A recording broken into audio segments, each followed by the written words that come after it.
The Secret History of the Jesuits by Edmond Paris, 1983. Publisher's Introduction. There is no other person more qualified to introduce Edmond Paris' book, The Secret History of the Jesuits, than Dr. Alberto Rivera, a former Jesuit priest under the extreme oath and induction, who was trained in the Vatican and briefed on the history of the Jesuits. The information in this book is factual and fully documented, and it should be read by every Bible-believing Christian in the United States and Canada. The Bible says, "My people are destroyed for lack of knowledge." Hosea 4:6, JTC. Dr. Rivera's introduction. The most dangerous of men are those who appear very religious, especially when they are organized and in a position of authority. They have the deep respect of the people who are ignorant of their ungodly push for power behind the scenes.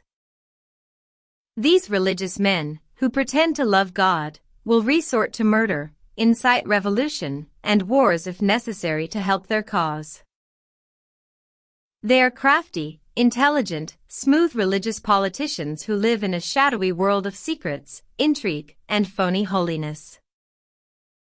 This pattern, seen in the secret history of the Jesuits, spiritually speaking, can be seen in the scribes, Pharisees, and Sadducees at the time of Jesus Christ.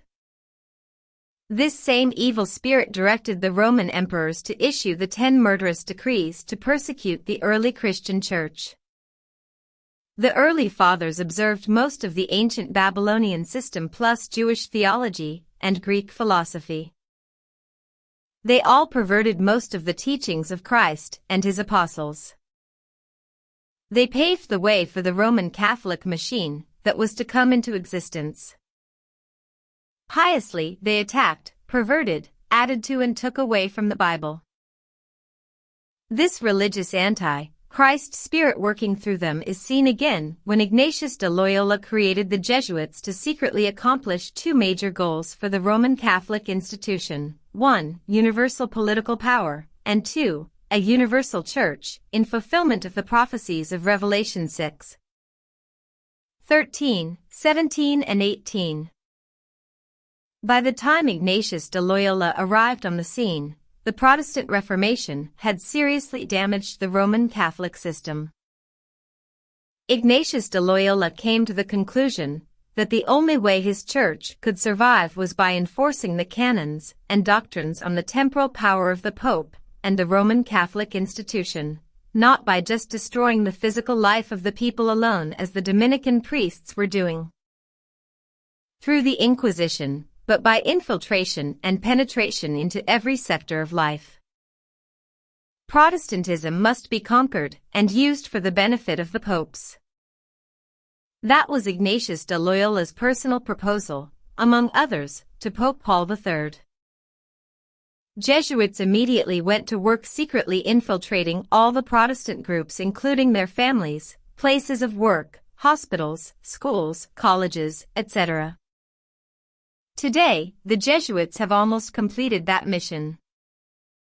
The Bible puts the power of a local church into the hands of a godly pastor.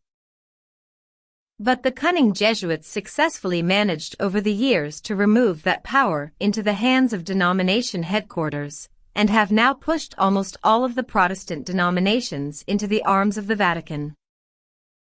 This is exactly what Ignatius de Loyola set out to accomplish: a universal church, and the end of Protestantism.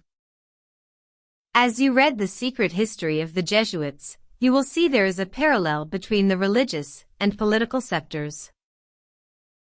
The author, Mr. Paris, reveals the penetration and infiltration of the Jesuits into the governments and nations of the world to manipulate the course of history by setting up dictatorships and weakening democracies such as the United States of America, by paving the way for social, political, moral, military, educational, and religious anarchy.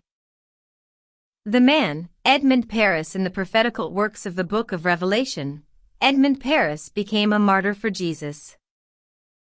In exposing such a conspiracy, he put his life at stake for truth of the prophetical signs to be known.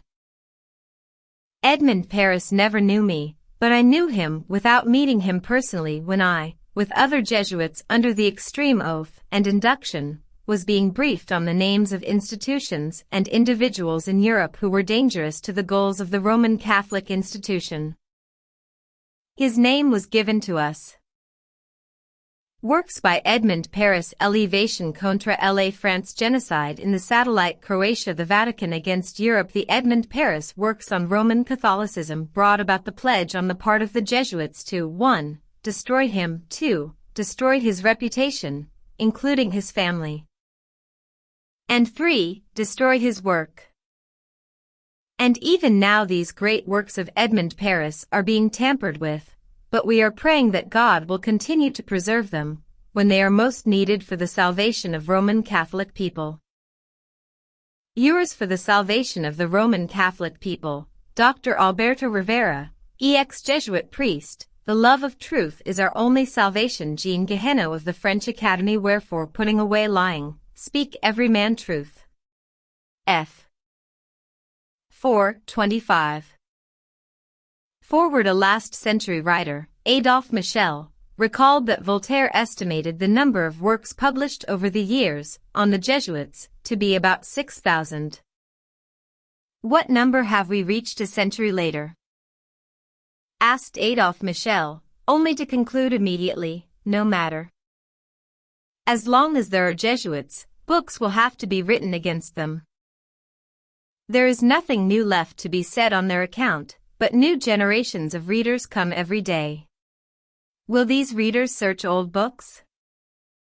1. The reason just mentioned would be enough to justify us taking up again this oft-told subject. In fact, most early books retracing the history of the Jesuits cannot be found anymore. Only in public libraries can they still be consulted, which makes them out of reach for most readers. With the aim of succinctly informing the public at large in mind, a summary of these works seemed necessary. There is another reason, as good as the one just mentioned. At the same time as new generations of readers come, new generations of Jesuits come to light. And these work today with the same tortuous and tenacious methods, which so often in the past set to work the defensive reflexes of nations and governments. The sons of Loyola are today, and may we say more than ever, the leading wing of the Roman Church. As well if not better disguised than of old, they remain the most eminent ultramontanes, the discreet but efficacious agents of the Holy See throughout the world, the camouflaged champions of its politics, the secret army of the papacy. For this reason, the subject of the Jesuits will never be exhausted, and, even though the literature concerning them is so plentiful, every epoch will have the duty to add a few pages to it, to mark the continuity of this occult system started 4 centuries ago for the great glory of God. But in fact for the glory of the Pope. In spite of the general move towards an ever increasing laicization, in spite of the ineluctable progress of rationalism, which reduces a little more every day the domain of dogma, the Roman Church couldn't give up the great purpose which has been her goal from the beginning, to gather under her crozier all the nations of the universe. This monumental mission must go on, whatever happens, amongst pagans as well as amongst separated Christians. The secular clergy having, in particular, the duty to hold the acquired positions, which is quite arduous nowadays, it is up to certain regular orders to increase the flock of the faithful by converting the heretics and pagans, a work even more arduous. The duty is to preserve or acquire, to defend or attack, and at the front of the battle there is that mobile force of the Society of Jesus, the Jesuits. Properly speaking, this society is not secular, nor regular in terms of its constitution, but a kind of subtle company intervening where, and when it is convenient, in the Church and outside the Church, in short the agent most skillful, most persevering, most fearless, most convinced of the papal authority, as wrote one of its best historians. 2. We will see how this body of Janissaries was formed, what service without price it rendered the papacy. We will see also how so much effectual zeal was to make it indispensable to the institution it served, exerting such an influence over it that its general was named with good reason the Black Pope, as it became more and more difficult to distinguish, in the government of the Church, the authority of the White Pope and that of its powerful coadjutor. It is then at the same time a retrospective and a bringing up to date of the history of Jesuitism, which is found in this book. As the majority of works regarding the Jesuits do not refer to the paramount part they took in the events which have subverted the world during the past 50 years, we thought it was time to fill up the gap or, more precisely, to start with our modest contribution a deeper study into the subject. And do this without concealing the obstacles which will be met by the non-apologist authors wanting to make public writings on this burning subject. Of all the factors which have played a part in the international life of a century full of confusion and upheavals, one of the most decisive, nevertheless best recognized, resides in the ambition of the Roman Church. Her secular desire to extend her influence towards the East made her the spiritual ally of Pan-Germanism, and its accomplice in the attempt to gain supreme power which twice, in 1914 and 1939, brought death and ruin to the peoples of Europe. Forward. The public is practically unaware of the overwhelming responsibility carried by the Vatican and its Jesuits in the start of the two world wars, a situation which may be explained in part by the gigantic finances at the disposition of the Vatican and its Jesuits, giving them power in so many spheres, especially since the last conflict. In fact, the part they took in those tragic events has hardly been mentioned until the present time, except by apologists eager to disguise it. It is with the aim of rectifying this and establishing the true facts that we present in this and other books the political activity of the Vatican during the contemporary epoch, activity which mutually concerns the Jesuits. This study is based on irrefutable archive documents, publications from well-known political personalities, diplomats, ambassadors and eminent writers, most of whom are Catholics, even attested by the imprimatur. These documents bring to light the secret actions of the Vatican and its perfidious actions in creating conflicts between nations when it served its interests. With the help of conclusive articles, we show the part played by the Church in the rise of totalitarian regimes in Europe. These testimonies and documents constitute a crushing indictment, and, so far, no apologist has tried to disprove them. On the 1st of May 1938, the Mercure de France reminded us of what had been said 4 years earlier. The Mercure de France of the 15th of January 1934 said, and nobody contradicted it, that it was Pius XII who made Hitler. He came to power, not so much through legal means, but because the Pope influenced the Centrum, German Catholic Party. Does the Vatican think it made a political error in opening the way to power to Hitler? It doesn't seem so. It didn't seem so when that was written, which was on the day following the Anschluss when Austria was united to the Third Reich, nor later when Nazi aggressions multiplied, nor during the whole of the Second World War. In fact, on the 24th of July 1959 the successor of Pius XII, John XXII, conferred on his personal friend Franz von Papen the honorary title of Secret Chamberlain. This man had been a spy in the United States during the First World War, and one of those responsible for the Hitler's dictatorship and the Anschluss. One must suffer from a peculiar kind of blindness not to see such plain facts. Mr. Joseph Rovin, Catholic writer, comments on the diplomatic agreement between the Vatican and the Nazi Reich on the 8th of July 1933, the Concordat brought to the National Socialist government, considered nearly everywhere to be made up of usurpers, if not brigands. The seal of an agreement with the oldest international power, the Vatican. In a way, it was the equivalent of a diploma of international honorability. Le Catholicisme politique en Allemagne, Paris 1956, p. 231, ed. Du Sol. Thus the Pope, not satisfied with giving his personal support to Hitler, granted in this way the moral support of the Vatican to the Nazi Reich. At the same time as the terror was beginning to reign on the other side of the Rhine, and was tacitly accepted and approved, the so-called brown shirts had already put 40,000 persons into concentration camps. The pogroms were multiplying to the accents of this Nazi march, when the Jewish blood streams from the knife, we feel better again. Horst Wessel lied. In the following years, Pius XII saw even worse without being stirred. It is not surprising that the Catholic heads of Germany vied with each other in their servility towards the Nazi regime, encouraged as they were by their Roman master.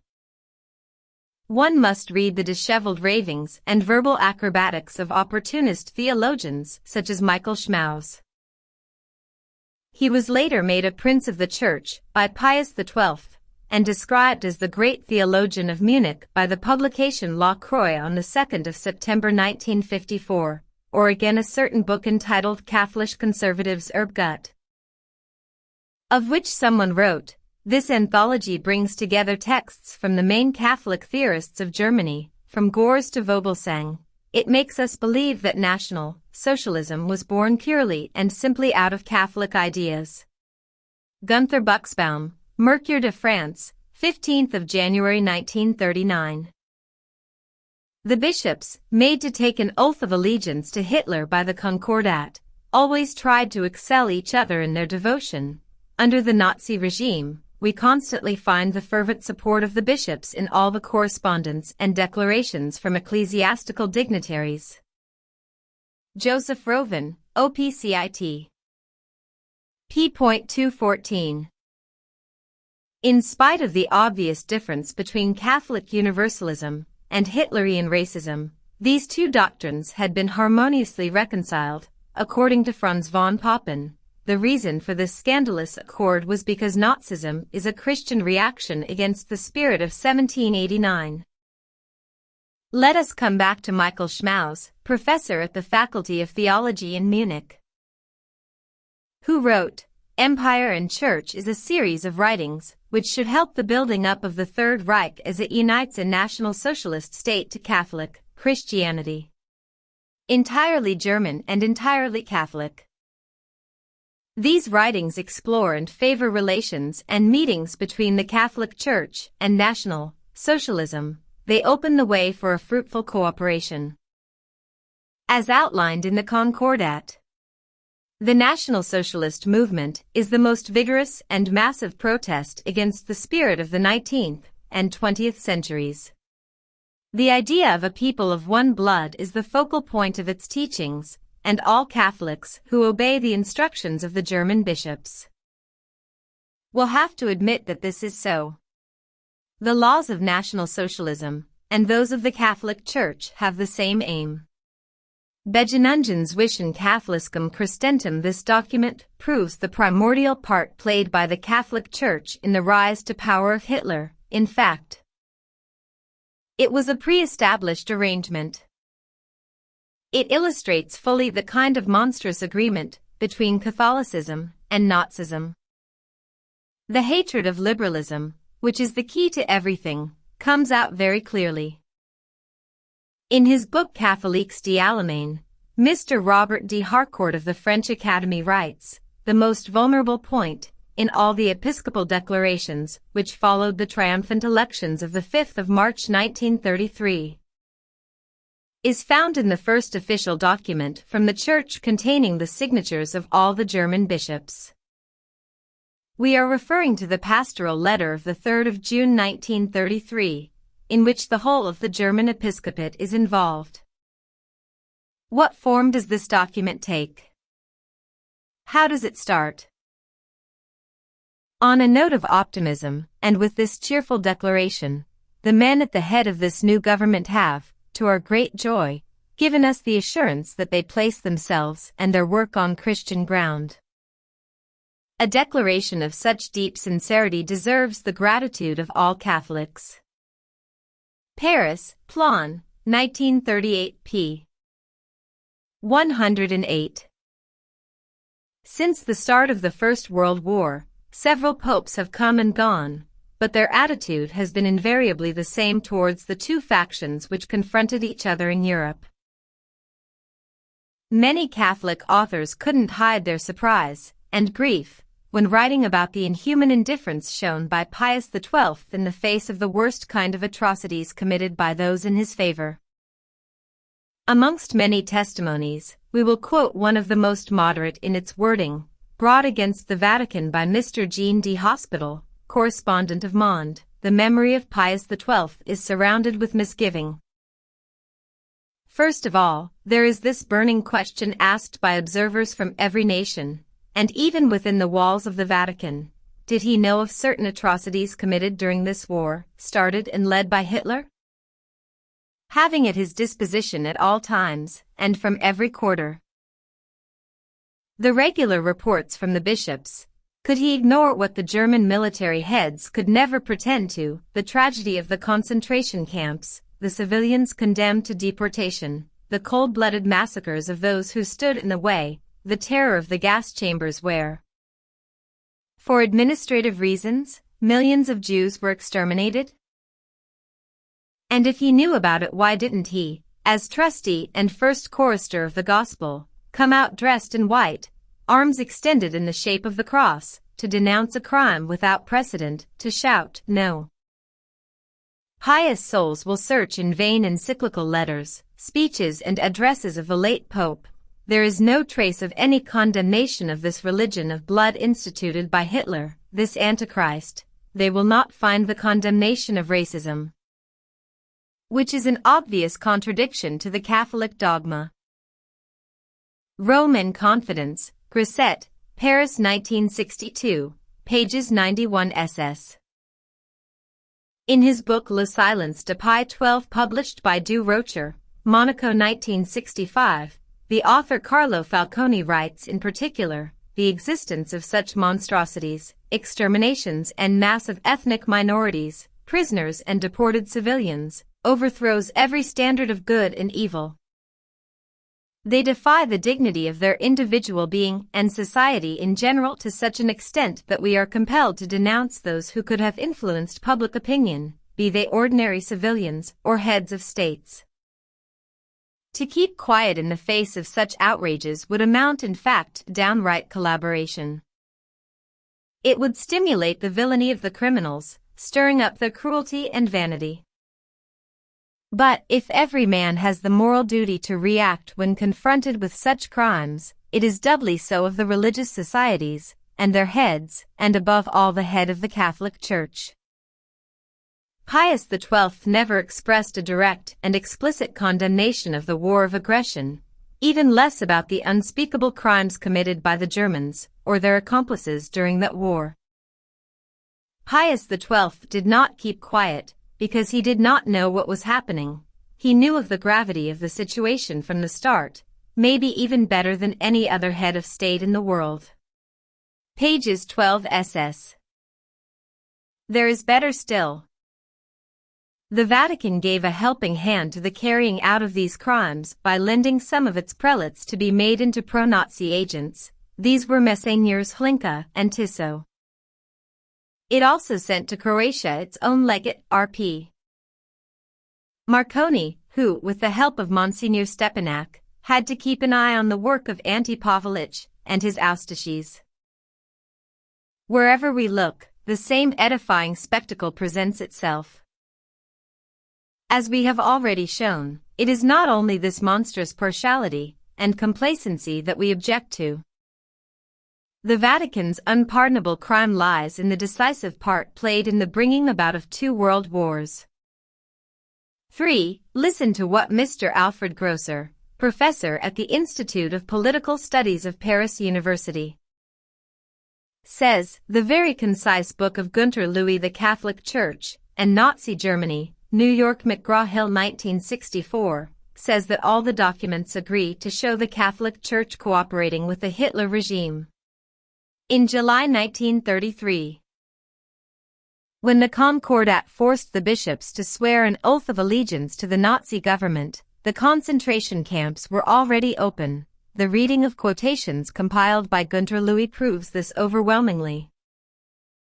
We find in them some crushing evidence from only empty words can be found to oppose this stack of evidence which proves the culpability of the Vatican and its Jesuits. Their help was the main force behind the lightning rise of Hitler who, together with Mussolini and Franco, who in spite of appearances were but war pawns manipulated by the Vatican and its Jesuits. The thorifers of the Vatican must bow their heads in shame when an Italian member of parliament cries out, "The Pope's hands are dripping with blood." Speech by Laura Diaz, Member of Parliament for Livorno, delivered at Ortona on the 15th of April 1946, or when the students of Cardiff University College choose as the theme for a conference, "Should the Pope be brought to trial as a war criminal?" La Croix, 2nd of April 1946. Here is how Pope John XI expressed himself when referring to the Jesuits: "Persevere, dear sons, in the activities which have already brought you well-known merits. In that way, you will gladden the Church and will grow with untiring ardor. The path of the just is as the light of dawn. May that light grow and illuminate the molding of the adolescents. In that way, you will help to carry out our spiritual wishes and concerns. We give our apostolic blessing with all our heart to your Superior General, to you and your coadjutors, and to all the members of the Society of Jesus." And from Pope Paul VI 5. From the time of its restoration, this religious family enjoys the sweet help of God, and has enriched herself very quickly with great progress. The members of the Society have accomplished many important deeds, all to the glory of God, and for the benefit of the Catholic religion. The Church needs soldiers of Christ with valor, armed with a dauntless faith, ready to confront difficulties. That is why we have great hope in the help your activity will bring. May the new era find the Society on the same honorable path it trod in the past. Given in Rome, near St. Peter, on the 20th of August 1964, during his second year as Pope. 6. On the 29th of October 1965, El Osservatore Romano announced, the Very Reverend Father Arup, General of the Jesuits, celebrated Holy Mass for the Ecumenical Council on the 16th of October 1965. Here is the apotheosis of papal ethics, the simultaneous announcement of a project to beatify Pius XII and John XXII. To strengthen ourselves in our striving for a spiritual renewal, we have decided to start the canonical proceedings for the beatification of these two great and godly pontiffs who are so dear to us. 7. Pope Paul VI, Diamond Suit. May this book reveal to all those who read it the true nature of this Roman master, whose words are as mellifluous as his secret actions are ferocious. Section I. The Founding of the Jesuit Order. Chapter 1. Ignatius of Loyola. The founder of the Society of Jesus, the Spanish Basque Don Íñigo López de Recalde, was born at the castle of Loyola, in the province of Guipúzcoa, in 1491. He was one of the strangest types of monk-soldier ever engendered by the Catholic world. Of all the founders of religious orders, he may be the one whose personality has left the strongest mark on the mind and behavior of his disciples and successors. This may be the reason for that familiar look or trademark, a fact which goes as far as physical resemblance. Mr. Folliot disputes this fact, but many documents prove the permanence of a Jesuit type through the ages. The most amusing of these testimonies is found at the Guémet Museum. On the golden background of a 16th-century screen, a Japanese artist portrayed, with all the humor of his race, the landing of the Portuguese, and of the sons of Loyola in particular, on the Nipponese islands. The amazement of this lover of nature and bright colors is obvious in the way he depicted those long, black shadows with their mournful faces on which is congealed all the arrogance of the fanatic ruler. The likeness between the work of the Oriental artist of the 16th century and our Daumier of 1830 is there for all to see. Like many other saints, Inigo, who later Romanised his name and became Ignatius, looked far from being the one predestined to enlighten his contemporaries. His stormy youth was filled with mistakes and even heinous crimes. A police report said he was treacherous, brutal, vindictive. All his biographers admit that he yielded to none of his boon companions regarding the violence of the instincts than a common thing. An unruly and conceited soldier, said one of his confidants, he led a disorderly life as far as women, gambling, and duels were concerned, added his secretary Polanco. All this is related to us by one of his spiritual sons, R.P. Riquet, who tried somewhat to explain and excuse this hot temper, which was eventually turned ad majorem Dei gloriam, to the greater glory of God. As is the case for many heroes of the Roman Catholic Church, a violent physical blow was necessary to change his personality. He had been pageboy to the treasurer of Castile until his master's disgrace. Then he became a gentleman in the service of the Viceroy of Navarre, having lived the life of a courtier. Until then, the young man started the life of a soldier by defending Pampeluna against the French commanded by the Count de Foix. The wound which decided his future life was inflicted during that siege. A leg broken by a bullet, he was taken by the victorious French to his brother Martin Garcia at the castle of Loyola. Now starts the martyrdom of surgery without anesthesia, through which he had to go a second time as the work had not been done properly. His leg was broken again and reset. In spite of all this, Ignatius was left with a limp. One can understand that he only needed an experience such as this to cause him a nervous breakdown. The gift of tears which was then bestowed on him in abundance, and in which his pious biographers see a favor from on high, is maybe only the result of his highly emotional nature, henceforth to affect him more and more.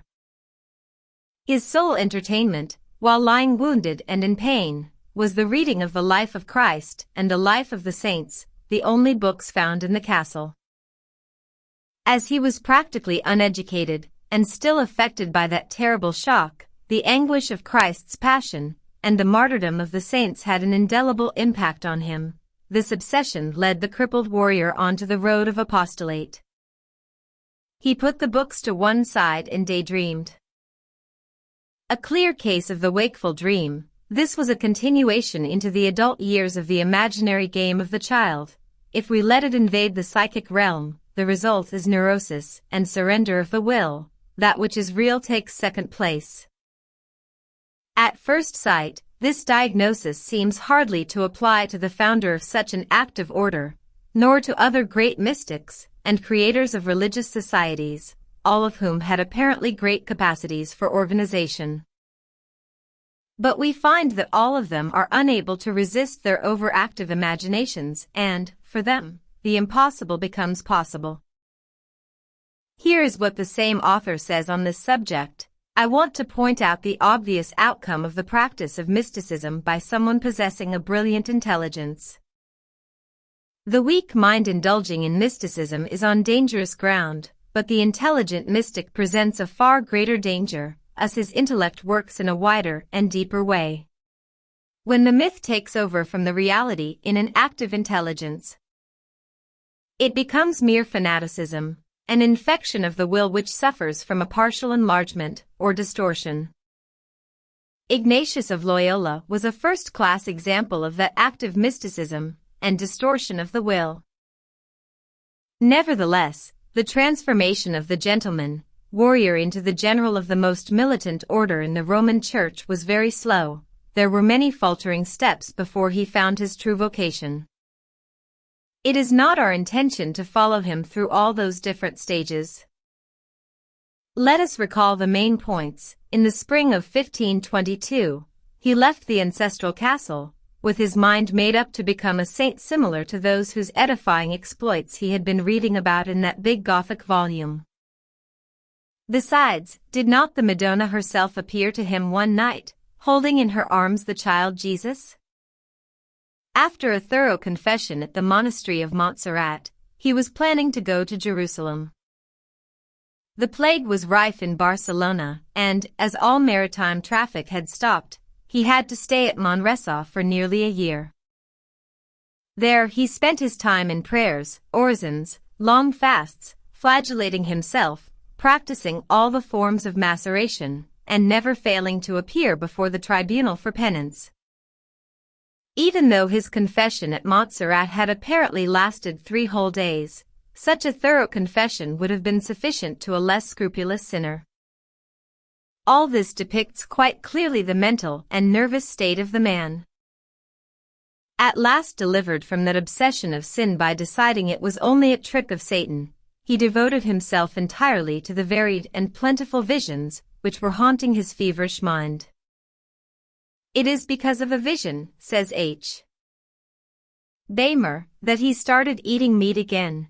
It is a whole series of visions that revealed to him the mysteries of the Catholic dogma, and helped him to truly live it, in that way.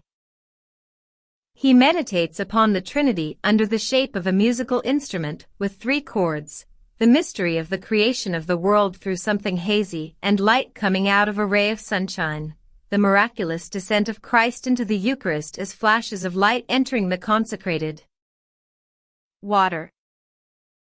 When the priest held it up while praying, the human nature of Christ, and the Holy Virgin under the form of a dazzling white body, and finally Satan as a serpentine and shimmering shape similar to a multitude of sparkling and mysterious eyes.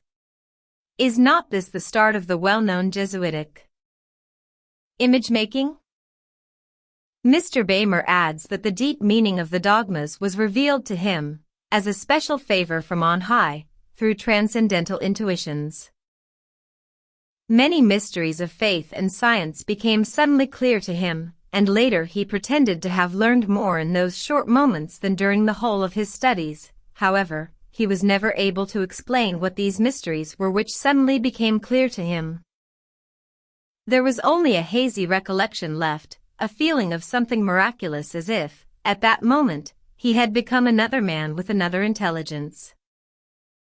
All this may be the result of a nervous disorder, and can be identified with what happens to smokers of opium and eaters of hashish, that enlargement, or extension of the ego, that illusion of soaring up beyond what is real, a flashing sensation leaving only a dazed recollection. Blissful visions and illuminations were constant companions of this mystic throughout his life. He never doubted the reality of these revelations. He chased Satan with a stick as he would have done a mad dog. He talked to the Holy Spirit as one does to another person actually. He asked for the approval of God, the Trinity, and the Madonna on all his projects, and would burst into tears of joy when they appeared to him. On those occasions, he had a foretaste of celestial bliss, the heavens were open to him, and the Godhead was visible and perceptible to him. Is not this the perfect case of an hallucinated person? It will be this same perceptible and visible Godhead that the spiritual sons of Loyola will constantly offer to the world, not only for political reasons, leaning on and flattering the deep-rooted inclination in the heart of man for idolatry, but also by conviction. Having been well and truly indoctrinated. From the start, medieval mysticism has prevailed in the Society of Jesus. It is still the great animator, in spite of its readily assumed worldly, intellectual and learned aspects. Its basic axiom is, all things to all men. The arts, literature, science and even philosophy have been mere means or nets to catch souls, like the easy indulgences granted by its casuists and for which laxity they were so often reproved. To this order, there is not a realm where human weakness cannot be worked upon, to incite the spirit, and will to surrender, and go back to a more childish and restful devotion. So they work for the bringing about of the kingdom of God according to their own ideal, a great flock under the Holy Father's crozier. That learned men could have such an anachronic ideal seems very strange, yet it is undeniably so, and the confirmation of an oft disregarded fact, the preeminence of the emotions in the life of the spirit. Besides, Kant said that every philosophy is but the expression of the philosopher's temperament or character. Apart from individual methods, the Jesuitic temperament seems more or less uniform amongst them. A mixture of piety and diplomacy, asceticism and worldly wisdom, mysticism and cold calculation, as was Loyola's character, so is the trademark of this order. In the first place, every Jesuit chose this particular order because of his natural dispositions, but he really becomes a son of Loyola after rigorous tests and systematic training lasting no less than 14 years. In that way, the paradox of this order has continued for 400 years, an order which endeavors to be intellectual but, simultaneously, has always been, within the Roman Church and society, the champion of the strictest disposition. Chapter 2. The Spiritual Exercises. When the time came at last for Ignatius to leave Manresa, he couldn't foresee his destiny, but the anxiety concerning his own salvation was not his main concern any more. It is as a missionary, and not as a mere pilgrim, that he left for the Holy Land in March 1523. He arrived in Jerusalem on the 1st of September, after many adventures, only to leave again soon after, on the orders of the Franciscans provincial who was not desirous to see the precarious peace between Christians and Turks endangered by an untimely proselytism. The disappointed missionary passed through Venice, Genoa, and Barcelona on his way to the University of Alcala, where he started theological studies. It is there also that his cure of souls amongst voluntary listeners began. In these conventicles, the most common manifestations of piety amongst the fair sex were fainting fits. By that, we realize how hard he applied his religious methods, and how such a fervent propaganda would soon arouse the curiosity, and then the suspicion of the inquisitors.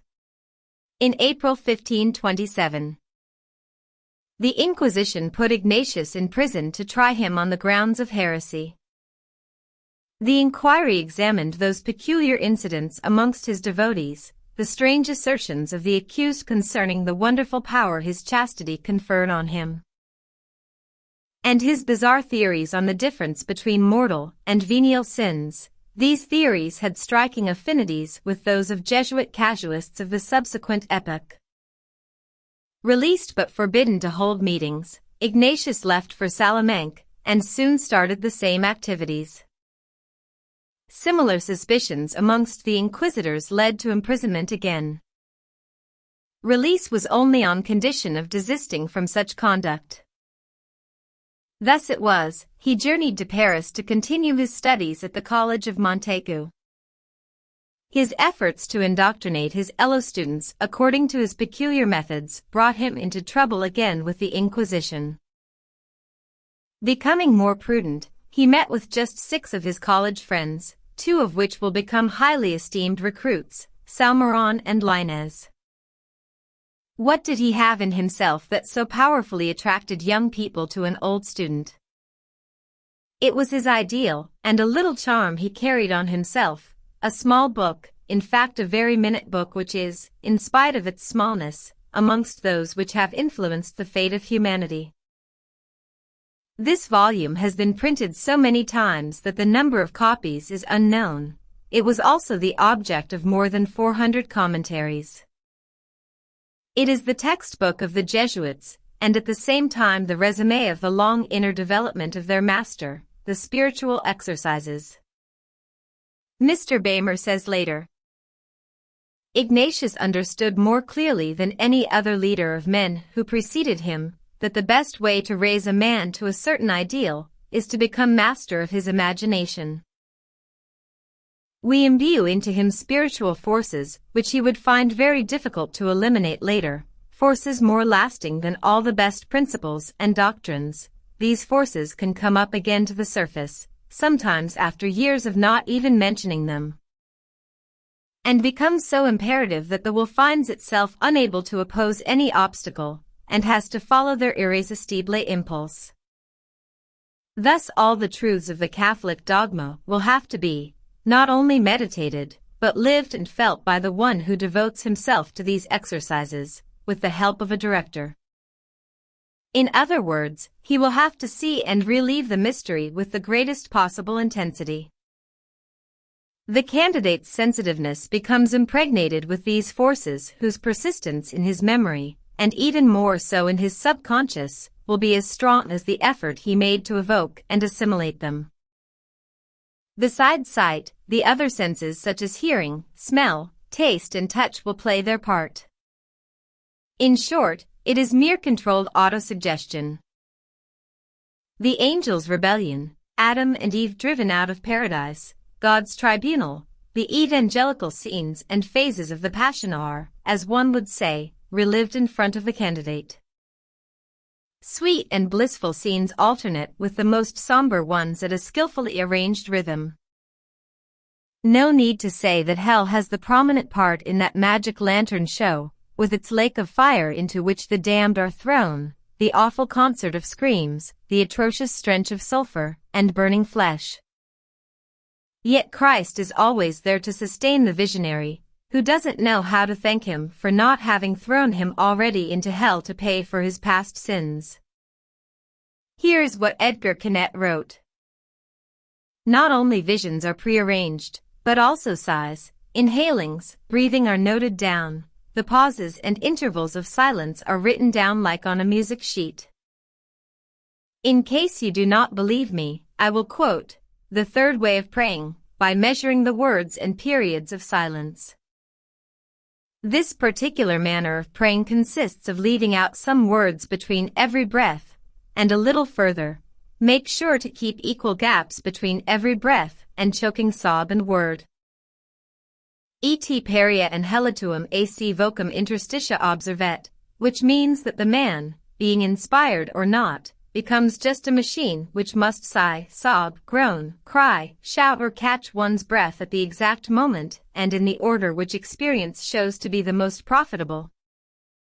It is understandable that after 4 weeks devoted to these intensive exercises, with the director as his only companion, the candidate would be ripe for the subsequent training and breaking. This is what Quinet has to say when referring to the creator of such an hallucinatory method. Do you know what distinguishes him from all the ascetics of the past?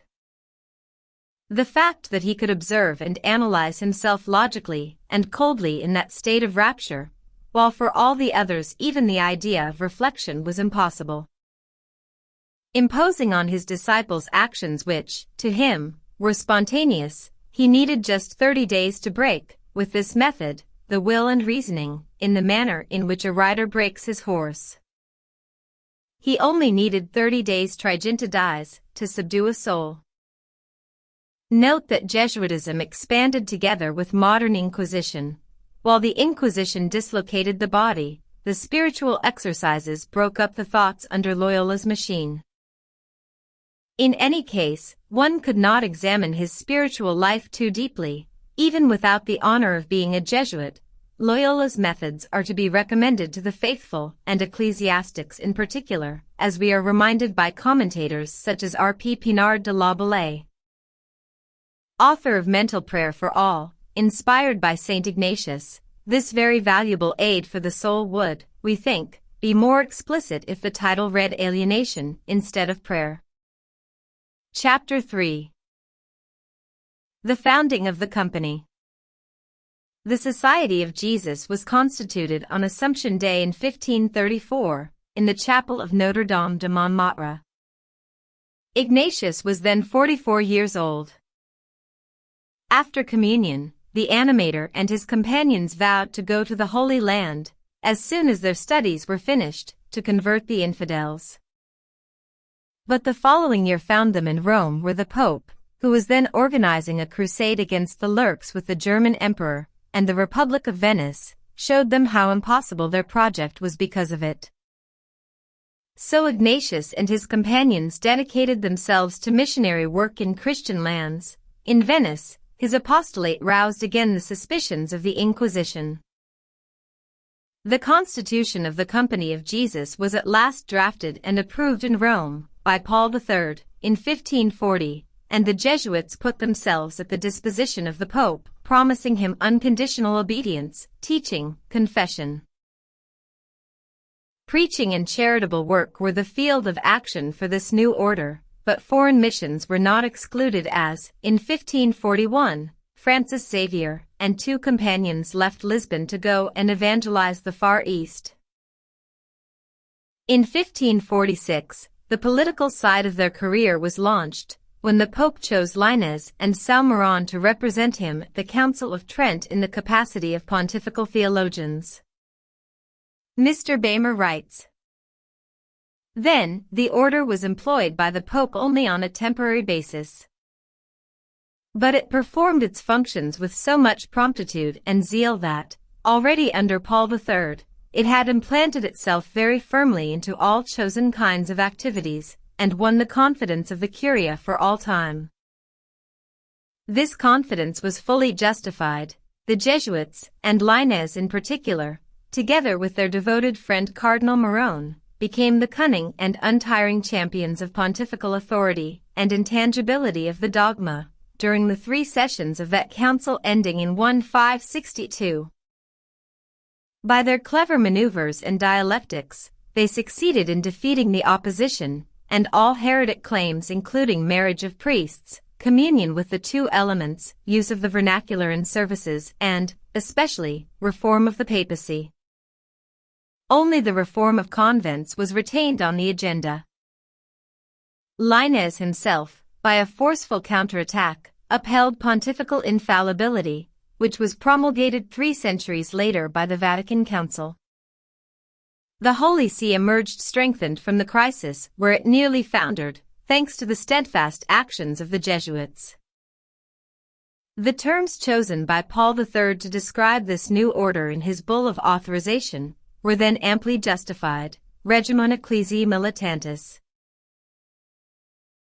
The fighting spirit developed more and more as time went on as, beside foreign missions, the activities of Loyola's sons started to concentrate on the souls of men, especially amongst ruling classes. Politics are their main field of action, as all the efforts of these directors concentrate on one aim, the submission of the world to the papacy, and to attain this the heads must be conquered first.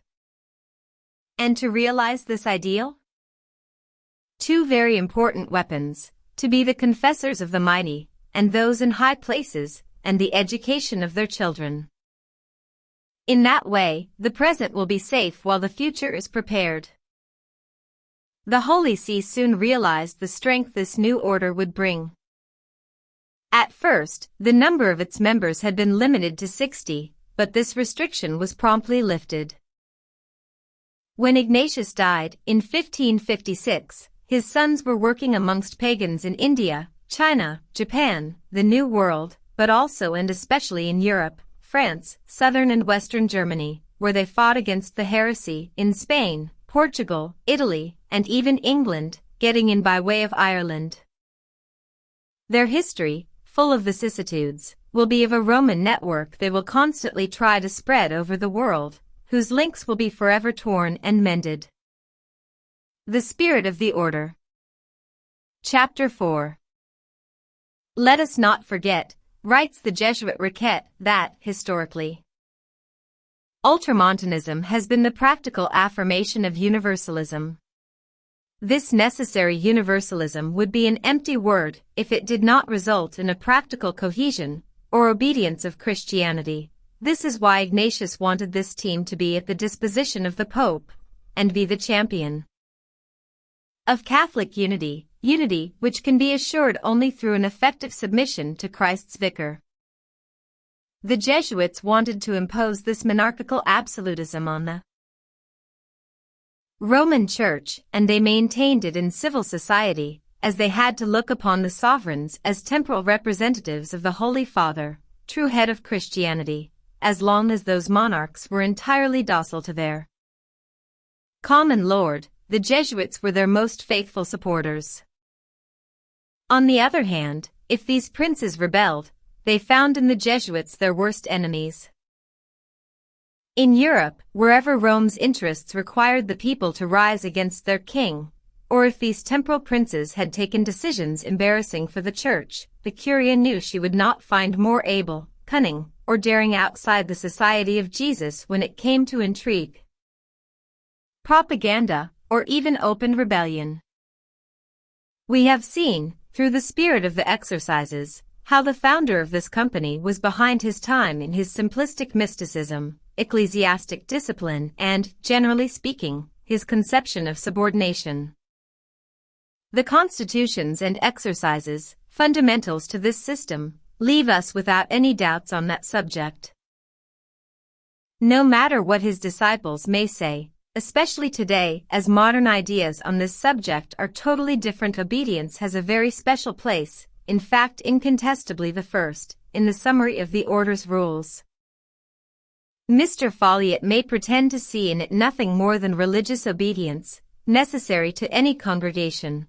R.P. Riquet writes boldly, far from being a diminution of man. This intelligent and willing obedience is the height of freedom, a liberation from oneself's bondage. One only has to read those texts to perceive the extreme, if not monstrous character of this submission of soul and spirit imposed to the Jesuits, making them always docile instruments in their superiors' hands, and even more from their very beginning the natural enemies of any kind of liberty.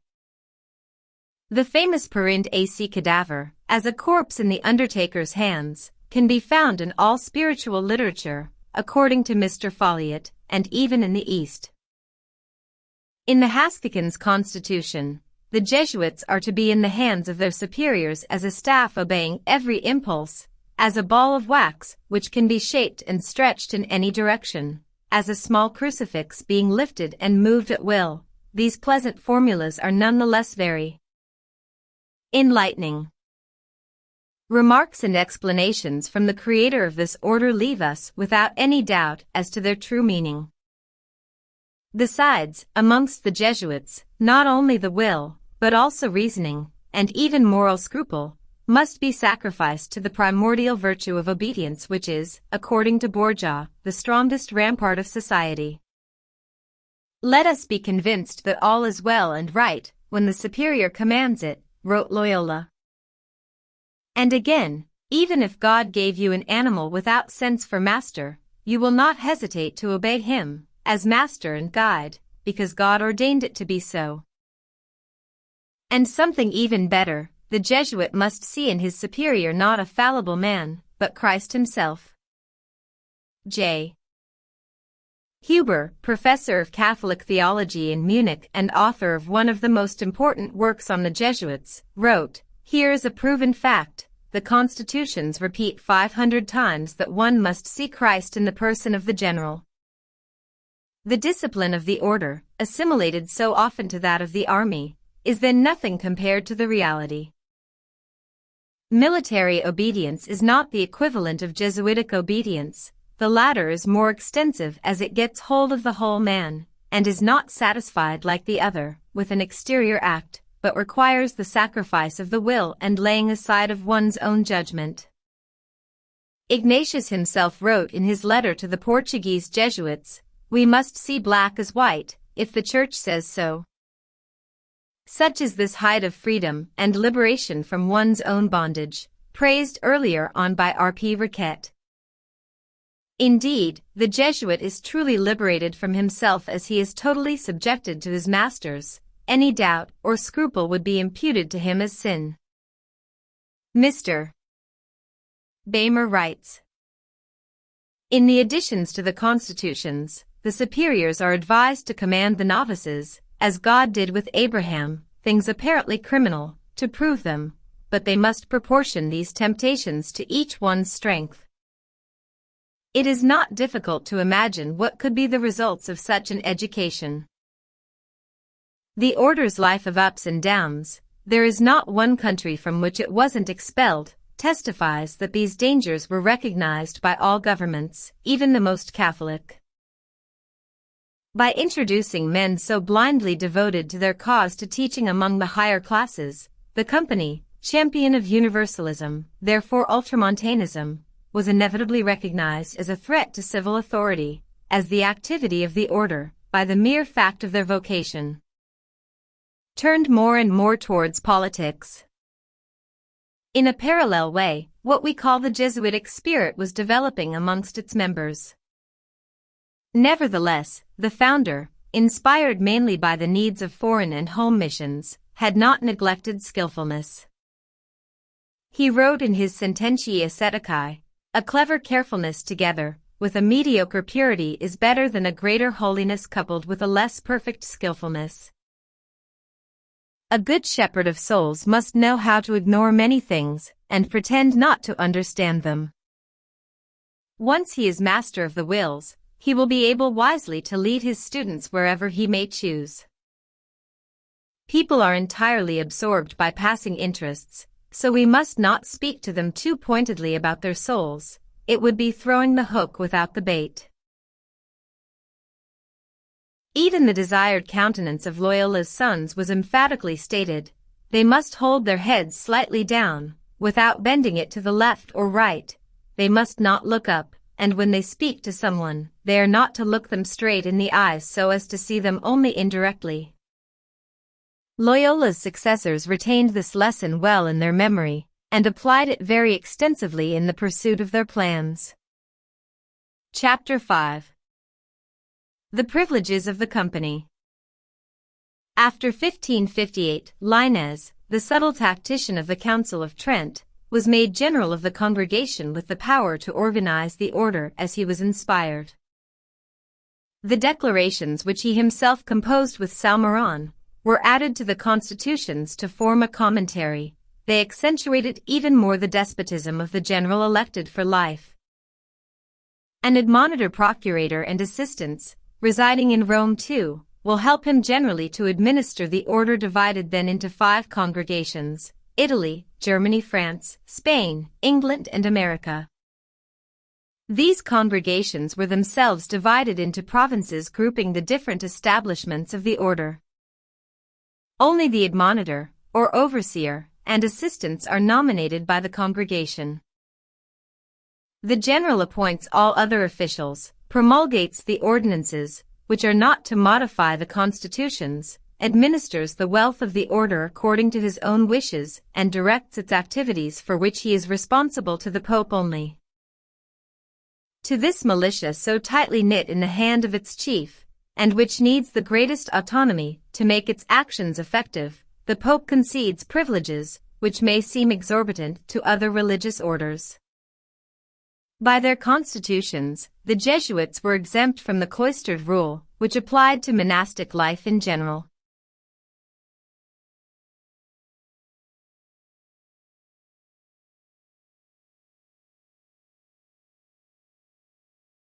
In fact,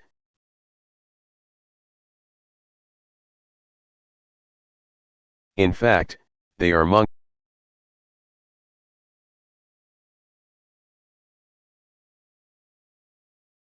In fact, they are monks living in the world and, outwardly, nothing distinguishes them from the secular clergy. But, contrary to this and other religious congregations, they are not subjected to the bishop's authority.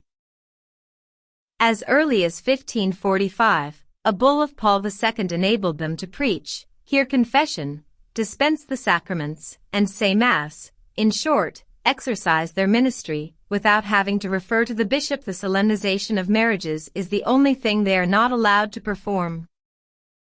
They have the power to give absolution, change vows for others which are easier to fulfill, or even cancel them.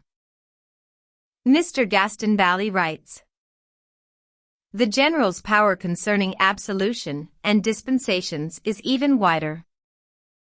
He can lift all punishment inflicted on the members of the society before or after them entering the order, absolve all their sins, even the sin of heresy and schism, the falsification of apostolic writings, etc.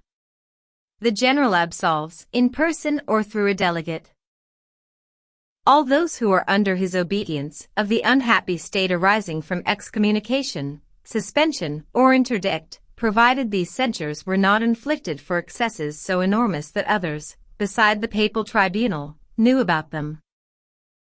He also absolves the irregularity issuing from bigamy, injuries done to others, murder, assassination, as long as these wicked deeds were not publicly known and the cause of a scandal. Finally, Gregory XIII bestowed on the company the right to deal in commerce and banking, a right it made use of extensively later on. These dispensations and unprecedented powers were fully guaranteed to them. The popes called even upon princes and kings to defend these privileges.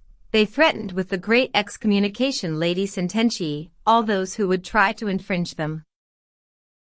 In 1574, a bull of Pius V gave the general the right to restore these privileges to their original scope, against all attempts to alter or curtail them, even if such curtailments were authoritatively documented by papal revocation.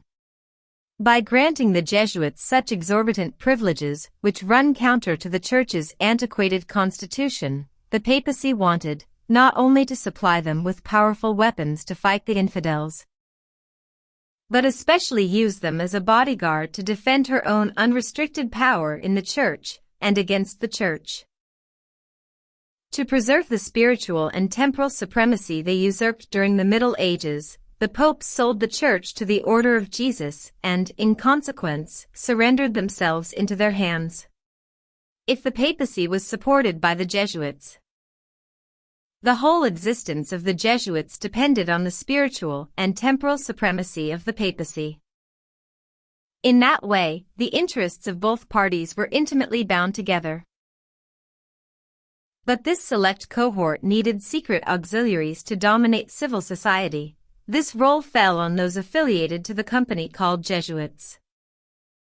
Many important people were connected in that way with the society. The emperors Ferdinand II and Ferdinand III, Sigismund III, King of Poland, who had officially belonged to the company, Cardinal Infant, a Duke of Savoy. And these were not the least useful. It is the same today. The 33,000 official members of the society operate all over the world in the capacity of her personnel, officers of a truly secret army containing in its ranks heads of political parties, high-ranking officials, generals, magistrates, physicians, faculty professors, etc., all of them striving to bring about, in their own sphere, El Opus Dei, God's work, in reality the plans of the papacy. Section 2. The Jesuits in Europe during the 16th and 17th centuries. Chapter 1. Italy, Portugal, Spain. France, wrote Mr. Baymer, is the cradle of the Society of Jesus, but in Italy it received its program and constitution. Therefore in Italy it first took root, and from there it spread abroad. The author notes the increasing number of colleges and Jesuit academies, 128 and 1680, but, says he, the history of Italian civilization during the 16th and 17th centuries shows the results of it most strikingly. If a well-learned Italy thus embraced again the faith and ordinances of the Church, received a new zeal for asceticism and missions, composed again pious poems and hymns for the Church, dedicated conscientiously the painter's brushes and sculptor's chisels to exalt the religious ideal, is it not because the cultivated classes were instructed in Jesuits' colleges and confessionals? Gone were childish simplicity, joy, vivacity, and the simple love of nature. The Jesuits' pupils are far too clerical, devout, absorbed to preserve these qualities. They are taken up with ecstatic visions and illuminations. They literally get drunk with the paintings of frightful mortifications and the martyr's atrocious torments. They need the pomp, glittering and theatrical. From the end of the 16th century on, Italian art and literature reproduce faithfully this moral transformation. The restlessness, the ostentation, The shocking claim which characterized the creations of that period promote a feeling of repulsion, instead of sympathy for the beliefs they are supposed to interpret and glorify. It is the mark sui generis of the company. This love for the distorted, finicky, glittering, theatrical could seem strange amongst mystics formed by the spiritual exercises, if we did not detect in it this essentially Jesuitical aim to impress the mind. It is an application of the maxim, the end justifies the means applied with perseverance by the Jesuits in the arts, literature as well as politics and morals. Italy had been hardly touched by the Reformation. Nevertheless, the Waldenses, who had survived since the Middle Ages in spite of persecutions, and established themselves in the north and south of the peninsula, joined the Calvinist Church in 1532. On a report from the Jesuit Passavino, Emmanuel Philibert of Savoy launched another bloody persecution against his heretic subjects in 1561. The same thing happened in Calabria, at Casal di San Sisto and Guardia Fiscale. The Jesuits were implicated in these massacres. They were busy converting the victims.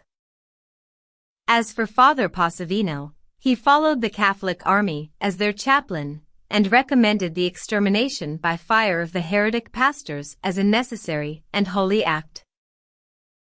The Jesuits were all-powerful in Parma, at the court of the Farnese, as well as in Naples during the 16th and 17th centuries. But in Venice, where they had been loaded with favors, they were banished on the 14th of May 1606, as the most faithful servants and spokesmen of the Pope. They were nevertheless allowed to return in 1656, but their influence in the Republic was to be from now on but a shadow of the one they had in the past. Portugal was a choice country for the order. Already under John III, 1521 to 1559, it was the most powerful religious community in the kingdom.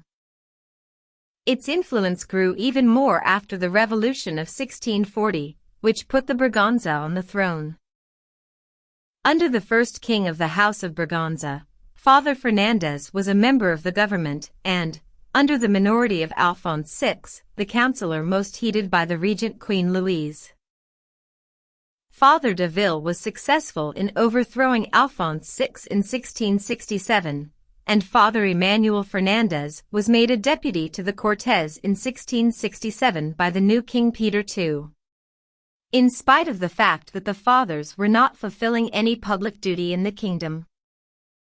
They were more powerful in Portugal than in any other country. Not only were they spiritual advisors to all the royal family, but the king and his minister consulted them in all important circumstances. From one of their own testimonies, we know that not one place in the administration of the state and church could be obtained without their consent, so much so that the clergy, the high classes, and the people contended with each other to win their favors and approval. Foreign politics were also under their influence. Any sensible man would see that such a state of affairs was unprofitable to the good of the kingdom. In fact, we can see the results by the decadent state into which this unfortunate land fell. All the energy and perspicacity of the Marquis of Pombal, in the middle of the 18th century, were needed to tear Portugal out of the order's deadly grip. In Spain, the order's penetration was slower. The higher clergy and the Dominicans opposed it for a long time. The sovereigns themselves, Charles V and Philip II, while accepting their services, distrusted these soldiers of the Pope and feared encroachments on their authority. But, with much craftiness, the order eventually defeated this resistance. During the 17th century, they are all-powerful in Spain, among the high classes and at court. Even Father Neidhart, former German cavalry officer, fully governed the kingdom as Counselor of State, Prime Minister, and Grand Inquisitor. In Spain as in Portugal, the kingdom's ruin coincided with the rise of the order. This is what Edgar Quinet had to say about it. Wherever a dynasty dies, I can see, rising up and standing behind her, a kind of bad genie, one of those dark figures that are the confessors, gently and paternally luring her towards death. Indeed, one cannot impute Spain's decadence to this order only. Nevertheless, it is true that the Company of Jesus, together with the Church and other religious orders, hastened her fall. The richer the order became, the poorer Spain was, so much so that when Charles II died, the state's coffers did not even contain the necessary amount to pay for 10,000 masses usually said for the salvation of a deceased monarch's soul. Chapter 2. Germany. It was not Southern Europe, but Central Europe, France, Holland, Germany, Poland, which were the site for that historical struggle between Catholicism and Protestantism. So these countries were the main fields of battle for the Society of Jesus. The situation was particularly grave in Germany. Not only notorious pessimists, but also thinking and wise Catholics considered the old Church's cause in all German lands as almost lost. In fact, even in Austria and Bohemia, the break with Rome was so general that the Protestants could reasonably hope to conquer Austria within a few decades. Then how is it this change did not take place and the country was divided into two sections instead? The Catholic party, at the close of the 16th century, had no hesitation in answering this question, for it always acknowledged that the Wittelsbach, Habsburg and Jesuits were responsible for this happy turn of events. René Follett-Miller wrote about the Jesuits' role in these events. The Catholic cause could hope for a real success only if the fathers were able to influence and guide the princes, at all times and in all circumstances. The confessionals offered the Jesuits the means to secure a lasting political influence, therefore an effectual action. In Bavaria, the young Duke Albert V, son of a zealous Catholic and educated at Ingolstadt, the old Catholic city, called on the Jesuits to combat effectively the heresy. On the 7th of July 1556, 8 fathers and 12 Jesuit teachers entered Ingolstadt. It was the start of a new era for Bavaria. The state itself received a new seal. The Roman Catholic conceptions directed the politics of princes and the behavior of the high classes.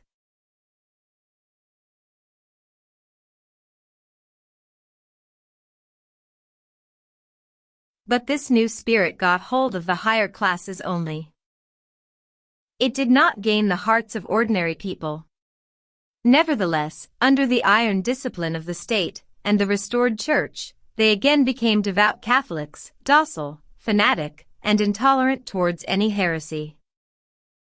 It may seem excessive to attribute such prodigious virtues and actions to a mere handful of strangers.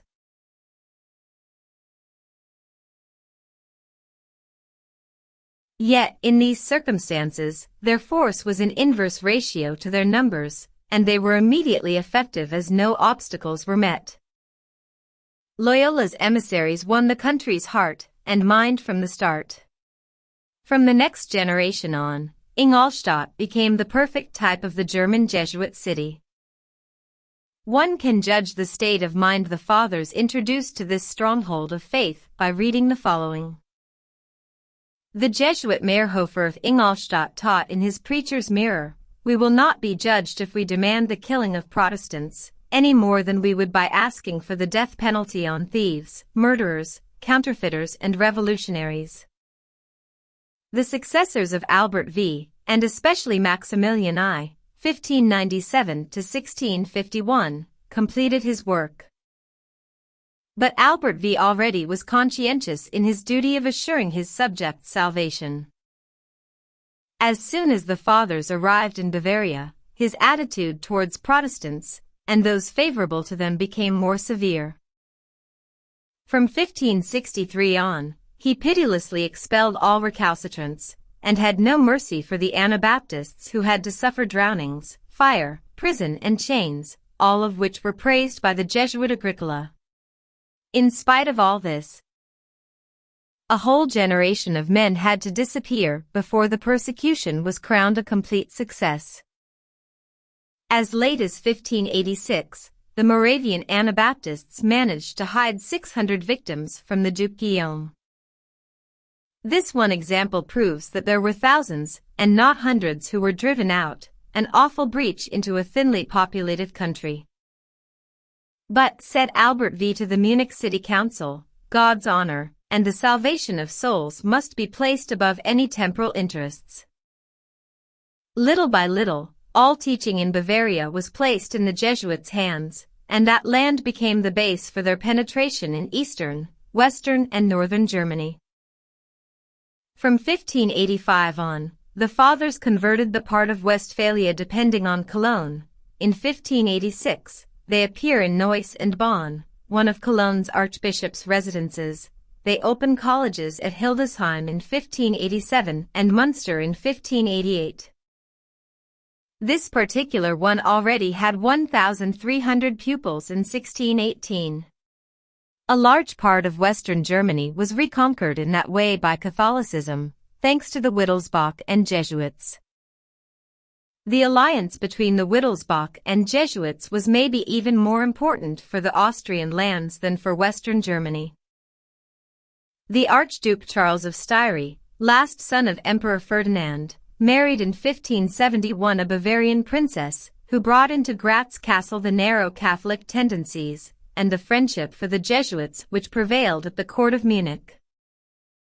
Under her influence, Charles worked hard to extirpate the heresy from his kingdom, and when he died, in 1590, he made his son and successor, Ferdinand, swear that he would go on with this work. In any case, Ferdinand was well prepared for this. For 5 years, he had been a pupil of the Jesuits at Ingolstadt. Besides, he was so narrow-minded that, to him, there was no nobler task than the re-establishment of the Catholic Church in his hereditary states. That this task was advantageous or not to his lands was of no concern to him. "I prefer," said he, "to reign over a country in ruins, than over one which is damned." In 1617, the Archduke Ferdinand was crowned King of Bohemia by the Emperor. Influenced by his Jesuit confessor Villers, Ferdinand started at once to combat Protestantism in his new kingdom. This signaled the start of that bloody war of religion which, for the next 30 years, kept Europe in suspense. When, in 1618, the unhappy events in Prague gave the signal for open rebellion, the old Emperor Matthias tried at first to compromise, but he did not have enough power to make his intentions prevail against King Ferdinand, who was dominated by his Jesuit confessor, so the last hope to settle this conflict amicably was lost. At the same time, the lands of Bohemia had taken special measures and solemnly decreed that all Jesuits should be expelled, as they saw in them promoters of civil war. Soon after, Moravia and Silesia followed this example, and Protestants of Hungary, where the Jesuit paws many ruled with a rod of iron, rebelled also. But the Battle of the White Mountain, 1620, was won by Ferdinand, who had been made emperor again after the death of Matthias. The Jesuits persuaded Ferdinand to inflict the most cruel punishment on the rebels. Protestantism was rooted out of the whole country by means too terrible for words. At the end of the war, the country's material ruin was complete. The Jesuit Balbinus, Bohemia's historian, wondered how there could still be some inhabitants left in that country. But moral ruin was even more terrible. The flourishing culture found amongst the nobles and middle classes, the rich national literature, which could not be replaced, all this had been destroyed, and even nationality had been abolished. Bohemia was open to the Jesuits' activities, and they burned Czech literature en masse.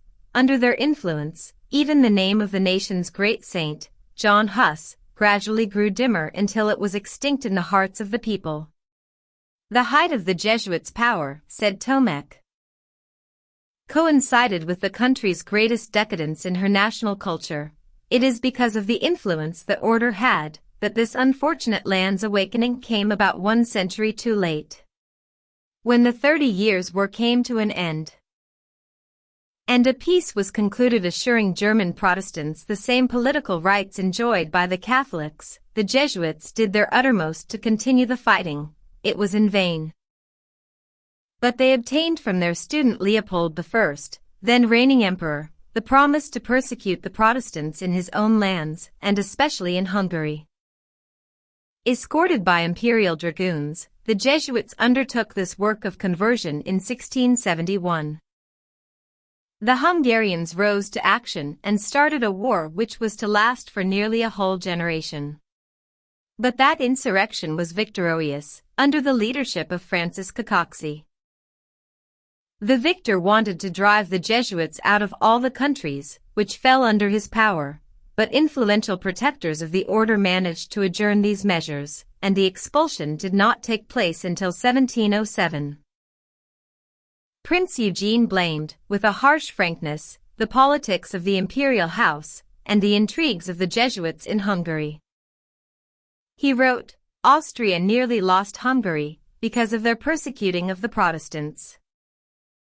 One day, he bitterly exclaimed that the morals of the Turks were far superior to those of the Jesuits, in practice at least. Not only do they want to dominate consciences, but also to have the right of life and death over men. Austria and Bavaria reaped the fruits of Jesuit domination in full, the compression of all progressive tendencies, and the systematic stultification of the people.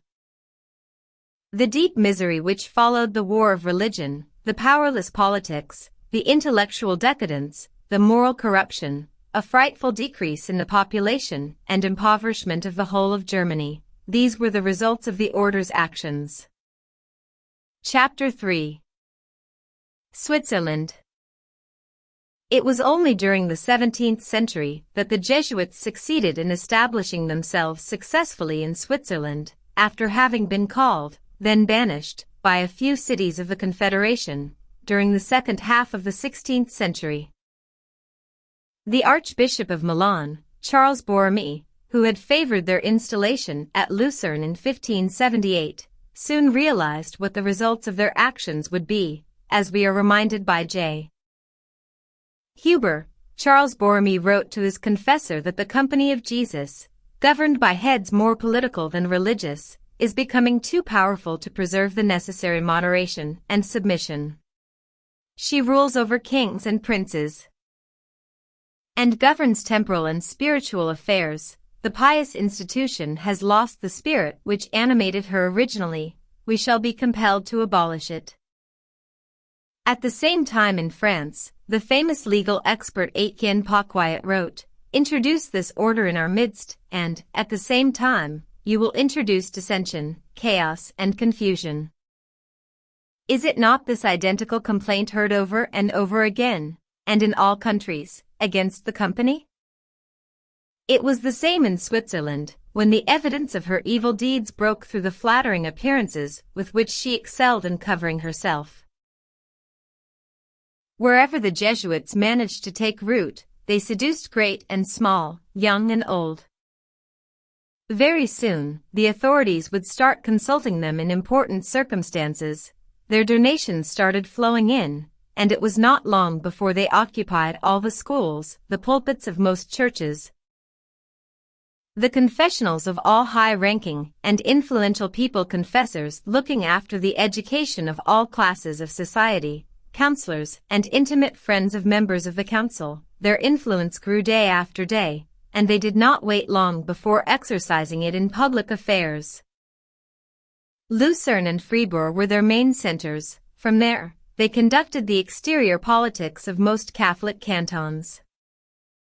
Any plan forged in Rome, or by other foreign powers, against Protestantism in Switzerland was assured of the Jesuits' full support. In 1620, they were successful in making the Catholic population of the Veltland rise against the Protestants, and they slaughtered 600. The Pope gave indulgence to all those who took part in that horrible deed. In 1656, they kindled civil war between members of the various confessions. Later again a new war of religion was started by the Jesuits. In 1712, peace was being discussed in Arau, Lucerne and Uri had just accepted it when the Jesuits, on an order from Rome, did all they could to reverse things. They refused absolution to all those who would hesitate to take up arms. They proclaimed loudly from their pulpits that one was not obliged to keep his word. When it was given to heretics, they made moderate councillors to suspect, tried to remove them from their posts and provoked, in Lucerne, such a threatening uprising of the people against the government, that the supreme authority resigned herself to break the peace. The Catholics were defeated in the fight which followed and signed an onerous peace. Since that time, the order's influence in Switzerland became smaller and smaller. Today, Article 51 of the Swiss Constitution forbids the Society of Jesus to hold any cultural or educative activity on the territory of the Confederation, and efforts made to abolish this rule have always been defeated. Chapter 4. Poland and Russia. Jesuit domination was nowhere as deadly as it was in Poland. This is proved by H. Baimer, a moderate historian, who does not bear any systematic hostility towards the society. The Jesuits were entirely responsible for Poland's annihilation. The accusation so worded is excessive. The decadence of the Polish state had started before they came on the scene. But they undoubtedly hastened the kingdom's decomposition. Of all the states, Poland, who had millions of Orthodox Christians in her midst, should have had religious tolerance as one of the most essential principles of her interior politics. The Jesuits did not allow that. They did worse, they put Poland's exterior politics at the service of Catholic interests in a fatal manner. This was written at the end of the last century. It is very similar to what Colonel Beck, former Polish Foreign Affairs Minister from 1932 to 1939, said after the 1939 to 1945 war. The Vatican is one of the main causes of the tragedy of my country. I realized too late that we had pursued our foreign politics just to serve the interests of the Catholic Church. So, with several centuries in between, the same disastrous influence has made its mark once again on that unfortunate nation. In 1581 already, Father Passavino, pontifical legate in Moscow, has done his best to bring together the Tsar Ivan the Terrible and the Roman Church. Ivan was not strictly against it. Full of glad hopes, Passavino made himself, in 1584, the mediator of the Peace of Kharkov between Russia and Poland, a peace which saved Ivan from inextricable difficulties. This is just what the crafty sovereign had hoped for. There was no more talk of converting the Russians. Passavino had to leave Russia without having obtained anything. 2 years later, an even better opportunity offered itself to the fathers to get a hold on Russia. Grishka Ostrepcho, an unfrocked monk, revealed to a Jesuit that he actually was Dmitri, son of Tsar Ivan, who had been assassinated. He declared himself ready to subdue Moscow for Rome if he was master of the Tsar's throne. Without thinking it over first, the Jesuits took it into their hands to introduce Ostrepcha to the Palatine of Sandomir, who gave him his daughter in marriage. They spoke on his behalf to King Sigismund III and the Pope regarding his expectations, and succeeded in making the Polish army rise against the Tsar Boris Godunov. As a reward for these services, the false Dmitri renounced the religion of his fathers at Kraskovy, one of the Jesuits' houses, and promised the order an establishment in Moscow, near the Kremlin, after his victory over Boris. But it was these favors from the Catholics which unleashed the hatred of the Russian Orthodox Church against Dmitri. On the 27th of May 1606, he was massacred with several hundred Polish followers.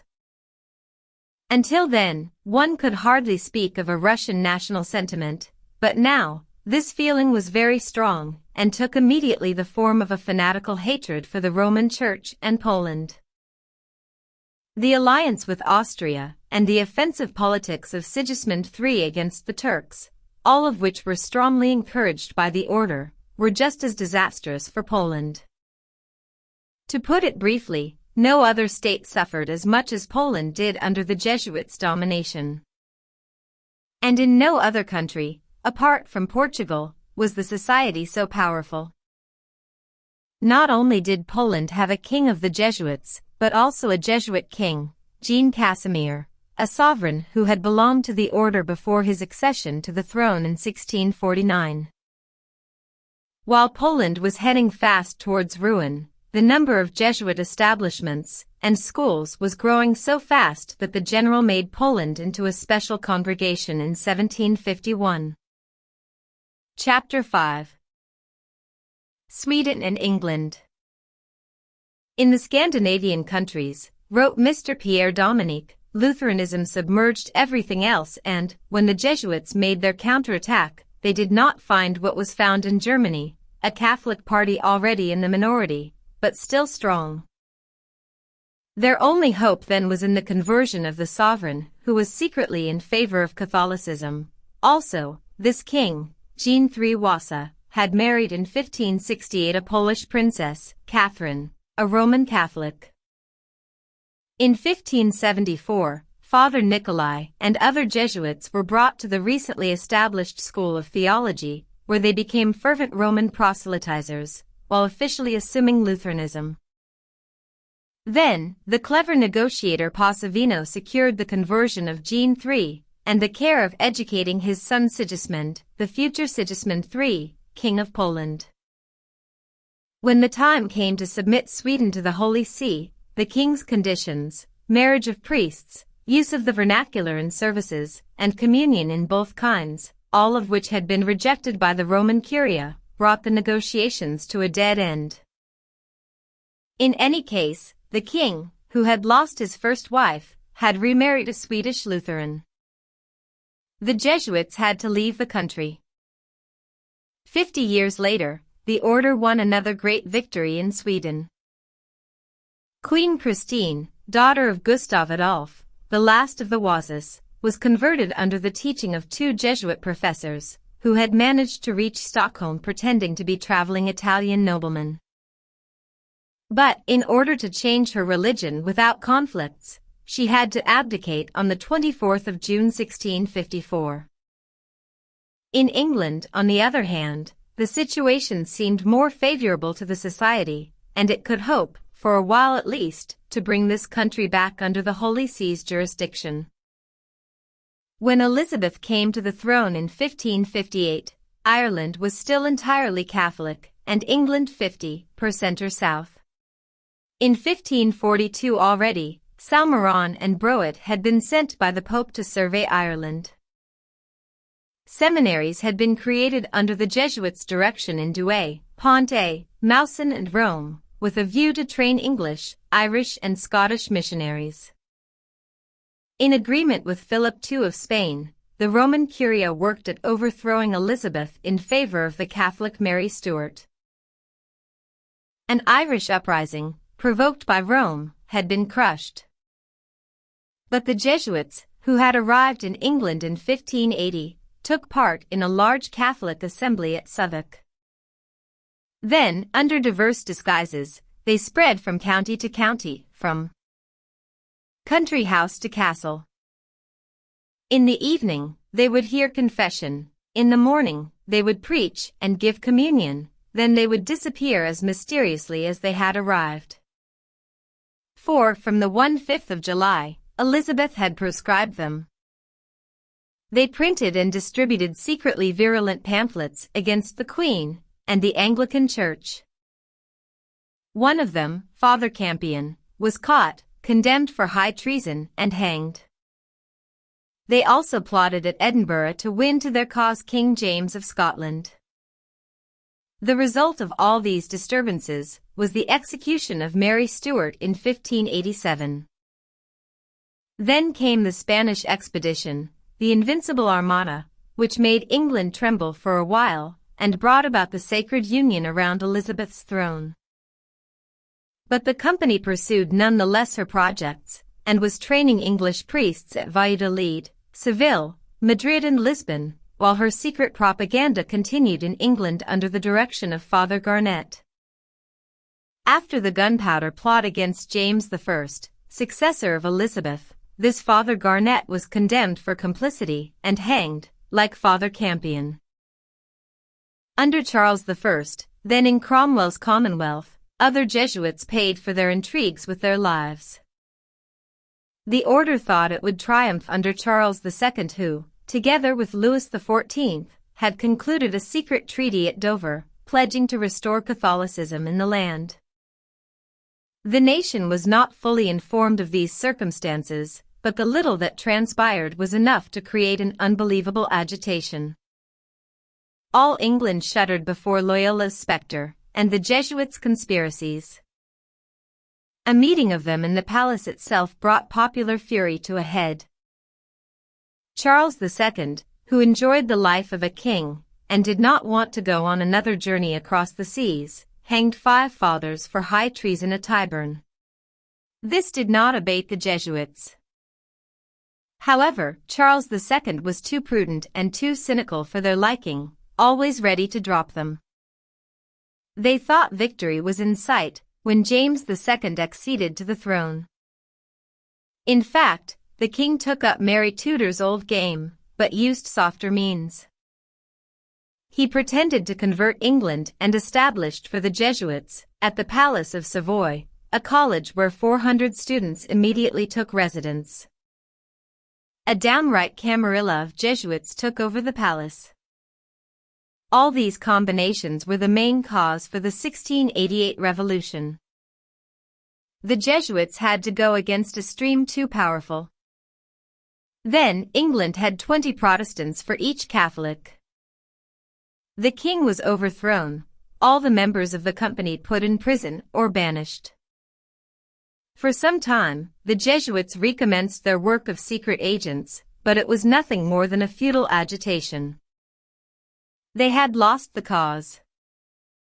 Chapter 6. France. In 1551, the order started to establish itself in France, which was 17 years after its foundation in the Chapel Saint-Denis at Montmartre. Indeed, they presented themselves as effective adversaries of the Reformation, which had won about 1/7 of the French population, but people mistrusted these soldiers too devoted to the Holy See. So their penetration on French soil was slow at first. As in all other countries where general opinion was not in their favor, they insinuated themselves first amongst people at court, then, through them, into the upper classes.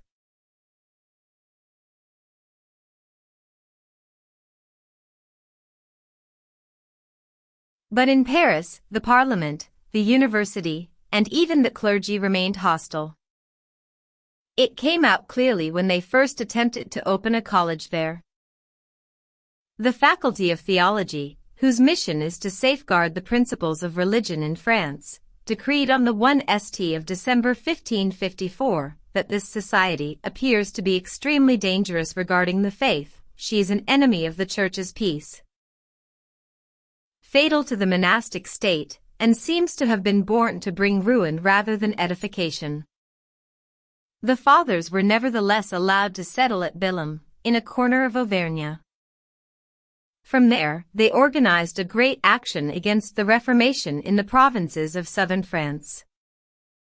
The famous Lainez, the man at the Council of Trent, distinguished himself in polemics, especially at the Colloquy of Poissy, in an unhappy attempt to conciliate the two doctrines, 1561.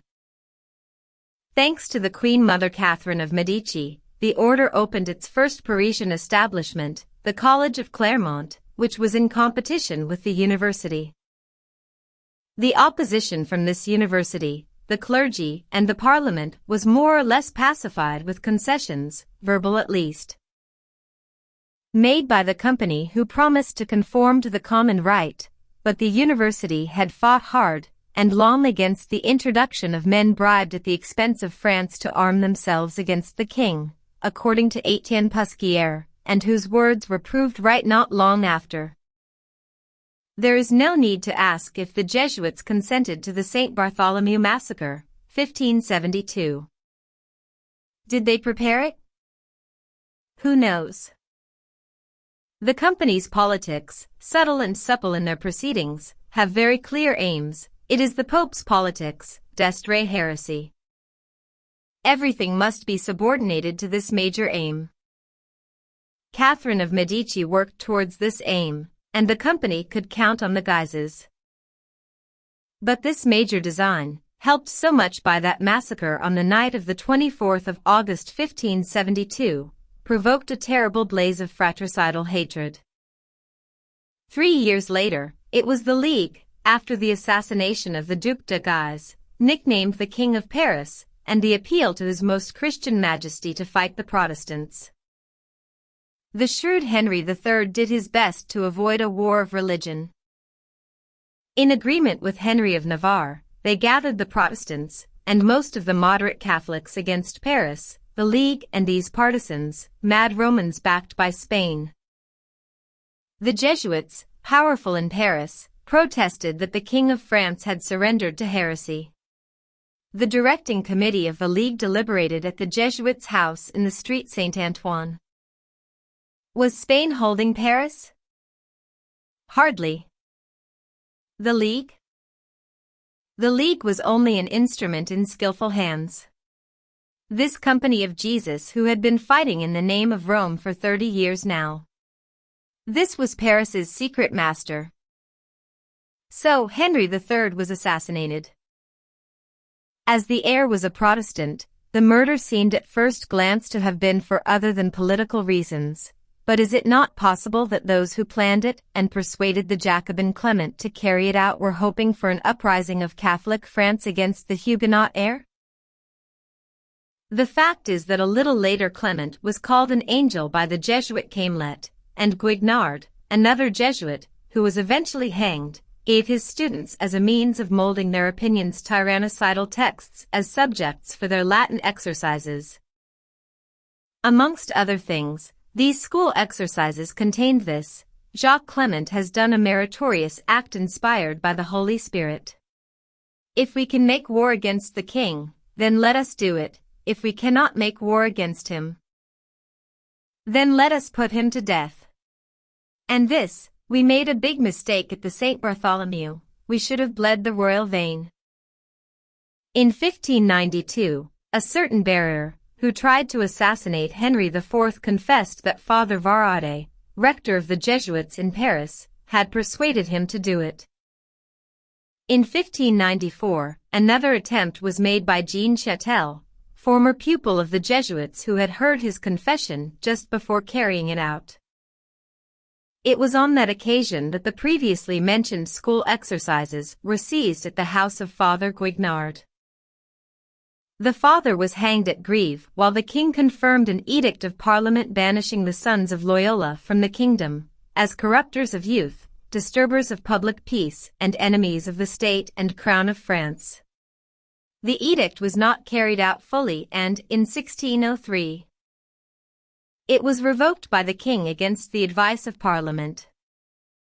Aquaviva, the general of the Jesuits, had been clever in his maneuvers, and led King Henry IV to believe that the order, re-established in France, would loyally serve national interests. How could he, subtle as he was, believe that these fanatical Romans would indeed accept the Edict of Nantes, 1498, which determined the rights of Protestants in France, and, even worse, they would back up his projects against Spain and the Emperor? The fact is, Henry IV chose as his confessor and tutor for the Dauphin one of the most distinguished members of the company, Father Cotton, 38A. On the 16th of May 1610, on the eve of his campaign against Austria, he was murdered by Ravaillac, who confessed having been inspired by the writings of Fathers Mariana and Suarez. These two sanctioned the murders of heretic tyrants, or those insufficiently devoted to the papacy's interests. The Duke of Epernon, who made the king read a letter while the assassin was lying in wait, was a notorious friend of the Jesuits, and Michelet proved that they knew of this attempt. In fact, Ravaillac had confessed to the Jesuit Father d'Aubigny just before, and, when the judges interrogated the priest, he merely replied that God had given him the gift to forget immediately what he heard in the confessional. Parliament, persuaded that Ravaillac had only been a tool for the company, ordered the executioner to burn Mariana's book. Fortunately, Aquaviva was still there. Once again, this great general schemed well. He condemned most severely the legitimacy of tyrannicide. The company always had authors who, in the silence of their studies, exposed the doctrine in all its rectitude. She also possessed great politicians who, when necessary, would put the right masks on it. Thanks to Father Cotton, who took the situation in hand, the Society of Jesus came out of the storm unscathed. Her wealth, the number of her establishments and adherents grew rapidly. But when Louis XIII came to the throne, and Richelieu took the affairs of state in hand, there was a clash of wills.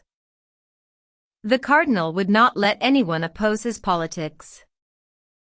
The Jesuit Cosson, confessor of the king, was able to find that out when he was put in prison at Rennes, on Richelieu's order, as a state criminal. This act produced the best results. In order to stay in France, the order went as far as collaborating with the redoubtable minister. H. Baymer wrote this about it: the lack of consideration for the Church always shown by the French government, since Philippe le Bel, in the conflicts between national and ecclesiastic interests, had been, once again, the best politics. The accession of Louis XIV marked the start of the most prosperous time for the order. The laxism of Jesuit confessors, this clever leniency they used to attract sinners not very anxious to make penance, was employed extensively amongst ordinary people as well as at court, especially with the king, who was more a lady's man than devout. His Majesty had no intention of renouncing his amorous affairs, and his confessor was careful to keep off the subject, in spite of it being plain adultery.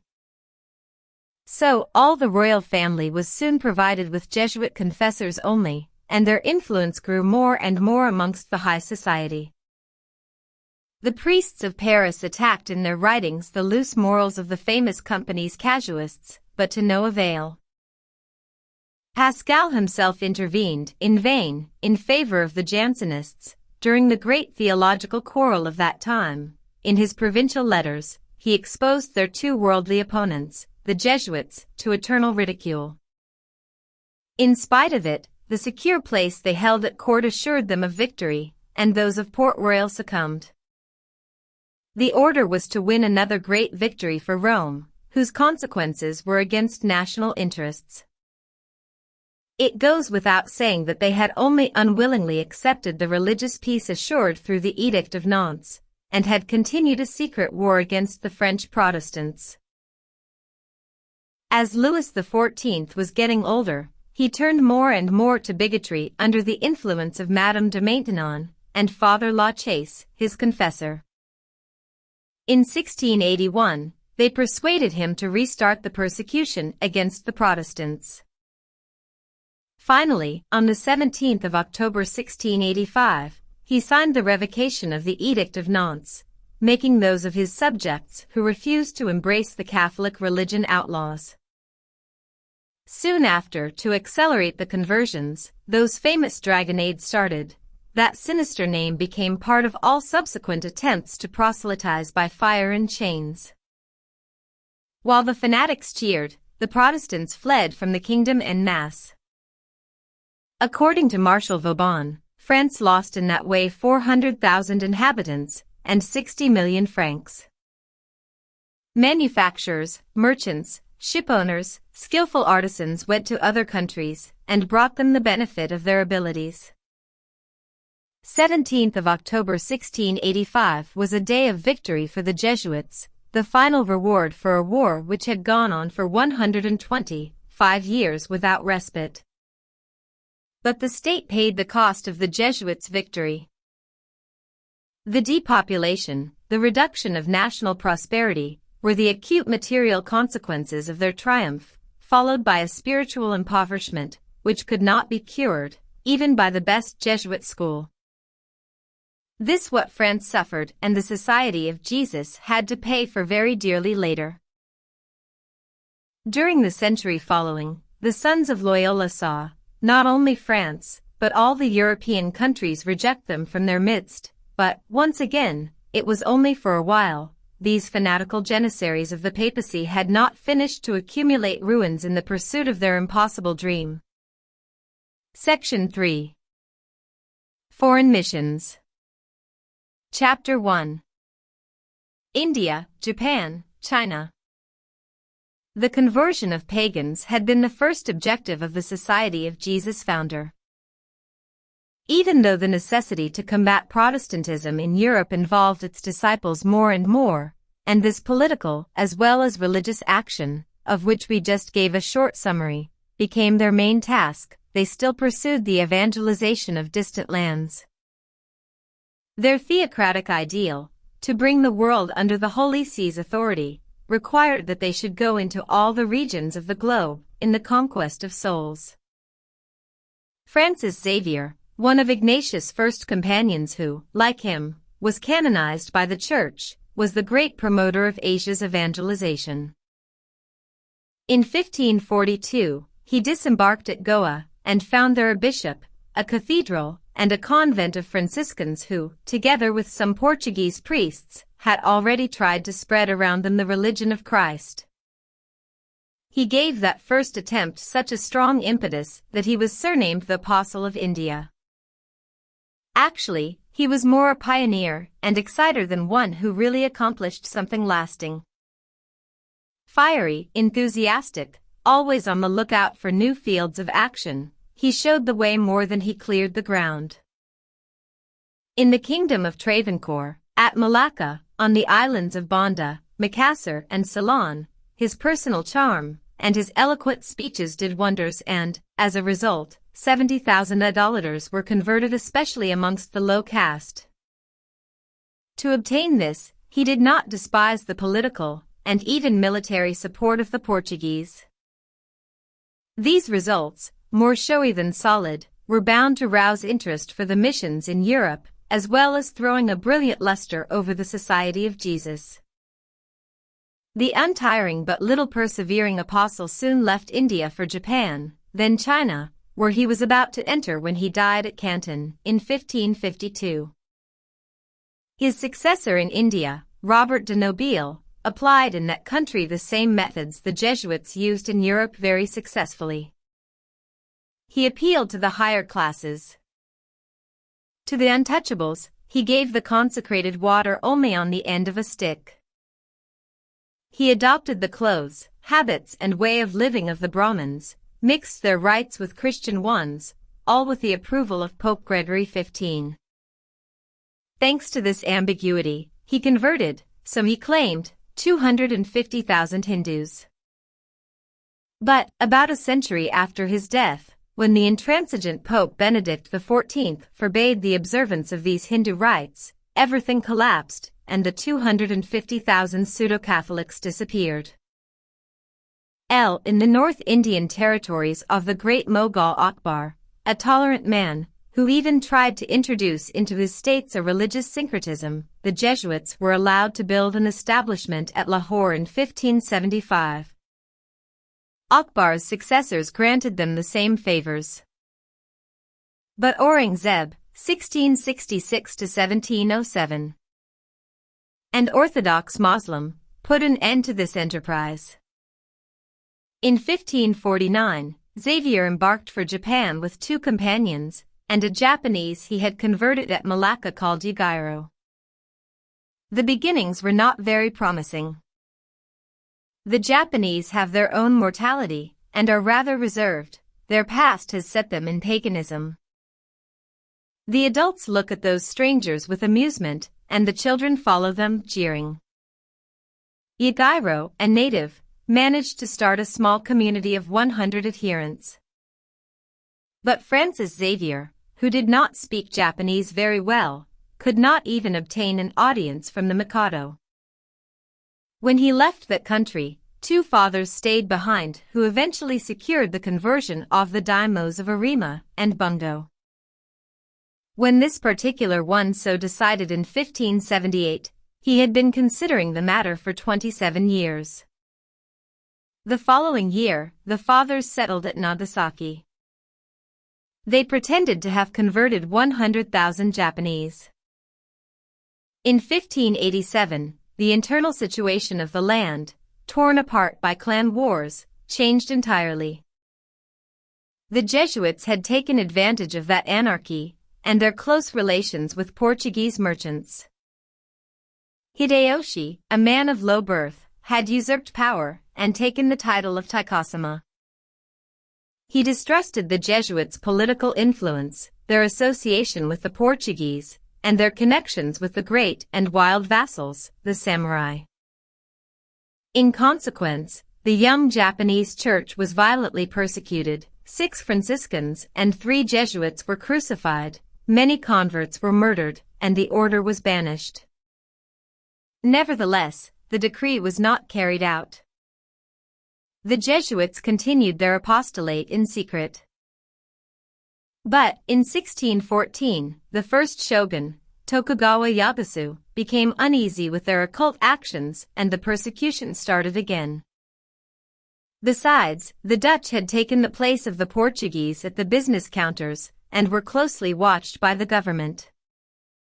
A profound distrust of all foreigners, ecclesiastics, or laymen inspired from then on the conduct of leaders, and, in 1638, a rebellion of the Nagasaki Christians was drowned in blood.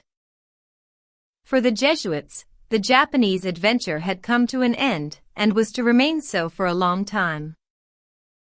We can read in the remarkable work of Lord Bertrand Russell Science and Religion the following racy passage about Francis Xavier the miracle worker. He and his companions wrote many long letters which were kept. In them, they gave accounts of their labors. But none of those written in his lifetime made any mention of miraculous powers. Joseph Acosta, the Jesuit who was so much troubled by Peru's animals, expressly denied that these missionaries had been helped by miracles in their efforts to convert the pagans. But, soon after Xavier's death, stories of miracles started to abound. It was said that he had the gift of tongues, even though his letters were full of allusions to the difficulties he had to master the Japanese language or find good interpreters. Stories were told of how, when his friends had felt thirsty at sea, he had changed salt water into fresh. When he dropped his crucifix into the sea, a crab brought it back to him. According to a later version, he had thrown the crucifix into the sea to still a tempest. When he was canonized in 1622, it was proved, to the satisfaction of the Vatican authorities, that he had accomplished miracles, as no one can become a saint without them. The Pope gave his official guarantee to the gift of tongues, and was particularly impressed by the fact that Xavier had made the lamps burn with holy water instead of oil. This same Pope, Urban VIII, refused to believe Galileo's statements. The legend continued to improve. A biography by Father Bonhours, published in 1682, tells us that the saint had resuscitated 14 persons during his lifetime. Catholic authors still attribute to him the gift of miracles. In a biography published in 1872, Father Coleridge of the Society of Jesus restated that he had the gift of tongues. Judging by the exploits just mentioned, St. Francis Xavier well deserved his halo. In China, the sons of Loyola had a long and favorable time, with only a few expulsions in between. They obtained this on condition they would work there mainly as scientists and bow to the thousands of years old rite of this ancient civilization. Meteorology was the main subject. Francis Xavier had already found out that the Japanese did not know the earth was round and were very interested in what he taught them on that and other similar subjects. In China, it became official and, as the Chinese were not fanatical, things developed peaceably. An Italian, Father Ricci, was the initiator of it, having made his way to Peking. He played the part of an astronomer before the Chinese scientists. Astronomy and mathematics were an important part of Chinese institutions. These sciences enabled the sovereign to date their various seasonal religious and civil ceremonies. Ricci brought information which made him indispensable, and he used this opportunity to speak about Christianity. He sent for two fathers who amended the traditional calendar, establishing the accord between the course of the stars and earthly events. Ricci helped with lesser tasks as well. For instance, he drew a mural map of the empire, where he carefully put China at the center of the universe. This was the Jesuits' main work in that celestial empire. As for the religion's side of their mission, the interest in it was minute. It is rather amusing to think that, in Peking, the fathers were busy rectifying the astronomical mistakes of the Chinese, while, in Rome, the Holy See persistently condemned the Copernican system, and that until 1822. In spite of the fact that the Chinese had very little inclination for mysticism, the first Catholic Church opened at Peking in 1599.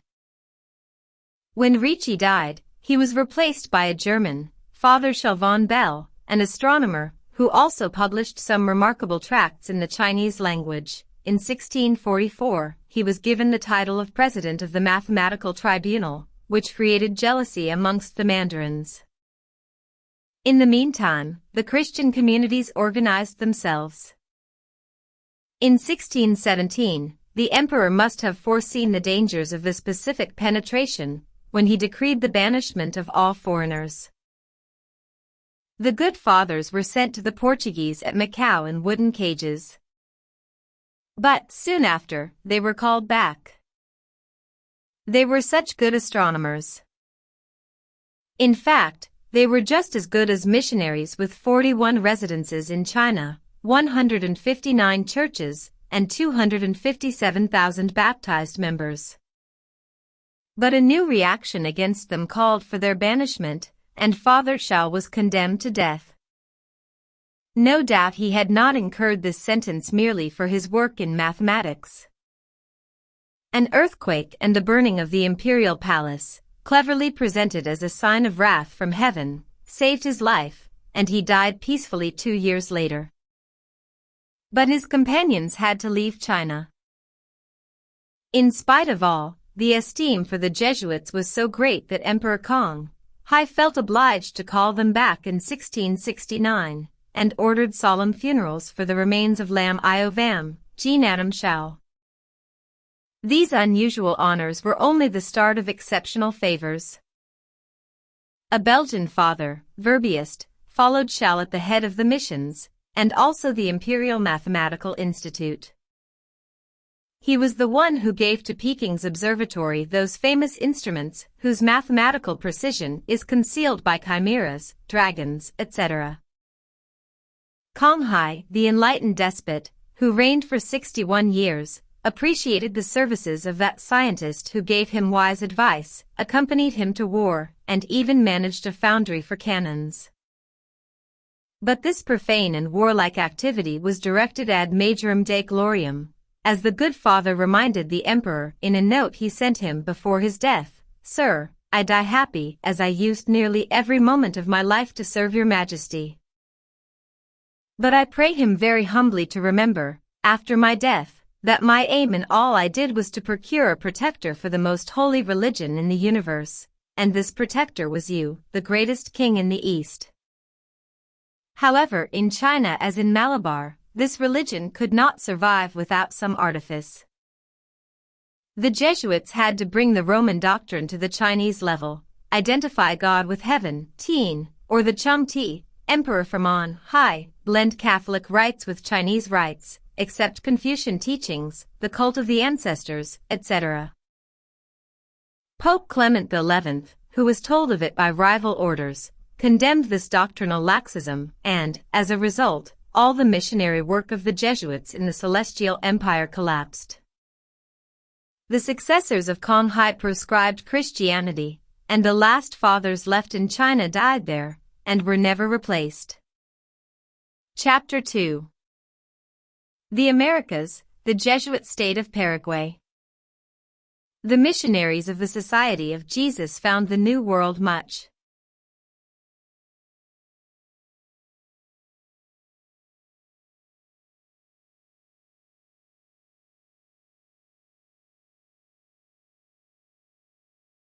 more favorable to their proselytism than Asia. There they found no old and learned civilizations, no religions solidly established, nor any philosophical traditions, but only poor and barbarian tribes, unarmed spiritually as well as temporally before the white conquerors. Only Mexico and Peru, with the memory of Aztec and Inca gods still fresh in their minds, resisted this imported religion for quite a long time. Also, the Dominicans and Franciscans had already established themselves solidly.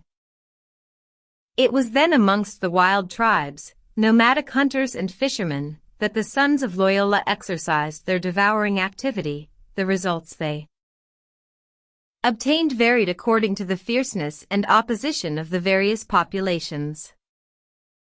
In Canada, the Hurons, peaceful and docile, accepted easily their catechism, but their enemies, the Iroquois, attacked the stations created around Fort Ste. Marie and massacred the inhabitants.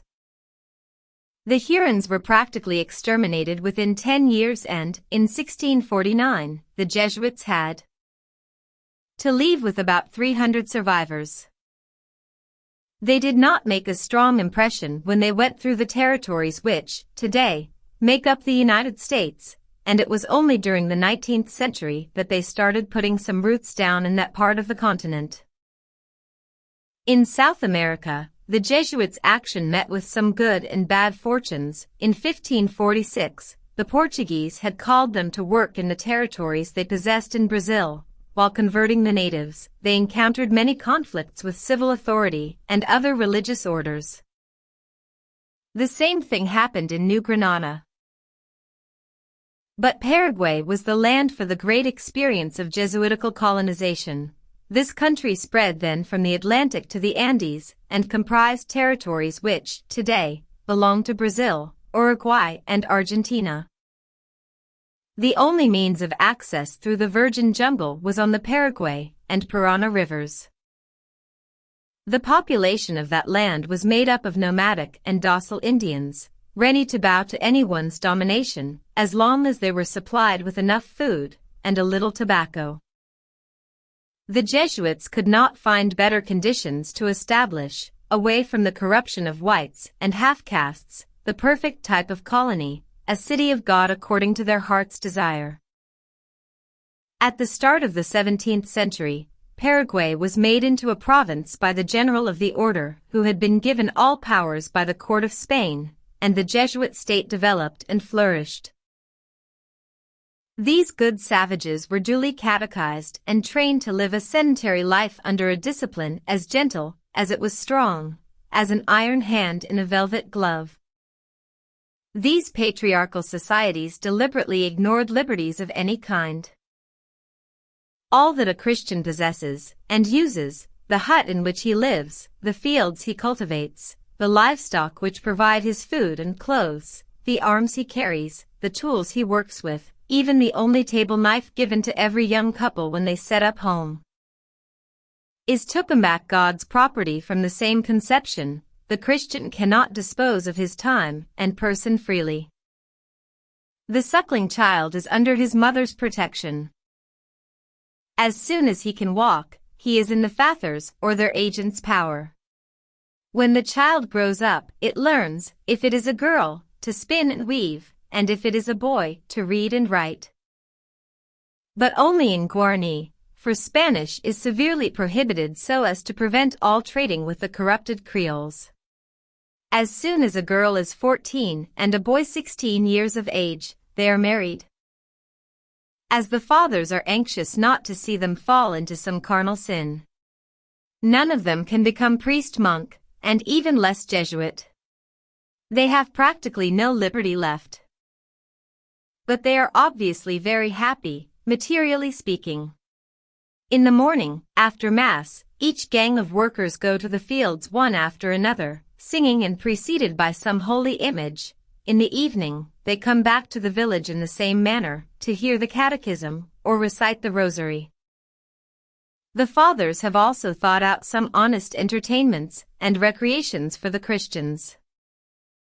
The Jesuits watch over them like fathers, and, like fathers also, they punish the smallest mistakes.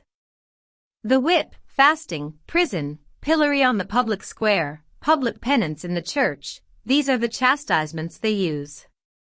So, the red children of Paraguay know no other authority than that of the good fathers. They do not even vaguely suspect that the King of Spain is their sovereign. Is this not a picture somewhat caricatured, the perfect picture of the ideal theocratic society? But let us consider how it affected the intellectual and moral advancement of the beneficiaries of that system, these poor innocents as they were called by the Marquis de Loreto. The mission's high culture is nothing more than an artificial product from an hothouse, carrying in itself a seed of death. Because, in spite of all this breaking in and training, the Guarani remained deep down what he was, a lazy savage, narrow-minded, sensual, greedy and sordid. As the fathers themselves say, he only works when he feels the overseer's goad behind him. As soon as they are left to themselves, they are indifferent to the fact that the harvest is rotting in the field, implements are deteriorating, and the herds are scattered.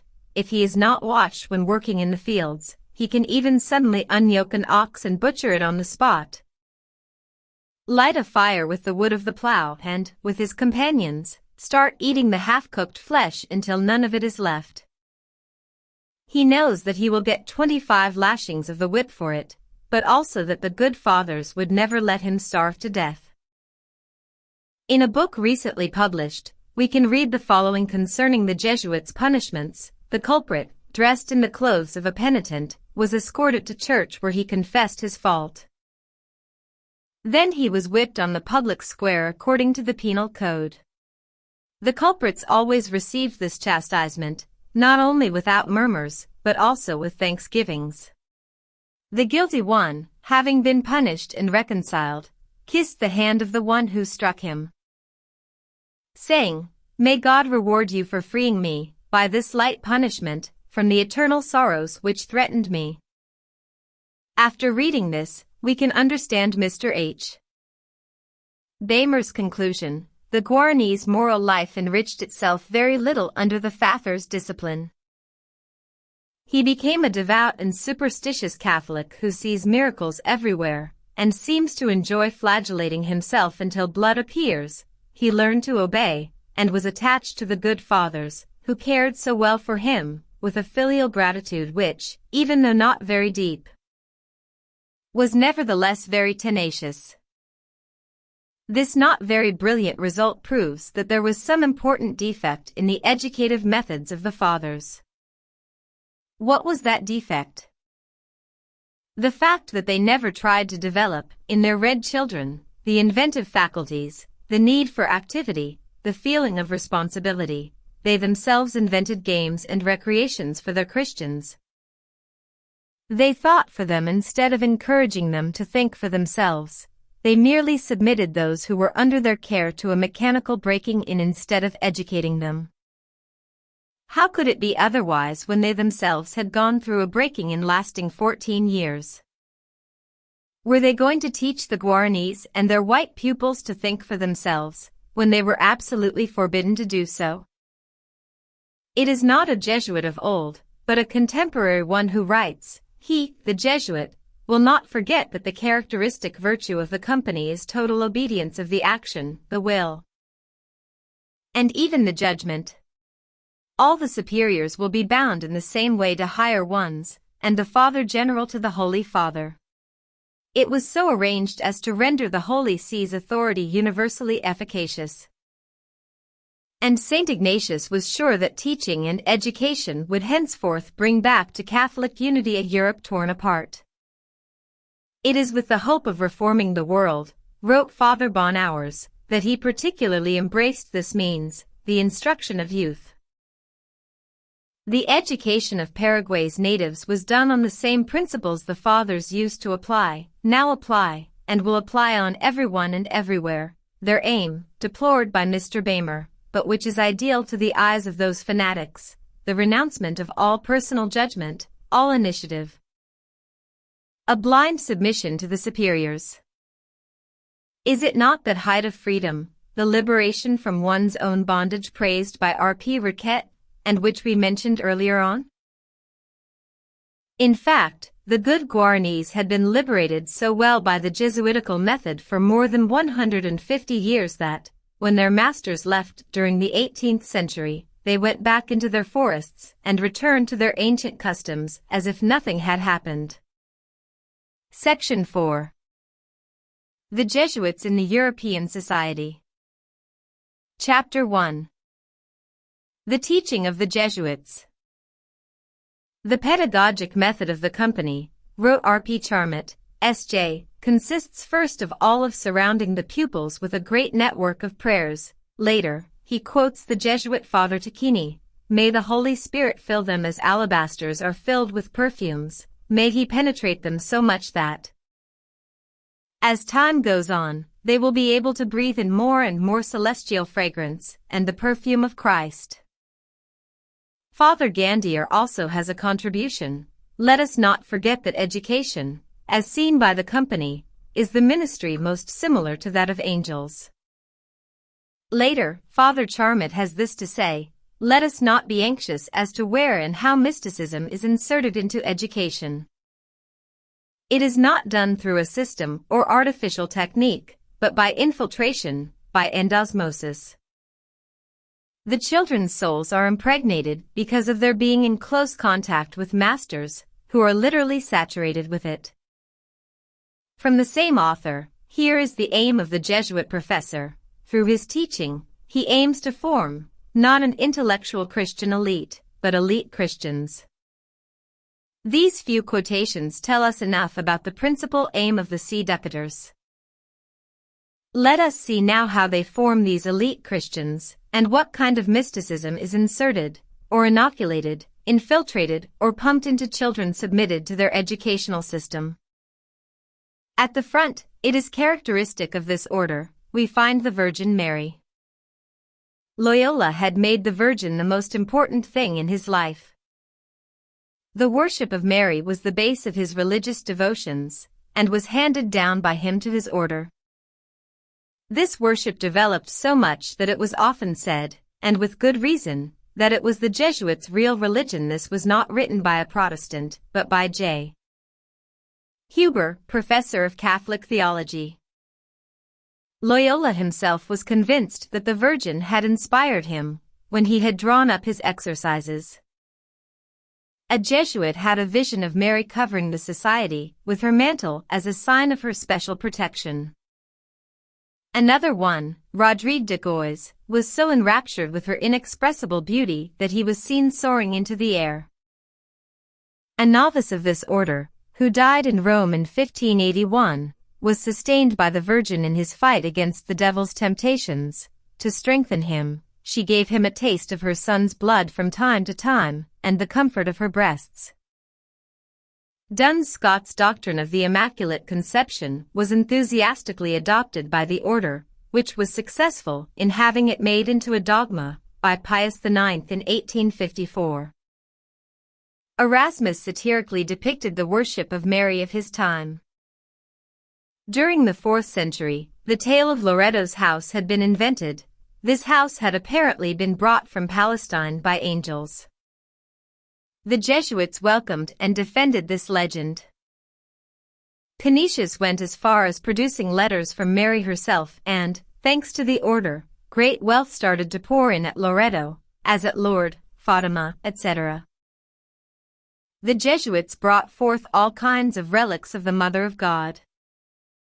When they made their entrance into the Church of St. Michael at Munich, they offered to the veneration of the faithful pieces of Mary's veil, several tufts of her hair and pieces of her comb. They instituted a special cult, consecrated to worship these objects. This worship degenerated into licentious and sensual manifestations, in particular in the hymns dedicated to the Virgin by Father Jacques Pontanus. The poet knew of nothing more beautiful than Mary's breasts, nothing sweeter than her milk, and nothing more delightful than her abdomen. One could multiply these citations endlessly. Ignatius wanted his disciples to have a perceptible, or even sensual piety, similar to his own, and they obviously succeeded. No wonder they were so successful with the Guaranese. This erotic fetishism suited them perfectly. But the good fathers always thought it would suit the whites just as well. As the foundation of their doctrine is an utter contempt for people as human beings, whites or reds were just the same, and both had to be treated as if they were children. So they work relentlessly at propagating this spirit and these idolatrous practices, because of the influence they hold over the Holy See, which cannot do without them. They force them on the Roman Church, in spite of the resistance which has gradually decreased. Father Bari wrote a book entitled, Paradise Opens Through 100 Devotions to the Mother of God. In it, he expounds the idea that the way by which we enter paradise is not important, the important thing is to enter. He enumerates exercises of exterior piety to Mary which open heaven's doors. Amongst other things, these exercises consist of giving to Mary morning and evening salutations, frequently charging the angles to greet her, expressing the desire to build her more churches than all those built by monarchs put together, carrying day and night a rosary as a bracelet, an image of Mary, etc. These practices are enough to assure our salvation, and if the devil, when we are about to die, makes claims on our souls, we just have to remind him that Mary is responsible for us and he must sort things out with her.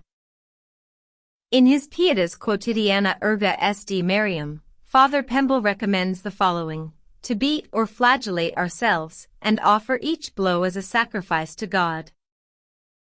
Through Mary to carve with a knife the holy name of Mary on our chest, to cover ourselves decently at night so as not to offend the chaste gaze of Mary, to tell the Virgin you would be willing to offer her your place in heaven if she didn't have her own, to wish you had never been born or go to hell if Mary had not been born, to never eat an apple, as Mary had been kept from the mistake of tossing of it.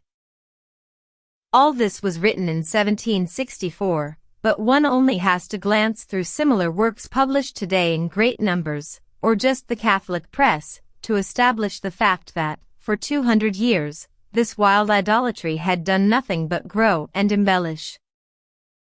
The late Pope Pius XII distinguished himself as far as the ownership of Mary is concerned.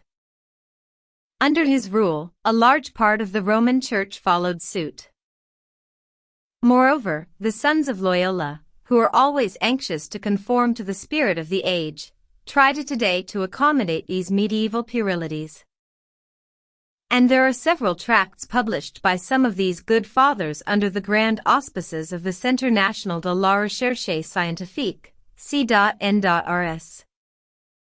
If we add to this the scapulars of various colors with their appropriate virtues, the worship of saints, images, relics, the apology of the miracles, the adoration of the Sacred Heart, we will have some idea of the mysticism with which the children's souls are impregnated through their contact with masters, who are saturated with it, as R.P. Charmot wrote in 1943. There is no other way to form elite Christians. Nevertheless, if they were to win their fight against the universities, the Jesuit colleges had to expand their teaching and include secular subjects, as the Renaissance had awakened a thirst for learning. We know that they gladly carried it out while taking all the necessary precautions to prevent this learning going against the aim of their teaching, maintaining the minds in complete obedience to the Church. That is why their pupils are first of all surrounded by this great web of prayers, which would not be sufficient if the learning imparted was not carefully purged from all heterodox spirit and ideas. So Greek and Latin is regarded very highly in these colleges, were studied for their literary value, but the antique Orthodox thought was expounded just enough to establish the so-called superior scholastic philosophy. These humanists they were training were able to compose discourses and Latin verses, but the only master of their thoughts was St. Thomas Aquinas, a monk of the 13th century. Listen to Ratio Studiorum, fundamental treatise of Jesuit pedagogy, quoted by R.P. Charmot. We will carefully discard secular subjects, which do not favor good morals and piety. We will compose poems, but may our poets be Christians and not followers of pagans who invoke muses, mountain nymphs, sea nymphs, Calliope, Apollo, etc. or other gods and goddesses. What's more, if these are to be mentioned, may it be with the view to caricature them, as they are only demons. So, all sciences, and especially natural sciences, will be interpreted in like manner. In fact, R.P. Charmot doesn't even try to hide it in what he said about the Jesuit professor in 1943. He teaches sciences, not for themselves, but only with the view to bring about God's greatest glory. It is the rule laid down by St. Ignatius in his Constitutions. And again, when we speak of a whole culture, we do not mean that we teach all subjects and sciences, but we give a literary and scientific education, which is not purely secular and impermeable to the lights of revelation. The instruction dispensed by the Jesuits was therefore bound to be more flashy than profound, or formalistic as it is often called. They did not believe in liberty, which was fatal as far as teaching is concerned, wrote H. Bamer. The truth is that the relative merits of the Jesuits' teaching diminished, while science, and the methods of education and instruction progressed and developed, on the basis of a wider and deeper conception of humanity. Buckle said, the more civilization advanced, the more the Jesuits lost ground, not merely because of their own decadence, but because of all the modifications and changes in the minds of those around them. During the 16th century, the Jesuits were ahead, but during the 18th century, they were behind their time. Chapter 2. The Morals of the Jesuits. The conquering spirit of their society, the burning desire to attract consciences and hold them under their exclusive influence, could only induce the Jesuits to be more lenient with the penitents than confessors of other orders or the secular clergy. We do not catch flies with vinegar. Rightly says the proverb. As we have already seen, Ignatius expressed the same idea in different terms and his sons drew their inspiration from it. The extraordinary activity deployed by the order in the field, or moral theology, already shows that this subtle science had, for him, a much greater practical importance than the other sciences. Mr. Bamer, who wrote the phrase we just quoted, reminds us that confession was very rare during the Middle Ages, and the faithful resorted to it only in the gravest cases. But the domineering character of the Roman Church made the practice of it spread and grow more and more. In fact, during the 16th century, confession had become a religious duty which had to be diligently observed. Ignatius considered it most important and recommended to his disciples that as many of the faithful as possible should observe it regularly. The results of this method were extraordinary. The Jesuit confessors soon enjoyed everywhere the same consideration shown to the Jesuit professors, and the confessional was considered by all as the symbol of the order's power and activity. As were the professorial chair and the Latin grammar. If we read Ignatius' instructions regarding confession and moral theology, we must admit that, from the beginning, the order was prepared to treat the sinner kindly, that as time went on, it showed more and more indulgence until this kindness degenerated into slackness. We can understand easily why this clever leniency made them such successful confessors. This is how they won the favors of the nobles and high-ups of this world, who always needed the condescension of their confessors more than the mass of ordinary sinners. The courts of the Middle Ages never had any all-powerful confessors. This characteristic figure appeared in the life of the courts only in modern times, and it is the Jesuit order which implanted it everywhere. Mr. Bamer wrote, during the 17th century, these confessors not only obtained an appreciable political influence everywhere, but even accepted, and sometimes openly, political posts or functions. It is then that Father Neidhart took the direction of Spanish politics as Prime Minister, and Grand Inquisitor. Father Fernandez sat, and was entitled to speak and vote in the Portuguese Council. Father Lachaise and his successor held the functions of ministers for ecclesiastical affairs at the Court of France.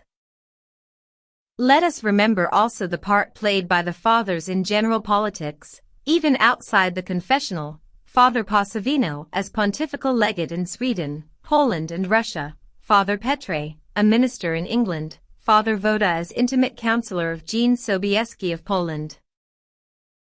As maker of kings in Poland, as mediator when Prussia was made into a kingdom, one must admit that no other order showed so much interest and talent for politics, and deployed so much activity in it than the Jesuit order.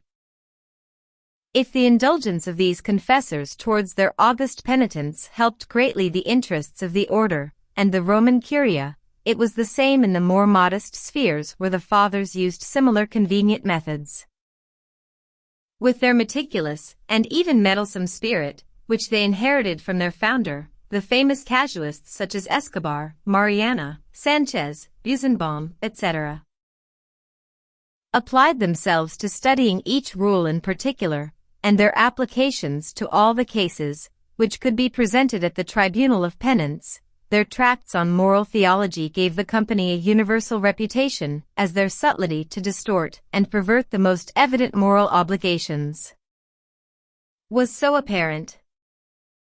Here are some examples of these acrobatics. The divine law prescribes you shall not bear false witness. There is false witness only if the one who took the oath uses words which he knows will deceive the judge. The use of ambiguous terms is therefore allowed, and even the excuse of mental reservation in certain circumstances. If a husband asks his adulterous wife if she has broken the conjugal contract, she can say no without hesitation, as that contract still exists. Once she has obtained absolution at the confessional, she can say, I am without sin, if, while she says it, she thinks of that absolution which took the load of her sin. If her husband is still incredulous, she can reassure him by saying that she has not committed adultery, and if she adds, under her breath, adultery, she is obliged to confess. It is not hard to imagine that such a theory was successful with their beautiful penitent ladies.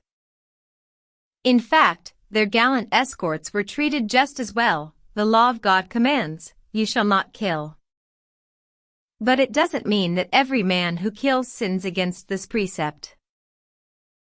For example, if a nobleman is threatened with blows or beating, he can kill his aggressor, but of course this right is only for the nobleman, and not the plebeian, as there is nothing dishonorable for a common man to receive a beating. In the same way, a servant who helps his master seduce a young girl is not committing a mortal sin if he can fear serious disadvantages or bad treatment in case he refuses. If a young girl is pregnant, a miscarriage can be induced if her fault is the cause of dishonor for herself or a member of the clergy. As for Father Benzi, he had his hour of fame when he declared, it is only a slight offense to feel the breasts of a nun, and, because of it, the Jesuits were nicknamed the mammillary theologians. But, as far as that is concerned, the famous casuist, Thomas Lange, deserves the prize for his tract De Matrimonio, in which the pious author studies with outrageous details all the varieties of carnal sin. Also, let us study further these convenient maxims as far as Pollux are concerned, especially those relative to the legitimacy of assassinating tyrants found guilty of lukewarmness towards the sacred interests of the Holy See. Mr. Bamer has this to say, As we have just seen, it is not difficult to guard against mortal sin.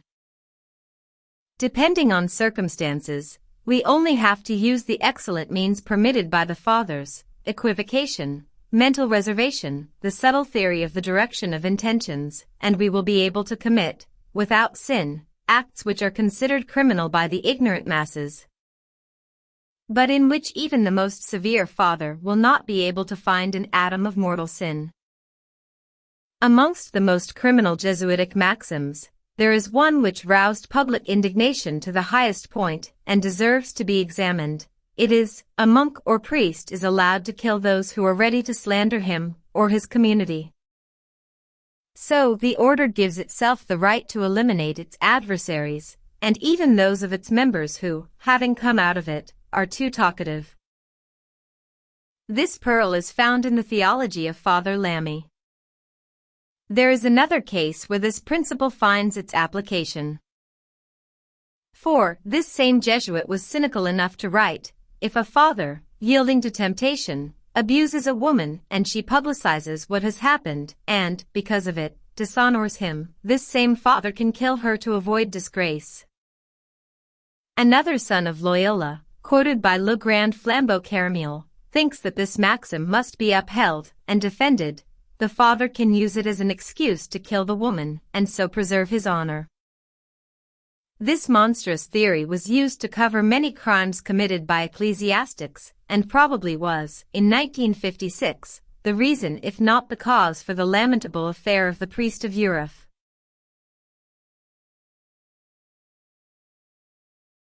Chapter 3.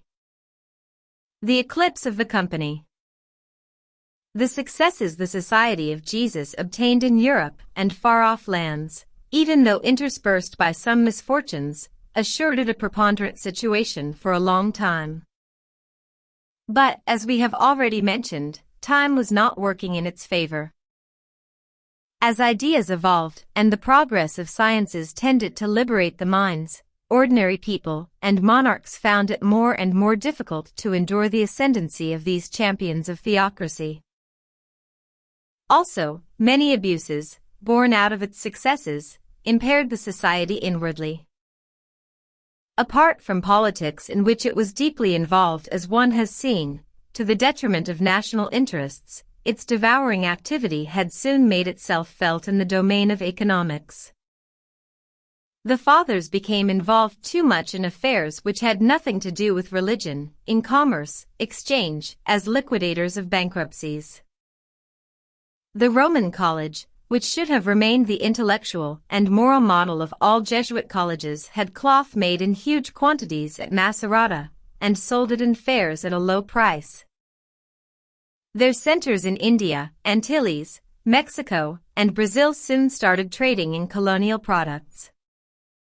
At Martinique, a procurator created vast plantations which were cultivated by Negro slaves. This is the commercial side of foreign missions, which is just the same today.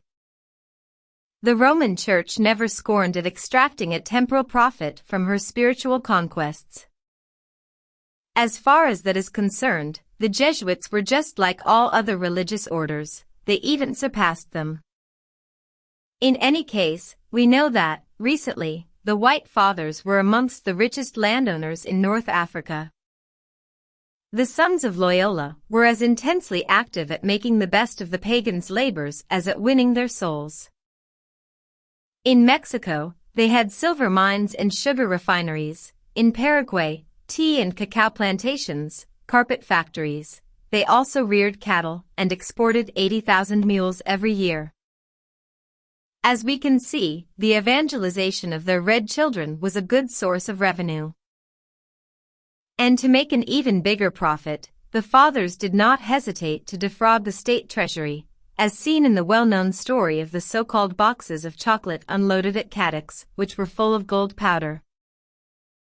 Bishop Palafox, sent as apostolic visitor by Pope Innocent VIII, wrote to him in 1647, "All the wealth of South America is in the hands of the Jesuits."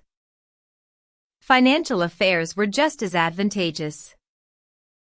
In Rome, the coffers of the order made payments to the Portuguese embassy in the name of the Portuguese government.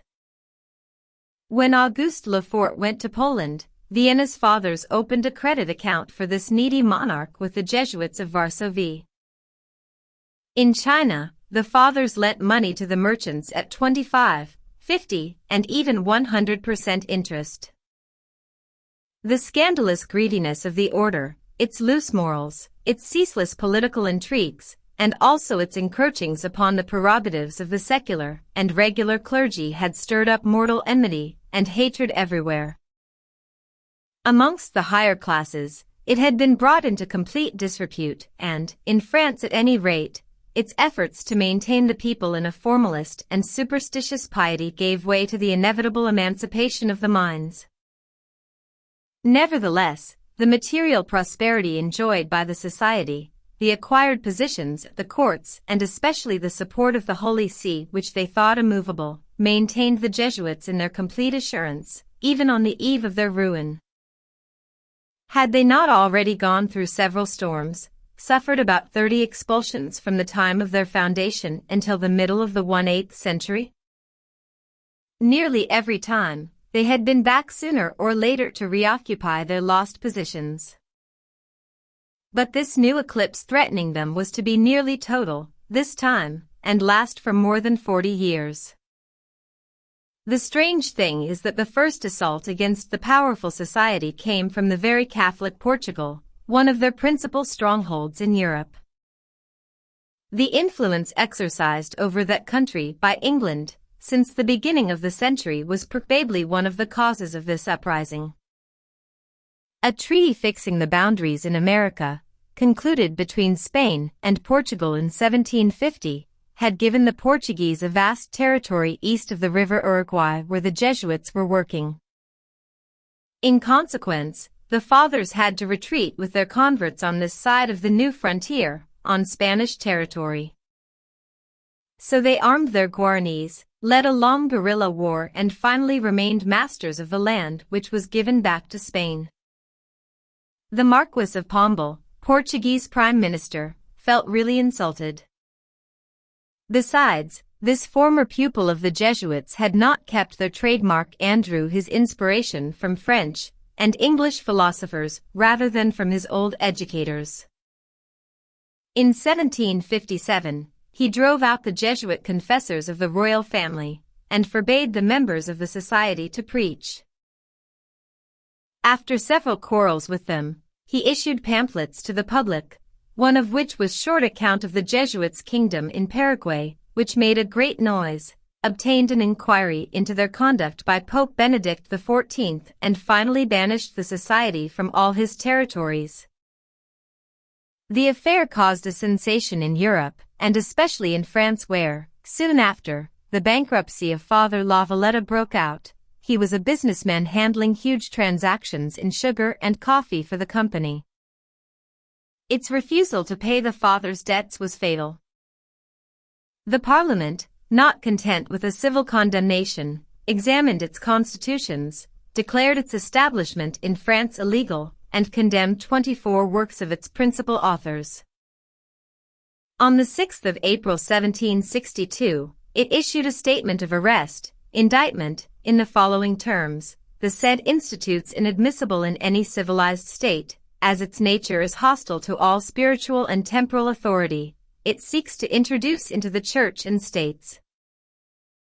Under the plausible veil of a religious institute, not an order truly desirous to spread evangelical perfection, but rather a political body working untiringly at usurping all authority, by all kinds of indirect, secret and devious means. In conclusion, the Jesuits' doctrine was described as follows: perverse, destroyer of all religious and honest principles, insulting to Christian morals, pernicious to civil society, hostile to the rights of the nation, the royal power, and even the security of the sovereigns and obedience of their subjects, suitable to stir up the greatest disturbances in the states, conceive and maintain the worst kind of corruption in men's hearts. In France, the society's properties were confiscated for the benefit of the crown, and none of its members was allowed to stay in the kingdom unless he renounced his vows and swore to submit to the general rules of France's clergy. In Rome, the Jesuits' general, Ricci, obtained from Pope Clement XIII a bull confirming the order's privileges and proclaiming its innocence. But it was too late. In Spain, the Bourbons suppressed all the establishments of the society, the metropolitan ones as well as the colonial ones. So ended Paguay's Jesuit state. The governments of Naples, Parma, and even the Grand Master of Malta also banished the sons of Loyola from their territories. The 6,000 who were in Spain had a strange experience after they had been thrown in prison. King Charles III sent all the prisoners to the Pope with a grand letter in which he said that he put them under the wise and immediate control of your holiness. But, when the wretches were about to disembark at Civitavecchia, they were welcomed with the thunder of cannon shot on the order of their own general who already had to look after the Portuguese Jesuits and couldn't even feed them. They just managed to find them a wretched sanctuary in Corsica. Clement XIII, elected on the 6th of July 1758, had resisted a long time the pressing requests of several nations demanding the Jesuits' suppression. He was about to yield, and had already arranged a consistory for the 3rd of February 1769, at which he was to tell the cardinals about his resolution to comply with the wishes of these courts, on the night before that particular day. He suddenly felt ill as he was going to bed and cried out, "I am dying." It is a very dangerous thing to attack the Jesuits. A conclave assembled and went on for 3 months. At last, Cardinal Ganganelli put on the mitre, and took the name of Clement XIV. The courts which had banished the Jesuits kept on asking for the total suppression of the society. But the papacy was in no hurry to abolish this primordial instrument for the carrying out of its politics, and 4 years passed before Clement XIV, constrained by the firm attitude of his opponents, who had occupied some of the pontifical states, at last signed the brief of dissolution, Dominus Ac Redemptor in 1773. Ricci, the order's general, was even imprisoned at the castle of St. and where he died a few years later. The Jesuits only appeared to submit to this verdict which condemned them.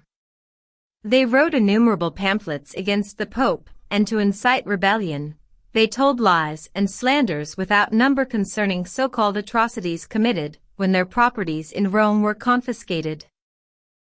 The death of Clement XIV, 14 months later, was even attributed to them by a section of European opinion. The Jesuits, in principle at least, were no more, but Clement XIV knew very well that, by signing their death warrant, he was signing his own as well. "This suppression is done at last," he exclaimed, "and I am not sorry about it. I would do it again if it was not done already, but this suppression will kill me." Ganganelli was right. Soon, posters started to appear on the palace walls which invariably displayed these 5 letters, I.S.S.S.V, and everyone wondered what it meant. Clement understood immediately and boldly declared, "It means in September, Sarah seed vacant, in September, the see will be vacant, that the Pope will be dead." 26. Here is another testimony. Pope Ganganelli did not survive long after the Jesuit suppression, said Scipion de Ricci. The account of his illness and death, sent to the court of Madrid by the minister for Spain in Rome, proved that he had been poisoned. As far as we know, no inquiry was held concerning this event by the cardinals. Nor the new pontiff, the perpetrator of that abominable deed, was then able to escape the judgment of the world, but he will not be able to escape God's justice. 27. We can positively affirm that, on the 22nd of September 1774, Pope Clement XTV died by poisoning. Meanwhile, the Empress of Austria, Marie Therese, had also banished the Jesuits from all her states. Only Frederick of Prussia and Catherine II, Empress of Russia, welcomed them in their countries as educators. But, in Prussia, they only managed to stay for 10 years, until 1786. Russia was favorable to them longer, but there also, and for the same reason, they eventually aroused the animosity of the government. The suppression of the schism and the rallying of Russia to the Pope attracted them like a lamp attracts a moth. They launched an active propaganda program in the army and aristocracy and fought against the Bible Society created by the Tsar. They won several successes and converted Prince Galitzin, nephew of the Minister for Worship. So the Tsar intervened, and we have the ukase of the 20th of December 1815. No need to say that the grounds for this ukase, which banished the Jesuits from St. Petersburg and Moscow, were the same as in all the other countries. We came to realize that they did not fulfill the duties expected of them. Instead of living as peaceful inhabitants in a foreign country, they disturbed the Greek religion, which has been since ancient times the predominant religion in our empire, and on which rests the peace and happiness of the nations under our scepter. They abused the confidence they obtained and turned the youth entrusted to them and inconsistent women away from our worship. We are not surprised that this religious order was expelled from every country, and that their actions were not tolerated anywhere. In 1820 at last, general measures were taken to drive them out of the whole of Russia. But, because of political events favoring it, they had set foot again in Western Europe when their order was solemnly re-established by Pope Pius VII in 1814.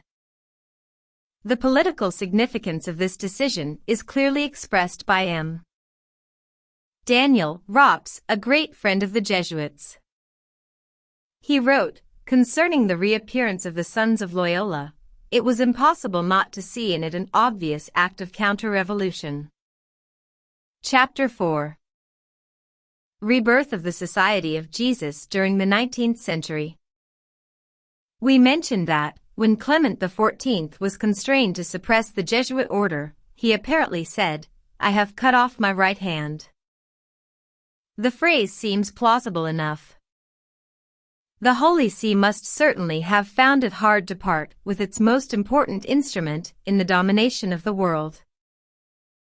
The order's disgrace, a political measure imposed by circumstances, was gradually attenuated by the successors of Clement XIV, Pius VI, and Pius VII, and if the official eclipse of the Jesuits lasted 40 years, it was because of the upheavals in Europe resulting from the French Revolution. In any case, that eclipse was never total. Most of the Jesuits had stayed in Austria, France, Spain, Italy, mingling with the clergy. They met with each other or gathered in large numbers as much as possible. In 1794, Jean de Tournely founded the Society of the Sacred Heart in Belgium as a teaching body. Many Jesuits joined it.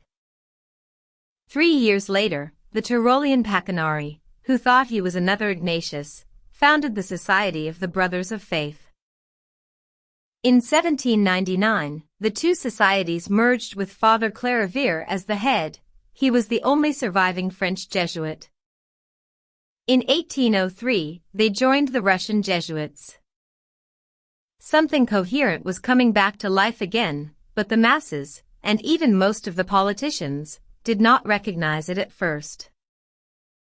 The French Revolution, and then the Empire, gave the Company of Jesus an unexpected credibility again. It was a defensive reaction against new ideas springing up in the ancient monarchies. Napoleon I described the society as very dangerous. She will never be allowed in the empire. But, when the Holy Alliance triumphed, the new monarchs did not disdain the help of these absolutists in bringing back the people to a strict obedience. But times had changed. All the skill of the good fathers could only delay, and not stop the propagation of liberal ideas, and their efforts were more harmful than useful. In France, the Restoration experienced it in a bitter way. Louis XVIII, an unbeliever and clever politician, tried to contain the rise of ultras as much as he could. But under Charles X, narrow-minded and very devout, the Jesuits had it easy. The law which expelled them in 1764 was still being enforced. No matter. They enlivened the famous congregation, first kind of Opus Dei. This pious brotherhood, composed of ecclesiastics and laymen, was found everywhere, pretending to purge the army, the magistracy, the administration, the teaching profession. It held missions all over the country, planting commemorative crosses wherever it went. Many of these are still there today. It stirred up the believers to fight the infidels, and made itself so hateful that even the very Catholic and very legitimist Montlosier exclaimed, "Our missionaries have started fires everywhere. If something has to be sent to us, we would rather have Marseille's plague than more missionaries." In 1828, Charles X withdrew the order's right to teach, but it was too late. The dynasty collapsed in 1830. Hated and covered with shame, the sons of Loyola nevertheless stayed in France, but disguised, as the order was still officially abolished. Louis, Philippe and Napoleon III tolerated them. The Republic scattered them in 1880 only, under the administration of Jules Ferry.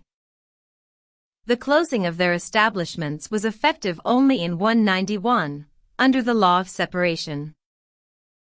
During the 19th century, the company's history in America and half of Europe was equally full of ups and downs as in the past, while fighting the new ideas.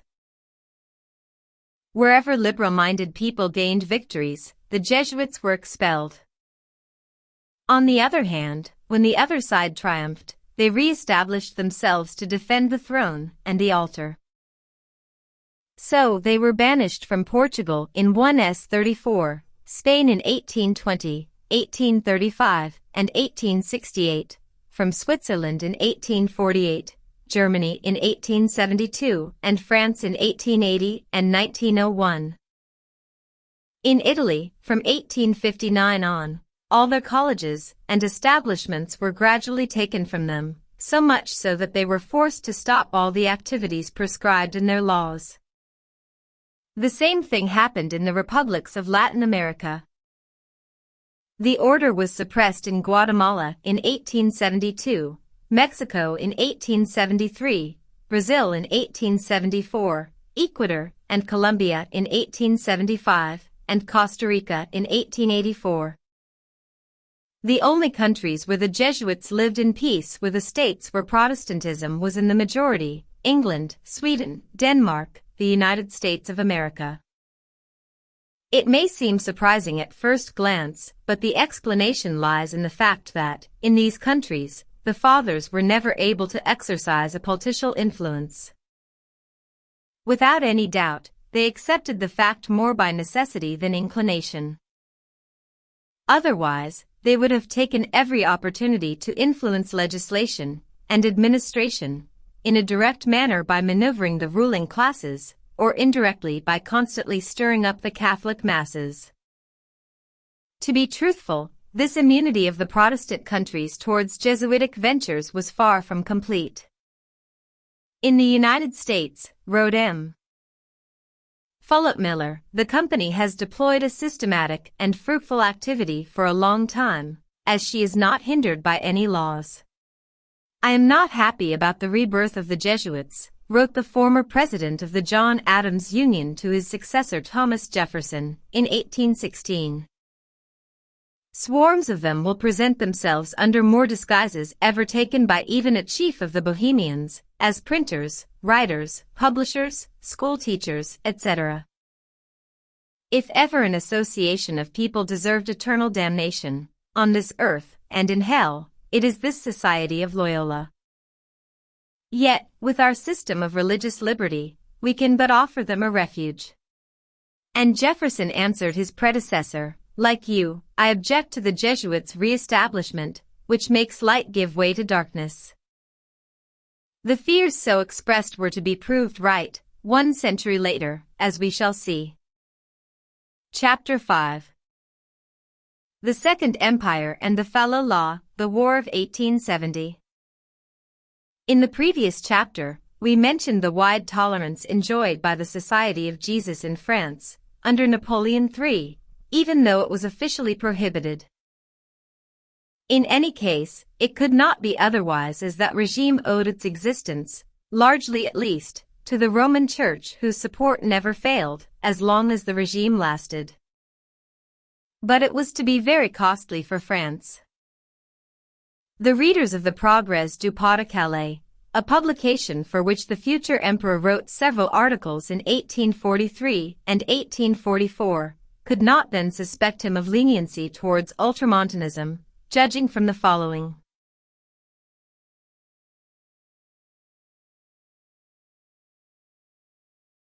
The clergy demands, under the cover of freedom of teaching, the right to instruct youth. The state, on the other hand, also demands the right to direct public instruction for her own interests. This struggle is the result of divergent opinions, ideas and feelings between government and church. Both want to influence the new generations coming up in opposite directions, and for their own benefit. We do not believe, as one well-known orator does, that all ties between the clergy and civil authority must be broken in order to stop this diversion. Unfortunately, France's ministers of religion are generally opposed to democratic interests. To allow them to build schools without control is to encourage them to teach the people the hatred of revolution and liberty. And again, the clergy will stop being ultramontane as soon as one compels them to be brought up, as formerly, in an up-to-date manner, and to mingle with the people gaining their education from the same sources as the general public. Referring to the way in which German priests were trained, the author clarifies his thoughts in the following manner: instead of being shut away from the rest of the world, from childhood, and so be instilled in the seminaries with hatred for the society in which they must live, they would learn early to be citizens before being priests. This did not encourage political clericalism for the future sovereign, then a Carbonari. But the ambition to sit on the throne soon made him more docile towards Rome. Did not Rome herself help him climb the first step? Having been made President of the Republic on the 10th of December 1848, Louis Napoleon Bonaparte gathers several ministers around himself, one of which is M. de Fallow. Who is this M. de Fallow?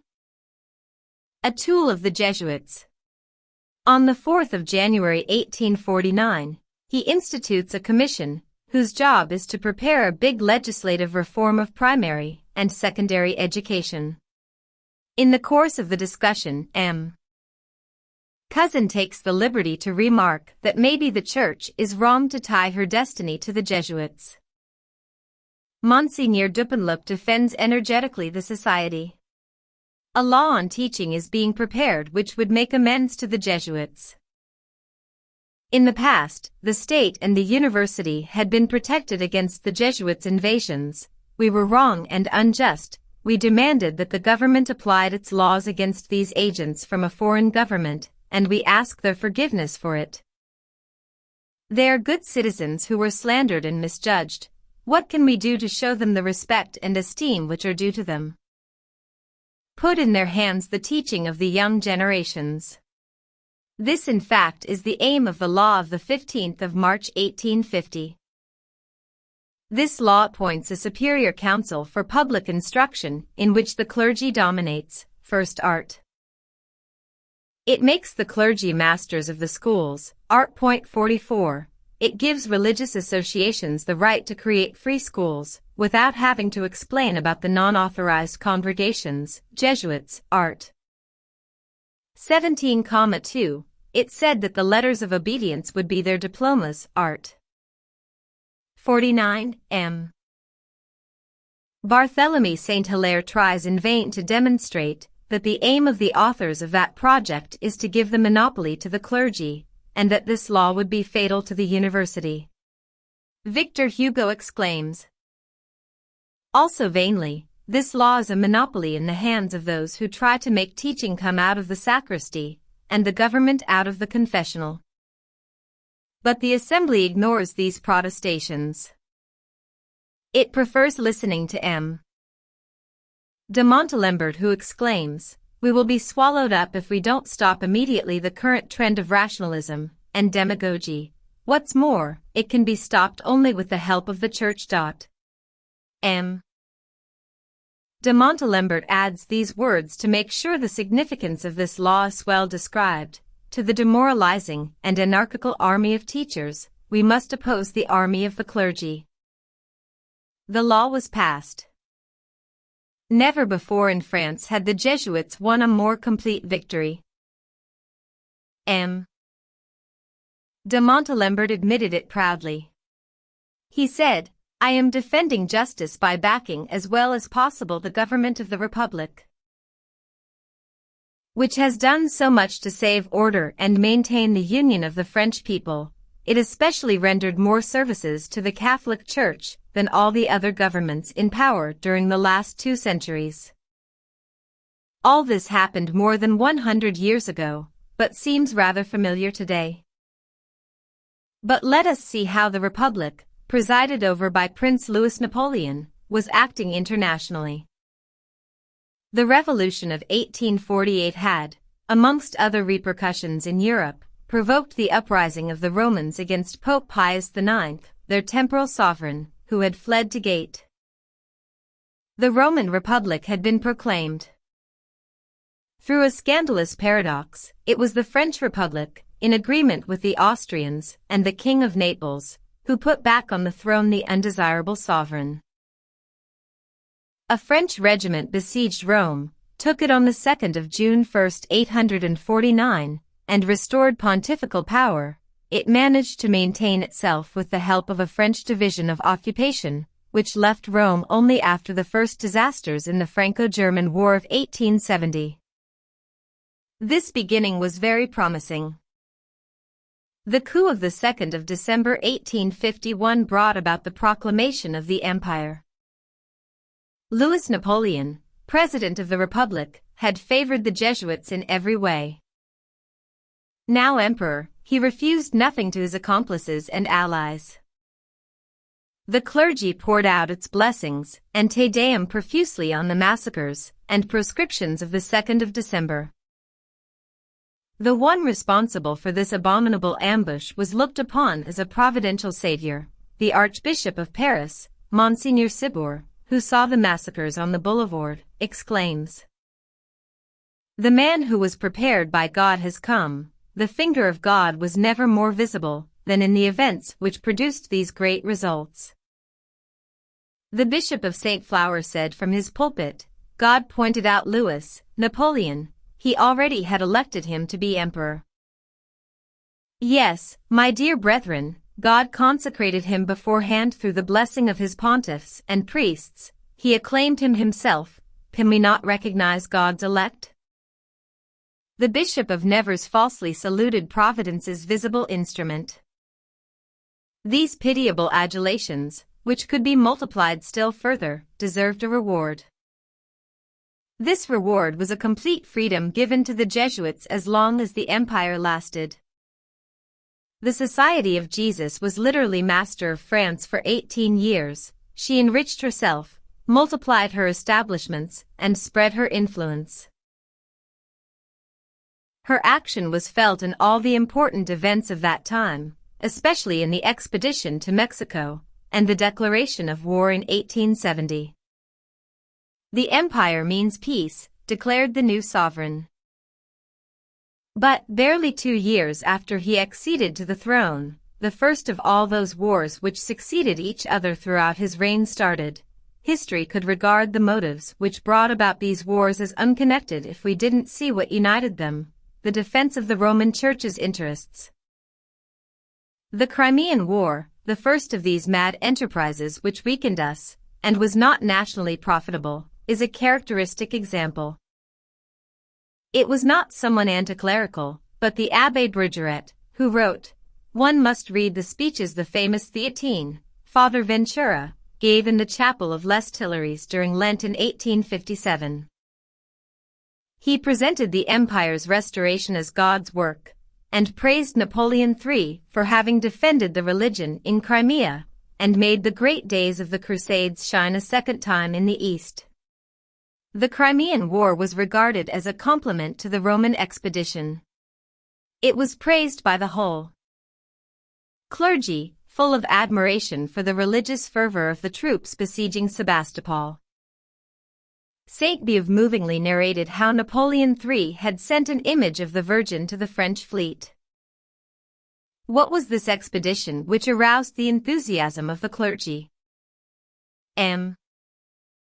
Paul Leon, member of the Institute, explains, a quarrel between monks revives the question of the East. It was born out of rivalries between the Latin and Orthodox churches regarding the protection of the holy places in Palestine. Who would watch over Bethlehem's churches, hold the keys, direct the work? How is it possible that such small matters could set two great empires against each other? But behind the Latin monks is France's Catholic party, provided with ancient privileges and supporter of the new regime. Behind the growing demands of the Orthodox, who had grown in numbers, is the Russian influence.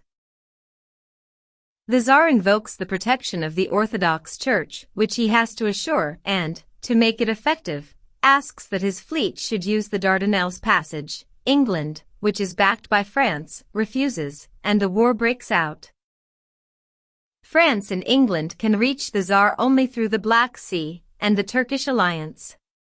From now on, the War of Russia becomes the Crimean War, and is entirely centered on the siege of Sebastopol, a costly episode without issue.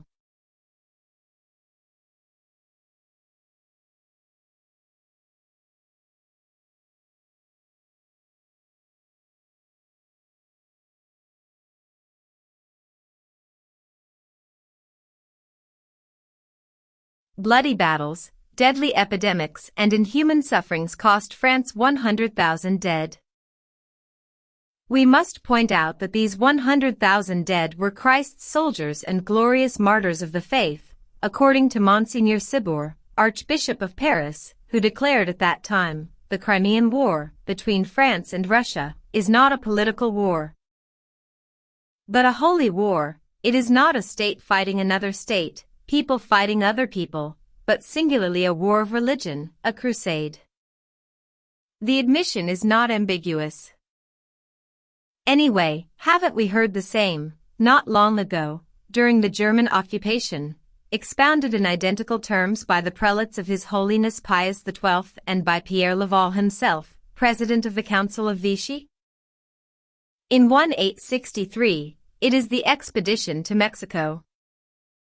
What is it about? To transform a lay republic into an empire and offer it to Maximilian, Archduke of Austria.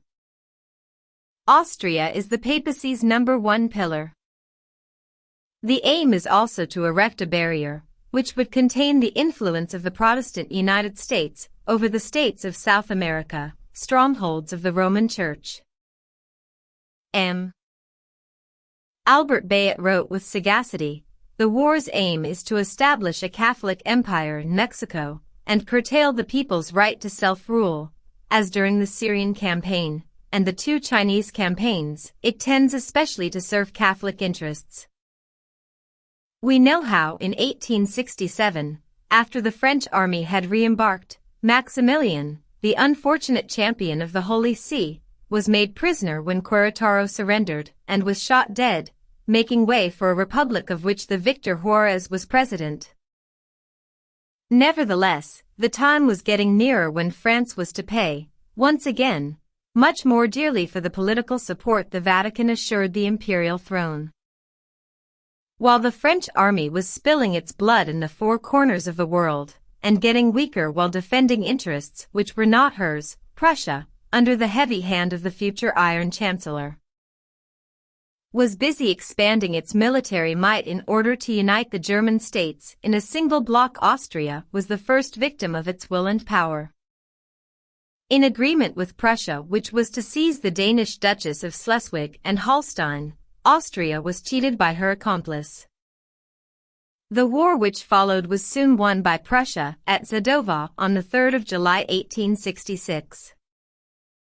It was a terrible blow for the ancient Habsburg monarchy, which was declining. The blow was just as hard for the Vatican, as Austria had been for so long its most faithful stronghold within the Germanic lands. From now on, Protestant Prussia will exercise her hegemony over them. Unless the Roman Church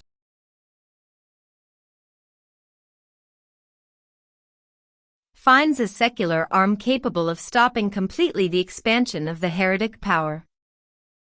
But who can play this part in Europe apart from the French Empire?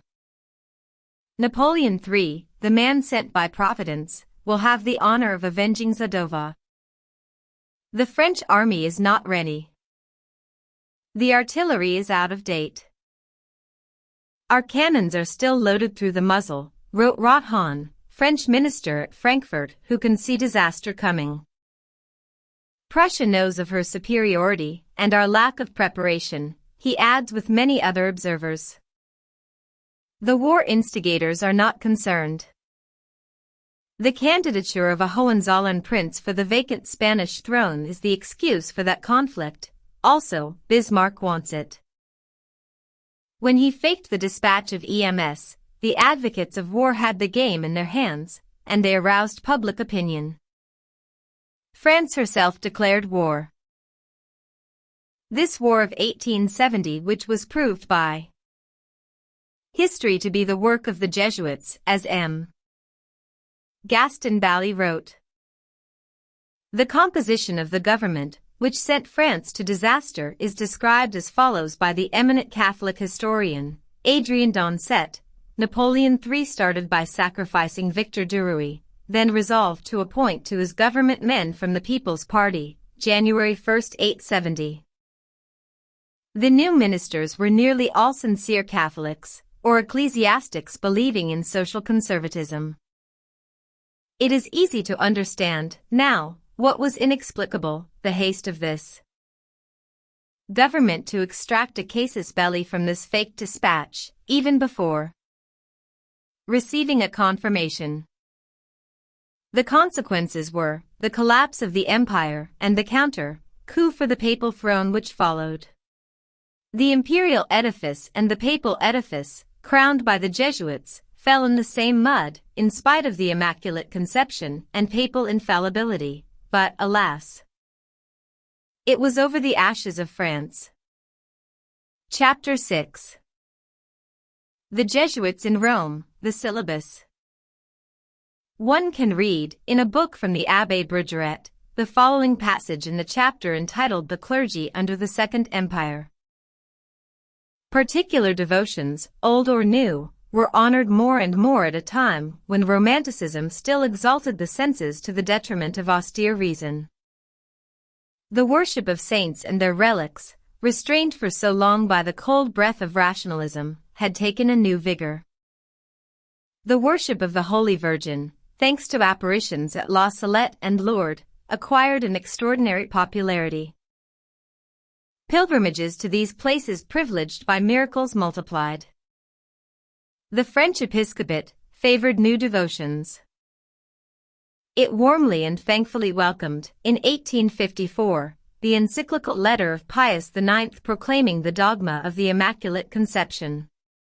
It was also the episcopate brought together in Paris, in 1856, for the baptism of the imperial prince, who asked Pius IX that the Feast of the Sacred Heart should be made into a solemn feast of the Universal Church. These few lines clearly show the preponderant influence exercised by the Jesuits under the Second Empire, in France as much as over the Holy See. As we saw earlier on, they were and remain the great propagators of these particular devotions, old or new. This perceptible and almost sensual piety made the masses excessively scrupulous in religious matters, especially women.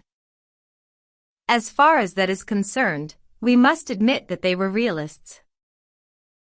The time had gone, already under Napoleon HI, when the public as a whole, the learned and the ignorant, took a deep interest in theological questions. Intellectually, Catholicism had ended its career. It is then more by necessity than because of their formation that the sons of Loyola endeavored, during the 19th century and today, to awaken superstitious religiosity, especially amongst women, who make up most of the flock. This was to counterbalance rationalism. For the secondary education of girls, the order promoted the founding of several congregations of women. The most famous and active was the Congregation des Dames du Sacré-Cœur. In 1830, it comprised 105 houses with 4,700 teachers, and its influence over the higher classes was very important. 47. As far as the worship of Mary is concerned, which was always so dear to the Jesuits, it was greatly helped, under the Second Empire, by the very opportune apparitions of the Virgin to a little shepherdess of Lourdes. This happened 2 years after Pius IX promulgated the dogma of the Immaculate Conception, 1854, at the instigation of the Company of Jesus. The main acts of this pontificate were all victories for the Jesuits, whose all-powerful influence over the Roman Curia affirmed itself more and more.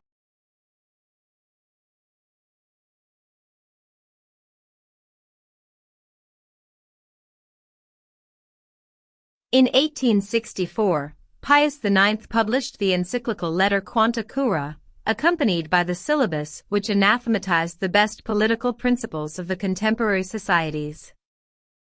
Anathema on all that is dear to modern France.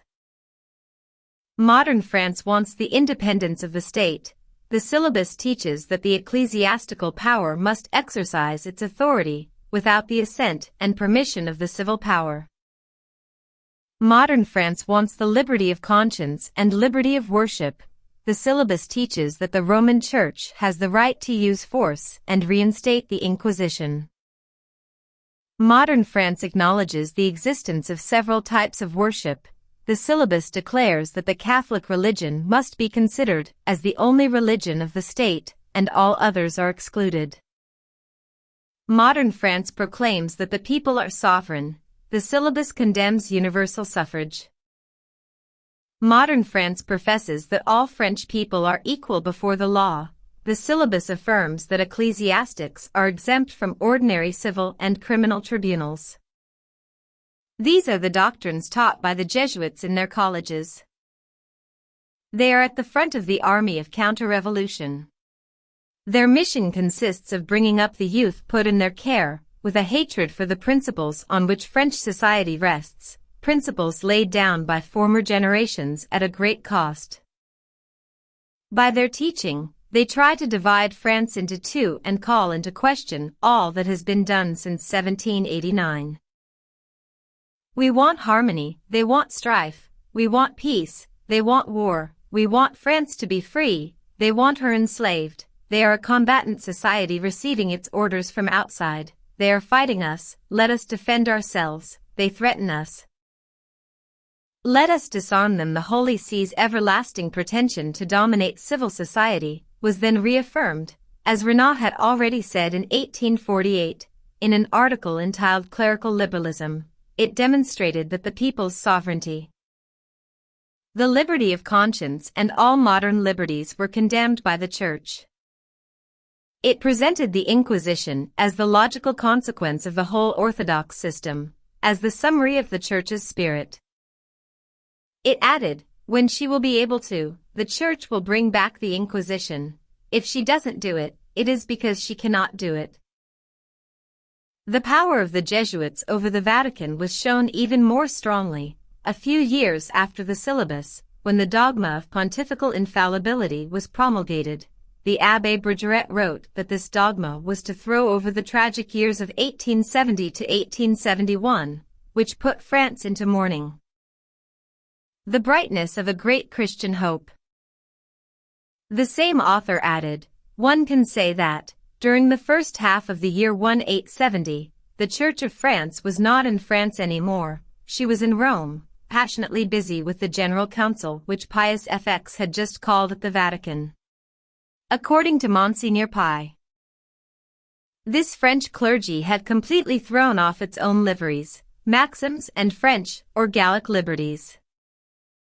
This Bishop of Poitiers added that it was done as a sacrifice to the principle of authority, sound doctrine and common right. It placed all that under the feet of the sovereign pontiff, made a throne of it for him, and sounded the trumpet, saying, "The Pope is our king. Not only is his will our command, but his wishes are our rules."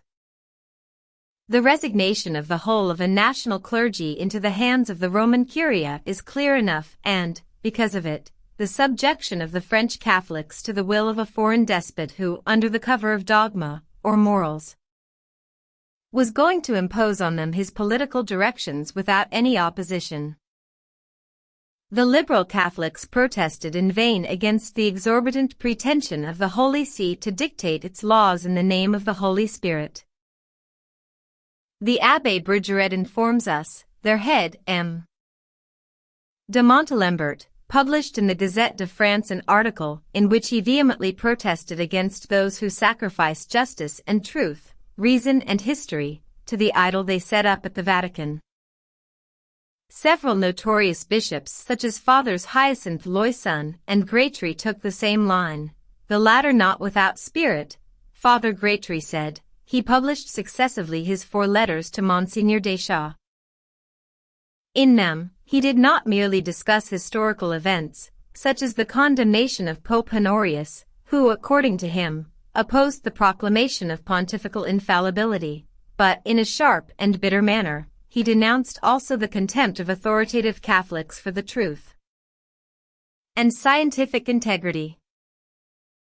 One of them, an ecclesiastical candidate for the doctorate of theology, even dared to justify false decretals before the faculty of Paris, declaring that it was not an odious fraud.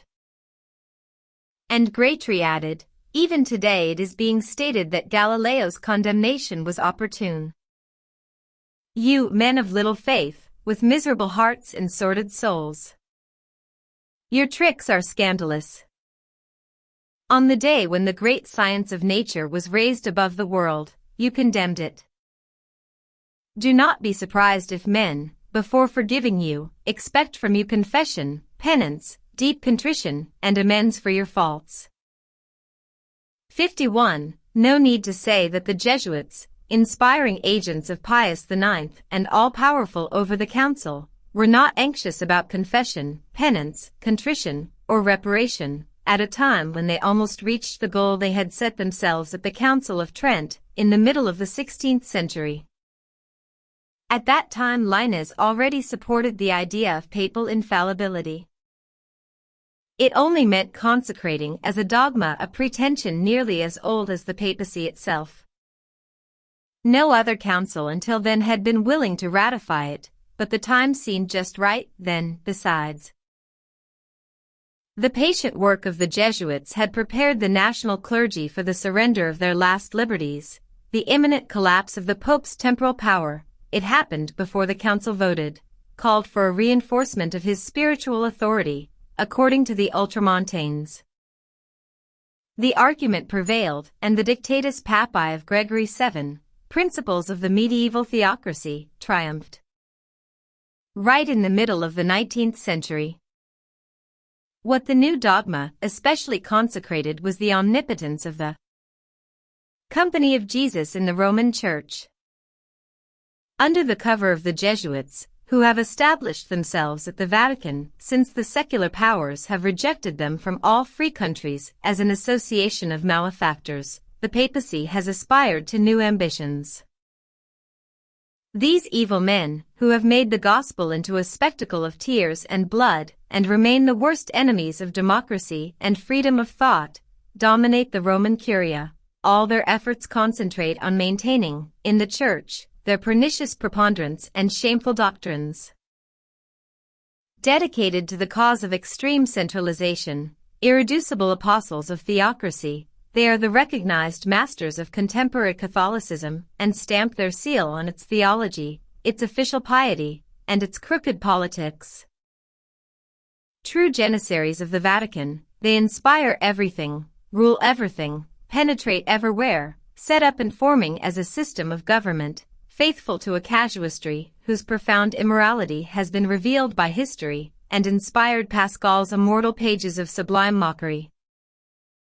Through the syllabus of 1864, which they themselves drew up, Pius IX declared war on all free thought and sanctioned, a few years later, the dogma of infallibility, which is a real historical anachronism and of which modern science could not care less.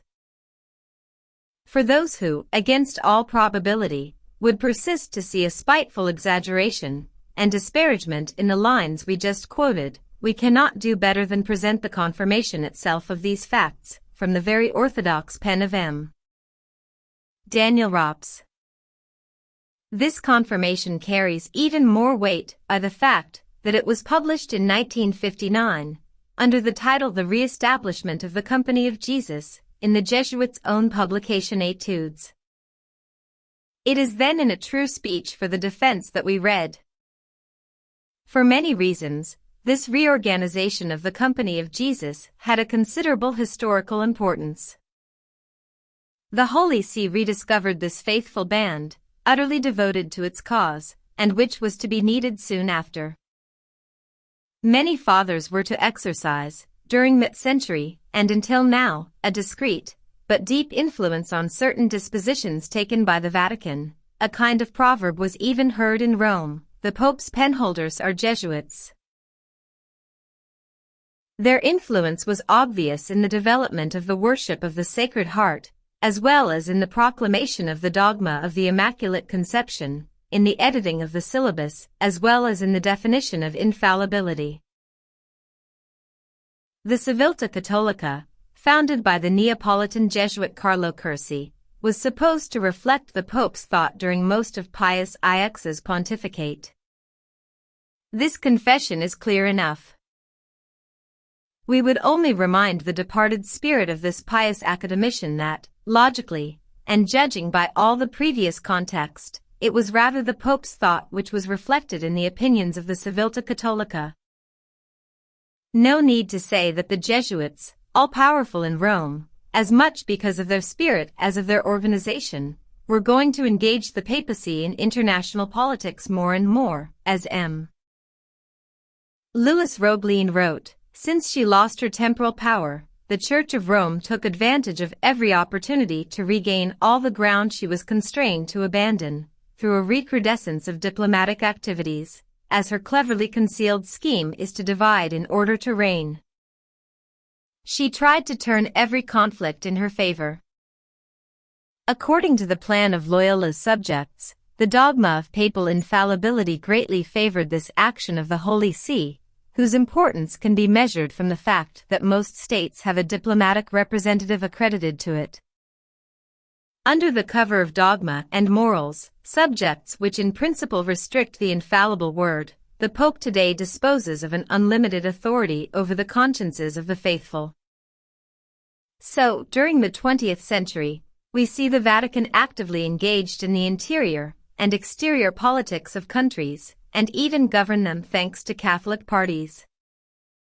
What's more, we will see it support providential men such as Mussolini and Hitler who, because of its help, will unleash the worst kind of catastrophes. Christ's Vicar acknowledged profusely the services of this famous society, which worked so hard and well in his favor. These sons of Satan, as some brave ecclesiastics qualified them, are all tarnished, but they can, in return, boast about the august testimonial of complete satisfaction accorded to them by the deceased Pope SS Pius XII, whose confessor, we know, was a German Jesuit. In this text, published by La Croix on the 9th of August 1955, we can read, "The Church does not want auxiliaries of another type than those of this company. May the sons of Loyola strive to follow the footprints of former ones." Today, like yesterday, they are doing just that, to the great evil of the nations. Chapter 7. The Jesuits in France from 1870 until 1885. The collapse of the empire should, it seems, have brought about a reaction against the ultramontane spirit in France. But it was not so, as Adolphe Michel shows. When the throne fell into the mud of Sedan on the 2nd of December, when France was definitely defeated, when the Assembly of 1871 met at Bordeaux, while waiting to come to Versailles, the clerical party was more audacious than ever. In all the disasters befalling the homeland, it spoke as master. Who wouldn't remember the Jesuits' presumptuous manifestations and their insolent threats during these past few years? Like a certain Father Marquigny announcing the civil burial of the principles of '89, or M. de Belcastel, on his own authority, dedicating France to the Sacred Heart, the Jesuits erecting a church on the hill of Montmartre, in Paris, and so defying the revolution, the bishops prompting France to declare war on Italy in order to re-establish the temporal power of the Pope. Gaston Bally explains very well the reason for that apparently paradoxical situation. During that cataclysm, the Jesuits, as always, quickly went back into their hole, leaving the Republic to get herself out of the muddle as best she could. But when most of the work had been done, when our territory was delivered from the Prussian invasion, the Black invasion started again, and pulled the chestnuts out of the fire. The land was just emerging from a kind of nightmare, a terrible dream, and it was just the right time to get hold of the panic-stricken masses. But is it not the same after every war? It is an incontestable fact that the Roman Church has always benefited from the great public disasters, that death, misery, and sufferings of every kind incite the masses to search for elusive consolations in pious practices. In that way, the power of those who loose these disasters is strengthened, if not increased, by the victims themselves. As far as that is concerned, the two world wars had the same consequences as the one of 1870. Then, France was conquered. On the other hand, it was a brilliant victory for the Company of Jesus when, in 1873, a law was passed, allowing the building of a Basilica of the Sacred Heart on Montmartre Hill. This church, said to be a national wish, by a cruel irony no doubt, was going to materialize in stone the triumph of Jesuitism, at the place where it commenced its life. At first glance, this invocation to the Sacred Heart of Jesus extolled by the Jesuits may seem, though basely idolatrous, quite innocent. To realize the danger, wrote Gaston Bally, we must look behind the facade, witness the manipulation of souls, and see the aim of their various associations, the brotherhood of perpetual adoration, the brotherhood of the guard of honor, the apostolate of prayer, the reparative communion, etc. etc. The brotherhoods, associates, apostles, missionaries, worshippers, zealots, guards of honor, restorers, mediators, and other federates of the Sacred Heart seem to intend exclusively to, as Mademoiselle Alacoque invited them to, unite their homage to those of the 9 choirs of angels. So in reality, it is far from innocent. The Brotherhood stated their aims many times. They couldn't accuse me of slandering them. I will but quote a few passages from their most clear declarations, and gather up their confessions. Public opinion was shocked with the remarks of Father Olivier, when the victims of the Bazaar of Charity were buried. The monk had seen in the catastrophe only another proof of divine clemency. God was saddened by our mistakes and was inviting us, gently, to make amends. This seemed monstrous. The building of the Basilica on Montmartre was a result of the same thought, but this was forgotten.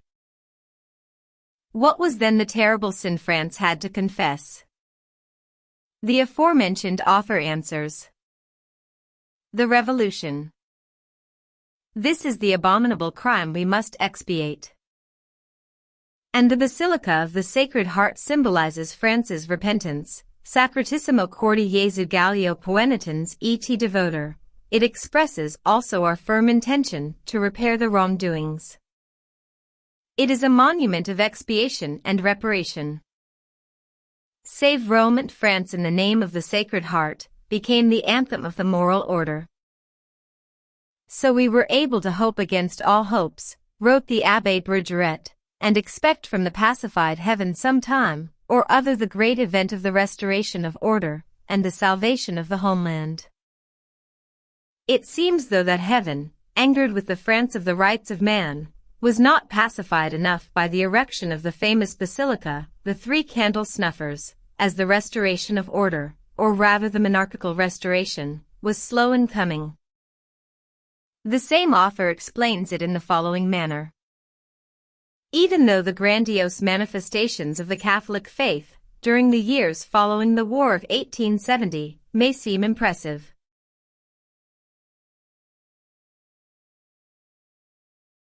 it would be a lack of the sense of observation if French society of that epoch was judged only on the grounds of that exterior piety. We would also be lacking in psychological spirit, and be outside the truth. We must wonder then if the religious sentiment was a direct answer, for the whole of that society, to the expression of faith revealed by the imposing pilgrimages organized by the bishops and the earnestness of the masses in the churches. Without wanting to attenuate in any way the importance of the religious move in France brought about by the two wars of 1870 and 1914, which also raised such high hopes, we must nevertheless admit that this revival of the faith had not the depth, nor the extent which a true religious renewal would have. For, even then, the Church of France was unfortunately comprised of not only thousands of unbelievers and adversaries, but also a very large number of those who were Catholics only by name, and not conviction. Religious practices were performed, not by conviction, but rather from habit. Soon after it was done, France seemed to regret the desperate move which made her send a Catholic majority to the National Assembly, for, 5 months later, she reversed her position at the complementary elections of the 2nd of July. On that day, the country was to elect 113 deputies. It was a complete defeat for the Catholics and victory for between 80 to 90 Republicans. All the elections following that consultation of universal suffrage had the same character of Republican and anti-clerical opposition. It would be childish to pretend that they were not the expression of society's sentiments and wishes. The Abbé Bergeret, speaking about the great pilgrimages organized at that time for the uplifting of the country, admits that they were the cause of some mistakes and excesses which aroused the suspicions of the Church's adversaries. The pilgrimages will be for them enterprises organized by the clergy for the restoration of monarchy in France and pontifical power in Rome. And the attitude taken by the clergy on these two aims will look like justifying this accusation from the irreligious press, and will give, on that account, as we shall see later, a mighty impetus to anticlericalism. Without breaking away from its religious habits revived so much during the years after the war, French society will rebel against this government of priests, as Gambetta stigmatized it. Deep down, the French people had kept an invincible instinct of resistance against anything which even vaguely resembled the Church's political domination. On the whole, this nation loved religion, but the specter of theocracy revived by the opposition press frightened it. The eldest daughter of the Church did not want to forget that she was also the mother of revolution. Yet, the clergy with the Jesuits at their head were making such efforts to persuade the French people to abjure the republican spirit. Since the Falloux law was enforced, the Jesuits expanded freely their colleges where they brought up the children of the ruling middle classes, and they obviously did not teach them a great love for the Republic. As for the Assumptionists created in 1845 by the intransigent Father d'Alzon, they wanted to give back to the people the faith it had lost. But there were many other envious flourishing teaching congregations, Oratorians, Eudists, Dominicans of the Third Order, Marianites, Marists, which Jules Simon called the second volume of the Jesuits bound in ass's skin, and the famous Brothers of the Christian Schools, better known under the name of Ignorantins. who taught the good doctrine to the offsprings of the middle classes, as well as to more than 1.5 million children of the ordinary people. It is not surprising that this situation put the Republican regime on the defensive. A law, proposed in 1879, by Jules Ferry, wanted to remove the clergy from the councils for public instruction into which they had been introduced by the laws of 1850 and 1873, and give back to the state's faculties the exclusive right to grade the degrees of the teachers. Article 7 of this law also specified that no one would be allowed to take part in public or free teaching if he belongs to an unauthorized religious congregation. The Jesuits are aimed at before anyone else in that famous Article 7. The priests of the deanery of Moret, Saint-Martin, will declare then that they are on the side of all religious communities, including the venerable fathers of the Company of Jesus. To strike them, they write, is to strike ourselves. The confession is explicit. The Abbé Brugeret, who wrote that passage, describes the resistance put up by the Catholics against what he calls a treacherous attack, but he adds, the clergy still ignore the immense progress of the laity. It has not understood yet that, because of its opposition to the principles of '89, it has lost all deep influence over the direction of public spirit in France. Article 7 is rejected by the Senate, but Jules Ferry invokes the existing laws concerning the congregations in consequence. On the 29th of March 1880, the Journal Officiel contains 2 decrees compelling the Jesuits to break up and all unauthorized congregations of men and women to obtain recognition and approval for their regulations and legal status within 3 months. Without any delay, a movement of opposition is organized. The Church, deeply wounded, is aroused, according to M. Debbie Dower. After the 1th of March, Leo XIII and his nuncio express a grievous protestation. Now it is the turn of all the bishops to defend energetically the religious orders. The sons of Loyola were nevertheless expelled.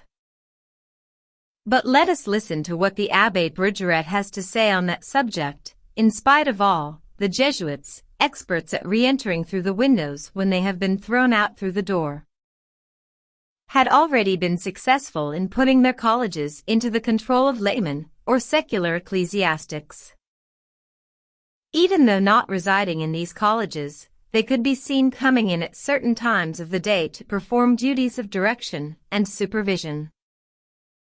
But the deceit was discovered, and the Jesuits' colleges finally closed. In all, the decrees of 1879 were enforced on 32 congregations who refused to submit to the legal dispositions. In many places, the expulsion was carried out by the military or manu militari against the opposition of the faithful aroused by the Fathers. These not only refused to ask for the legal authorization, but also refused to sign a declaration disclaiming all idea of opposition to the Republican regime. This would have been enough for M. de Freycinet, then president of the council and favoring them, to still tolerate them. When the orders decided to sign this formal declaration of loyalty, the maneuver had been made void and M. de Freycinet had to resign, because he had tried to negotiate this accord against the wishes of Parliament and his colleagues of the cabinet. The Abbé Brugeret comments on the declaration the religious orders had to sign, and found so repugnant. This declaration of respect for the institutions France gave herself freely may seem very harmless and inoffensive today, when compared with the solemn oath of loyalty demanded from the German bishops by the Concordat of the 20th of July 1933 between the Holy See and the Reich. Article 16.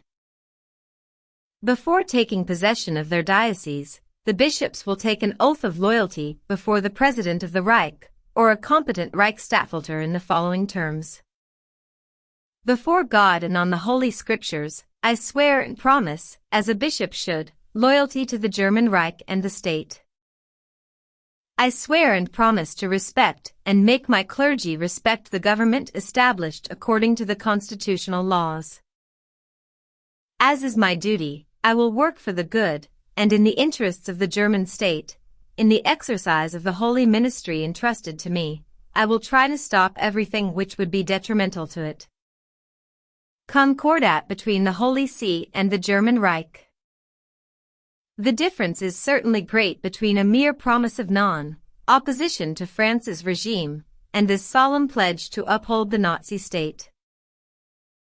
Just as great as the difference between the two regimes, one democratic and liberal, so hated by the Roman Church, the other totalitarian and brutally intolerant, wanted and set up by the united efforts of Franz von Papen, the Pope's secret chamberlain, and Monsignor Pacelli, Nuncio in Berlin and future Pius XII. It is again the Abbé Bergeret who, after having declared that the government's aim had been reached as far as the Company of Jesus was concerned, admits also, "We could not speak of the destruction of the institution of congregations. The women's congregations had not been touched, and the authorized ones, as dangerous as the others for the lay spirit, were still standing. We knew also that nearly all the men's congregations, expelled from their houses because of the decrees of 1880, had quietly gone back to their monasteries. But this lull was short-lived.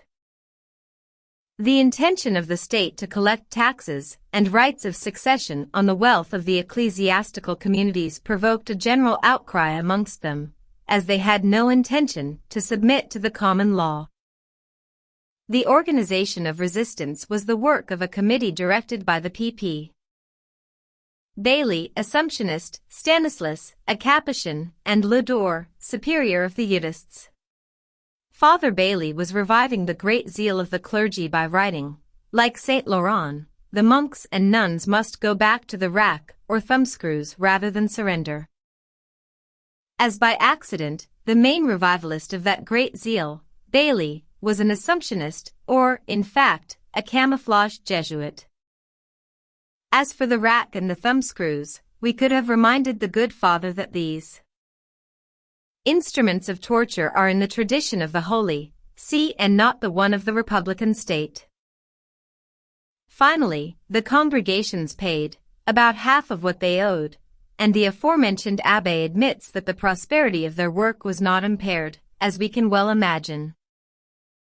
We cannot go into details concerning the laws of 1880 and 1886, which tended to assure the confessional neutrality of the state schools. This secularization, which is natural to all tolerant minds, but is rejected by the Roman Church as an abominable attempt at forcing consciences, something she has always claimed for herself. We could expect her to fight for this so-called right as violently as for her financial privileges in 1883.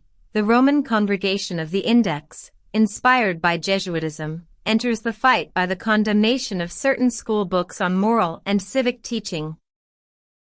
Of course, the matter is grave. One of the authors, Paul Bert, dared to write that even the idea of miracles must vanish before the critical mind. So, more than 50 bishops promulgate the decree of the Index, with fulminating comments, and one of them, Monsignor Isord, declares in his pastoral letter of the 27th of February 1883 that the teachers, the parents and the children who refuse to destroy these books will be barred from the sacraments. The laws of 1886, 1901 and 1904, declaring that no teaching post could be held by members of religious congregations, also started a flood of protestations from the Vatican and the French clergy. But, in fact, the teaching monks and nuns only had to secularize themselves. The only positive result of these legal dispositions was that the professors of the schools so-called free had from now on to produce adequate pedagogic qualifications, a good thing when we know that, before the last war, the Catholic primary schools in France numbered 655 with 824. 595 pupils. As for the free colleges, and especially the Jesuits, if their number is being reduced, it is because of several factors which have nothing to do with the legal wrangles. The superiority of the university's teaching, acknowledged by the majority of parents, and, more recently, its being without change, are the main causes for its growing popularity. Besides, the Society of Jesus has voluntarily reduced the number of its schools. Chapter 8. The Jesuits and General Boulanger. The Jesuits and the Dreyfus Affair.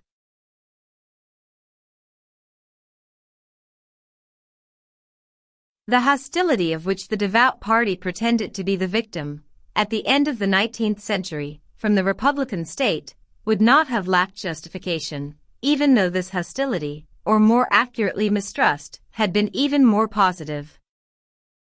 In fact, the clerical opposition to the regime which France gave herself freely showed itself at every opportunity, according to the Abbé Brigeret. In 1873, the attempt to restore monarchy with the Count of Chambord failed, even though strongly supported by the clergy, because the pretender stubbornly refused to adopt the tricolored flag, to him the emblem of revolution. Such as it is, Catholicism seems bound to politics, or to a certain kind of politics. Loyalty to the monarchy was transmitted from generation to generation in the old noble families, as well as in the middle classes, and the common people, in the Catholic regions of the West and South. Their nostalgia of an ancient and idealized regime, pictured in an epic Middle Age, was coupled with the wishes of fervent Catholics whose main preoccupation was the salvation of the religion. They rallied, behind Vuillet, with the legitimate and devout royal family of Chambord, considered to be the form of government most favorable to the Church.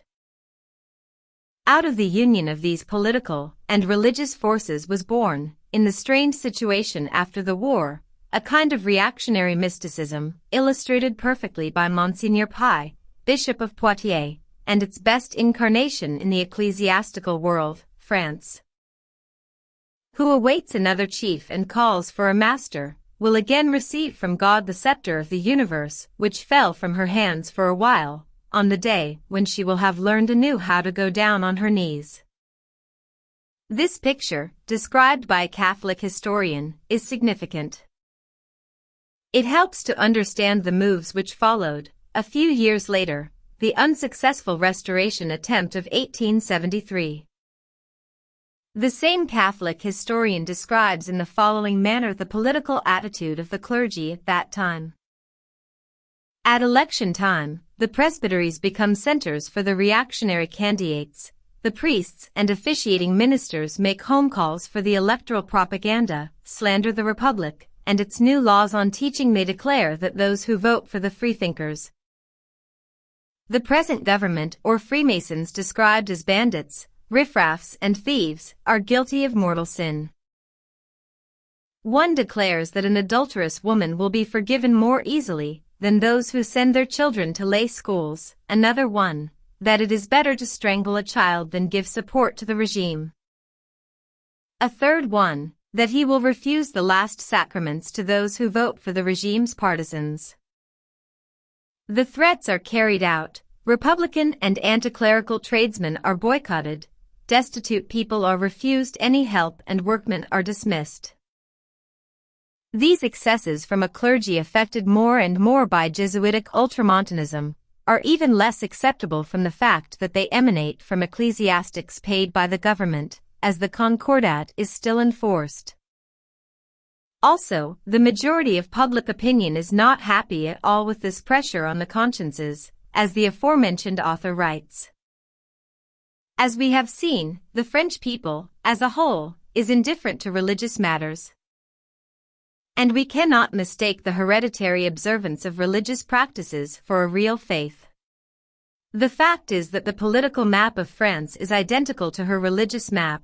We can say that in the regions where faith is strong, the French people vote for Catholic candidates elsewhere. They consciously elect anti-clerical deputies and senators. They do not want clericalism, which is ecclesiastical authority in the matter of politics, and commonly called the government of priests. For a large number of Catholics, the fact that the priest, this troublesome man, interferes through the sermon's instructions and the confessional's prescriptions in the behavior of the faithful, checking thoughts, sentiments, acts, food and drink, and even the intimacies of married life, is enough. They intend, at least, to limit his empire by preserving their independence as citizens. We would like to see this spirit of independence as lively today.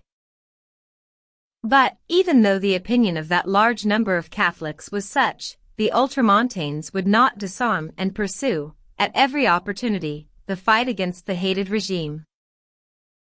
They thought for a while that they had found the providential man in the person of General Boulanger, Minister for War in 1886, who, having organized his personal propaganda extremely well, looked like being a future dictator. A tacit agreement, wrote M.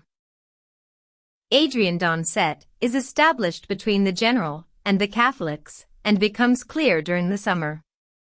He has also concluded a secret agreement with royalist members of parliament such as Baron de Matca and Count de Mon, faithful defenders of the Church at the Assembly.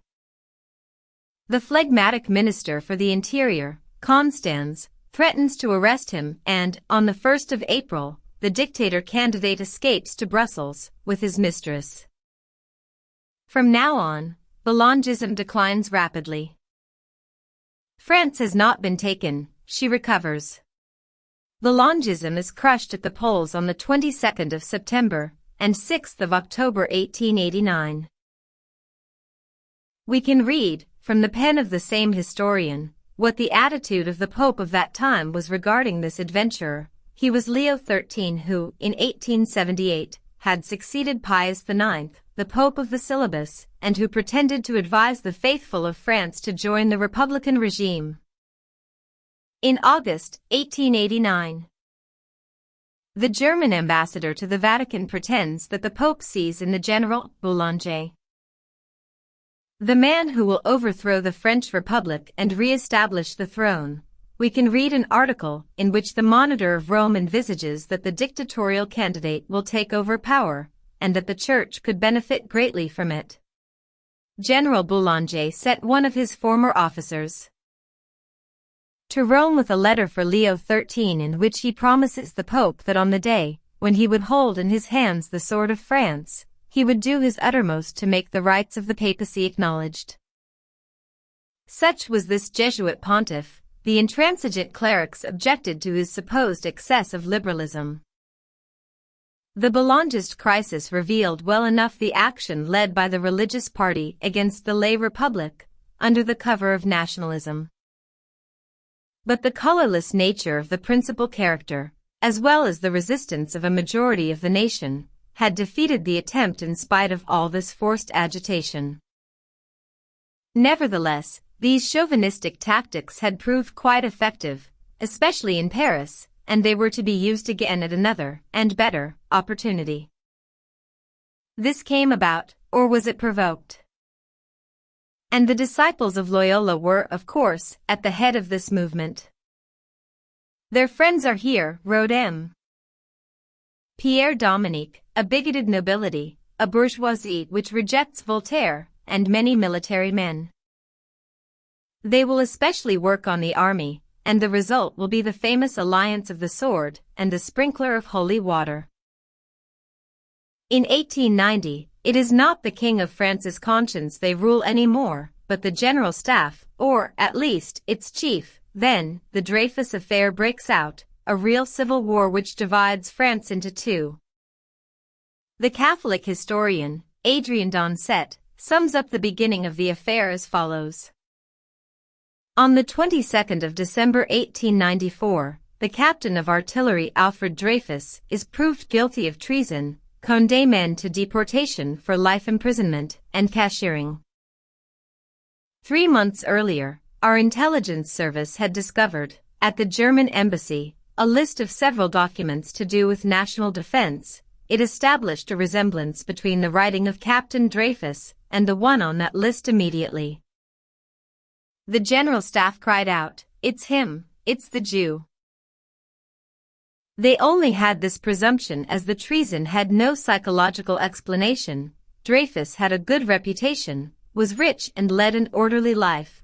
The unfortunate man is nevertheless imprisoned. Condemned by a military tribunal after an inquiry so swift and partial that the judgment must have been preconceived. To make it worse, it will be learned later that a secret document was given to the judges, without the knowledge of the counsel for the accused. But there was more leakage at the General Staff after Dreyfus' arrest, and Commandant Pickcourt, chief of the intelligence service after July 1895, learns of a certain project called Petit Bleu, express letters.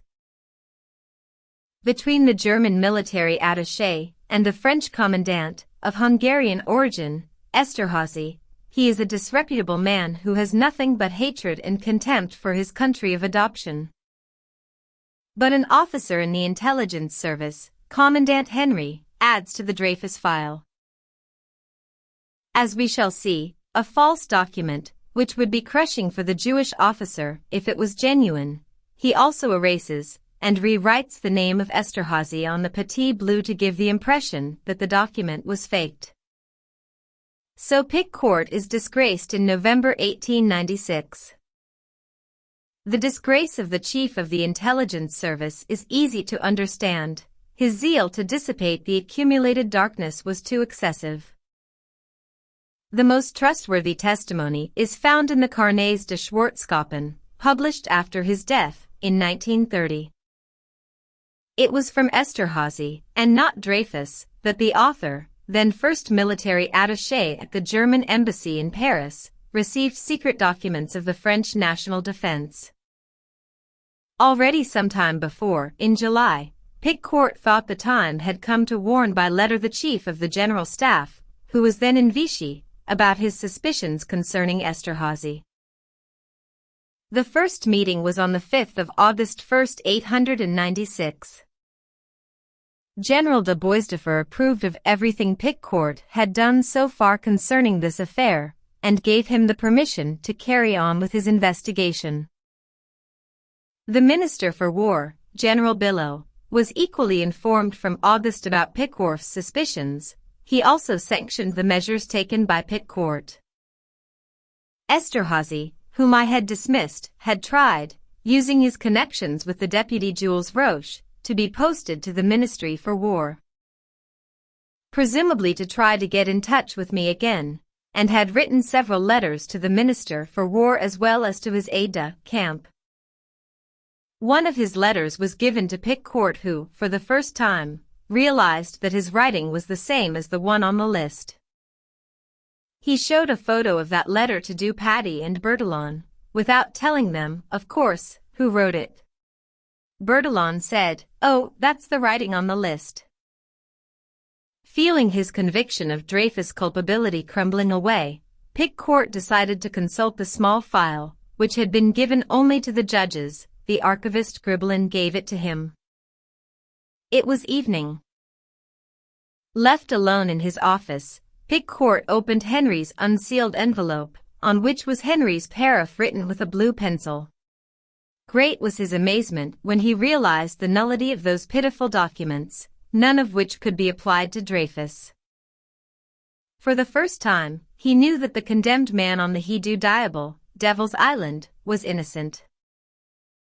The following day, Pickcourt wrote a letter to General de Boisdeffre in which he exposed all the charges against Esterházy and his recent discovery.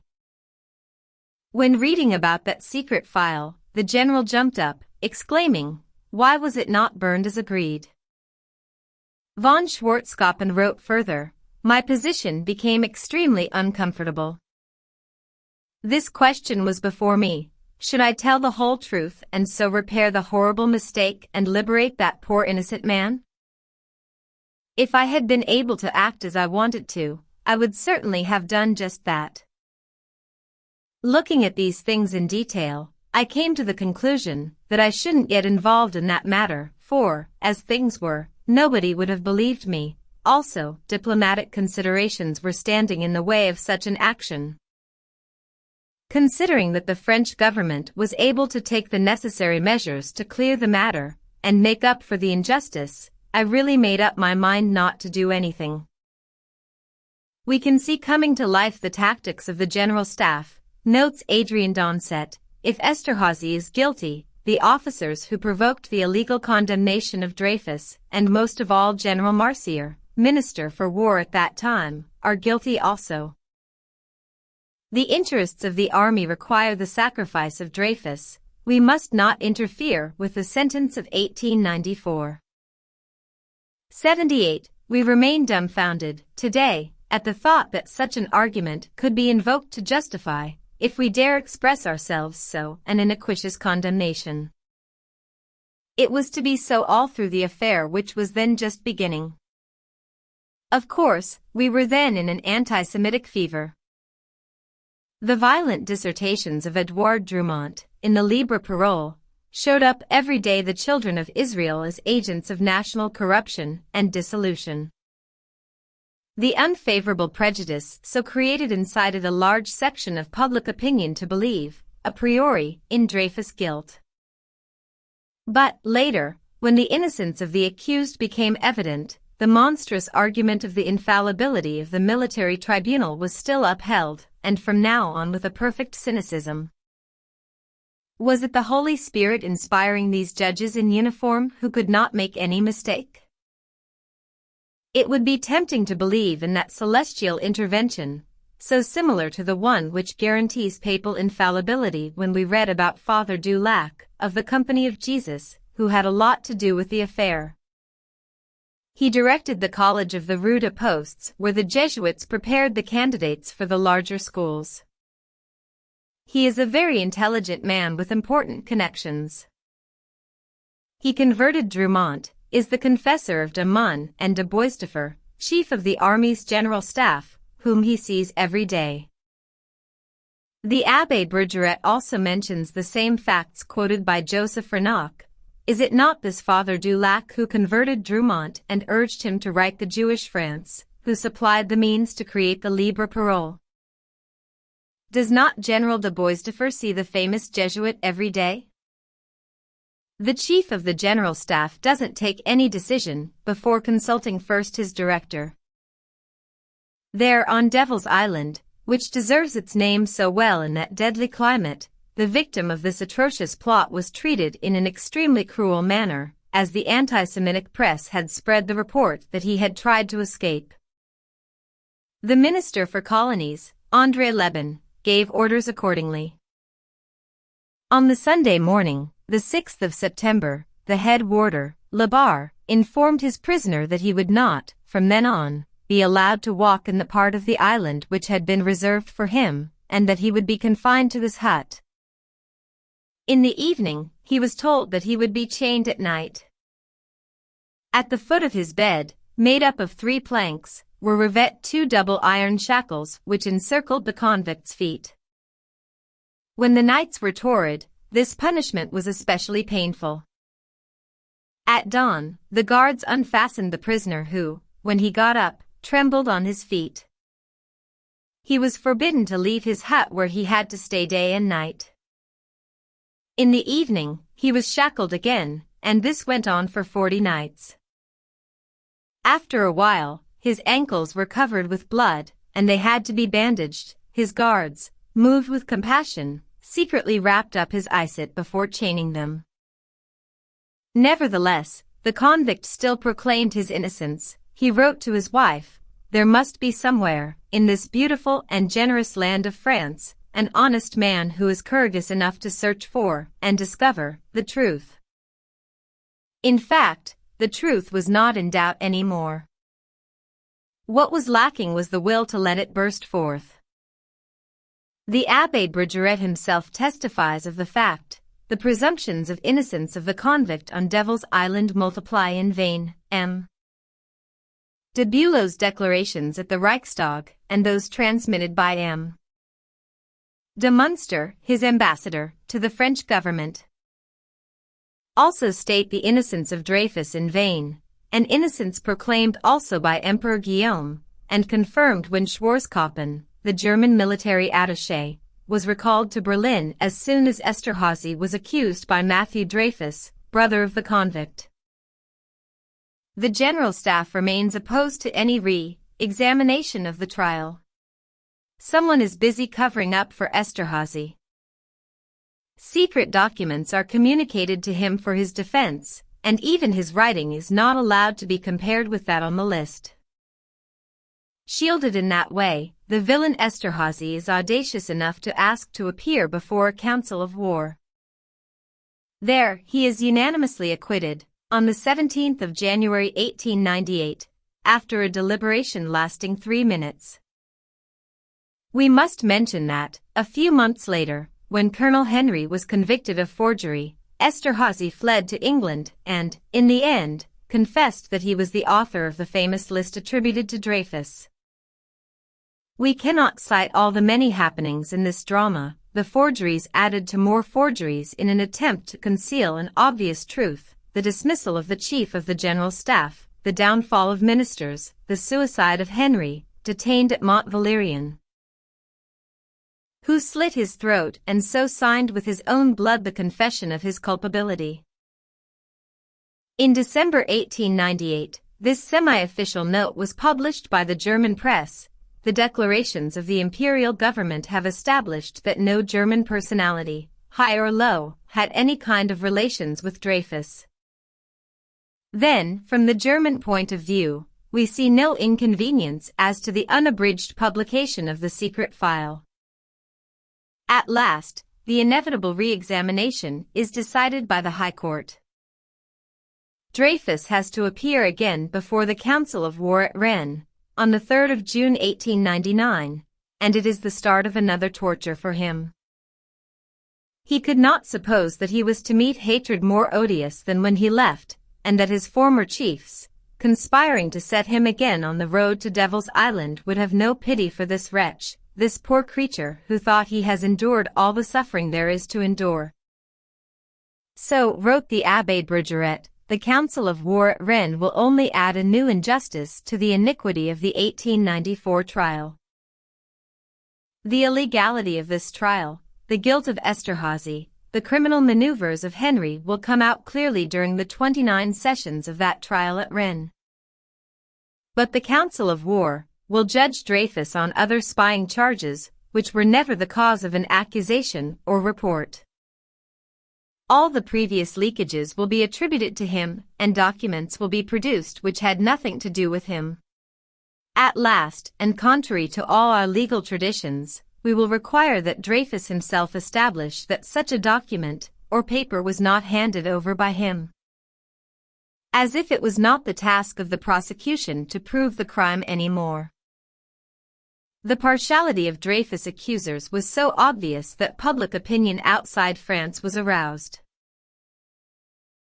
In Germany, the semi-official Cologne Gazette published, on the 16th and 29th of August, in the middle of the trial, 2 articles in which we read the following phrase: if, after the declarations of the German government and the debates of the highest court of appeal in France, someone still believes Dreyfus guilty, we can only answer that person that he must be mentally ill or he conscious wants an innocent to be condemned.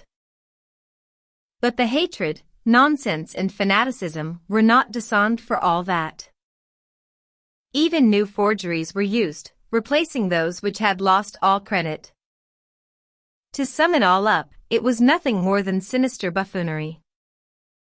The end of it, for Dreyfus, was the condemnation to 10 years' detention, with mitigating circumstances. This miserable trial provoked an indignant stupor all over the world. France was despised. Who could have imagined such terrible sorrow? Exclaimed Clemenceau at the reading of English and German newspapers. Mercy was indispensable. Dreyfus accepted it to carry on, said he, seeking the reversal of the awful military mistake of which he was the victim.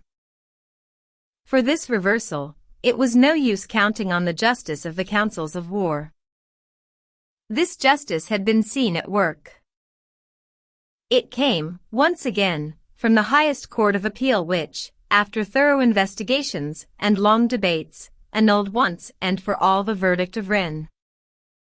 A few days later, the Assembly and Senate, by a solemn vote, reinstated Dreyfus in the army, Dreyfus, upon whom was conferred the Legion of Honor, and who was publicly reinstated. This late reversal, obtained so laboriously, was due to honest and courageous men, such as those the innocent on Devil's Island wished to see coming forth. Their number grew more and more as truth came to light. After the swift acquittal of the traitor Esterhazy, by a council of war in January 1898, Émile Zola published in the Aurora, Clemenceau's publication, his famous open letter I accuse. He wrote, I accuse the First Council of War to have violated the law by condemning an accused person on the grounds of some document remaining secret, and I accuse the Second Council of War to have covered up this illegality by committing also a judicial crime in knowingly acquitting a culprit. But the knights of our famous company were on the watch out to hush up anything which could have enlightened the public.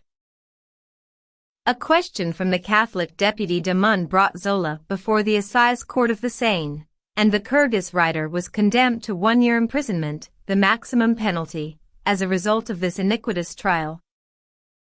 Public opinion had been deceived so well by the outcries of the clerico-nationalists that the elections of May 1898 were in their favor.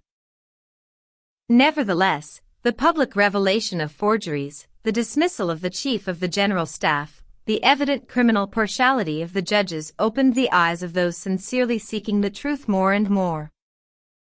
But these came almost exclusively from the ranks of the Protestants, Jews and laymen. In France, the Catholics were few and far between, among whom few were prominent, who took sides with Dreyfus. The action of this handful of people made very little noise.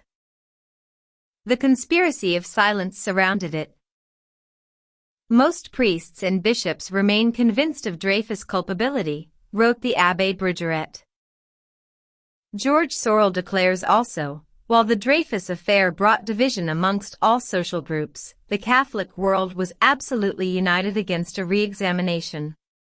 Pigouis himself admits that all the political forces of the Church have always been against Dreyfus. Must we recall the lists of subscriptions opened by the Libre Parole and La Croix in favor of the widow of the forger Henry, who committed suicide? The names of the subscribing priests were often accompanied by comments not very evangelical, as we are told by M. Adrien Donset, who quotes these.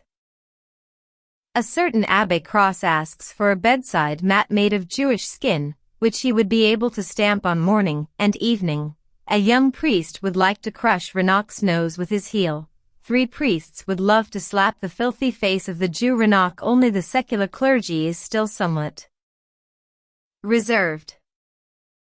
In the congregations, things are more virulent.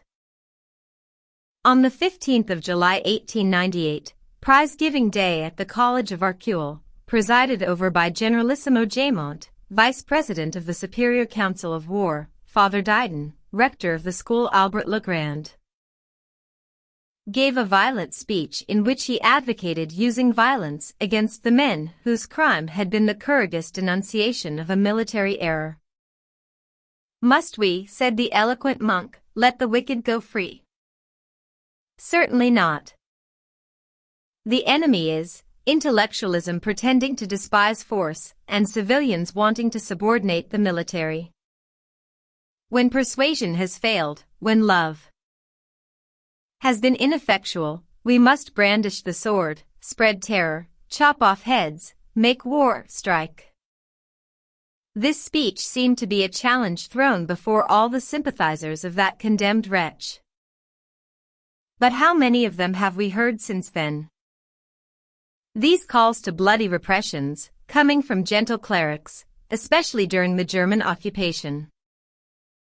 As for the cry of hatred against intellectualism, we can find the perfect echo to it in this declaration from a certain general: when someone speaks of intelligence, I draw my revolver. To crush the thought by force is a principle of the Roman Church, which has never altered. The Abbé Brugeret wonders, however, about the fact that nothing disturbed the clergy's belief in the culpability of Dreyfus, such a great and dramatic event, coming like a clap of thunder in a blue sky and bringing to light the department for forgeries operating at the General Staff, must have opened the eyes, even of those not wanting to find the truth. We are referring to the discovery of forgeries made by Henry.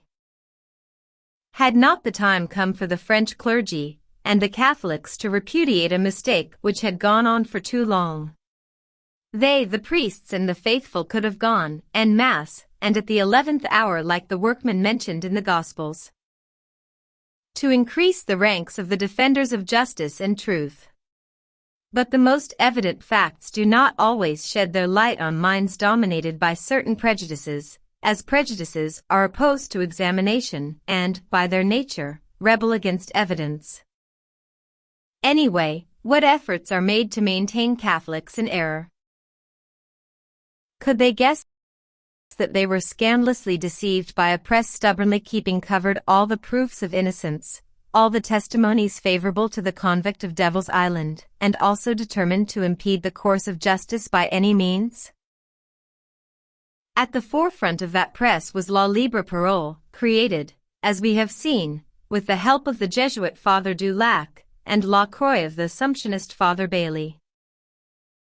The Order of Assumption being a camouflaged branch of the Company of Jesus, we must then attribute to them the start and pursuit of the anti-Dreyfus campaign. A not very suspicious witness, Father Lequenouet, writes boldly, "The congregations and especially the Jesuits are denounced by the affairs historians." And, this time, we must admit that the Jesuits took the first shot with a very thoughtless temerity. The provincial Catholic newspapers, such as the Noveliste of Lyon, too informative and widely read, will nearly all take part in that dark plot against truth and justice. It seems that the watchword was passed around to stop light breaking through, and to keep the public in the dark. In reality, one would need a peculiar blindness not to discern, behind the furor shown by the Croix in Paris, and in the provinces, the watchword mentioned by the Abbé Bergeret. And one would also be very naive not to know the origin. M. Adrien Donset says this also: "It is the Assumptionist order as a whole, and with it the Church, which are exposed by the campaign of La Croix." Father Bailly boasts that the Holy Father approved of him. In fact, there isn't any doubt concerning that approval. The Jesuits, to whom the Assumptionists lend their name, are they not, since the order was founded, the Pope's political instruments? We have to smile at the story cleverly spread around, which is echoed by apologist historians, that Leo XIII had apparently advised moderation to the directors of La Croix. It is a classical trick, but still somewhat efficacious. Today, there are still some folk who believe in a kind of independence of the Holy See's official voice. Let us see now what was published in Rome itself by the Civiltà Cattolica, the Jesuits' official publication, under the title Tu Caso Dreyfus. The Jews' emancipation has been the result of the so-called principles of 1789, whose yoke weighs heavily on all French people. The Jews hold the Republic in their hands, which is more Hebraic than French. The Jew has been created by God to be used as a spy wherever some treason is being prepared. It is not only in France, but also in Germany, Austria, and Italy that the Jews must be excluded from the nation. Then, with the great harmony of former times re-established, nations will find again their lost happiness. In the previous chapters, we gave a short summary of the great harmony and happiness enjoyed by the nations when the sons of Loyola heard the confessions and inspired the kings. As we have just seen, harmony was also reigning when they were the confessors and counselors of the General Staff's chiefs. According to the Abbé Bergeret, General de Boisdeffre, penitent of the Jesuit Father du Lac, tasted the same bitterness as many others before him who were equally deceived by these directors of consciences. The confessions of the forger Henry put him under an obligation to resign. Being a very honest man, He will himself proclaim that he was scandalously deceived, and those who knew him were aware that he felt very bitter about the plot of which he had been the victim. And the Abbé Bergeret adds that he stopped all communications with his former confessor, and even refused to see him again when dying. After reading all this, written and published in the Civiltà Cattolica, it would be superfluous to dwell even deeper on the order's culpability, and we can only agree with what Joseph Renac wrote then. You see, it is the Jesuits who contrived this dark affair. And, for them, Dreyfus is only a pretext. What they want, and they admit it, is to strangle the laity, and a redirected French Revolution, abolish foreign gods, the dogmas of 1789. This is clear enough. But, as some still insist, against all evidence, that there was a possible disagreement between the Pope and his secret army, between the intentions of one and the actions of the other, it is easy to show the emptiness of such a supposition. The case of Bailly is very enlightening in that aspect. What can we read in La Croix of the 29th of May 1956? Nothing less than this. As we have announced, His Eminence Cardinal Felton ordered a research into Father Bailly's writings. He was the founder of our publication, and the Maison de la Bonne Presse. Here is the text of that ordinance dated 15th of May 1956. We, Maurice Felton, by the grace of God, and of the Apostolic Holy See, Cardinal Priest of the Holy Roman Church, whose title is Holy Mary of Peace, Archbishop of Paris. In view of the plan submitted by the Congregation of the Assumptions Augustinians, and approved by us, to introduce in Rome the cause of God's servant Vincent de Paul Bailly, founder of La Croix and Bonne Presse. In view of the dispositions and instructions of the Holy See regarding the act of beatification, and research into the writings of God's servants, we have ordered and order the following. Anyone who knew this servant of God, or who can tell us something special about his life, must let us know about it. Anyone who possesses writings of this servant of God must let us have them before the 30th of September 1956, be it printed books, handwritten notes, letters, memoranda, even instructions or advices not written by him, but which he dictated. For all these communications, we designate Canon Du Bois, Secretary of our Archbishopric, and promoter of faith for this cause. Here is a servant of God well on the way to receive the just reward for his loyal services in the form of a halo. And we dare say that, as far as his writings are concerned, and which were so carefully searched for, the promoter of faith will have too much to choose from. As for the printed material, the collection of La Croix, especially between 1895 and 1899, will supply the most edifying kind. Their attitude, of the Catholic newspapers, and especially the one of La Croix, constitute at the moment for all enlightened and upright minds, what M. Paul Violet, Catholic member of the Institute, calls an indescribable scandal, and this scandal upholds, in the Dreyfus affair, the most shocking mistakes, the lying and crime against truth, uprightness and justice. The court of Rome, he adds, knows it, as all the courts of Europe do. Indeed, the court of Rome knew better than anyone else. As we have seen, in 1956, she had not forgotten the pious exploits of this servant of God as she was preparing his beatification.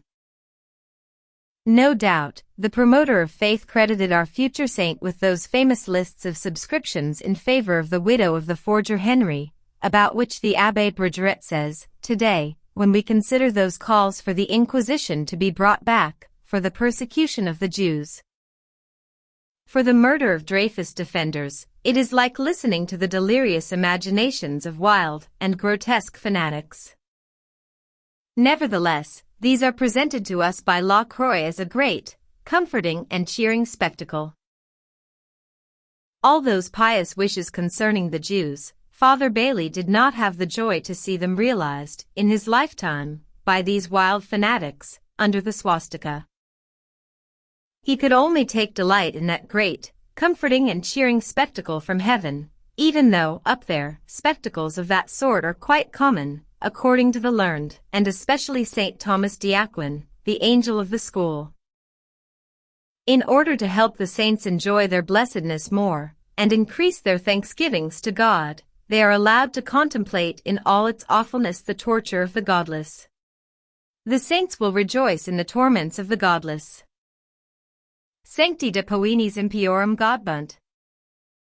As we can see, Father Bailey, founder of La Croix, had what it takes to make a saint, persecute the innocent, curse those who defend him, give them up to be murdered, uphold with all one's strength lying and iniquity, stir up discord and hatred. These are, to the eyes of the Roman Church, solid titles for glory, and we can understand her wish to bestow the halo on the author of these pious deeds.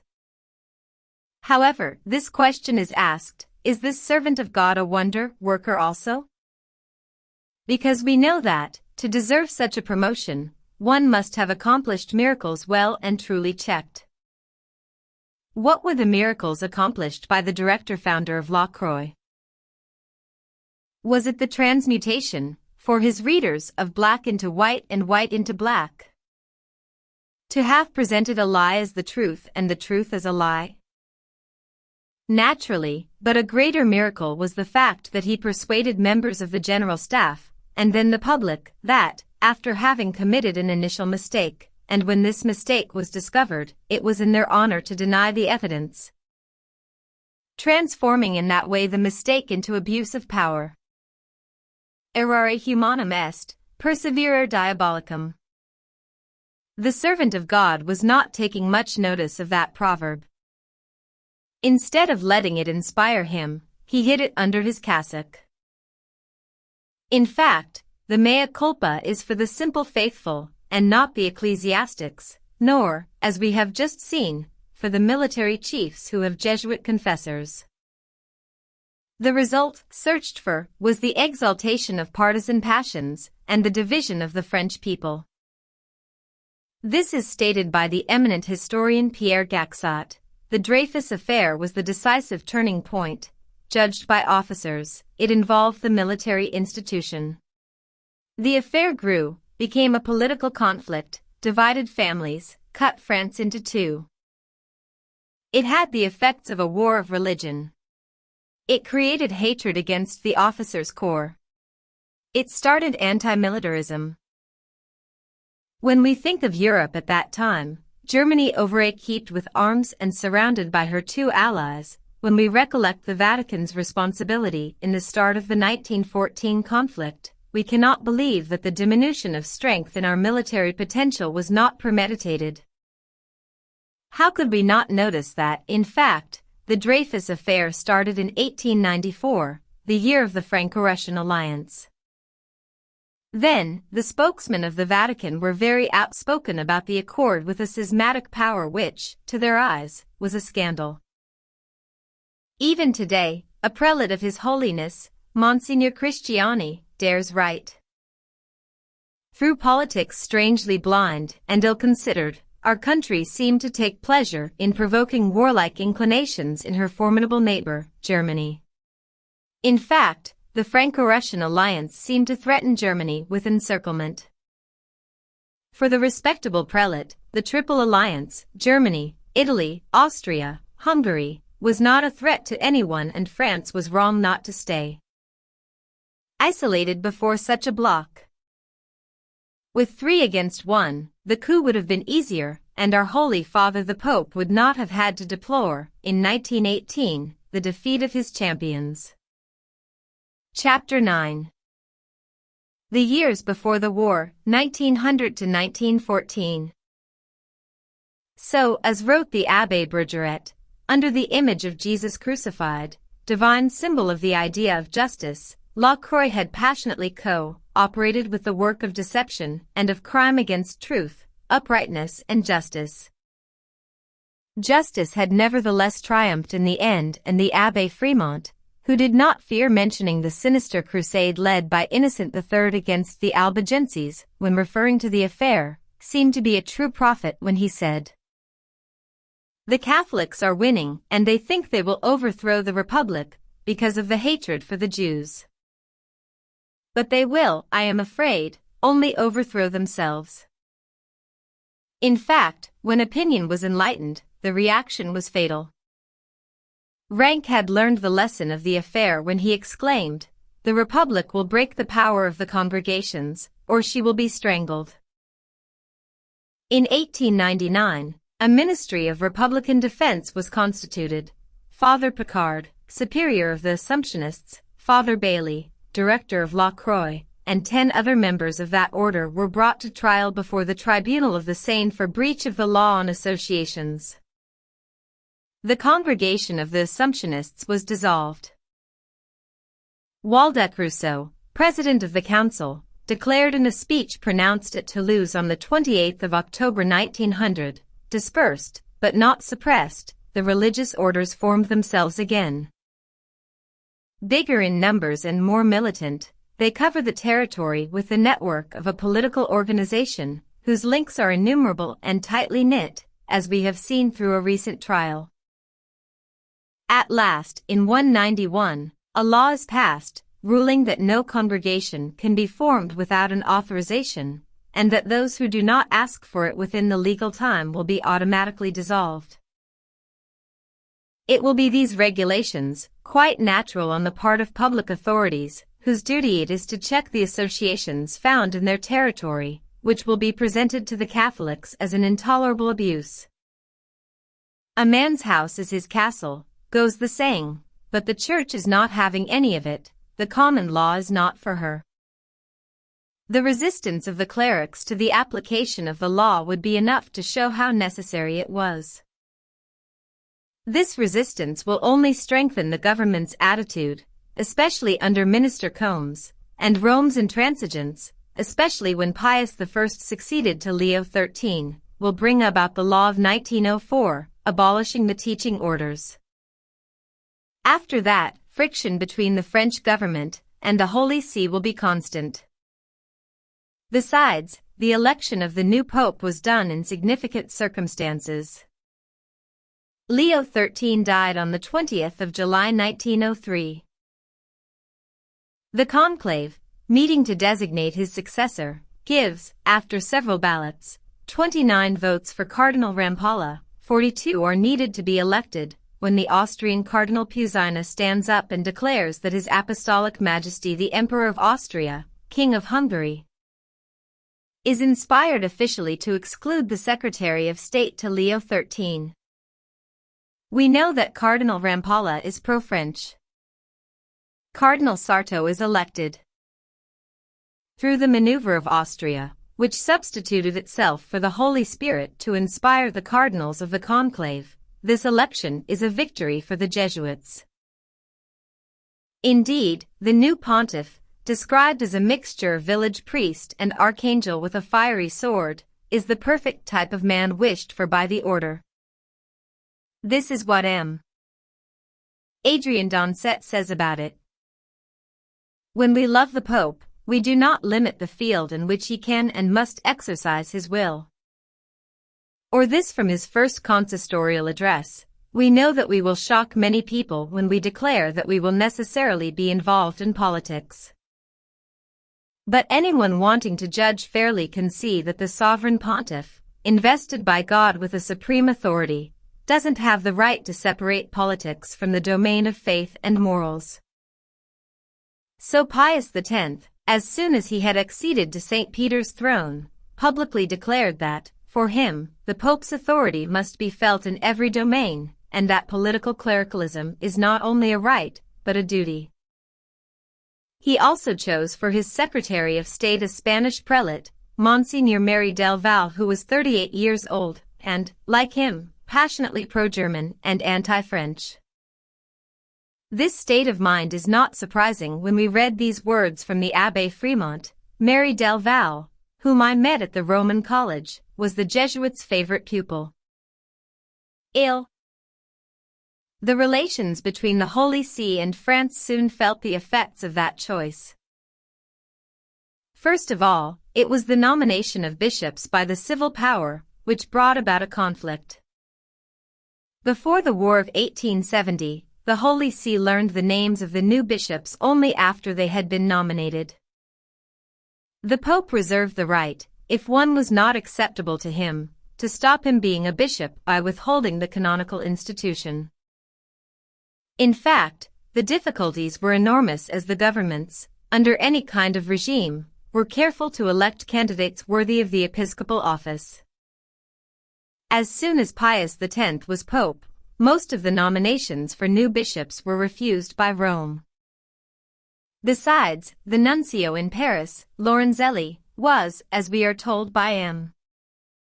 Adrien d'Oncet, a theologian who has gone astray in diplomacy and madly hostile to France.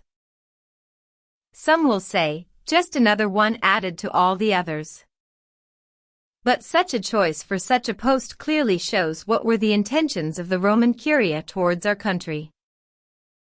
This systematic hostility was going to show itself even more clearly in 1904, when M. Lubin, President of the Republic, went to Rome to return the visit paid to him in Paris sometime before by the King of Italy, Victor Emmanuel III. M. Lubin wished to be received by the Pope also. But the Roman Curia produced a supposed invincible protocol. The Pope could not receive a head of state who, when visiting the King of Italy in Rome, seemed to acknowledge as lawful the usurpation of that ancient pontifical state. But there were precedents, twice, in 1888 and 1903, a head of state, and not one of the less important, had been received in Rome by the King of Italy and the Pope. Of course, this visitor was not the president of a republic, but the German Emperor Guillaume II. The same honor had been given to Edward VII, King of England, and the Tsar. The insulting intention of that refusal was evident, and even emphasized by a note sent to the various chancelleries by the Secretary of State Mary del Val. A Catholic author, M. Charles Ledra, recently wrote this concerning the matter. Could the pontifical diplomacy ignore the decisively important objective which, behind the visit of President Lubin to Rome, was really taking shape? Of course, the Vatican knew about the plan to separate Italy from her partners of the Triple Alliance, Germany, and Austria-Hungary, these two Germanic powers considered by the Roman Church to be her best secular arms. This was the very crux of the matter, and was, in fact, the reason for the Vatican's frequent bursts of temper. Other conflicts arose concerning French bishops, considered in Rome to be too republican. At last, tired of the constant difficulties arising from the Vatican's infringements of the terms of the Concordat, the French government put an end, on the 29th of July 1904, to relations which were made void by the Holy See.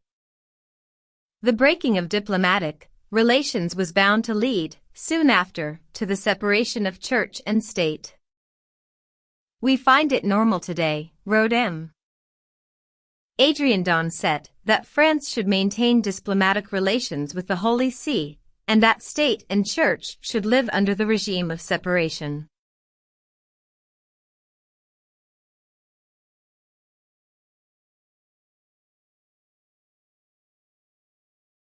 Adrien d'Oncet, that France should maintain diplomatic relations with the Holy See, and that state and church should live under the regime of separation. Diplomatic relations are necessary as France must be represented wherever she had interests to defend, outside any doctrinal consideration. But separation is necessary as, in a democracy founded on the sovereignty of a people divided by several beliefs, the state only owes liberty to the church. And the author adds, this is, at least, the general opinion. We can only agree with this reasonable opinion, without forgetting, of course, that the papacy would never endorse it. The Roman Church never stopped proclaiming her preeminence over civil history, throughout her own history, and, for want of being able to impose it openly in recent times, she has done her best to implant it with the help of her secret army, the Company of Jesus. Besides, it was at that time that Father Werns, general of this order, wrote, "The state is under the Church's jurisdiction, so secular authority is indeed under the subjection of ecclesiastical authority, and has to obey." That is the doctrine of these intransigent champions of theocracy, counselors as well as those who execute their commands, who made themselves indispensable at the Vatican, so much so that, today, it would be absolutely impossible to distinguish even the smallest difference between the Black Pope and the White Pope. They are one and the same. And, when we refer to the politics of the Vatican, we simply mean the Jesuits' politics. With many other qualified observers, the Abbé Fremont admits it as follows: the Jesuits dominate the Vatican. Before the irreducible opposition of the Jesuits, all-powerful in the Church, to the Republic, the state is constrained to enforce the law of separation, with several amendments, from 1905 to 1908. This law does not want to decrease the Church's wealth and her buildings set up for worship. The faithful can form themselves into local associations, under the direction of the priest, to manage them. What is Rome going to do? In the encyclical Letter Vehementer, 11th of February 1906, Pius X condemned the principle of separation, and the one pertaining to the local associations. But does he go beyond the principles? L17, we will soon know. In spite of the advice from the French episcopate, he rejects all settlement, on the 10th of August 1906, in the encyclical Letter Gravissimo.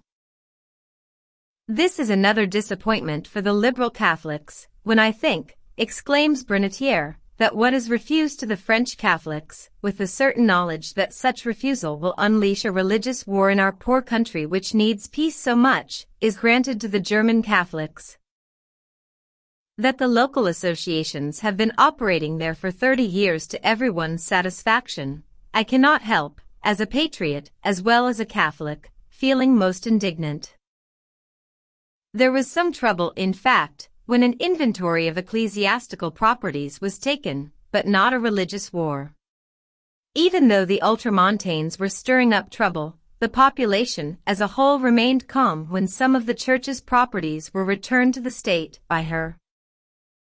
Rather than submit to the conciliatory measures laid down by the law. Did, then, the writer Brunetière understand fully the reason for that difference in which the French Catholics and German Catholics were treated by the Holy See? The First World War was to reveal all the significance of it. While the Jesuits had effectually worked, through the Dreyfus affair, at dividing the French people and weakening the prestige of our army, in Germany, they were doing the exact opposite. Bismarck, who, himself, had launched in the past the Kulturkampf against the Catholic Church, was being loaded with her favors. This is what we are told by the Catholic writer, Joseph Rovin, who also explains it. Bismarck will be the first Protestant to receive the Order of Christ with jewels, one of the highest honors of the Church. The German government allows newspapers devoted to it to publish the fact that the Chancellor would be ready effectually to uphold the Pope's pretensions of a partial restoration of his temporal authority. In 1886, the Centre German Catholic Party was hostile to the military projects presented by Bismarck. Leo XIII intervened in the German interior affairs in favor of Bismarck. His Secretary of State wrote to the Nuncio of Munich, in view of the approaching revision of the religious legislation which, as we have reasons to believe, will be carried out in a conciliatory manner, the Holy Father wishes that the Centre promote, in every possible way, the projects of the military. This is what Joseph Rovin has to say: German diplomacy intervenes. It is already an old habit at the Vatican to make the Pope exercise his influence over the Zentrum Catholic party, so as to favor the military projects. The German Catholics are going to speak about the great political mission of Germany, which is, at the same time, a universal moral mission. The Zentrum makes itself also responsible for the prolongation of a reign which, from blustering in weakness, warlike speeches over naval armaments to more warlike harangues, will eventually lead Germany to catastrophe. The Zentrum enters the war of 1914, convinced of the uprightness, purity and moral integrity of its country's leaders, of the agreement of their plans and program with the plans of eternal justice. As we can see, the papacy had done what was necessary to implant this conviction. Besides, as Monsignor Furworth said in 1914, Germany is the base on which the Holy Father can and must establish great hopes. Section V. The Infernal Cycle. Chapter 1. The First World War. To the fury aroused at the Vatican by the Franco-Russian alliance and shown so well in the Dreyfus affair, to the anger which the Franco-Italian Union incited, and to which the Loubet incident clearly testified, was added a bitter resentment caused by the Entente Cordiale with England. France had firmly decided not to stand alone opposite her formidable neighbor, and Austria-Hungary. Politics so blind and ill-considered, according to Monsignor Christiani, were looked upon most unfavorably by the Catholic Holy of Holies. For, besides jeopardizing the thorough bleeding godless France needed, these politics were a priceless support for schismatic Russia, this lost sheep whose return to the Roman Catholic fold had never ceased to be hoped for, though its accomplishment might mean a war. But for the time being the Orthodox Church stayed firmly implanted in the Balkans, especially in Serbia, where the Treaty of Bucharest, ending the conflict of the Balkans, had made it a center of attraction for the Slavs of the south, and in particular for those under the yoke of Austria. The ambitious plans of the Vatican, and the apostolic imperialism of the Habsburgs were then in perfect accord, as in the past. To Rome and Vienna, the growing power of Serbia marked her out as the enemy to overthrow. This is indeed established in a diplomatic document found in the Austrian-Hungarian archives. It reports, for the benefit of the Austrian minister Berchtold, on the talks Prince Schonberg had at the Vatican in October-November 1913.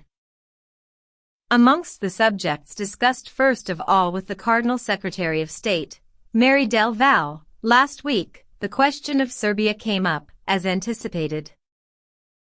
First of all, the Cardinal expressed his joy at our firm and opportune attitude of recent months.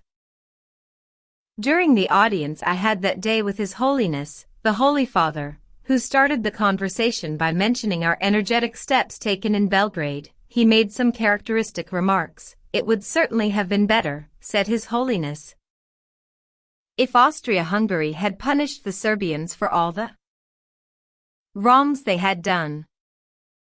So, the warlike sentiments of Pius X were clearly expressed in 1913 already. There is nothing surprising about this when we consider the inspirers of Roman politics. What were the Habsburgs supposed to do? Chastise Serbia, an Orthodox nation.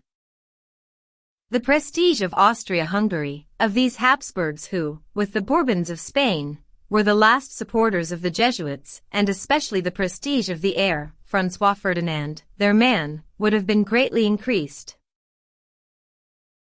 For Rome, the affair became one of almost religious importance. A victory of apostolic monarchy over Tsarism could be considered as a victory of Rome over the schism of the East. However, the affair dragged on in 1913. But, on the 28th of June 1914, the Archduke François Ferdinand was murdered at Sarajevo. The Serbian government had nothing to do with this crime committed by a Macedonian student, but it was the perfect excuse for the Emperor François Joseph to start hostilities. Count Sforza maintains that the main problem was to persuade François Joseph that war was necessary. The advice of the Pope and his minister was the one which could best influence him. This advice was of course given to the Emperor, and of the kind which could be expected from this Pope and his minister, favorite pupil of the Jesuits. While Serbia was trying to maintain peace by giving in to all the wishes of the Austrian government, which had sent a threatening note to Belgrade, Count Paffy, Austrian representative to the Vatican, gave to his minister Berchtold, on the 29th of July, a summary of the talks he had had on the 27th with the Cardinal Secretary of State, Mary del Val. This conversation was about the questions which are disturbing Europe at the moment. The diplomat scornfully denies the fanciful rumors about the supposed intervention of the Pope, who apparently implored the Emperor to spare the Christian nations the horrors of war. Having dealt with these absurd suppositions, he expounds the real opinion of the Curia, as conveyed to him by the Secretary of State. It would have been impossible to detect any spirit of indulgence and conciliation in the words of His Eminence. It is true that he described the note to Serbia as very harsh, but he nevertheless approved of it entirely and, at the same time and indirectly, expressed the wish that the monarchy would finish the job. Indeed, added the cardinal, it was a pity that Serbia had not been humiliated much earlier, as it could have been done, then, without such great risks attached. This declaration echoes the wishes of the Pope who, over the past few years, often expressed regret that Austria-Hungary had neglected chastising her dangerous neighbor on the Danube. This indeed is just the opposite to the fanciful rumors about a pontifical intervention in favor of peace. In fact, the Austrian diplomat is not the only one who reports on the real opinion of the Roman pontiff and his minister. The day before, on the 26th of July, Baron Ritter, Bavarian charge d'affaires to the Vatican, had written to his government. The Pope agrees with Austria dealing severely with Serbia. He doesn't think much of the Russian and French armies, and is of the opinion that they could not do very much in a war against Germany. The Cardinal Secretary of State doesn't see when Austria could make war if she does not decide now. So, the Holy See was fully conscious of the great risks represented by a conflict between Austria and Serbia, but, nevertheless, did all in its power to encourage it. The Holy Father and his Jesuit counselors were not concerned about the sufferings of Christian nations. It was not the first time that these nations were used for the benefit of Roman politics. The opportunity wished for had come at last to use the Germanic secular arm against Orthodox Russia, godless France which needed a thorough bleeding, and, as a bonus, against heretic England. Everything seemed to promise a lively and happy war. Pius X did not see its unfolding and result, both contrary to his forecasts. He died at the beginning of the conflict, on the 20th of August 1914.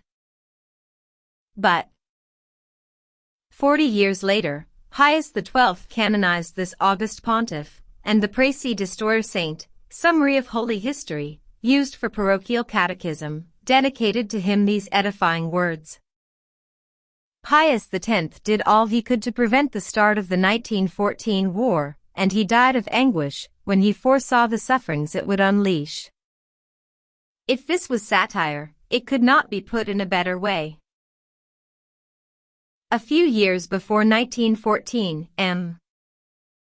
Yves Guillot, a true prophet, said, "If war breaks out, listen, you men who think that the Roman Church is the symbol of order and peace, and do not search for blame outside of the Vatican. It will be the sly instigator, as in the War of 1870.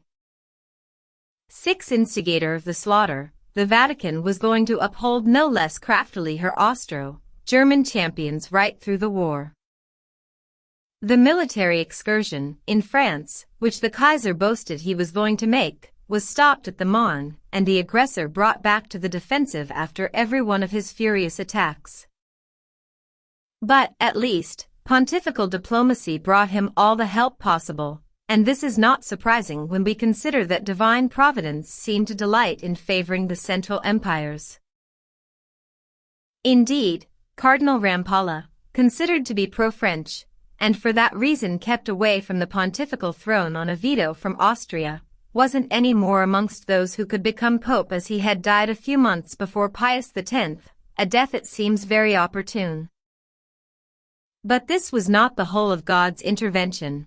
As he had promised, even before voting took place, the new pope, Benedict XV, appointed Cardinal Ferrata as Secretary of State.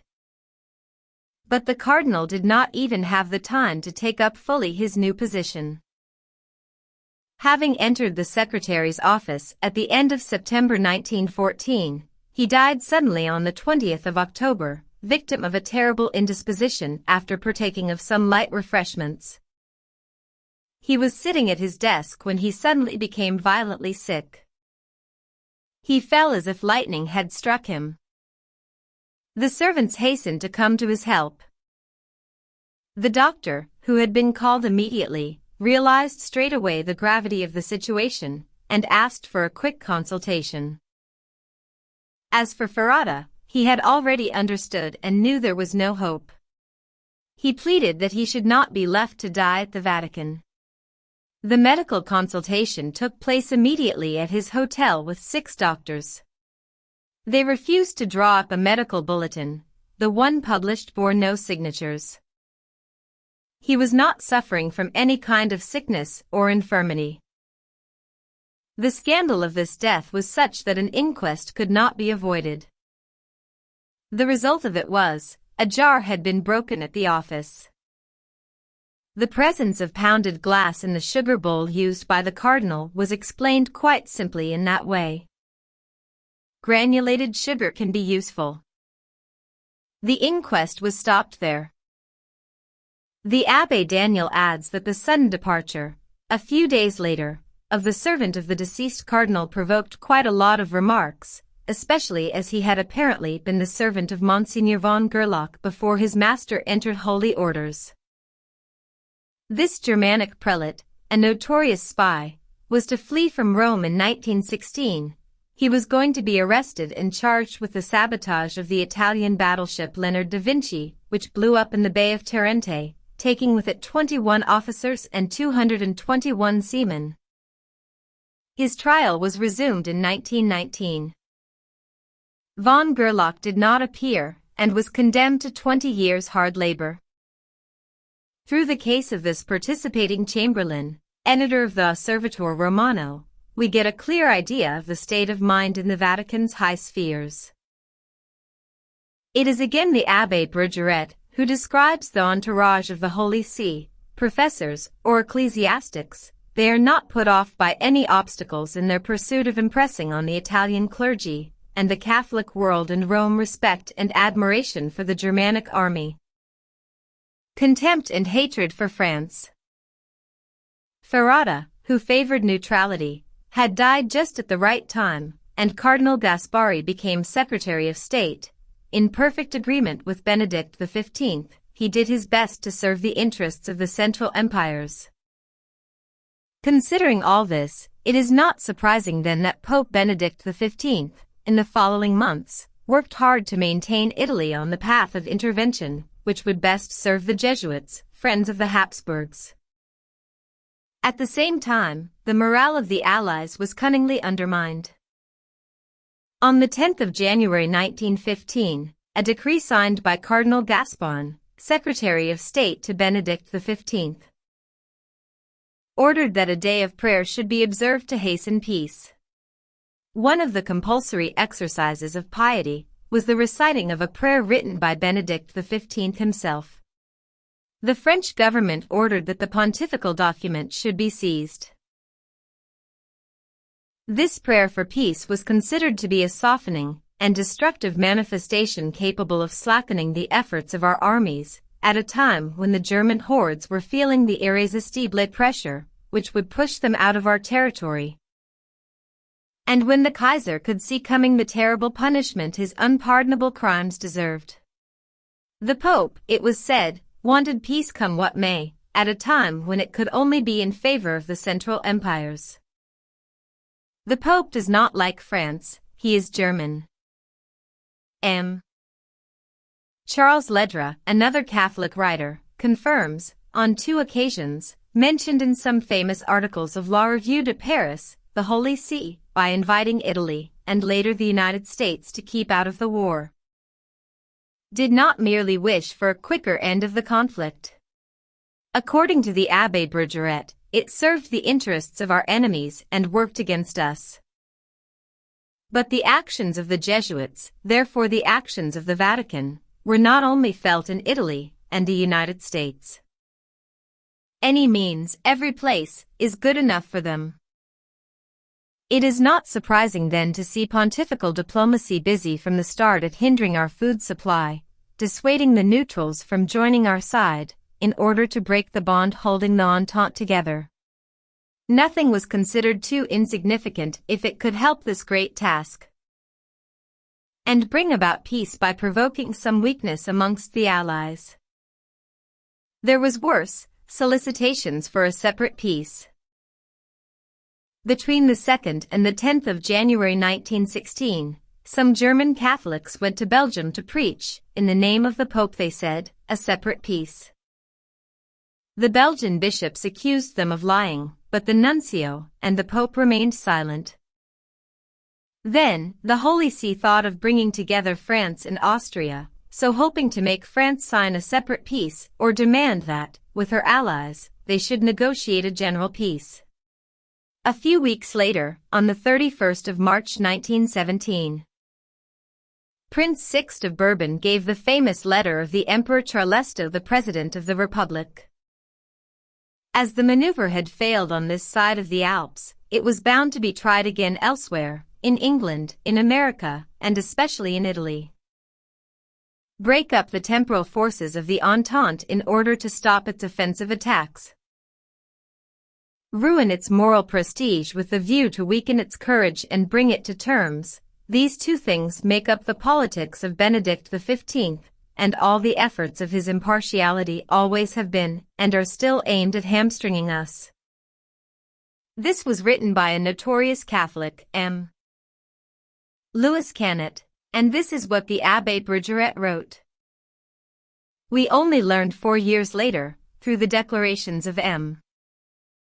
Erzberger, published in the Germania of the 22nd of April 1921, that the proposal of peace proclaimed by the Pope in August 1917 had been preceded by a secret accord between the Holy See and Germany.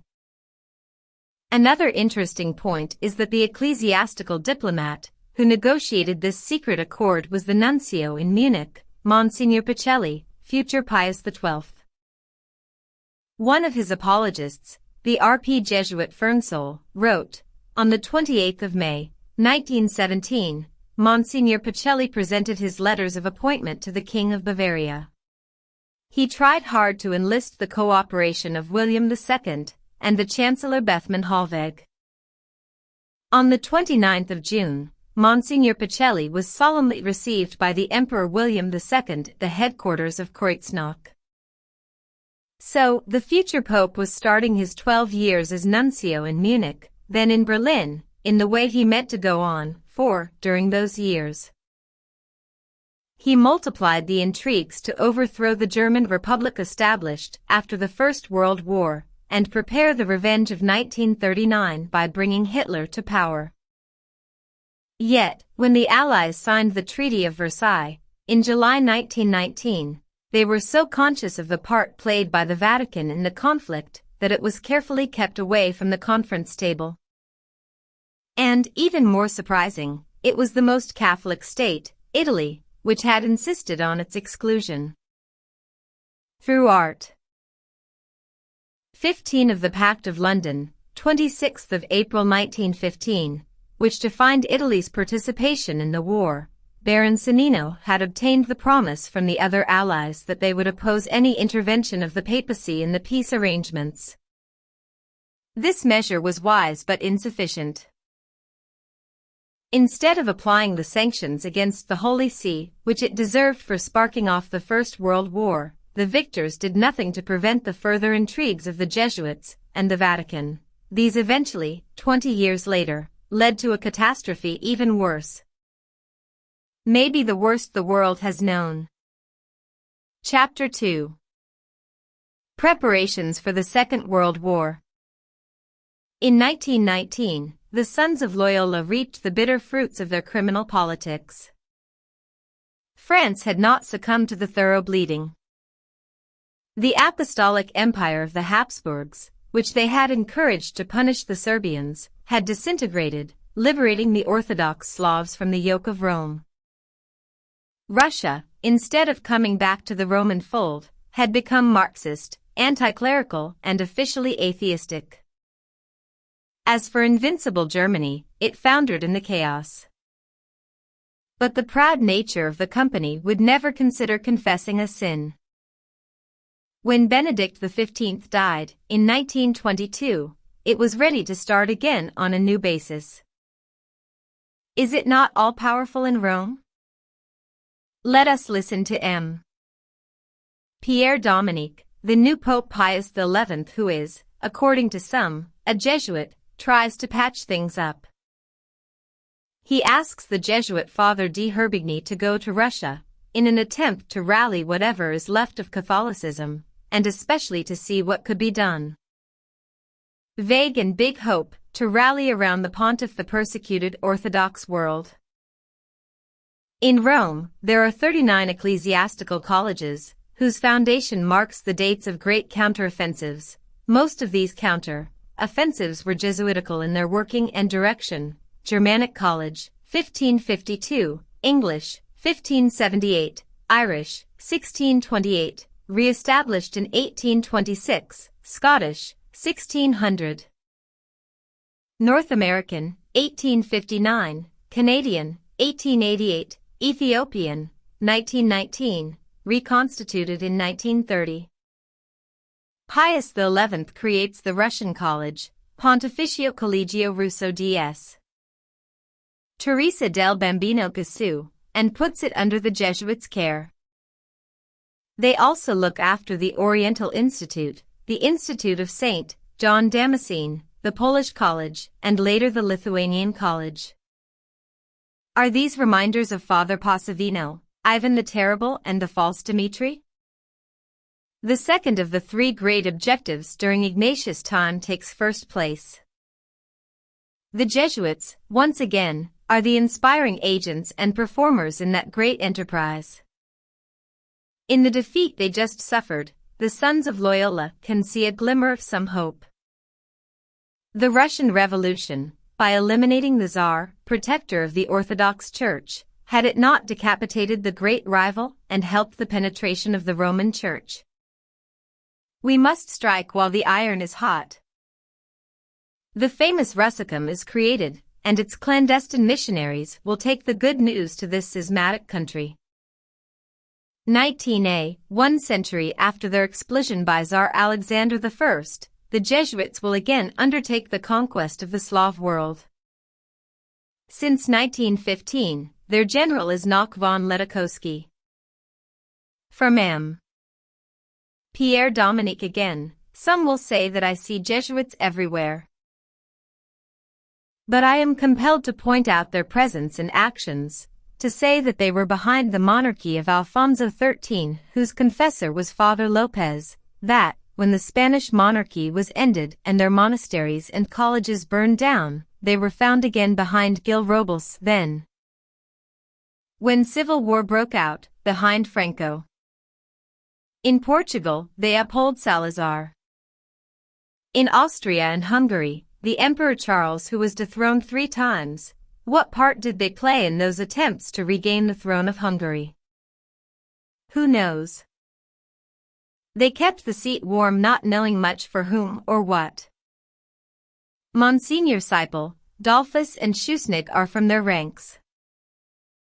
They dream for a while of a great Germany, with a Catholic majority, to which the Austrians would necessarily belong, a modern version of the old 16th century alliance between the Wittelsbach and Habsburg. In Italy, they support first of all Don Sturzo, founder of the Popular Party, then Mussolini. The Jesuit Father Tacci Venturi, General Secretary of the company, served as the middleman between Pius XI, whose confessors are Fathers Aliciardi and Celebrano, Jesuits, and Mussolini. The Pope, in February 1929, at the time of the Treaty of Lateran, calls Mussolini the man whom Providence allowed us to meet. Rome does not condemn what is commonly called the Ethiopian aggression, and in 1940, the Vatican is still Mussolini's sincere friend. The Jesuits have their secret abode in it. From there, they survey the universal church with the cold and calculating eye of the politician. This is a perfect summary of the Jesuit activity between the two world wars. The secret abode of Loyola's sons is the political brain of the Vatican. The confessors of Pius XI are Jesuits. Those of his successor, Pius XII, will also be Jesuits and Germans for good measure. No matter if, because of it, the plot becomes evident, everything, it seems, is ready for revenge. But, under the pontificate of Pius XI, it is the preparatory period. The Germanic secular arm, defeated, has dropped the sword. While waiting to put it back into its hands, we will prepare, in Europe, a field worth its future exploits, and first of all stop the threatening rise of democracy. Italy will be the first field of action. There is, there, a noisy socialist chief who gathers ex-servicemen around him. This man proclaims an apparently intransigent doctrine, but he is ambitious and lucid enough to realize how precarious his position is, in spite of his extravagant boastings. Jesuit diplomacy will soon win him over to its side. M. François Charles Roux of the Institute, who was our, i.e. French, ambassador to the Vatican at that time, says, at the time when the future Duce was only a simple deputy, Cardinal Gaspari, Secretary of State, had a secret interview with him. The fascist chief had immediately agreed that the Pope should exercise a temporal sovereignty over a part of Rome.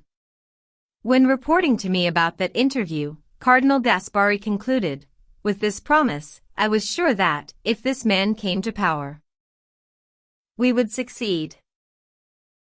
I will not mention his account of the negotiations between the secret agents of Pius XI and Mussolini. These secret agents, the main one being the Jesuit Father Tacci Venturi, fulfilled their mission extremely well.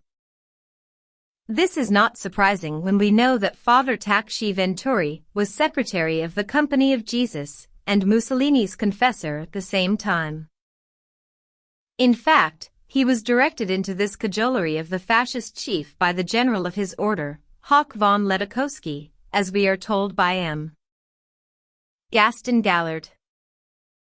On the 16th of November 1922, Parliament elected Mussolini by 306 votes against 116, and, in that meeting, one saw the Catholic group of Don Sturzo, supposedly Christian Democrat, voting unanimously for the first fascist government.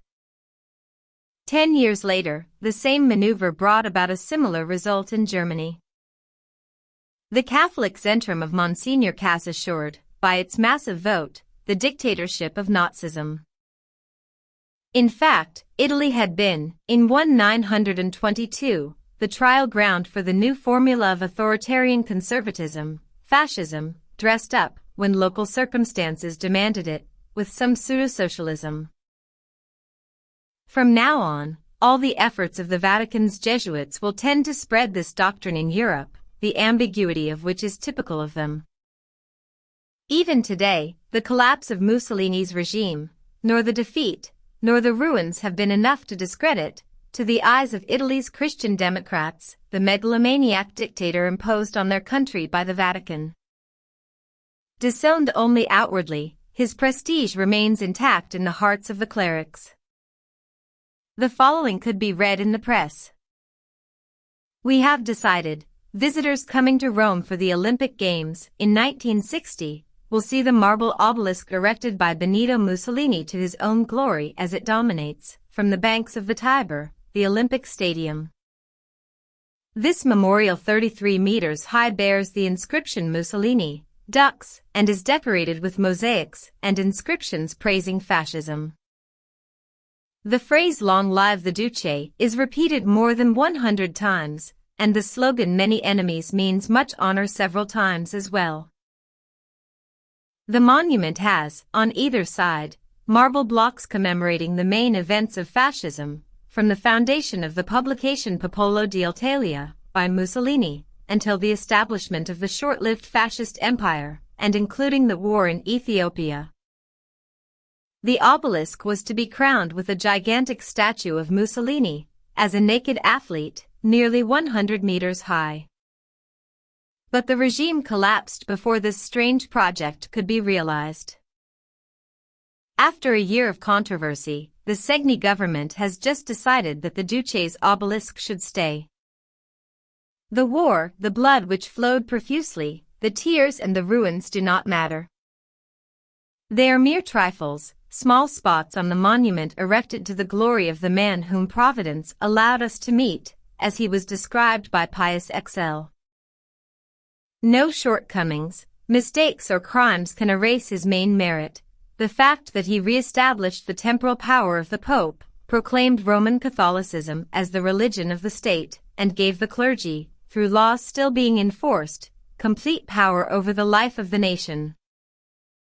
It is to testify to this that Mussolini's obelisk must stand in the heart of Rome, for the benefit of foreign tourists looking at it admiringly, or ironically, and in the hope of better times, which would allow the erection of the naked athlete 100 meters high.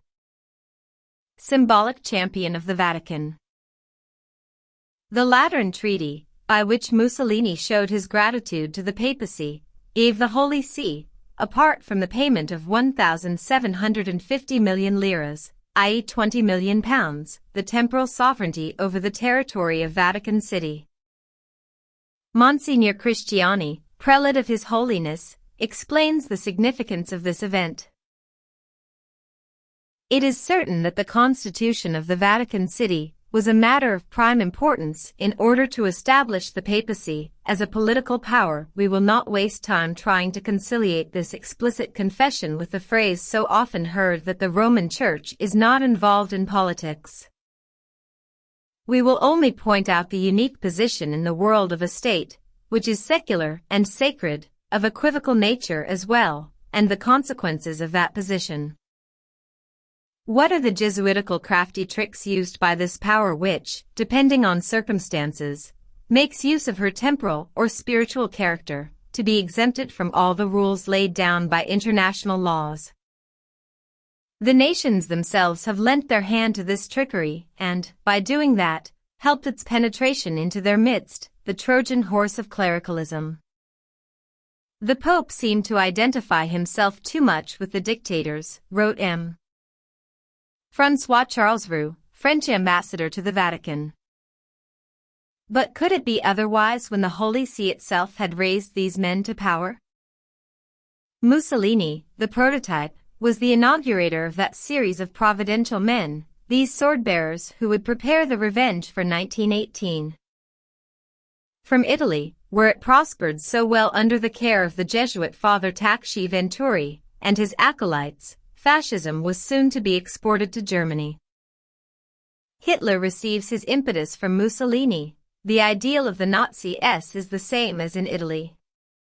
Since Mussolini is at the head, all the sympathies are for Berlin. In 1923, his fascism merges with National Socialism. He becomes friends with Hitler, to whom he supplies arms and money. At that time, Monsignor Pacelli, future Pius XII and, then, the Curia's best diplomat, is nuncio in Munich, capital of Catholic Bavaria. There, the star of the future German dictator starts to rise. He is also a Catholic, like his most important associates. Of that country, cradle of Nazism, M. Maurice Laporte tells us, its two enemies are called Protestantism and democracy. Prussia's anxiety is therefore understandable. It is easy to guess what kind of special care the Vatican gives Bavaria, where Hitler's National Socialism recruits its strongest contingents. To take from heretic Prussia the control of the German secular arm and transfer it to Catholic Bavaria, what a dream!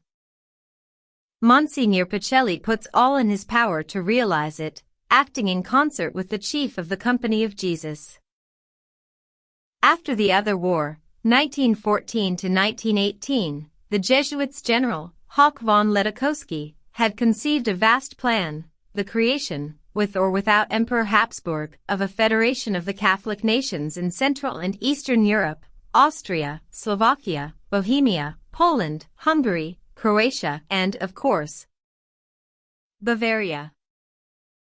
This new Central Empire had to fight on two fronts, on the eastern side against the Soviet Union, on the western side against Prussia, Protestant Great Britain, and Republican, rebellious France. At that time, Monsignor Pacelli, future Pius XII, was nuncio in Munich, then in Berlin, and an intimate friend of Cardinal Faulhaber, von Ledochowski's main collaborator. The Ledochowski plan was the dream of Pius XII's youth. But was it only a dream of youth? The Middle Europa Hitler tried to organize was very similar to that plan, apart from the presence, in that bloc, of Lutheran Prussia, a not very dangerous minority, and the recognized zones of influence which, maybe temporarily, belonged to Italy.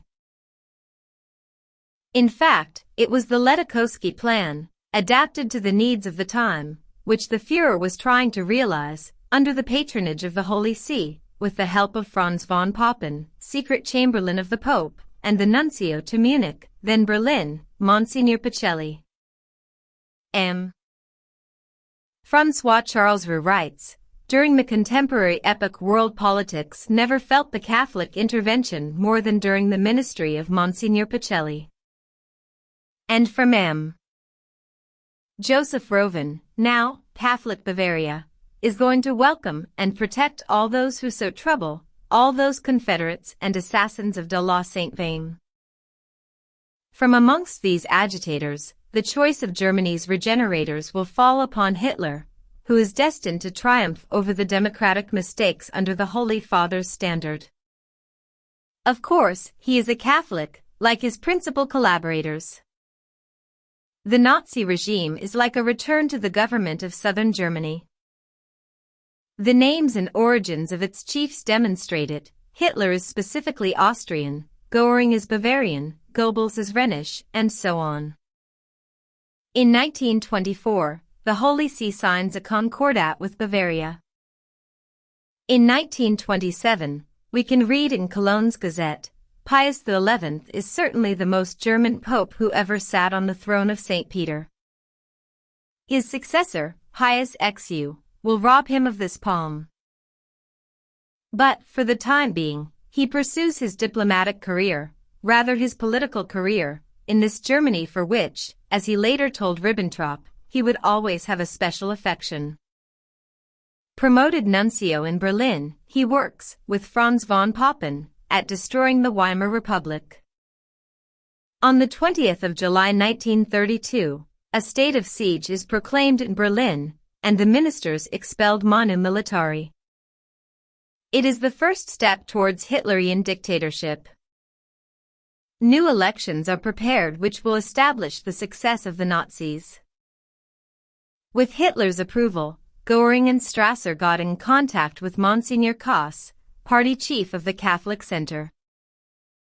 Cardinal Bertram, Archbishop of Breslau and Primate of Germany, declared, "We, Christians and Catholics, do not recognize any religion or race." With many other bishops, he tried to warn the faithful against the pagan ideal of the Nazis. Obviously, this prelate had not understood papal politics, but he was soon going to be taught. The Mercure de France gave an excellent study in 1934. In the beginning of 1932, German Catholics did not consider they had lost the cause, but, in the spring, their chiefs seemed somewhat irresolute. They had been told that the Pope was personally in favor of Hitler. That Pius XI was sympathetic to Hitler should not surprise us. For him, Europe could settle down again only through Germany's hegemony. The Vatican had thought of changing the center of gravity of the Reich, through the Anschluss, for a long time. And the Company of Jesus was openly working towards that aim. Ledochowski's plan, especially in Austria. We know how Pius XI depended on Austria to make what he called his politics triumph. What had to be prevented was the hegemony of Protestant Prussia, and, as the Reich was the one to dominate Europe, a Reich had to be rebuilt where the Catholics would be masters. In March 1933, the German bishops, meeting at Fulda, took advantage of the speech Hitler gave at Potsdam to declare, "We must admit that the highest representative of the government of the Reich, who is at the same time the head of the National Socialist movement, has made public and solemn declarations, by which the inviolability of the Catholic doctrine, the work and unchangeable rights of the Church are recognized." Von Papen leaves for Rome. This man, whose past is so wicked, becomes a pious pilgrim with the mission to conclude a concordat, for the whole of Germany, with the Pope. He too will have to emulate Mussolini's overtures towards the Vatican. In fact, the same happens in both countries. In Italy, the Catholic party of Don Sturzo ensures Mussolini's accession to power. In Germany, the Zentrum of Monsignor Koss does the same for Hitler, and, on both occasions, a concordat seals the pact. M. Joseph Rovin admits this as follows: thanks to von Papen, deputy at the Zentrum since 1920 and owner of the party's official publication Germania, Hitler came to power on the 30th of January 1933. German political Catholicism, instead of becoming Christian Democrat, was eventually made to confer full powers on Hitler on the 26th of March 1933. To vote in favor of full powers, a two-thirds majority was necessary, and the votes of the Zentrum were indispensable to obtain it. The same author adds, in the correspondence and declarations of ecclesiastical dignitaries, we will always find, under the Nazi regime, the fervent approval of the bishops. This fervor is easily explained when we read the following from von Papen: the general terms of the Concordat were more favorable than all other similar agreements signed by the Vatican, and the Chancellor Hitler asked me to assure the Papal Secretary of State, Cardinal Pacelli, that he would immediately muzzle the anti-clerical clan. This was not an empty promise. Already during that year, 1933, apart from the massacre of Jews and assassinations perpetrated by the Nazis, there were 45 concentration camps in Germany, with 40,000 prisoners of various political opinions, but mostly liberals. Franz von Papen, the Pope's secret chamberlain, defined perfectly the deep meaning of the pact between the Vatican and Hitler by this phrase worth engraving: Nazism is a Christian reaction against the spirit of 1789. In 1937, Pius XI, under the pressure of world opinion, condemned the racial theories as incompatible with Catholic doctrine and principles in what his apologists amusingly call the terrible encyclical letter Mit brennender Sorge. Nazi racism is condemned, but not Hitler, its promoter, distinguio.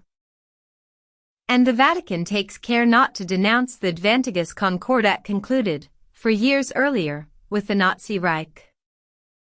While the Cross of Christ and the swastika were cooperating in Germany, Benito Mussolini set forth on the easy conquest of Ethiopia, with the Holy Father's blessing. The sovereign pontiff had not condomined Mussolini's politics, and had left the Italian clergy fully free to cooperate with the fascist government. The ecclesiastics, from the priests of humble parishes to the cardinals, spoke in favor of the war. One of the most striking examples came from the Cardinal, Archbishop of Milan, Alfredo Ildefonso Schuster, Jesuit, who went as far as calling this campaign a Catholic crusade. Italy, clarified Pius XI, thinks this war is justified because of a pressing need for expansion. 10 days later, when speaking to an audience of ex-servicemen, Pius XI expressed the wish that the legitimate claims of a great and noble nation from which, he reminded them he himself descended, would be satisfied. The fascist aggression against Albania, on Good Friday in 1939, enjoyed the same understanding, as we are told by M. Camille Cianfera. The Italian occupation of Albania was very advantageous for the Church. Out of a population of 1 million Albanian people, which became Italian subjects, 68% were Muslims, 20% Greek Orthodox, and only 12% Roman Catholics. From the political point of view, the annexation of the country by a Catholic power was bound to improve the position of the Church and please the Vatican. In Spain, the establishment of the Republic had not ceased to be resented by the Roman Curia as a personal offense. "I never dared mention the Spanish question to Pius XI," wrote M. François Charlesroux. "He probably would have reminded me that the Church's interests, in that great and historical land of Spain, were a matter for the papacy only." So, this protected hunting ground was soon provided with a dictator similar to those who had been already successful in Italy and Germany. The adventure of General Franco only started in mid-July 1936, but, on the 21st of March 1934, the Pact of Rome had been sealed between Mussolini and the chiefs of Spain's reactionary parties, one of whom was M. Goicoechea, chief of the Renovación Española. By this pact, the Italian fascist party undertook to supply the rebels with money, war material, arms and ammunition.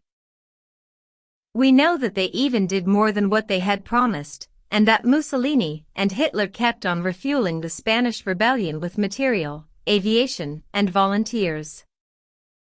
As for the Vatican, oblivious of its own principle that the faithful must respect the established government, it oppressed Spain with its threats. The Pope excommunicated the heads of the Spanish Republic and declared spiritual war between the Holy See and Madrid. Then he produced the encyclical Letter Delectissimi Nobis. Archbishop Goma, new primate of Spain, proclaimed the civil war. The prelates of His Holiness joyfully accepted the horrors of this fratricidal conflict, and Monsignor Gomara, Bishop of Carthagena, interpreted admirably their apostolic sentiments when he said, "Blessed are the cannons if, in the breaches they open, the gospel springs up." The Vatican even recognized Franco's government on the 3rd of August 1937, 20 months before the end of the Civil War. Belgium was also looked after by Catholic Action, needless to say, an organization eminently ultramontane and Jesuitical. The ground had to be prepared for the approaching invasion of the Führer's armies. So, under the pretense of spiritual renewal, the Hitlerite fascist gospel was diligently preached there by Monsignor Picard, Jesuit, Father Arendt, Jesuit, Father Foucart, Jesuit, etc. A young Belgium, who was their victim like many others, testifies to this, at that time. All of us were already obsessed with a kind of fascism. The Catholic Action to which I belonged was very sympathetic to Italian fascism. Monsignor Picard proclaimed from the rooftops that Mussolini was a genius, and wished fervently for a dictator. Pilgrimages were organized to favor contacts with Italy and fascism. When, with 300 students, I went to Italy, everybody, on our return home, saluted in the Roman fashion, and sang Giovinezza. Another witness says, after 1928, the group of Léon Degrelle regularly collaborated with Monsignor Picard. Monsignor Picard enlisted the help of Léon Degrelle for a particularly important mission, to manage a new publishing house at the Catholic Action Center. This publishing house was given a name which soon became famous. It was Rex. The calls for a new regime multiplied. The results of this propaganda in Germany were observed with much interest. In October 1933, an article in Wieland reminded us that the Nazis numbered only 7 in 1919, and that Hitler brought them, a few years later, no other dowry than his talent for publicity. Founded on similar principles, the Resist team started an active propaganda program in the country. Their meetings soon attracted a few hundreds, then thousands of listeners. Of course, Hitler had brought to the newborn National Socialism, as Mussolini did to fascism, more than the talent for publicity, the support of the papacy. Being only a pale shadow of these two, Leon Degrelle, chief of Christus Rex, was the beneficiary of the same support, but for a very different purpose, as his job was to open his country to the invader. M. Raymond de Becker says, I collaborated with the avant-garde. This publication, issued by Monseigneur Picard, aimed at breaking the ties uniting Belgium, France and England. We know how quickly the German armies defeated the Belgian defense betrayed by the clerical Fifth Column. Maybe we remember also that the Apostle of Christus Rex, donning the German uniform, went, accompanied by much publicity, to fight on the Eastern Front at the head of his Waffen-SS, recruited mainly amongst the youth of Catholic Action.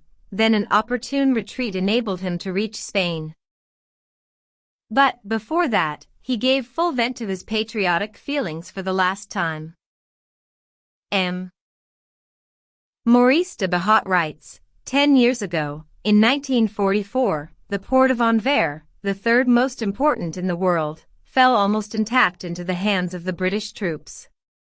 At the time when the population was beginning to see the end of its sufferings and privations, the most diabolic Nazi invention fell on it, the flying bombs, 6 and V2.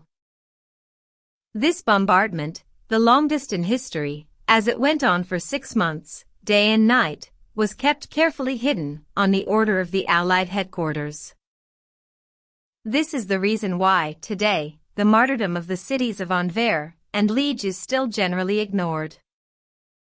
On the eve of the first bombardment, 12th of October, some had heard on Radio Berlin the alarming remarks of the Resist traitor Leon Degrelle. I asked my Führer, he screeched, for 20,000 flying bombs. They will chastise an idiotic people. I promise you that they will make of Anvers a city without a port, or a port without a city. From that day on, the rhythm of the bombardments was going to accentuate, catastrophes and disasters being the results, while the traitor Leon Degrelle was bawling on Radio Berlin, promising cataclysms even more terrible. Such was the last farewell to this homeland of this monstrous product of the Catholic Action. Obedient pupil of Monseigneur Picard, Jesuit, Father Arendt, Jesuit, etc., the chief of Christus Rex strictly followed the papal rules. The men of the Catholic Action, wrote Pius XI, would fail in their duty if, as opportunities allow it, they did not try to direct the politics of their province and of their country. Indeed, Leon Degrelle did his duty, and the result, as we have seen, was in proportion to his zeal. We read in M. Raymond de Becker's book, The Catholic Action had found, in Belgium, exceptional men to orchestrate its themes, such as Monseigneur Picard, the most important. Canon Cardin, founder of the Jesuit movement, a bilious, ill-tempered and visionary man. This particular one swears today that he has never seen or heard his fellow member Leon Degrelle. So, these two leaders of the Belgian Catholic Action, both working under the crook of Cardinal van Rooij, had apparently never met. By what miracle?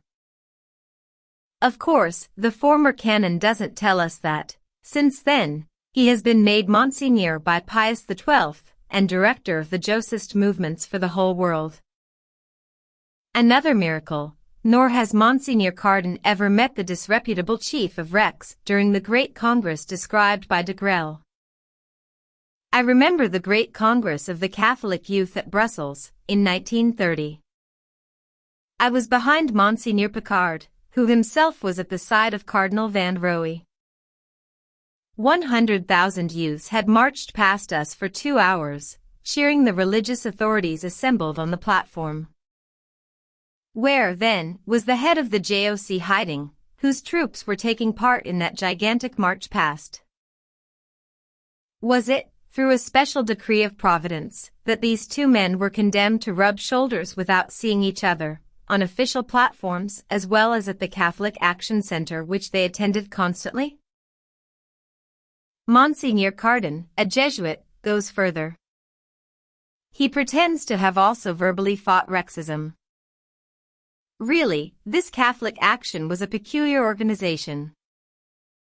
Not only were the chiefs of its two principal movements JOC and Rex playing hide and seek in the corridors, but also one could, as he says, fight what the other did with the full approval of the hierarchy. This fact cannot be disputed. De Grelle was put at the head of Rex by Monsignor Picard himself, under the authority of Cardinal Van Roey and the Apostolic Nuncio Monsignor Michera. So, according to Monsignor Cardin, he keenly disapproved of the actions of his colleague in Catholic Action, under the patronage, like himself, of Belgium's primate, and without any consideration for the nuncio, his protector and revered friend, according to Pius XII. The assertion is rather severe. We are even more aware of it when we examine what was the attitude, after Hitler's invasion of Belgium, of those such as Monsignor Cardin and his associates who, today, repudiate de Grelle and Rexism. In a book which was put under the bushel when it was published, the chief of Rex himself refreshed memories, as we shall see, and, to our knowledge, what he said was never refuted. Being a fervent Christian, and acquainted with the interpenetrations of spiritual and temporal, I would not have considered collaborating with Hitler without first consulting the religious authorities of my country. I had asked for an interview with His Eminence, Cardinal Van Roey. The Cardinal received me in a friendly manner, one morning, at the Episcopal Palace of Malines. He is animated by a total and cyclonic fanaticism.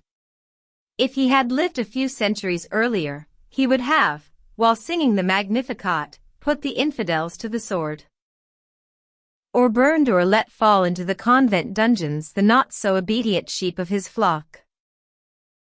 As it is the 20th century, he only has the crozier, but makes it accomplish a great work. For him, everything was important as long as it served the Church's interests. If it was something good, we would support it, but anything bad was crushed, and the Church has so many avenues of service, her works, parties, newspapers, agricultural cooperatives, Bond, banking institutions which assured the temporal power of the divine institution. And now, I can sincerely and honestly say that this was the meaning of the Cardinal's remarks. Collaboration was the proper thing to do, in fact the only thing a sensible person would do. During the whole interview, he didn't even consider that another attitude could be possible. For the Cardinal, in the autumn of 1940, the war was finished.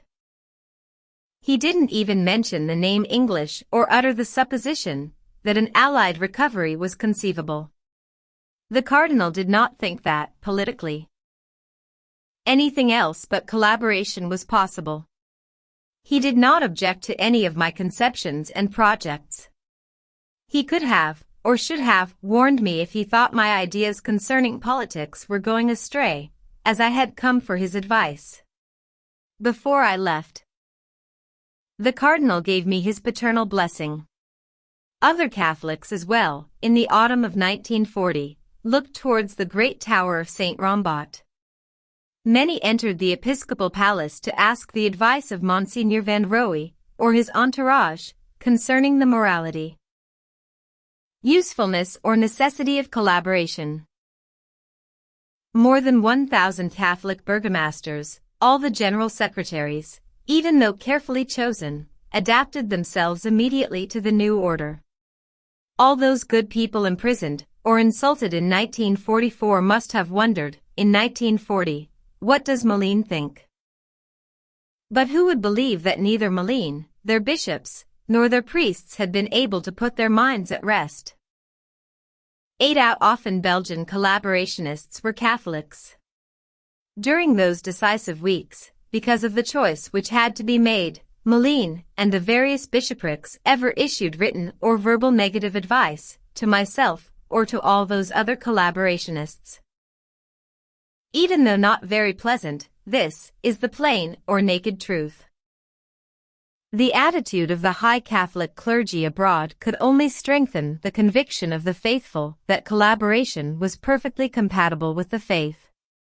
In Vichy, the highest French prelates had their photo taken as they stood with Marshal Pétain and Pierre Laval. After the interview between Hitler and Pétain. In Paris, Cardinal Baudrillard publicly declared that he was a collaborationist. In Belgium itself, Cardinal Van Rooij allowed one of the most famous priests of Flanders, his greatest Catholic intellectual, Abbé Verschieve, declare, on the 7th of November 1940, during a solemn session of the Senate, and in the presence of a German general, President Raeder. It is the duty of the Cultural Council to build the bridge which will unite Flanders and Germany. On the 29th of May 1940, the day after the surrender, Cardinal Van Rooij described the invasion as a kind of present from heaven. Be sure, he wrote to the faithful, that we are witnessing at the moment an exceptional intervention of divine providence which is displaying its power through great events. So, after all that, Hitler seemed to be nothing less than a purifying instrument, providentially chastising the Belgian people. Something very similar was happening in our own country, France, where we were constantly reminded that defeat is more fruitful than victory, as, before 1914, when a purifying thorough bleeding was wished upon France. Also in these memoirs which fell, or rather were thrown into the oubliette, we find some very interesting details concerning the Bourbon, the great Catholic and political and financial machine of Cardinal Van Rooij, which largely financed the Flemish section of Louvain's University. The printing house Standard was making sure its presses were kept working by printing the most collaborationist appeals of the VNV, Vlaams Nationalist Verbond. Very soon, the business was rolling in money. Being 200% Catholic and pillars of the Church in Flanders, the leaders of Standard would not have considered collaborating unless the Cardinal had first given his blessing to it clearly and distinctly. The same was said about the whole of the Catholic press. All these efforts were aiming at nothing less than Belgium's break-up, as we are reminded by another Catholic writer, M. Gaston Gallard. The Flemish-speaking Catholics and the autonomous Catholics of Alsace justified their attitude by their tacit support always given to the Germanic propaganda by the Holy See. When they referred to the memorable letter sent by Pius XI to his Secretary of State, Cardinal Gaspari, on the 26th of June 1923, they were easily convinced that their politics had the approval of Rome, and, of course, Rome did nothing to persuade them otherwise. Had not the Nuncio Pacelli, future Pius XII, ably supported German nationalists and encouraged the so-called oppressed population of High Silesia? Had not the autonomist plots of Alsace, Eupen Malmedy, and Silesia received ecclesiastical approval, which had not always been given discreetly? It was then easy for the Flemish to hide their deeds against Belgium's unity behind the Roman directives.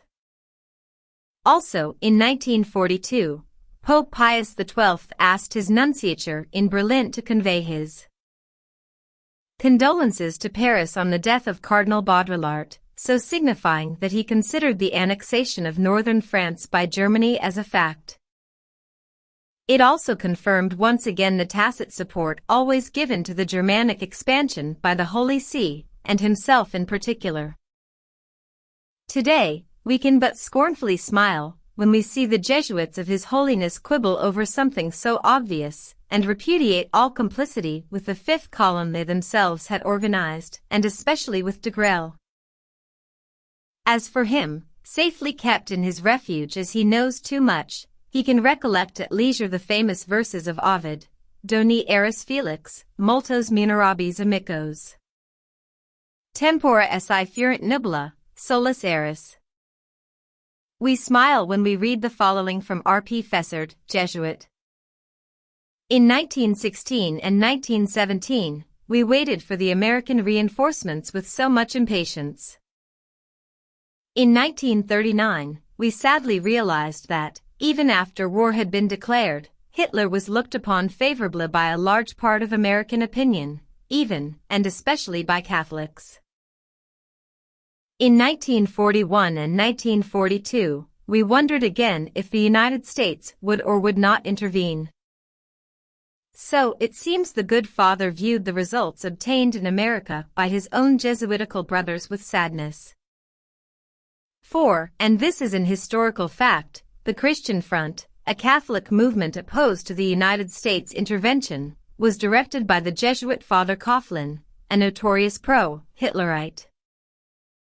This pious organization lacked nothing and received, from Berlin, a plentiful supply of propaganda material prepared by Goebbels' office.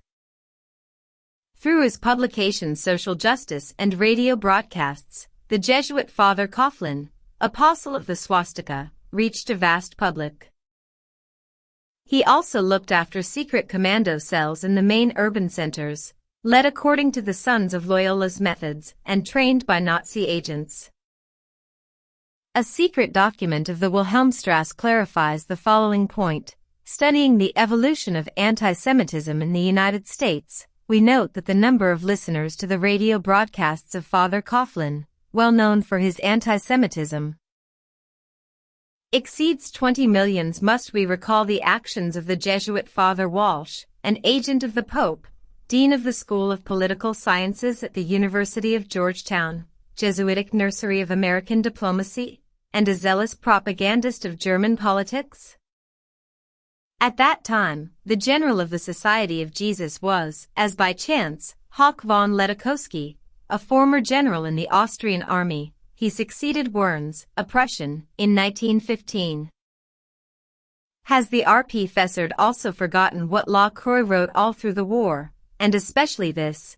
There is nothing to be gained from an intervention of troops from the other side of the Channel and Atlantic.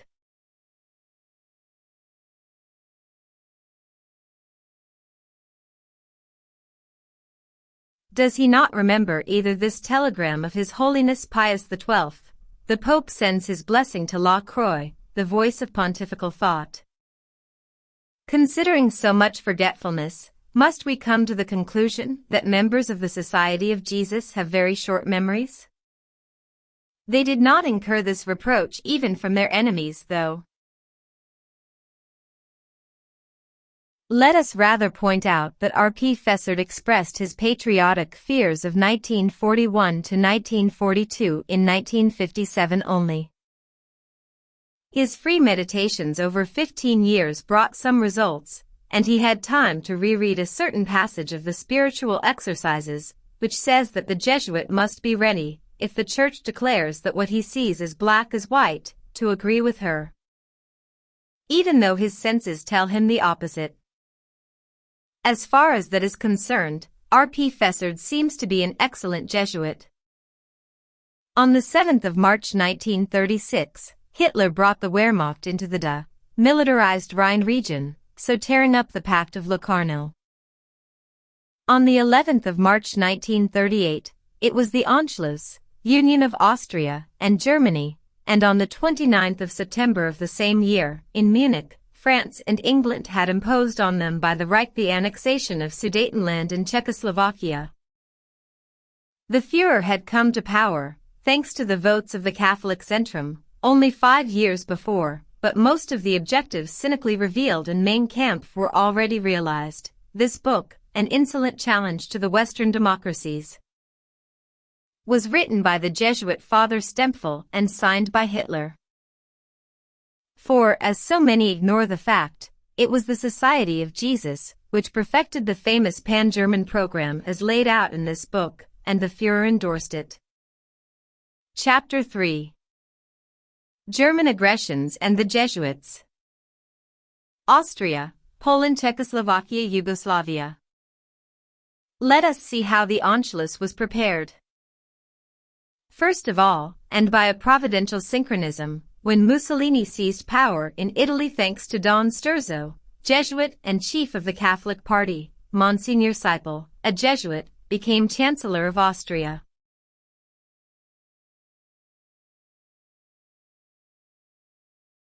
He held that position until 1929, with an interregnum of 2 years, and, during those decisive years, he led the Austrian interior politics onto the reactionary and clerical road. His successors followed him on that road, which led to the absorption of that country into the German bloc. The bloody repression of working-class uprisings earned him the nickname cane-milled cardinal, the cardinal without mercy. In the early days of May 1936, von Papen entered into secret negotiations with Dr. Schuschnigg, Austrian Chancellor, working on his weak point, and showed him how advantageous a reconciliation with Hitler would be as far as the Vatican's interests were concerned. The argument may seem odd. But Schuschnigg was very devout, and von Papen the Pope's Chamberlain. Not surprisingly, it was the secret Chamberlain who led the whole affair, which ended, on the 11th of March 1938, with the resignation of the pious Schuschnigg, pupil of the Jesuits, in favor of Seyss-Inquart, chief of the Austrian Nazis. The following day, the German troops entered Austria, and the puppet government of Seyss-Inquart proclaimed the union of the country to the Reich. This event was welcomed by an enthusiastic declaration of Vienna's Archbishop, Cardinal Initzer, Jesuit. On the 15th of March, the German press published the following declaration from Cardinal Initzer: "The priests and the faithful must unhesitatingly uphold the great German state, and the Führer whose struggle to set up Germany's power, honor and prosperity is in accord with the wishes of Providence." The newspapers printed a facsimile of this declaration, to dispel any doubt as to its authenticity. Reproductions were posted up on walls in Vienna, and in the other Austrian cities. Cardinal Initzer had, with his own hand, written the following words before his signature: "Und Heil Hitler." 3 days later, the whole of the Austrian episcopate addressed a pastoral letter to its diocesans. The Italian newspapers published the text of this letter on the 28th of March. It was a straightforward adhesion to the Nazi regime, whose virtues were highly extolled. Cardinal Initzer, highest representative of the Roman Church in Austria, also wrote in his declaration, "I invite the chiefs of youth organizations to prepare their union to the organization of the German Reich." So, not only did the Cardinal Archbishop of Vienna, followed by his episcopate, throw in his lot with Hitler most enthusiastically, but he handed over also the Christian youth to be trained according to Nazi methods. These methods had been officially condemned in the terrible encyclical letter, Mit brennender Sorge. Then, the Mercure de France justifiably observed, "These bishops have not taken a decision which involves the Church as a whole on their own accord. The Holy See gave them directives which they merely followed." This is obvious. But what other directives could be expected from this Holy See, which brought to power Mussolini, Hitler, Franco, and, in Belgium, created the Christusrex of Leon Degrelle? We understand, then, why English authors such as F.A. Ridley, Seeker and Warburg object to the politics of Pius XI, which favored fascist movements everywhere. As for the Anschluss, M. François Charles Roux tells us why the Church was so much in favor of it. 8 million Austrian Catholics united to the Catholics of the Reich could make a German Catholic body more able to make its weight felt. Poland was in the same situation as Austria when Hitler, after having invaded it, annexed part of it in the name of the fatherland. A few more million Catholics to reinforce the German contingent under the Roman obedience. The Holy See could only be in favor of this, in spite of all its love for its dear Polish people. In fact, it did not frown at the brutal grouping of Catholics in Central Europe, according to the plan of the Jesuits' general, Hauck von Ledachowski. The Vatican's licensed thoroughfares keep on reminding their readers that Pius XII protested against the aggression in the encyclical letter Summi Pontificatus. In reality, this ludicrous document, like all other such documents, which numbers no less than 45 pages, contains only one phrase, at the end, concerning Poland crushed by Hitler. And this short allusion is an advice to the Polish people to pray much to the Virgin Mary. The contrast is striking between those few words of trite condolences and the nattering pages devoted to fascist Italy and the exaltation of the Lateran Treaty. This treaty was concluded by the Holy See and Mussolini, Hitler's collaborator who, at the time when the Pope was writing his encyclical letter, delivered a scandalous speech as a challenge to the world and started it with these words, Liquidata la Polonia. But what risks are there in using these derisory alibis when preaching to the converted? Besides, how many of them would be anxious to examine such references? Nevertheless, when we study the Vatican's behavior in this affair, what do we see? First of all, we see the nuncio in Warsaw, Monsignor Cortesi, urge the Polish government to give in to Hitler in everything, Danzig, the corridor, the territories where German minorities live.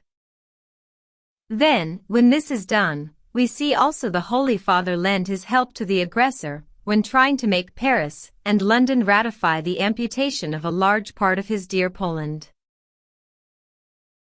To those who would be surprised at such behavior towards a Catholic country, we will quote a famous precedent. After the First Division of Poland in 1772, a catastrophe in which the Jesuits' intrigues played a large part, Pope Clement XIV, when writing to the Empress of Austria, Marie Therese, expressed his satisfaction as follows. The invasion and division of Poland were not done for political reasons only, it was in the interests of religion, and necessary to the spiritual profit of the Crutch that the court of Vienna should extend its domination over Poland as much as possible. Obviously, there is nothing new under the sun, especially at the Vatican. In 1939, there was no need to change one single word in that cynical declaration, apart from the spiritual profit of the Church which, this time, consisted of several million Polish Catholics joining the Great Reich. This fact easily explains the parsimony of papal condolences in Summi Pontificatus. In Czechoslovakia, the Vatican did even better. It provided Hitler with one of its own prelates, a secret chamberlain, to be made into the head of this satellite state of the Reich. The Anschluss had made a great noise in Europe. From now on, the Hitlerian threat was hovering over the Republic of Czechoslovakia, and war was in the air. But at the Vatican, nobody seemed concerned. Let us listen to M. François Charlesroux.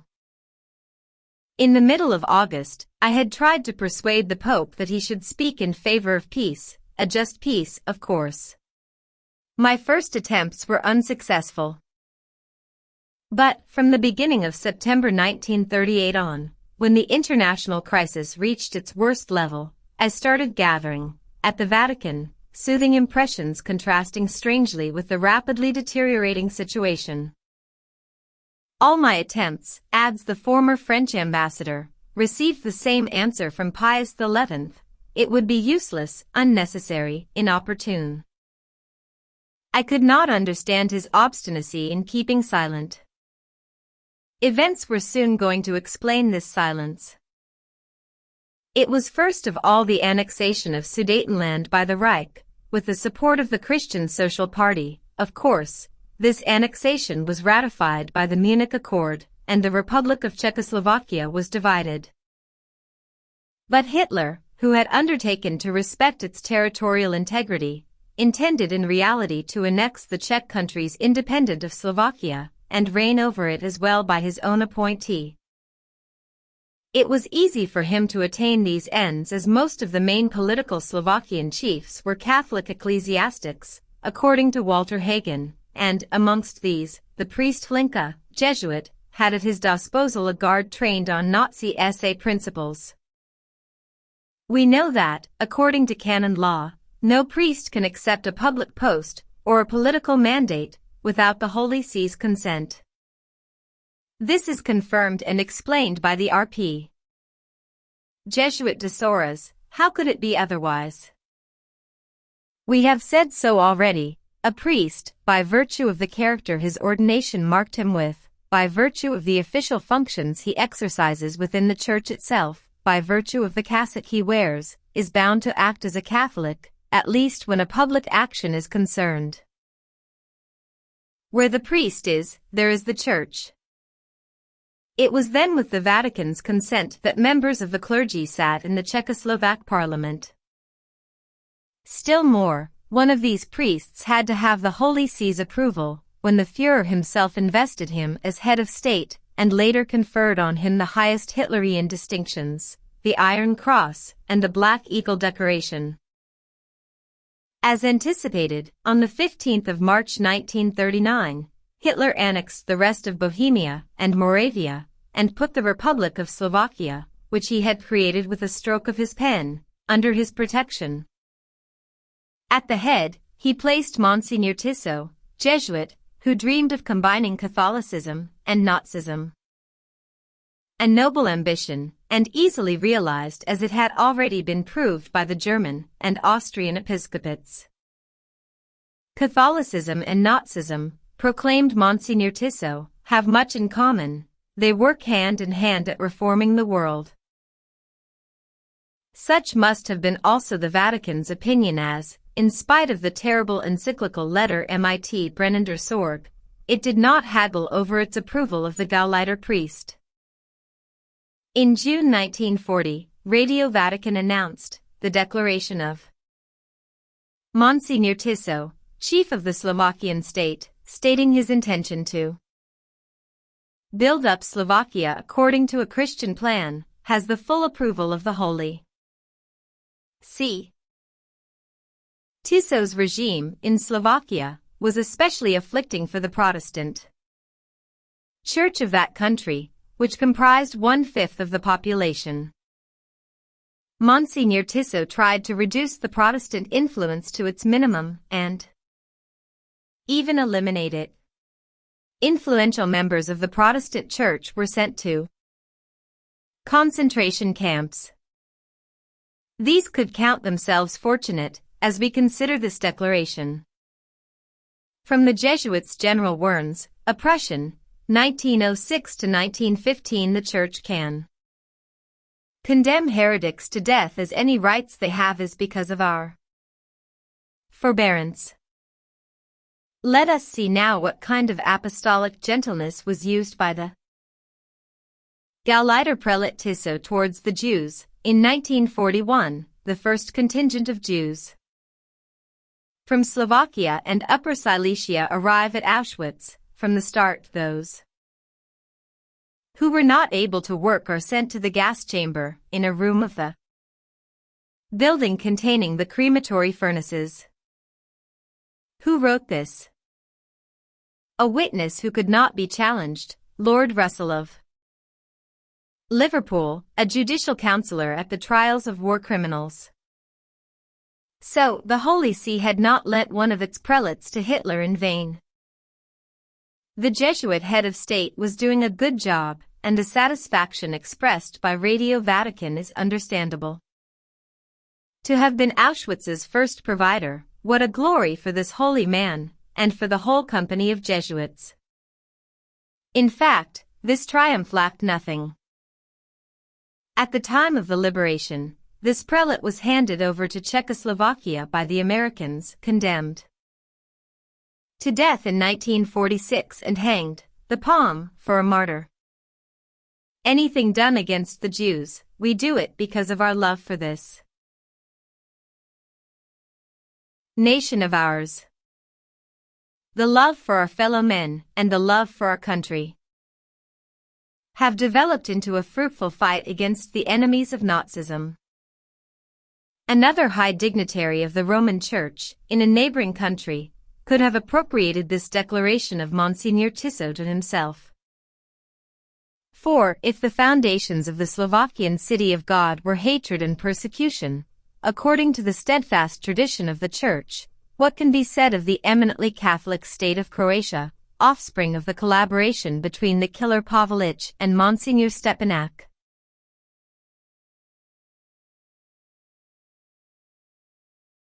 And with the assistance of the pontifical legate Marconi.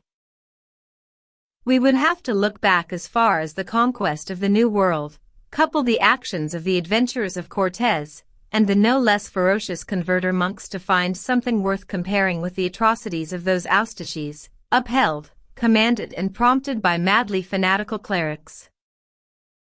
What these assassins in the name of God, as they were so rightly nicknamed by M.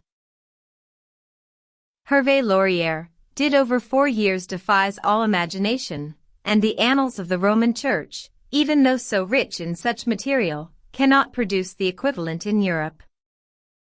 Do we need to add that the crony of the bloodthirsty anti-Pavelić was Monsignor Stepanak, another Jesuit? The Croatian terrorist organization of the Austaches, led by Pavelić, had come to the notice of the French people through the assassination, in Marseille, of King Alexander I of Yugoslavia, and our Foreign Affairs Minister, Louis Barthou, in 1934. As Mussolini's government was obviously mixed up in the crime, the extradition of Pavelić, who had taken refuge in Italy, was demanded by the French government. The Duce obviously took care not to grant it. And the Assize Court of Aix-en Provence had to impose the death sentence by default on the head of the Austaches. This chief of terrorists, hired by Mussolini, worked for the Italian expansion on the Adriatic coast. When, in 1941, Hitler and Mussolini invaded and divided Yugoslavia, this supposed Croatian patriot was put by them at the head of the satellite state they created under the name of Independent State of Croatia. On the 18th of May of that same year, in Rome, Pavelić offered the crown of that state to the Duke of Split, who took the name Tomislav II.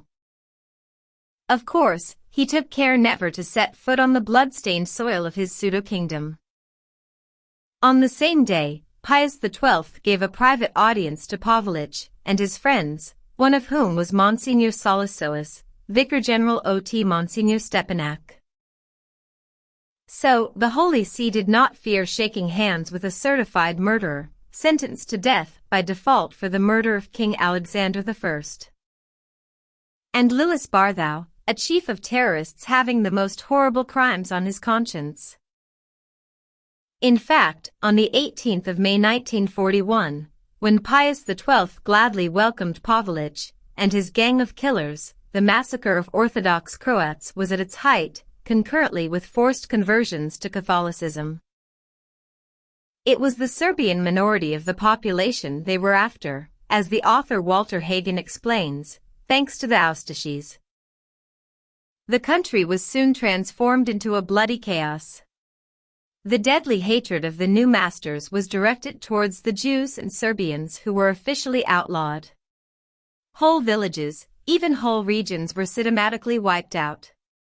As the ancient tradition wanted Croatia and the Catholic faith, Serbia and the Orthodox Church to be synonymous, the Orthodox believers were constrained to join the Catholic Church. These compulsory conversions constituted the completion of Croatization. Andrija Artaković, Minister of the Interior, was the great organizer of these massacres and compulsory conversions, but, while doing it, he morally defended himself, according to a witness in a high position. Indeed, when the Yugoslav government asked for his extradition from the United States where he had taken refuge, someone spoke on his behalf, the RP Jesuit Lakovic, residing also in the United States, and secretary to Monsignor Stepanak, Archbishop of Zagreb, during the last war. Artaković, states the Jesuit, was the lay spokesman of Monsignor Stepanak. Between 1941 and 1945, not one day went by without seeing him in my office, or myself going to his. He asked the archbishop's advice on all his actions, as far as their moral aspect was concerned. When we know what the actions of this executioner were, we realize what kind of edifying moral advice Monsignor Stepinac gave him. Massacres and conversions took place until the liberation, and the goodwill of the Holy Father towards the killers never altered. One must read, in the Croatian Catholic newspapers of that time, the exchanges of compliments between Pius XII and Pavelić, the Poglavnik, to whom Monsignor Saric, Jesuit Archbishop of Sarajevo, and a poet in his spare time, dedicated verses impregnated with a rapturous adoration. But this was only a show of good manners. Monsignor Stepinac becomes member of the Stachy Parliament, 82. He wears the Stachy decorations. He is present at all important Stachy official manifestations, at which he even gives speeches. Must we then wonder at the respect given to Monsignor Stepinac by the satellite state of Croatia? Or that his praises were sung by the Stachy press? It is, alas, too evident that, without the support of Monsignor Stepinac, on the religious and political side, Ante Pavelić would never have obtained the collaboration of Catholic Croats to such an extent. To comprehend the full extent of that collaboration, one must read the Croatian Catholic press, the Katoliki Chetnik, the Katolik List, the Hrvatski Narod, and so many other publications which vied with each other in flattering the bloody Poglavnik. Pius XII was so pleased that he was a practicing Catholic, and the high esteem of the sovereign pontiff embraced even the accomplices of the great man. The Osservatore Romano informs us that, on the 22nd of July 1941, the Pope received 100 members of the Croatian security police, led by the chief of Zagreb's police, Eugen Kvaternik Dido. This group of Croatian SS, the pick of the executioners and torturers operating in the concentration camps, were presented to the Holy Father by one who perpetrated crimes so monstrous that his own mother committed suicide in despair. The goodwill of His Holiness Pius XII is easily explained by the apostolic zeal of these killers. Another practicing Catholic, Mile Budic, minister for worship, exclaimed in August 1941, at Karlovac, the Stachy movement is based on religion. All our work rests on our loyalty to religion and the Catholic Church. Besides, on the 22nd of July, at Gospic, the same minister for worship had perfectly defined this work: we will kill some Serbians, deport others, and the rest will be compelled to embrace the Roman Catholic religion. This fine program was carried out to the letter. When the liberation put an end to this tragedy, 300,000 Serbians and Jews had been deported and more than 500,000 massacred. By this means the Roman Church had also made 240,000 Orthodox believers enter its fold, who quickly went back to the religion of their ancestors when their freedom was restored. But to obtain this ridiculous result, what horrors fell on that unfortunate country? One must read in the book of M. Hervé Laurier Assassins in the Name of God, details of the monstrous tortures that these practicing Catholics who were the Oustachis inflicted on their poor victims. The English journalist J. A. Voigt wrote, Croatian politics consisted of massacres, deportations, or conversions. The number of those who were massacred reaches hundreds of thousands. The massacres were accompanied by the most bestial tortures. The Oustachis put out their victims' eyes and made garlands with them, which they wore, or presented as mementos. In Croatia, the Jesuits implanted political clericalism. 87. It is the present invariably offered by the famous company to the nations which welcome it. The same author adds, with the death of the great Croatian tribune, Radic, Croatia loses its main opponent to political clericalism, which will embrace the mission of the Catholic action defined by Friedrich Muckermann. This German Jesuit, well known before Hitler's advent, made it known, in 1928, in a book whose foreword was written by Monsignor Pacelli, then Apostolic Nuncio in Berlin. Muckerman expressed himself as follows: "The Pope appeals in favor of the Catholic Action's new crusade. He is the guide who carries the standard of Christ's kingdom. The Catholic Action means the gathering of world Catholicism. It must live its heroic age. The new epoch can be acquired for Christ only through the price of blood." 10 years after this was written, the one who wrote the foreword of the Jesuit Father Muckerman's book sat on the throne of St. Peter, and, during his pontificate, the blood for Christ literally flowed in Europe, but Croatia suffered the worst of the atrocious deeds of that new epoch. There not only were the priests advocating all-out slaughter from the pulpit, but some even marched at the head of the murderers.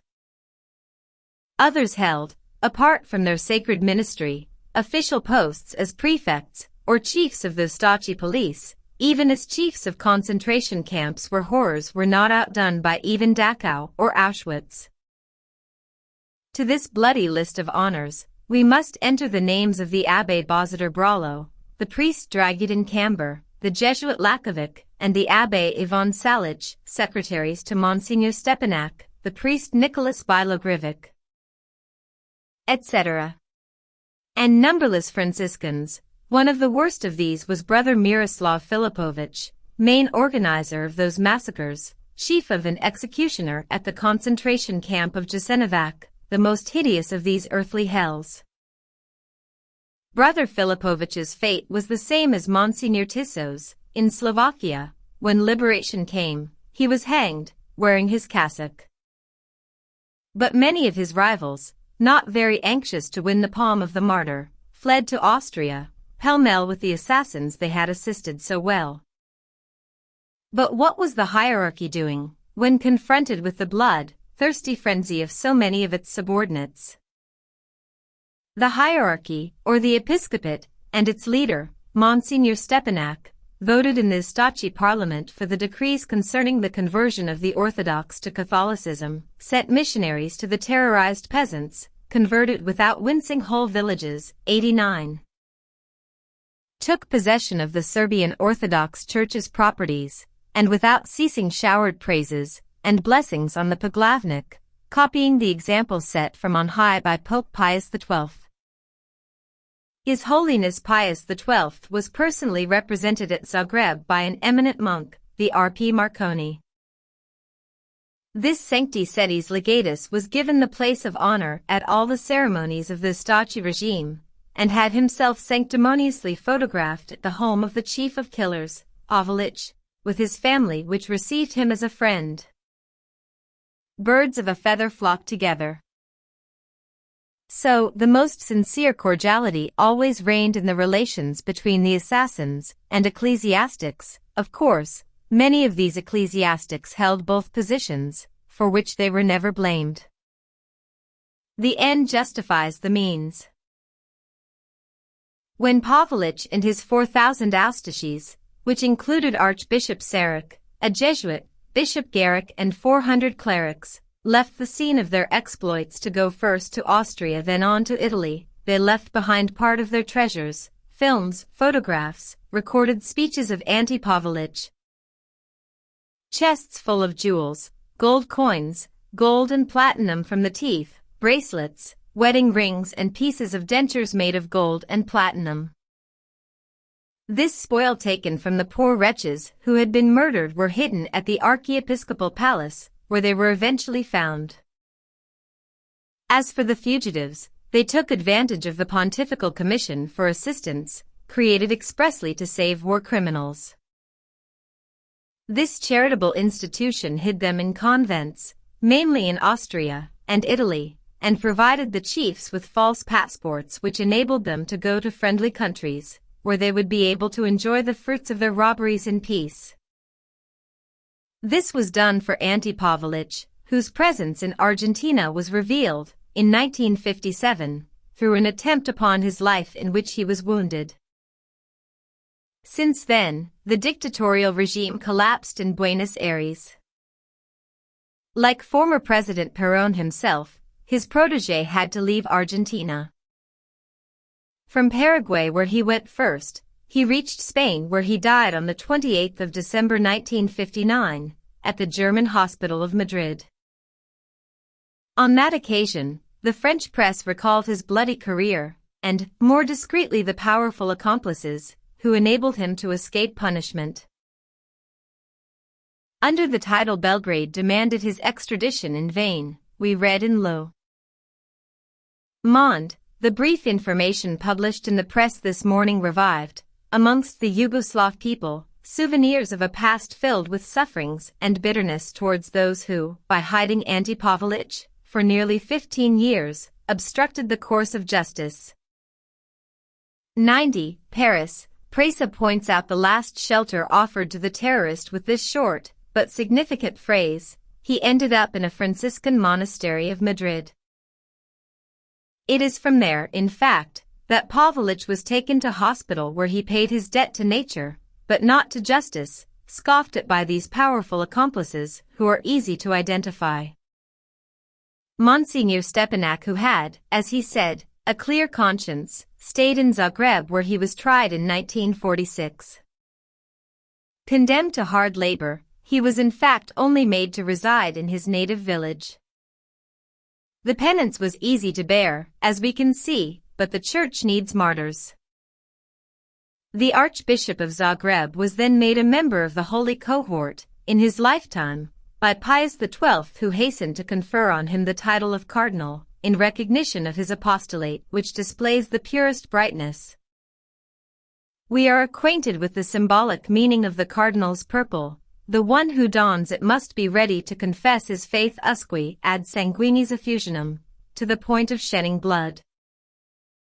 We cannot deny that this shedding was abundant in Croatia, during the apostolate of this holy man. But the blood which flowed there in torrents was not the prelates, it was the blood of Orthodox believers and Jews.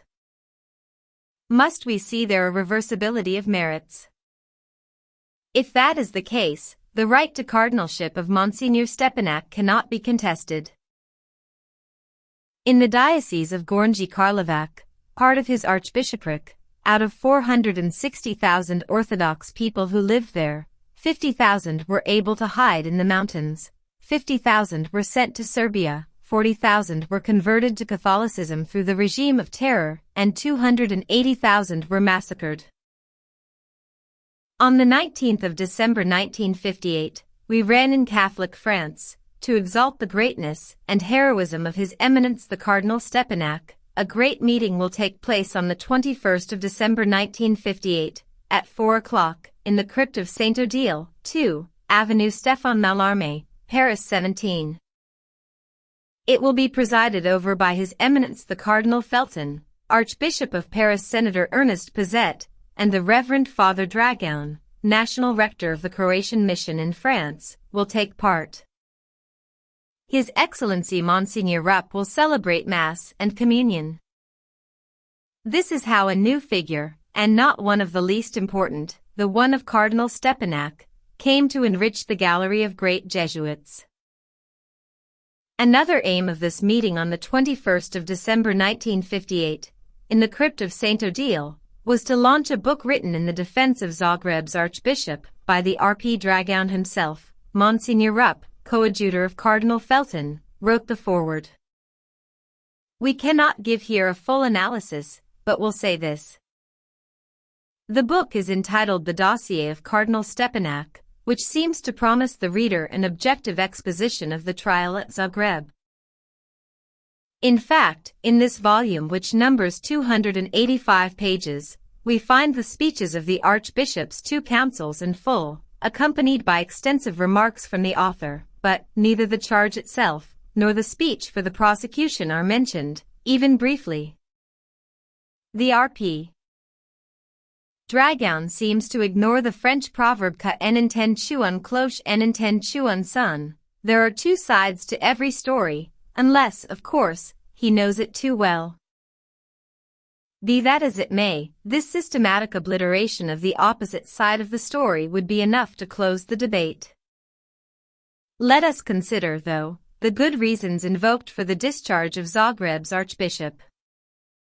But first of all, this question: was Monsignor Stepanak really the Metropolitan of Croatia and Slovenia? The Book of the R.P. Dragoun does not answer this question.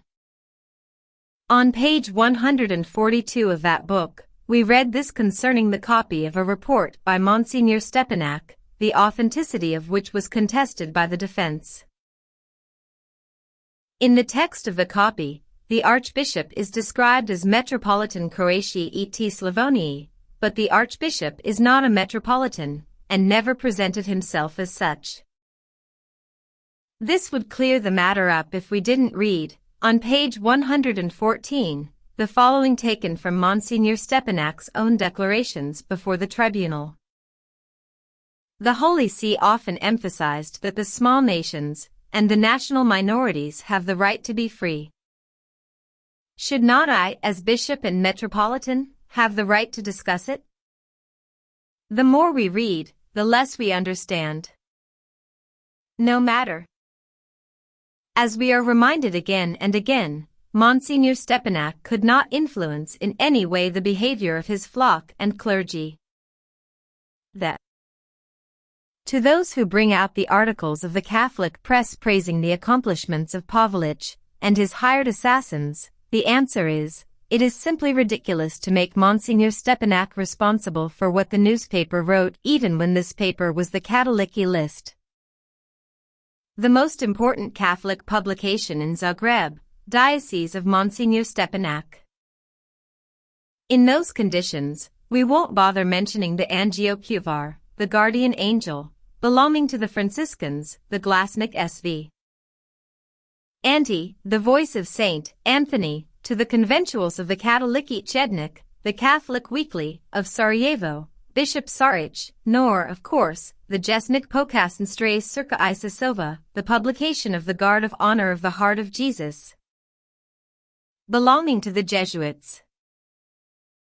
So, it is claimed that Monsignor Stepanak, contested metropolitan, had no influence over these publications, of which he was president, and which constantly tried to surpass each other in their adulation of Pavlich and his regime of blood.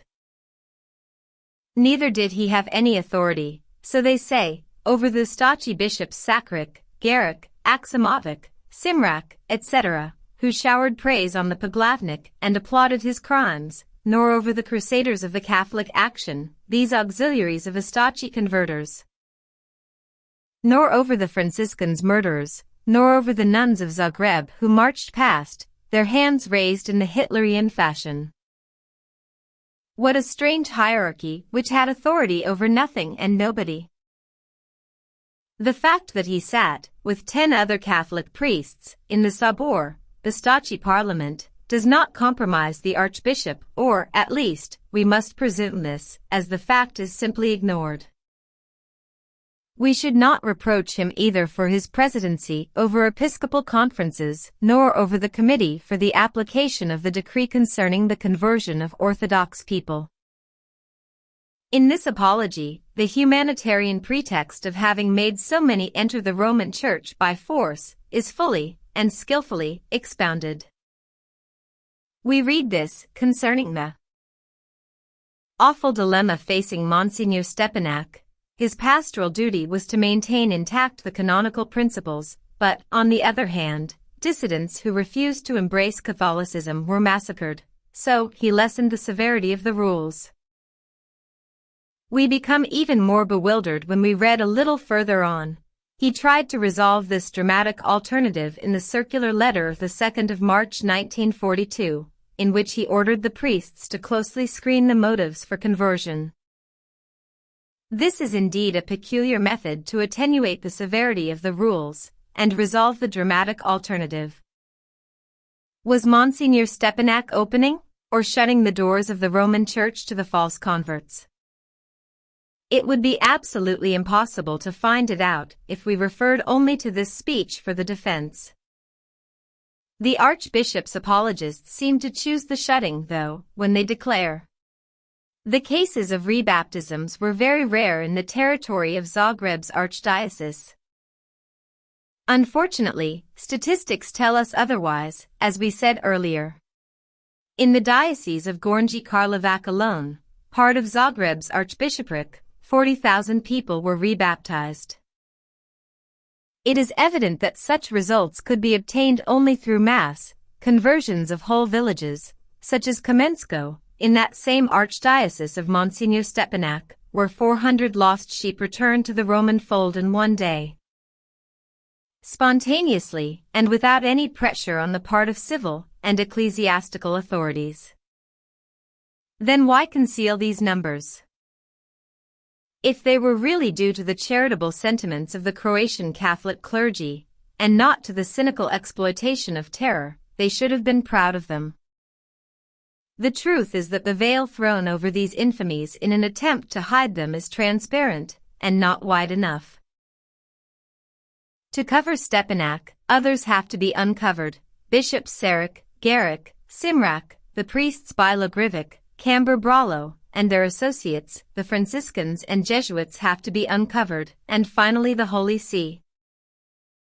We might as well leave this peculiar archbishop to enjoy his clear conscience, this primate of Croatia supposedly stripped of any authority, calling himself metropolitan when he wasn't so, and who, to crown the paradox, was opening doors when shutting them.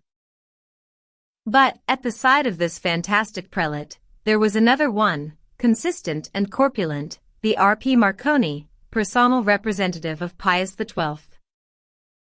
Was this Sancti Sedis Legatus also destitute of any authority over the Croatian clergy? Nobody knows. For the dossier so well expurgated makes no mention whatsoever of this great person. We could even be oblivious of his existence if we didn't have other information, such as photographs which show him officiating at Zagreb's cathedral, enthroned amongst the Stasi general staff. And above all sharing a meal with the family of Pavelić, the practicing Catholic who organized the massacres. Confronted by such a document, it is not surprising that the presence of the Pope's representative was blacked out. The mystics would call this enlightening darkness. But these few lines from the dossier are even more enlightening. The procurator himself, in his bill of indictment, names the Holy See's Secretary of State, Cardinal Maglione, who had, in 1942, advised Archbishop Stepanak to establish more cordial and sincere relations with the Stasi authorities. This is sufficient to put an end to any more quibbling. The collusion between the Vatican and the Stasi murderers is clear enough.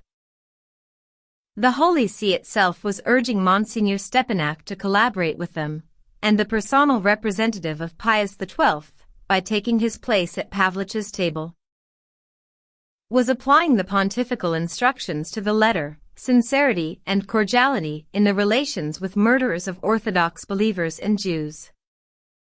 This does not surprise us. But what do the Jesuits think of it all, as they obstinately affirmed that the constant cooperation given to the dictators, by the prelates of His Holiness, was an option entirely personal and not dictated by the Vatican?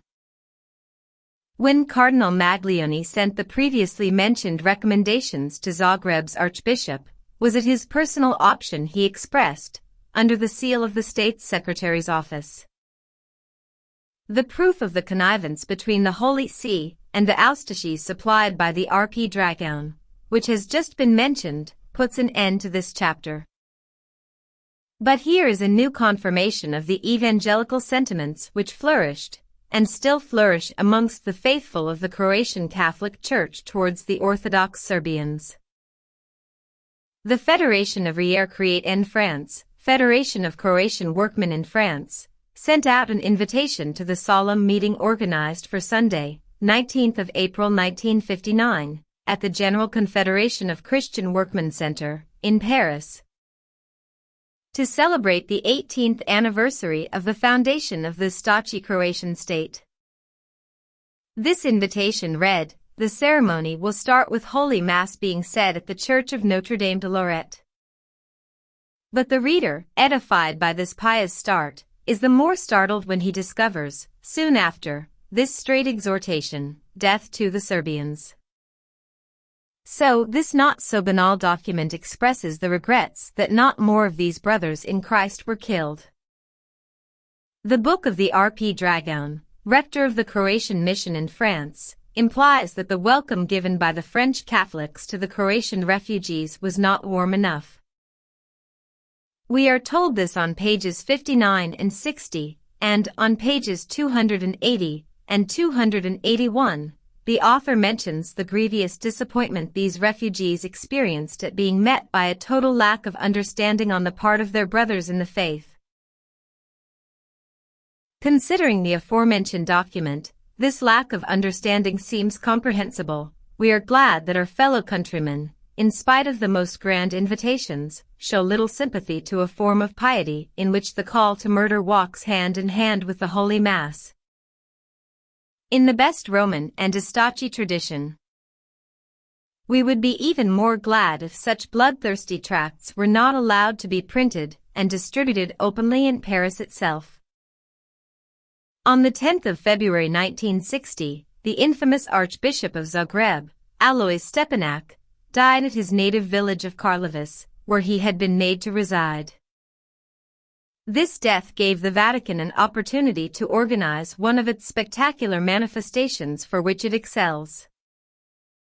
On that occasion, a lot had to be done as many Catholics had no illusions as far as the Stepinac case was concerned. So, the Holy See surpassed itself to give this apotheosis all the pomp possible. The Osservatore Romano and all the Catholic press dedicated many columns to the rapturous praises of the martyr, his spiritual testament, and the speeches of His Holiness John XI proclaiming his respect and supernatural affection. These were the motives which prompted him to give to this cardinal, who was not part of the Curia, the honors of a solemn service at St. Peter's in Rome, where he himself would give the general absolution. And to complete this glorification, the press announced that the beatification of that illustrious person would soon be started. We must admit that he deserved so much praise, and even the halo, for having observed the holy obedience, and carried out to the letter the pressing instructions of the Holy See concerning the cordial and sincere relations wished for between himself and the Eustaches. But, even amongst Catholics, we hope that some will be found who will discern, behind the exaltation of this future saint, and the burial under flowers of the bloody souvenirs of his apostolate, the attempt of the Vatican to hide its own crime. Chapter 4. The Jesuit movement in France before and during the 1939 to 1945 war. We have seen how the Catholic action, with Leon Degrelle and his associates at the head, prepared the way for Hitler in the Belgium of Christus Rex. In France, the same undermining action was going on. It started when Mussolini came to power and ended up, in 1940, with the collapse of the national defense. As for Belgium, it was, so we are told, the spiritual values which had to be restored for the good of the country. The FNC, Fédération Nationale Catholique, National Catholic Federation, was born and placed under the presidency of General de Castelnau. As many as 3 million adherents joined it. The choice of its chief was clever. The general, a great military figure and, then, 78 years of age, covered with his personal prestige, but, of course, unknown to him, an intense clerico-fascist propaganda program. That the F.N.C., as the whole Catholic action, was Jesuit through and through is obvious to anyone. But we know also that the good fathers, whose besetting sin is pride, like to put their signature on the creations of their genius. This they did for the FNC, when they consecrated this Catholic army to the Sacred Heart of Jesus, a worship set up by their company, and whose basilica stands on Montmartre Hill, from where Ignatius of Loyola and his companions set off to conquer the world. A book concerning the F.N.C., whose foreword was written by the R.P. Landvier, preserved for posterity the act of consecration read at the altar by the old general.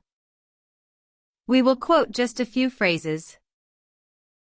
Sacred Heart of Jesus, the chiefs and representatives of French Catholics, prostrating themselves now before you, have assembled and organized the National Catholic Federation, FNC, to re-establish your reign over this land. All of us, those who are present and those who are absent, have not always been irreproachable. We carry the burden of the crimes the French nation committed against you. It is then with the view to repair and expiate that we present to you, today, our desires, intentions and unanimous resolution to re-establish over the whole of France your sacred and royal sovereignty, and liberate the souls of her children from a sacrilegious teaching. We will not flinch any more before this fight for which you condescended to arm us. We want everything to be bent before and devoted to your service. Sacred Heart of Jesus, we beseech you, through the Virgin Mary, to receive the homage, etc. As for the crimes of the French nation, the same Catholic author enumerates them. Fatal words and general directives: socialism is condemned, liberalism is condemned. Leo XIII showed that the freedom of worship is unjustifiable. The Pope also showed that the freedom of speech and expression cannot be justifiably accorded. So, the freedom of thought, press, teaching and worship, considered by some as rights natural to man, cannot possibly be given. We must, said Pius XI, reinstate these teachings and regulations of the Church.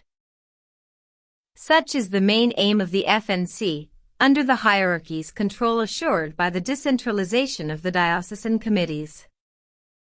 In the Catholic action, as in the war, the famous word of General de Castelnau remains true: forward.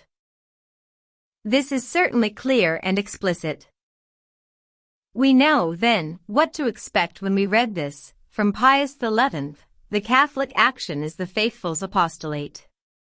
Letter to Cardinal Van Roey, 15th of August 1929. Strange apostolate, consisting of the rejection of all liberties valued by civilized countries, and to be the patron of, instead of the totalitarian gospel. Is this the right to communicate to other minds the treasures of redemption? Pius XI, Non abbiamo bisogno. In Belgium, Leon de Grelle and his friends, heroes of the Catholic action, spread around them these treasures of redemption, revised and updated by the Jesuit Father Stempfel, the discreet author of Mein Kampf. It was the same in France, where lay apostles, joining in the activity of the hierarchical apostolate, Pius XI Dixit, were busy setting up another collaboration. Let us read what Franz von Papen, the Pope's secret chamberlain, and the Führer's right-hand man, wrote concerning this subject. Our first meeting took place in 1927, when a German delegation, to which I had the honor to belong, came to Paris for the Social Week of the Catholic Institute, under the presidency of Monsignor Baudrillart. This was indeed a fruitful first contact, as it marked the start of a long exchange of visits between important personalities from France and Germany. On the French side, the R.R. P.P. de Lettres Jesuit, de la Brière Jesuit, and Denset Jesuit were present at these conferences. Further on, the good apostle adds that, at times, this conference of Catholics reached superhuman heights of greatness. This greatness reached its zenith on the 14th of June 1940, the day which saw the flag adorned with the swastika fly victoriously over Paris. We know that Goebbels, chief of Hitlerian propaganda, indicated that date 3 months before, on the 14th of March, and that the German offensive was only launched on the 10th of May. The accuracy of this forecast is not as astonishing as it may seem. Here is the secret report of Agent 654J. 56, working for the German Secret Service, who sent these revelations to Himmler, Paris, 5th of July 1939. I can declare that, in France, the situation is now in our hands. Everything is ready for J-Day and all our agents are at their posts. Within a few weeks, the police force and military system will collapse like a pack of cards.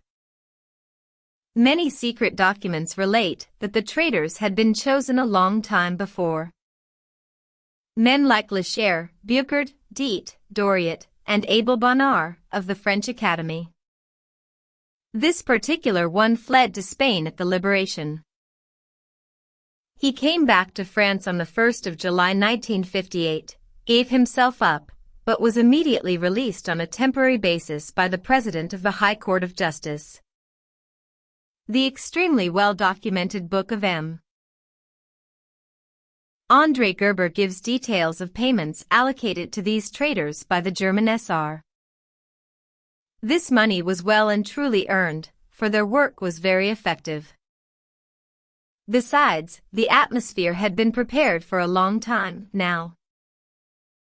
To regenerate the land according to the wishes of the Catholic action, a whole brood of apprentice dictators, on the model of Leon de Grelle, had hatched, men like Diet, Buchard, Doriot, who was, according to M.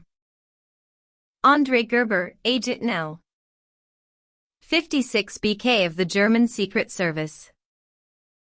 Of all this motley band he was also the one best thought of by the archbishopric, and those well disposed towards them, and, of course, by Hitler who, later on at Sigmaringen, gave him full power. Doriot was the rising star, but, for the immediate future, and to treat cautiously the transition after the foreseen and wanted defeat, another man was needed, a highly respected military chief who would be able to dress up the disaster and present it as a national recovery. In 1936 already, Canon Coob wrote, "The Lord who brought forth Charlemagne, and the heroes of the Crusades can still raise up saviors. Amongst us, there must be men whom he has marked with his seal, and who will be revealed when his time has come. Amongst us, there must be men of the cloth who are the workmen in the great national restorations. But what are the necessary conditions they need to accomplish this mission? Natural qualities of intelligence and character, also supernatural qualities, that is to say obedience to God, and His law is just as indispensable, as this political work is moral and religious before anything else. These saviors are men with generous hearts who work only for the glory of God." 98. When the disciple of Loyola expounded these political and religious thoughts, he knew who this pious savior would be, as his name was not a secret amongst clerics and fascists. This is told us by M. François Ternand. A clever and persistent propaganda campaign began in favor of a Pétain dictatorship. In 1935, Gustave Hervé published a pamphlet, which we are going to examine. The tract is entitled "We Need Pétain." Its foreword is an enthusiastic apology of the Italian recovery, and the even more amazing recovery of Germany. Also an exaltation of the wonderful chiefs, who were the authors of these recoveries. Now what about our own French people? There is a man around whom we could gather. We also have a providential man. Do you want to know his name? It is Pétain. We need Pétain, for the homeland is in a dangerous position, and not only the homeland, but Catholicism also. Christian civilization is condemned to death if a dictatorial regime is not set up in every country. Listen, in peacetime, a regime can only be swept away by a coup d'état if it is willing, or if it has no support from the army and administrations. The operation can be a success only through a war and especially a defeat. 99. So, the path to follow was already made clear in 1935 to re-Christianize France. The regime had to be swept away, and the best way to attain this was to suffer a military defeat, which would place us under the German yoke. In 1943, this was confirmed by Pierre Laval, the Pope's count and president of the Vichy government. I hope Germany will be victorious. It may seem strange to hear the one who is defeated wish for the victor's victory. It is because this war is not like previous ones. It is a true war of religion.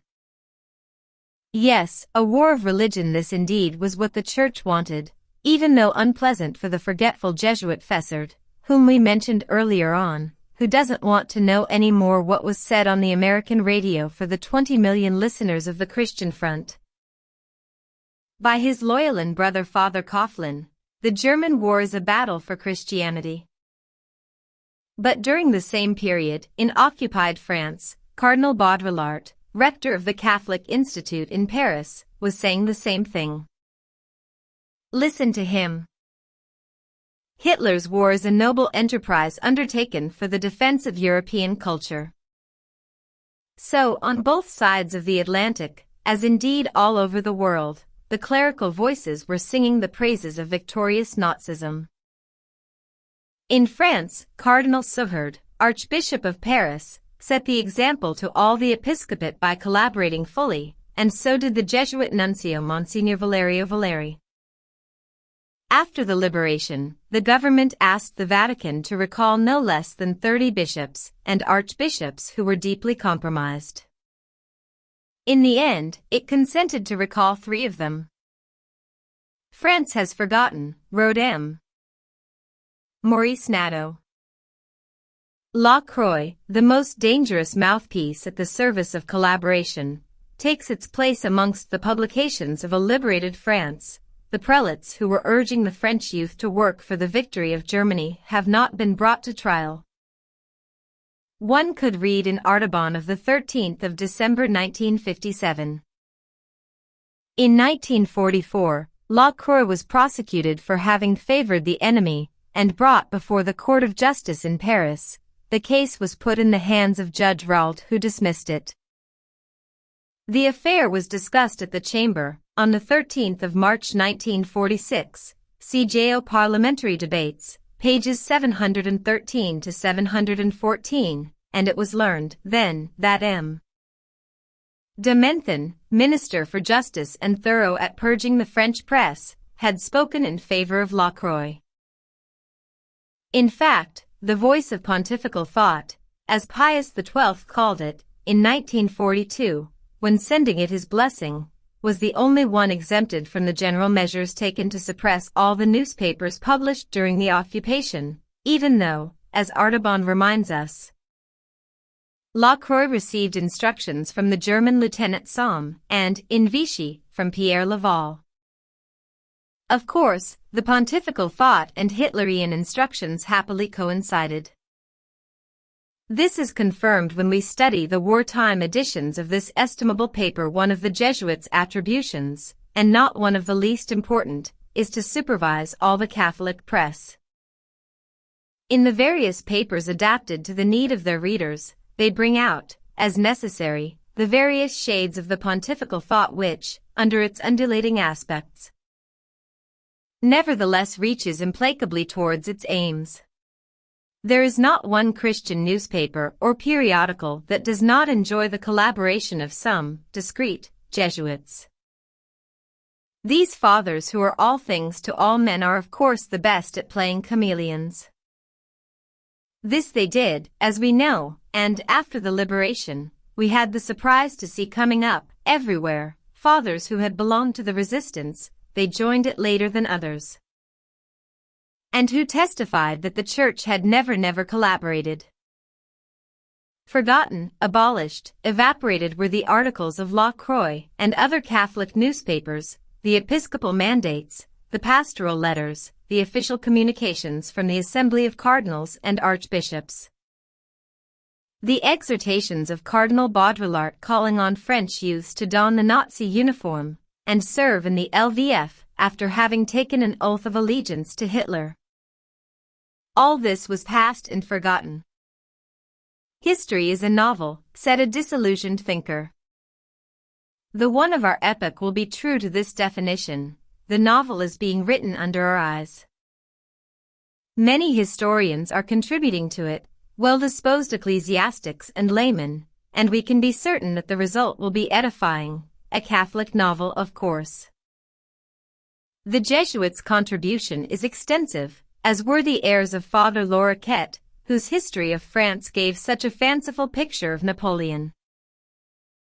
Compared to this skillful feat, it was a simple matter to camouflage the collaboration between the clerics and the German occupier from 1940 to 1944 and make it vanish.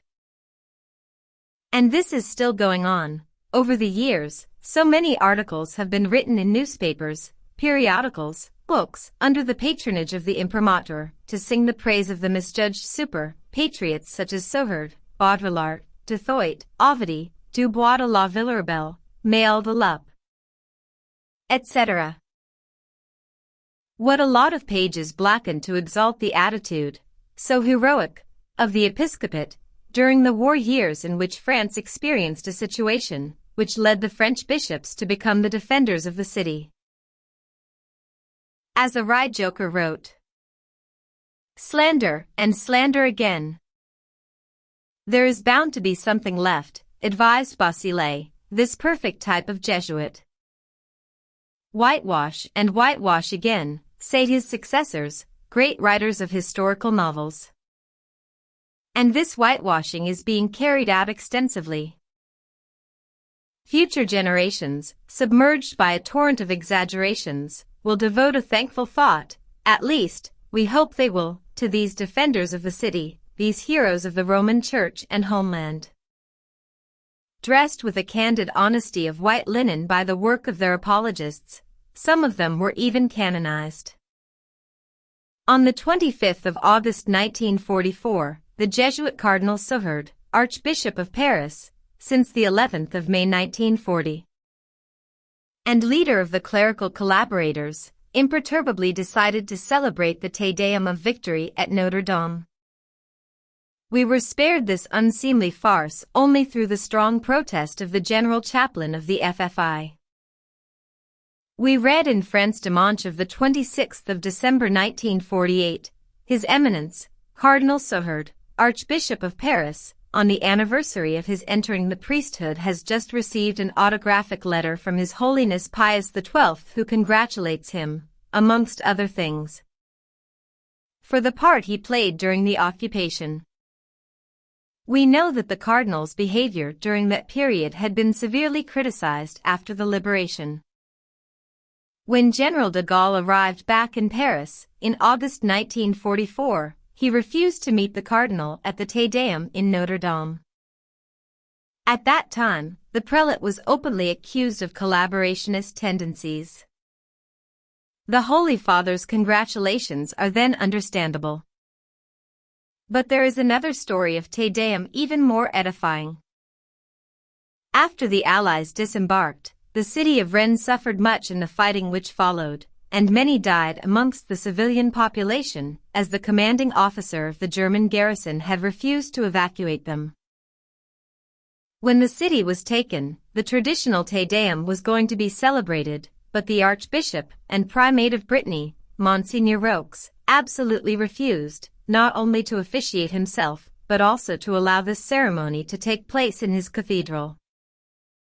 To thank heaven for the liberation of his city was an intolerable scandal to the eyes of this prelate. Because of this attitude, he was confined to the archbishop's residence by the French authorities. Such loyalty to the pontifical thought called for an equivalent reward. It came from Rome, soon after, in the shape of a cardinal's hat. We can blame the late Pius XII with many things, but we must admit that he always acknowledged his own. A flattering letter to Cardinal Sohard, distinguished collaborator, the Cardinal's purple for Monsignor Roques, hero of the German resistance. This great pope was practicing a strict distributive justice. Of course, his entourage was of the kind which could advise him wisely. 2 German Jesuits, R.P. Lieber and R.P. Hendrick, his 2 private secretaries and his favorites. 105. His confessor was the German Jesuit Bea. Sister Pasqualina, a German nun, supervised his household and above all cooked for him. Even the canary, answering to the sweet name of Dumpfaff, had been imported from beyond the Rhine. But had not the sovereign pontiff told Ribbentrop, after Hitler invaded Poland, that he would always have a special affection for Germany? Chapter 5. The Gestapo and the Company of Jesus. If Pius XI and Pius XII's goodwill and friendliness never failed towards the Führer whom they had brought to power, we must admit that he fulfilled all the conditions of the pact by which he was bound to the Vatican. As he had expressly promised to strangle the anti-clericals, they soon followed the liberals and Jews into the concentration camps. We know how the chief of the Third Reich had decided the fate of the Jews. They were simply massacred or, when more advantageous, made to work until worn out then liquidated. In this case the final solution was only delayed.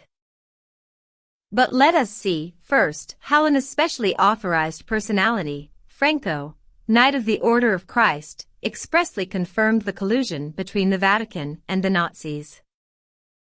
According to Reform, this is what the press of the Spanish dictator, Franco, published on the 3rd of May 1945, the day of Hitler's death. Adolf Hitler, son of the Catholic Church, died while defending Christianity. It is therefore understandable that words cannot be found to lament over his death, when so many were found to exalt his life. Over his mortal remains stands his victorious moral figure. With the palm of the martyr, God gives Hitler the laurels of victory.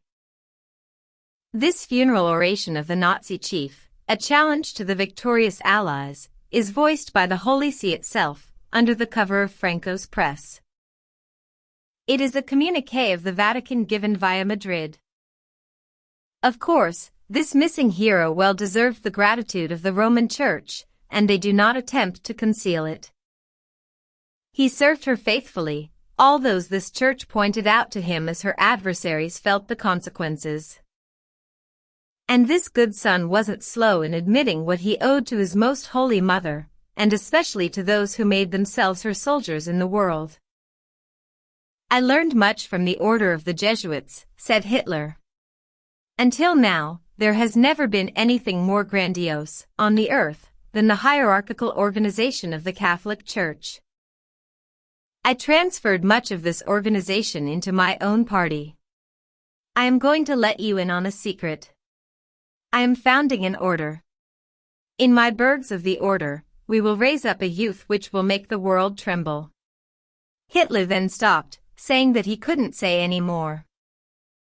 Another highly placed Hitlerian, Walter Schellenberg, former chief of the German counterespionage, completed this confidence from the Führer after the war.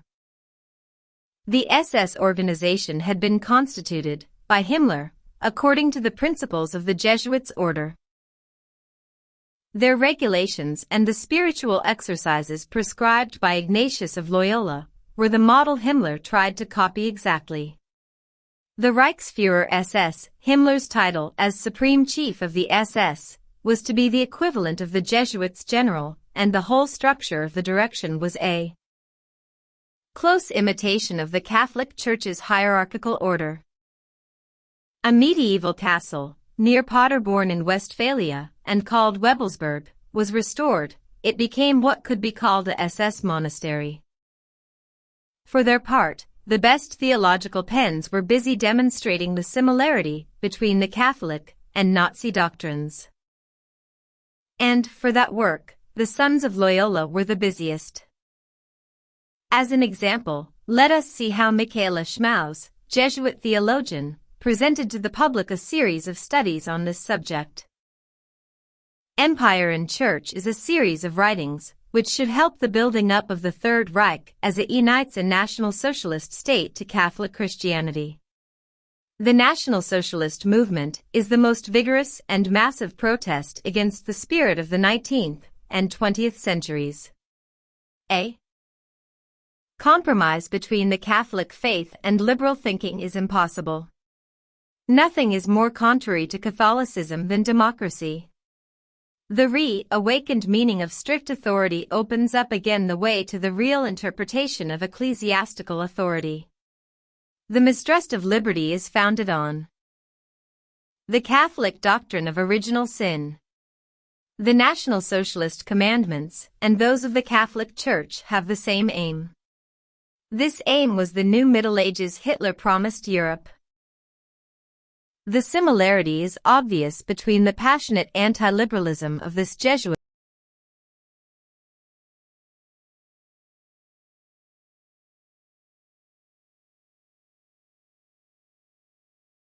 The similarity is obvious between the passionate anti-liberalism of this Jesuit from Munich and the equal fanaticism expressed during the act of consecration of the FNC in the Basilica of Montmartre. During the occupation, the R.P. Merkland wrote, "These days, liberty no longer seems to merit any esteem." Quotations such as these could be multiplied by the thousand.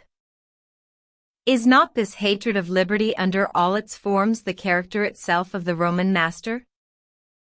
It is easy also to understand how the Catholic doctrine and the Nazi doctrine could harmonize so well.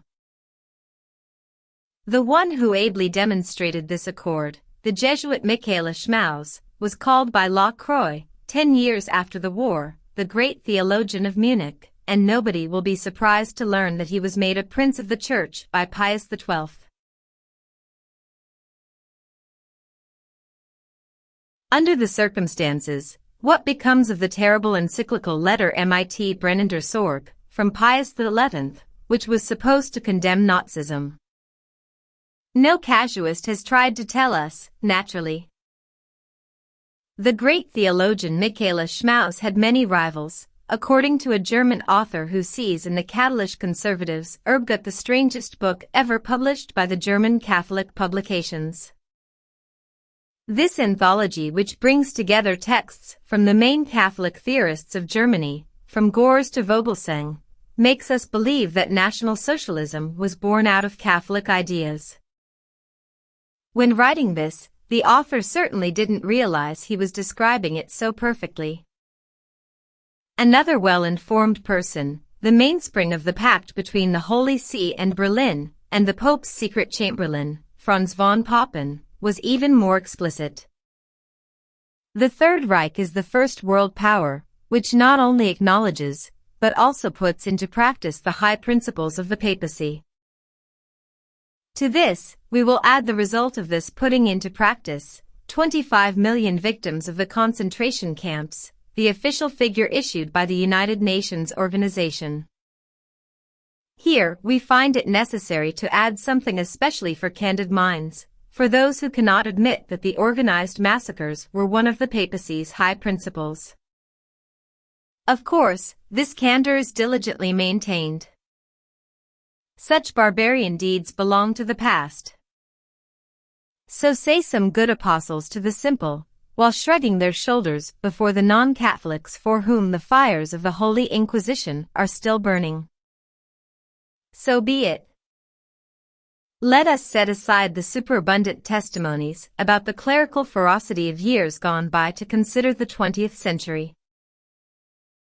We will not recall either the exploits of men like Stepanak and Marconi in Croatia, nor Tiso in Slovakia, but will confine ourselves to examining the orthodoxy of certain high principles they put so well into practice.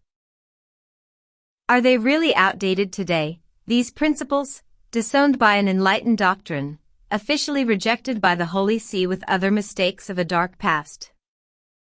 It is easy to find out. Let us, for example, open the great apologetic by the Abbé Jean Vugen, which can hardly be described as medieval as it is dated 1937. What do we read? To accept the principle of the Inquisition, one only needs a Christian mentality, and this is what many Christians lack. The Church has no such timidity. One could not put it better. Is another proof, no less orthodox and modern, necessary? Listen to the R.P. Janvier, a famous conference speaker at Notre Dame. By virtue of her indirect power over temporal matters, should not the Church have the right to expect Catholic states to oppress heretics even to the point of death, so as to suppress them? Here is my answer. I do advocate this, even to the point of death. Leaning first of all on the practice, then on the teaching of the Church itself, and I am convinced that no Catholic would say the opposite without erring gravely. We could not accuse this theologian of speaking in riddles. His speech is clear and concise. It would be impossible to say more with fewer words. Everything is there, concerning the right the Church arrogates to herself to exterminate those whose beliefs do not correspond with hers, the teaching which compels her, the practice which legitimates by tradition, and even the call to the Christian states, of which the Hitlerian crusade was such a perfect example. The following words, far from ambiguous, were not pronounced in the darkness of the Middle Ages either. The Church can condemn heretics to death, for any rights they have are only through our tolerance, and these rights are apparent not real. The author of this was the Jesuits General Franz Werns, 1906 to 1915, and the fact that he was German as well gives even more weight to his declaration. During the 20th century also, Cardinal Lepessier, notorious prince of the Church, wrote, "If someone professes publicly to be an heretic or tries to pervert others by his speech or example, he can not only be excommunicated, but also justly killed." 118 and 118a. If that's not a characteristic appeal to murder, I might as well be changed into a peppermill, as the late Courtline said. Is the Sovereign Pontiff's contribution wanted as well? Here it is, from a modern pope whose liberalism was criticized by intransigent clerics, the Jesuit Pope Leo XIII, anathema on the one who says, "The Holy Spirit does not want us to kill the heretic." What higher authority could be invoked after this one, apart from that of the Holy Spirit? Even though this may displease those who manipulate the smokescreen, reference to those who put out smoke signals during the choice of a pope, the soothers of disquieted consciences, the papacy's high principles remain unchanged and, amongst other things, the extermination for the faith is as valid and canonical today as it was in the past. A conclusion most enlightening, to use a word dear to mystics, when we consider what happened in Europe between 1939 and 1945. Hitler, Goebbels, Himmler and most members of the party's old guard were Catholics, wrote M. Frederick Hoffet. It was not by accident that, because of its chief's religion, the National Socialist government was the most Catholic Germany ever had. This kinship between National Socialism and Catholicism is most striking if we study closely the propaganda methods and the interior organization of the party. On that subject, nothing is more instructive than Joseph Goebbels' works. He had been brought up in a Jesuit college and was a seminarist before devoting himself to literature and politics. Every page, every line of his writings recall the teaching of his masters, so he stresses obedience, the contempt for truth. Some lies are as useful as bread. He proclaimed by virtue of a moral relativism extracted from Ignatius of Loyola's writings. Hitler did not award the palm of Jesuitism to his chief of propaganda, though to the Gestapo's chief, as he told his favorites, "I can see Himmler as our Ignatius of Loyola to speak thus, the Führer must have had some good reasons." First of all, we notice that Kurt Heinrich Himmler, Reichsführer of the SS, Gestapo, and German police forces, seemed to be the one most impregnated by clericalism amongst the Catholic members of Hitler's entourage. His father had been director of a Catholic school in Munich, then tutor of Prince Ruprecht of Bavaria. His brother, a Benedictine monk, lived at the monastery of Maria Laach, one of the pan-German high places. He also had an uncle who had held the important position of canon at the court of Bavaria, the Jesuit Himmler. The German author Walter Hagen gives also this discreet information. The Jesuits' general, Count Hoch von Ledakowski, was ready to organize, on the common basis of anti-communism, some collaboration between the German Secret Service and the Jesuit order. As a result, within the SS Central Security Service, an organization was created, and most of its main posts were held by Catholic priests wearing the black uniform of the SS. The Jesuit Father Himmler was one of its superior officers. After the Third Reich's capitulation, the Jesuit Father Himmler was arrested and imprisoned at Nuremberg. His hearing by the International Tribunal would have apparently been most interesting, but Providence was keeping a watchful eye. Heinrich Himmler's uncle never appeared before that court. One morning, he was found dead in his cell, and the public never learned the cause of his death. We will not insult the memory of this cleric by supposing that he willingly ended his days against the solemn teaching laws of the Roman Church. Nevertheless, his death was as sudden and opportune as the one of another Jesuit, some time before, Father Stempfel, the unrecognized author of Mein Kampf. Strange coincidence indeed. But let us come back to Kurt Heinrich Himmler, chief of the Gestapo, which meant he held in his hand the essential reins of power of the regime. Was it his personal merits which earned him such a high position? Did Hitler see in him a superior genius when he compared him to the creator of the Jesuit order? It is certainly not what the testimonies of those who knew him imply, as they saw in him nothing more than mediocrity. Was that star shining with a borrowed brightness? Was it really Kurt Heinrich Himmler, the ostensible chief, who actually reigned over the Gestapo and the secret services? Who was sending millions of people, deported for political reasons, and Jews to their death? Was it the flat-faced nephew, or the uncle, former canon at the court of Bavaria, one of von Ledochowski's favorites, a Jesuit father and superior officer of the SS? It may seem reckless, and even presumptuous, to take such an indiscreet look behind the scenes of history. The play is performed on the stage, before the combined lights of the footlights, the stage lights, and the arc lights. This is normal for any show, and the one who wants to see behind the props may well be regarded as troublesome and ill-bred.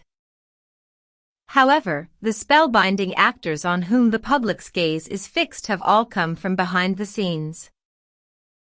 This is more than evident when we study these sacred monsters and realize that they are far from equal to the individuals they are supposed to represent. Such seems to have been the case of Himmler. But wouldn't it be right to say the same of the one whom he helped as his right-hand man, Hitler? When we saw Hitler gesticulating on the screens or heard him bawling his hysterical speeches, did we not have the impression of looking at the movements of an automaton ill-adjusted, with overstretched springs? Even his most simple and composed movements reminded us of a mechanical puppet. And what about his dull and globular eyes, flabby nose, bloated physiognomy, whose vulgarity could not be disguised by that famous lock of hair and brush mustache which seemed glued under his nostrils? Was this snarler at public meetings really a chief? The real master of Germany, an authentic statesman whose genius was going to turn the world upside down? Or was he just a bad substitute for all that? A covering skin cleverly blown up and a phantom for the use of the masses, a rabble-rouser? He himself admitted it when he said, "I am only a clarion." M. François Poncet, then French ambassador to Berlin, confirms that Hitler worked very little, was not a reader, and let his collaborators have their own way. His helpers gave the same impression of emptiness and unreality. The first one, Rudolf Hess, who flew to England in 1941, looked on his own trial at Nuremberg as a total stranger, and we never learned if he was completely insane or just a lunatic. The second one was the grotesque Goering, vain and obese, who wore the most spectacular comic opera uniforms, a glutton, a great robber of paintings, and, to top it all, a morphine drug addict. The other main personalities of the party bore the same resemblance, and, at the trials of Nuremberg, it was one of the journalists' greatest surprises to have to report that, apart from their own particular defects, these Nazi heroes lacked in intellect, character, and were more or less insignificant. The only one who stood above that vulgar mob, because of his astuteness, and not his moral worth, was Franz von Papen, the Chamberlain of His Holiness, the man for every job, who was bound to be acquitted. If the Führer comes out as an extraordinary puppet, was the one he modeled himself upon more consistent? Let us recall the ridiculous exhibitions of that Caesar fit for a carnival, rolling his big black eyes that he wanted to flash under that strange hat decorated with curtain tassels. And those photographs meant for propaganda, taken from his feet, and depicting only his jaws, jutting out against the sky, the Wonder Man, as an immovable rock, symbol of a will which knew no obstacles. What a will! From the confidences of some of his companions, we get the picture of a man constantly undecided, this formidable man who was going to invade everything, with elemental force, to use terms of Cardinal Ratty, future Pius XI. Did not resist the advances made to him by the Jesuit Cardinal Gaspari, Secretary of State, on behalf of the Vatican. Just a few secret meetings persuaded the revolutionists to enlist bag and baggage under the Holy Father's standard, to carve out the brilliant career we know so well, and the well-known former minister Carlos Sforza could write.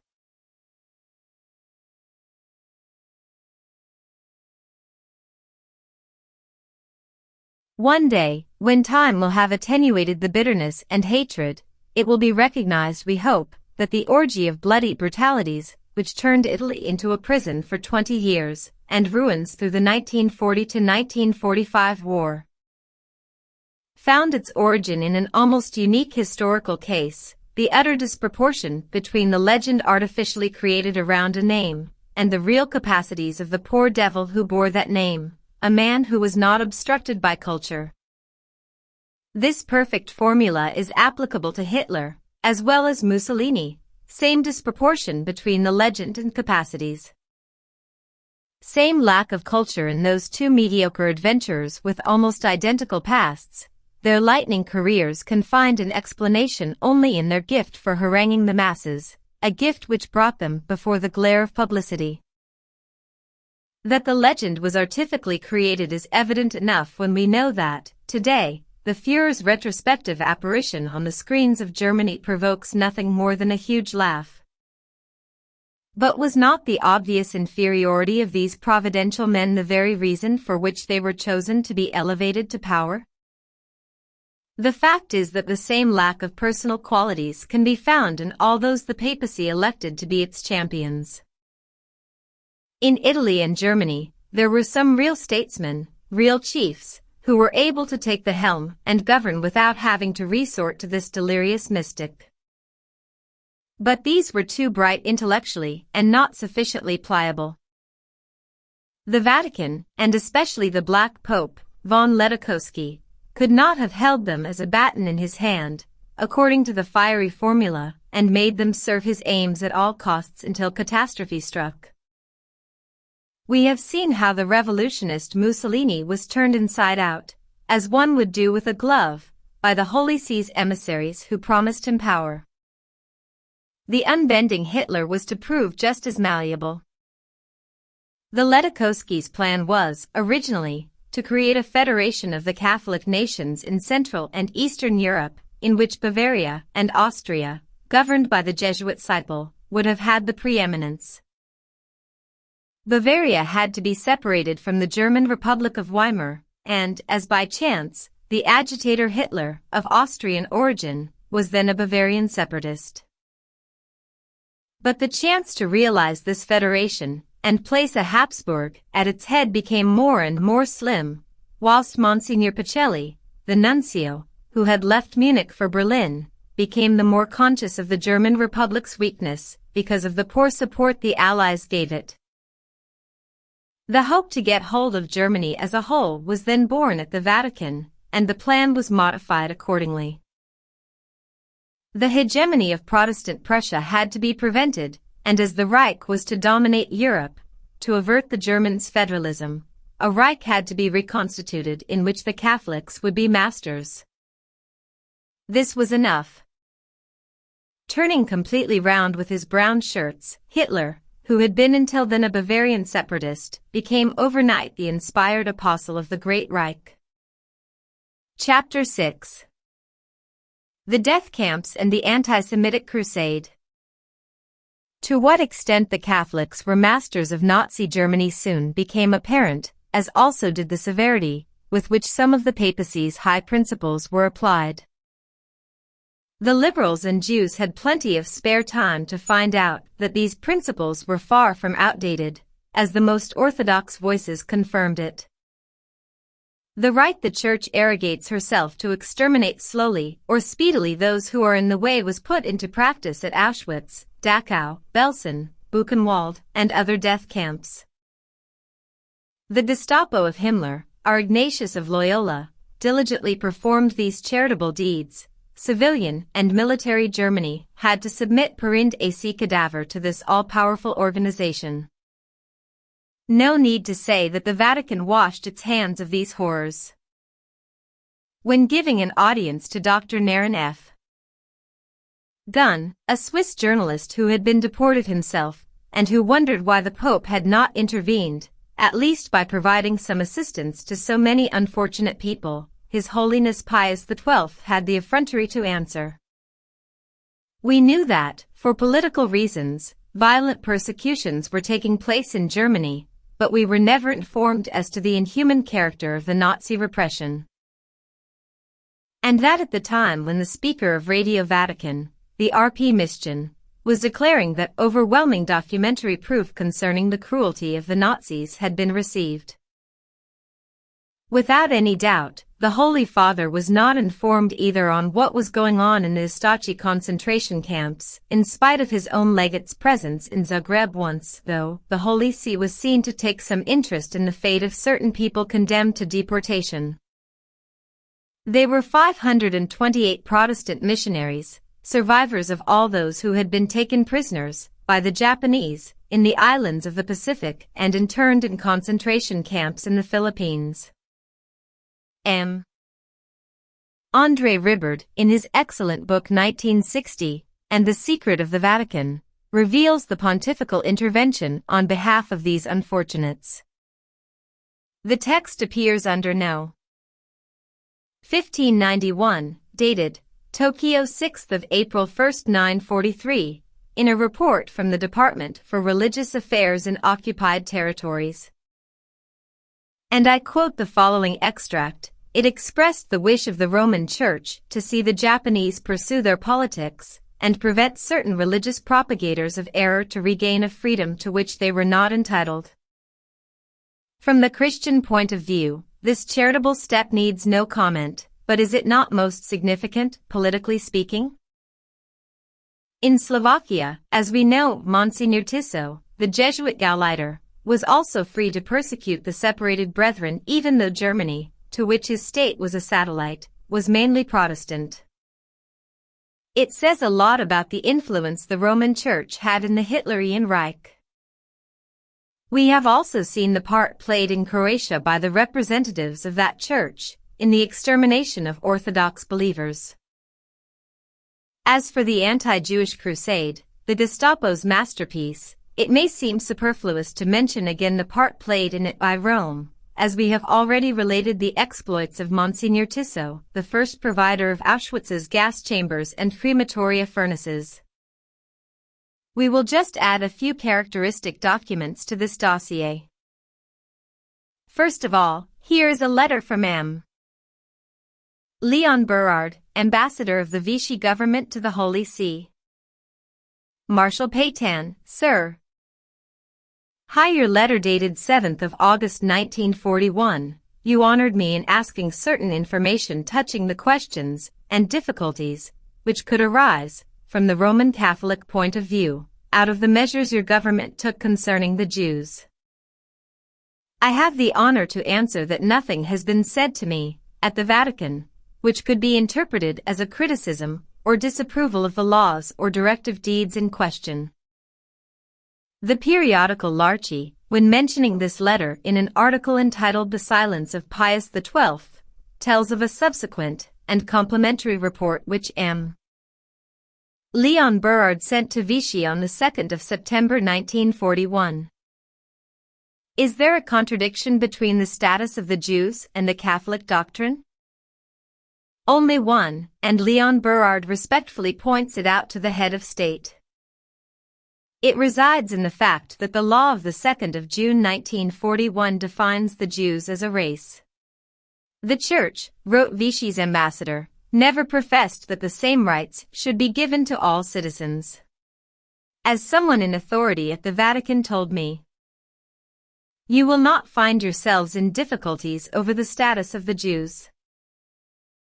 There is, translated into practice, the terrible encyclical letter Mit brennender Sorge, against racism, widely referred to by apologists. But we find something even better in M. Leon Polyakov's book. The proposal of the Protestant Church in France that, together with the Roman Church, they should take some measures against the rounding up of Jews, during the summer of 1942, was rejected by the Catholic dignitaries. Many Parisians still remember how the Jewish children were taken from their mothers and sent, by special trains, to the crematory furnaces of Auschwitz. These deportations of children are confirmed, amongst several other official documents, in a note of the SS Hauptsturmführer Dannecker, dated 21st of July 1942.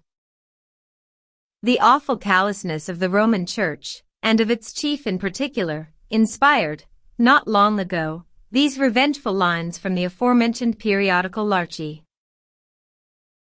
Over 5 years, Nazism was the author of outrage, profanation, blasphemy and crime.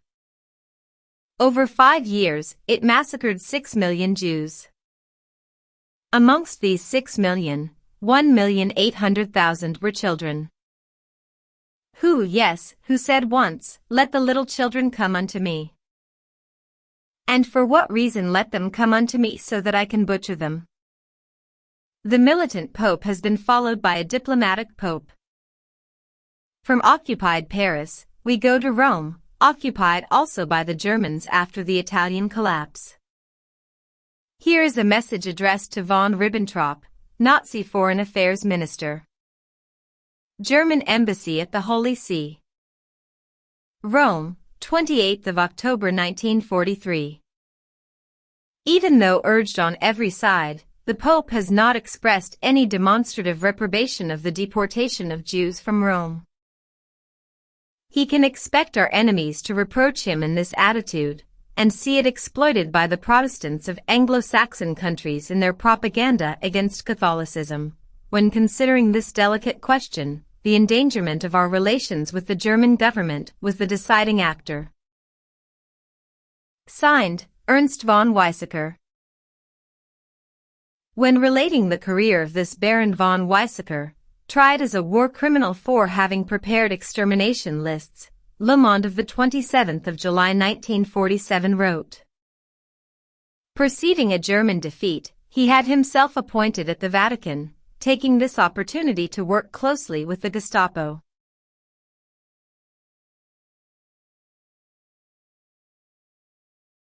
For the benefit of our readers not yet fully convinced, we will quote the following official German document which sets out the Vatican's dispositions, and those of the Jesuits, towards the Jews, before the war. Studying the evolution of anti-Semitism in the United States, we note with interest that the number of listeners to the radio broadcasts of Father Coughlin, a Jesuit, well known for his anti-Semitism, exceeds 20 millions. The militant anti-Semitism of the Jesuits in the United States, as everywhere else, is not surprising on the part of these ultramontanes, as it is in perfect accord with the doctrine. Let us see what M. Daniel Rops of the French Academy has to say on the subject. This author specializes in pious literature and publishes only under the auspices of the imprimatur.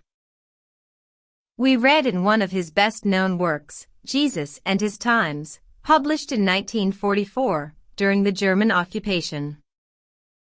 Over the centuries, wherever the Jewish race was scattered, blood flowed, and always the call for murder uttered at Pilate's judgment hall drowned the cry of despair repeated 1,000 times. The face of a persecuted Jewish nation fills history, but it cannot obliterate this other face, smeared with blood and spittle, for which the Jewish crowd felt no pity. No doubt, Israel had no choice in the matter, and had to kill its God after disowning Him, and as blood mysteriously calls for blood, Christian charity may have no choice either. Should not the divine will compensate with the horror of the program's the unbearable horror, the crucifixion? How well said. Or, to put it more bluntly, if millions of Jews had to go through the gas chambers and crematory furnaces of Auschwitz, Dachau, and elsewhere, it was their just desert.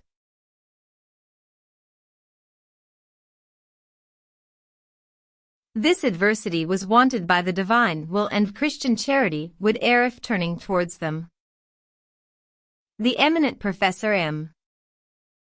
Jules Isaac, president of the Amity Judeo-Chrétienne, exclaimed when referring to this passage, "These terrible and blasphemous phrases provoke an unbearable horror themselves, aggravated the more by a note which says, amongst the Jews today, some of them try to shrug off this heavy responsibility. Honorable sentiments indeed. But we cannot go contrary to the evidence of history. The terrible weight of Jesus' death, which Israel must bear, is not up to men to reject." M. Jules Isaac brings to our notice that the phrases in question have been altered by the publisher in the more recent editions of this edifying book, that is to say, after the liberation. There is a time for everything. The crematory furnaces were outdated. So, from the doctrinal affirmation of the papacy's high principles to their putting into practice by Himmler, our Ignatius of Loyola, the ring is closed, and we will add the half-mad anti-Semitism of the Führer thus loses much of its mystery. But, going back to this subject, does it not also shed more light on that baffling individual? The things which were imagined, before the war, in an attempt to explain the evident disproportion between the man and the part he had to play. There was a gap, an obvious vacuum felt by all. To fill this gap, legends were abounding, stories were spread abroad, not always without the secret purpose of misleading. Occult sciences, Oriental magicians, astrologers inspired, so we were told, the sleepwalking hermit of Berchtesgaden. And the choice of the swastika as the Nazi Party's insignia, which originated from India, seemed to corroborate the idea. M. Maxim Murin refuted this particular assertion. Adolf Hitler had been a pupil at the school of Lambach, and sang amongst the choir boys in the abbey bearing the same name. He discovered the swastika there, as it was the heraldic sign of Father Hagen, the abbey's administrator. The Führer's inspirations are also easily explained, without having to resort to mysterious or exotic philosophies. If it is obvious that this son of the Catholic Church, as he was described by Franco, was submitted to the impulses of mysterious leaders, we know also that these had nothing to do with Oriental magic. The earthly hells which devoured 25 million victims bear another stamp, easily recognizable, the one of people who had to go through a lengthy and meticulous training, as prescribed in the spiritual exercises of the Jesuits. Chapter 7. The Jesuits and the Collegium Russicum. Amongst the various causes which decided the Vatican to start the First World War, by urging the Emperor of Austria, Francis Joseph, to chastise the Serbians, the main one was, as we have seen, to strike a decisive blow against the Orthodox Church, this hated and centuries-old rival. Beyond the small Serbian nation, the Vatican aimed at Russia, the traditional protector of Orthodox believers in the Balkans and the East. M. Pierre Dominique wrote, To Rome, this affair became most important. A victory of apostolic monarchy over Tsarism could be looked upon as a victory of Rome over the schism of the East. The Roman Curia was in no way concerned that such a victory could only be acquired through a gigantic holocaust. The risk, rather the certainty of it, was accepted, as the alliances made it unavoidable. Urged on by his Secretary of State, the Jesuit Mary del Val, Pius X made no secret of it, and the Bavarian charge d'affaires wrote to his government, on the eve of the conflict, he, the Pope, does not think the French and Russian armies would be successful in a war against Germany. This wicked calculation proved wrong. The First World War, which ravaged the north of France and left several millions dead, did not fulfill Rome's ambitions. It divided Austria-Hungary instead, so depriving the Vatican of its main stronghold in Europe, and liberating the Slavs who were part of that double monarchy from Vienna's apostolic yoke.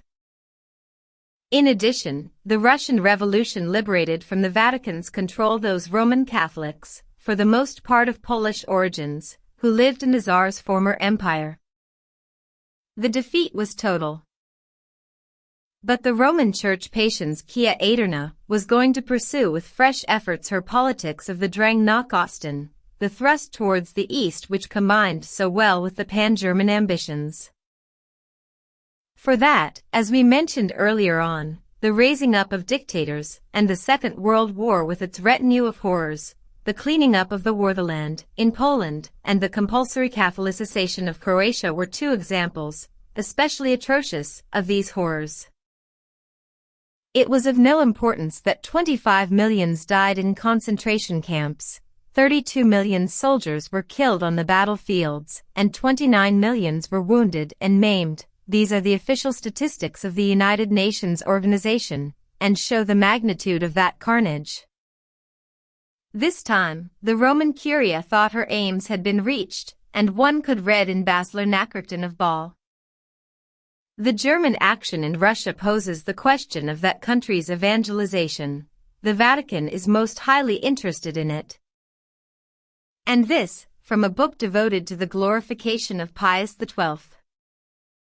The Vatican and Berlin signed a pact allowing the Catholic missionaries of the Russicum College to go to occupied territories, and the placing of the Baltic territories under Berlin's nunciature. The Catholicization of Russia was about to be launched, under the protection of the Wehrmacht and SS, in the manner Pavlich and his associates were carrying it out in Croatia, but on a much vaster scale. This was indeed a triumph for Rome. What a disappointment, then, when the Hitlerian thrust was stopped at Moscow, and when von Paulus and his army were trapped in Stalingrad. It was Christmas time, Christmas of 1942, and one must reread the message, rather the vibrant call to arms, addressed to the Christian nations by the Holy Father. This is not a time for lamentation, but action. May the Crusades' enthusiasm get hold of Christianity, and the call of God wants it. Will be heard. May we be ready to serve and sacrifice ourselves, as the Crusaders of old. We exhort and implore you to take upon yourselves the awful gravity of the present situation. As for the volunteers who participate in this holy crusade of modern times, raise the standard high. Declare war on the darkness of a world separated from God. On this day of the Nativity, we were far from Pax Christi. This warlike address was not the expression of the strict neutrality the Vatican flatters itself to observe in international matters. This address was made even more improper by the fact that Russia was the ally of England, America, and Free France. We smile while reading the vehement contestation of Pius XII's thurifers, who tell us that Hitler's war was not a real crusade, when that word is mentioned in the Holy Father's message. The volunteers the Pope called to arms were those of the Azul Division, and those recruited by Cardinal Baudrillard in Paris. Hitler's war is a noble enterprise in the defense of European culture, he exclaimed on the 30th of July 1941. We note, though, that the Vatican is not interested anymore in the defense of this culture now that it strives to make African nations revolt against France. Pius XII said, "The Catholic Church does not identify herself with Western culture." The impostures and gross contradictions are endless on the part of those who accuse Satan of being the father of all lies. The defeat sustained in Russia by Hitler's armies, these noble defenders of European culture, involved also the Jesuit converters. One wonders what Saint Teresa was doing before such a disaster. Pius XI had proclaimed her patron saint of unfortunate Russia, and Canon Kub represented her standing, smiling, but as terrible as an army set for battle against the Bolshevist giant. Had the Saint of Lisieux, used for all kinds of work by the Church, succumbed under the new and gigantic task assigned to her by the Holy Lather? It would not be surprising. But, instead of the little saint, there was still the Queen of Heaven who had taken upon herself, in 1917 already, under certain conditions, to bring back schismatic Russia to the Roman Church's fold.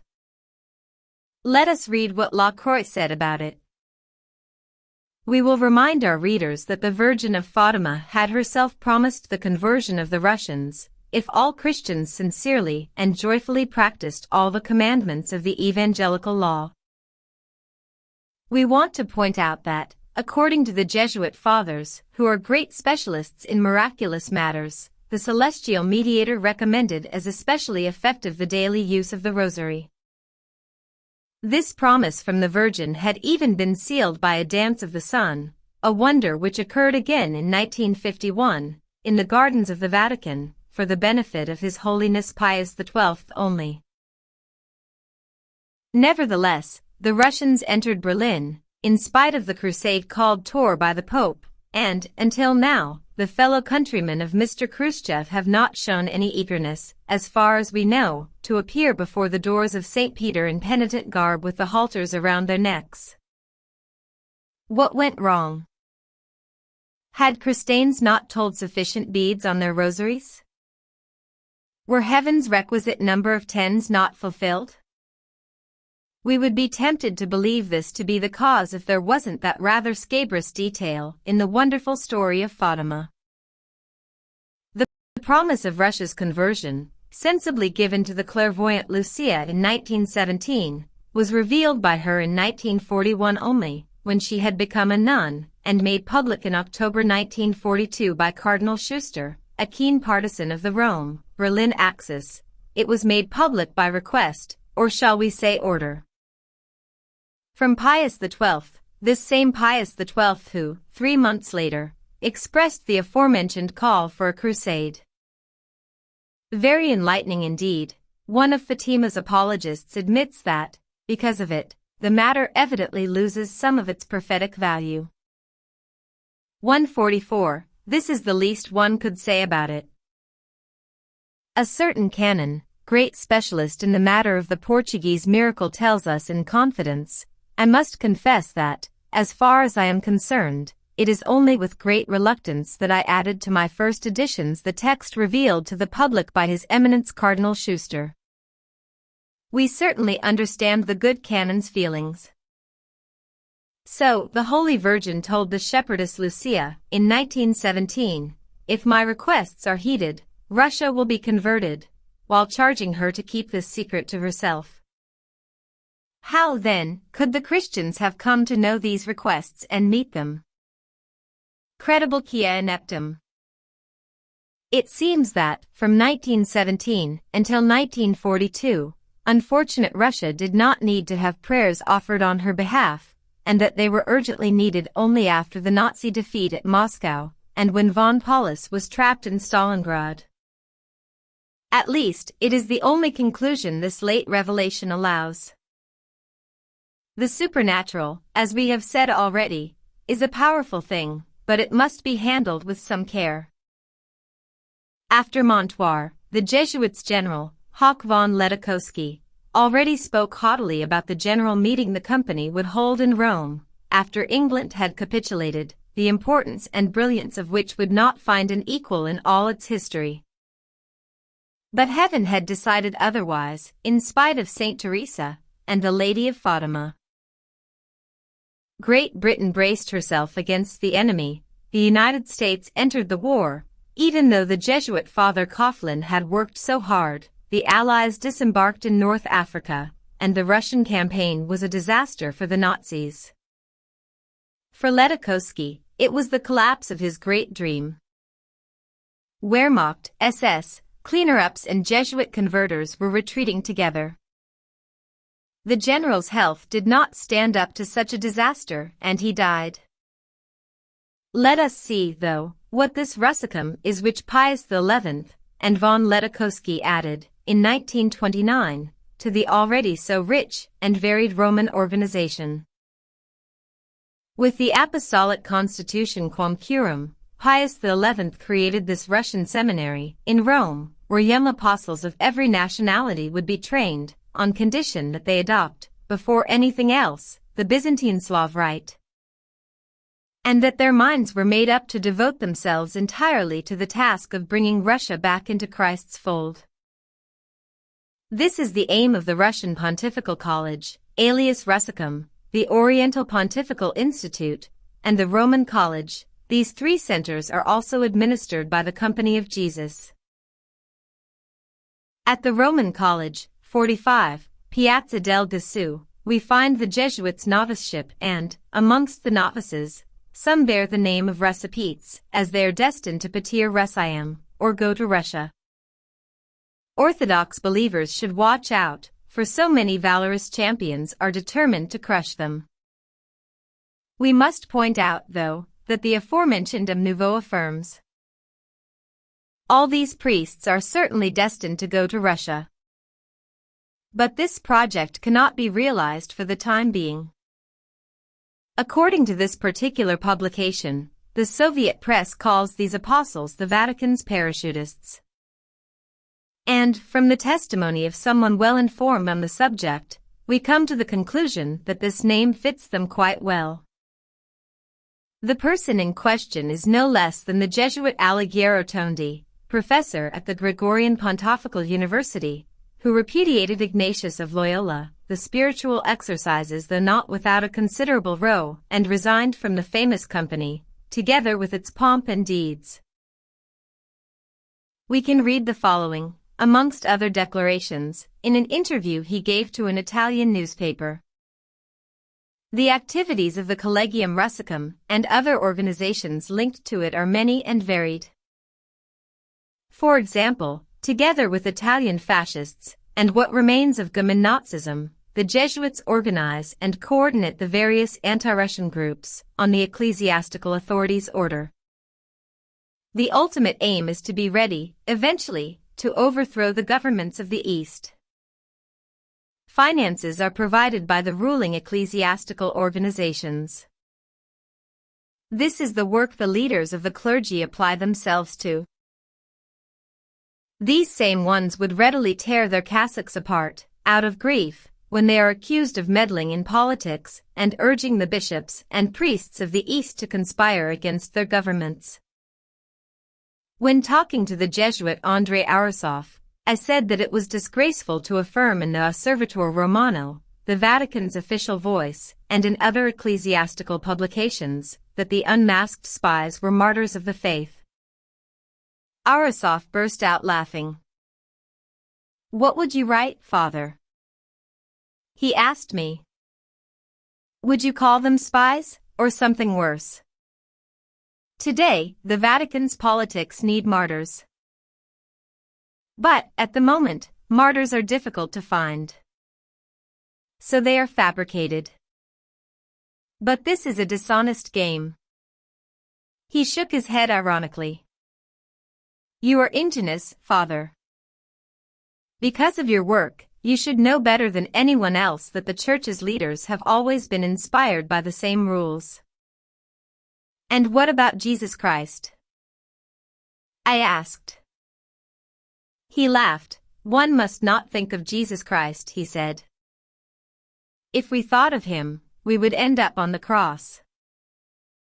And today, the time has come to put others on the cross, and not be hoist on it ourselves. So, as the Jesuit Aristotle said it so well, the Vatican's politics need martyrs, volunteers or not. It created millions of them during 2 World War. Chapter 8. Pope John XI removes the mask.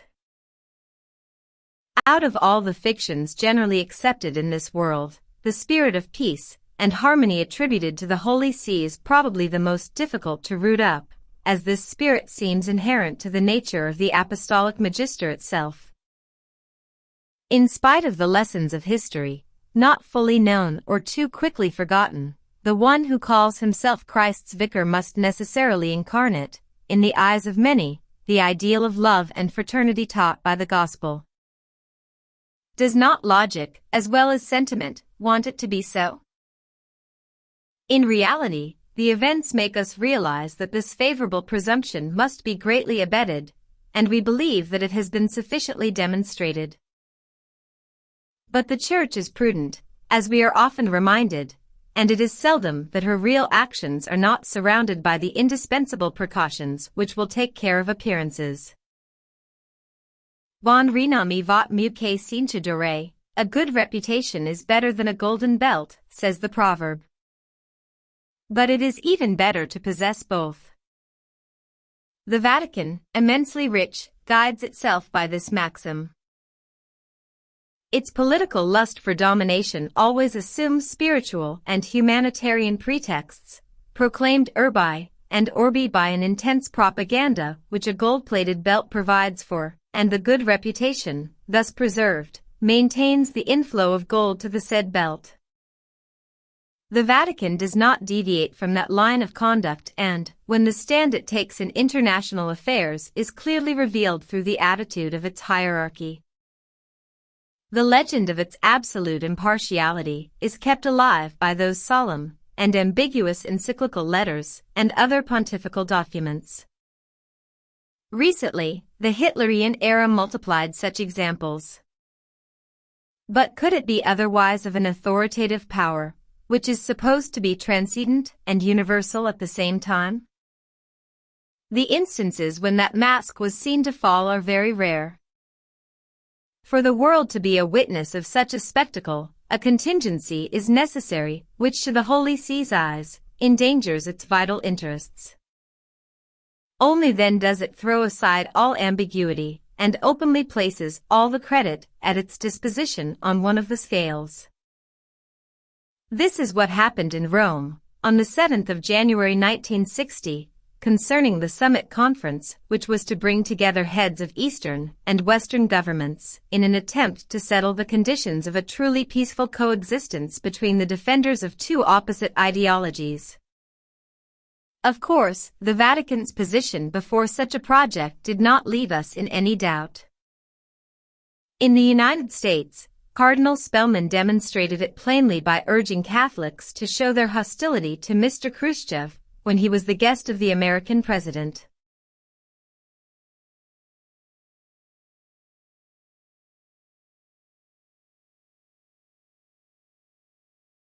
For his part, and without expressing it clearly, His Holiness John XI had shown little enthusiasm for the détente in his Christmas message. The hope it expressed, to see peace set up in the world, a wish which is a must in such a document, seemed very weak accompanied as it was with many calls to Western leaders to be prudent. But, so far, the Vatican put on a good face. What happened then, within less than 2 weeks? Did another long, cherished hope, to see the first one fail, prove vain? Did the decision of Mr. Gronchi, President of the Italian Republic, to go to Moscow, make the cup of Roman bitterness overflow? Whatever happened, the storm broke out suddenly on the 7th of January, and the ecclesiastical thunders burst, with unprecedented fury, upon the Christian statesmen, guilty of wanting an end to the Cold War. On the 8th of January, Le Monde printed the following. On the day the President of the Italian Republic was to leave to pay a minutely prepared official visit to Moscow's leaders, Cardinal Ottaviani, successor of Cardinal Pizzardo as Secretary of the Holy Office Congregation, or Chief of the Church's Supreme Tribunal, delivered a most astonishing speech in the Basilica of St. Marie Major, during a morning propitiatory service for the Church of Silence. Never before had a prince of the Church, holding one of the Vatican's most important posts, attacked the Soviet authorities so furiously, nor reprimanded so harshly the Western powers who dealt with them. Le Monde gave substantial excerpts of that violent speech, which amply justified the qualificative of most astonishing it had just used. Tamerlane's times are back, affirmed Cardinal Ottaviani, and the Russian leaders were described as new antichrists who condemn to deportation, imprison, massacre, and leave nothing but wasteland behind them. The orator was shocked that nobody anymore was scared to shake hands with them, and that, on the contrary, a race was arranged to see who would be the first to do so and exchange smiles with them. Then he reminded his listeners that Pius XII withdrew to Castel Gandolfo when Hitler came to Rome, forgetting though to add that this same pontiff had concluded with the said Hitler a concordat most advantageous for the Church. Space travel was not spared either in that violent denunciation. The new man believes he can violate heaven by feats in space, and so demonstrates once more that God does not exist. The Western politicians and statesmen who, according to the Cardinal, grow stupid with terror, were severely hauled over the coals, as were all the Christians who do not react or leap with rage any more. Finally, this virulent and significant conclusion.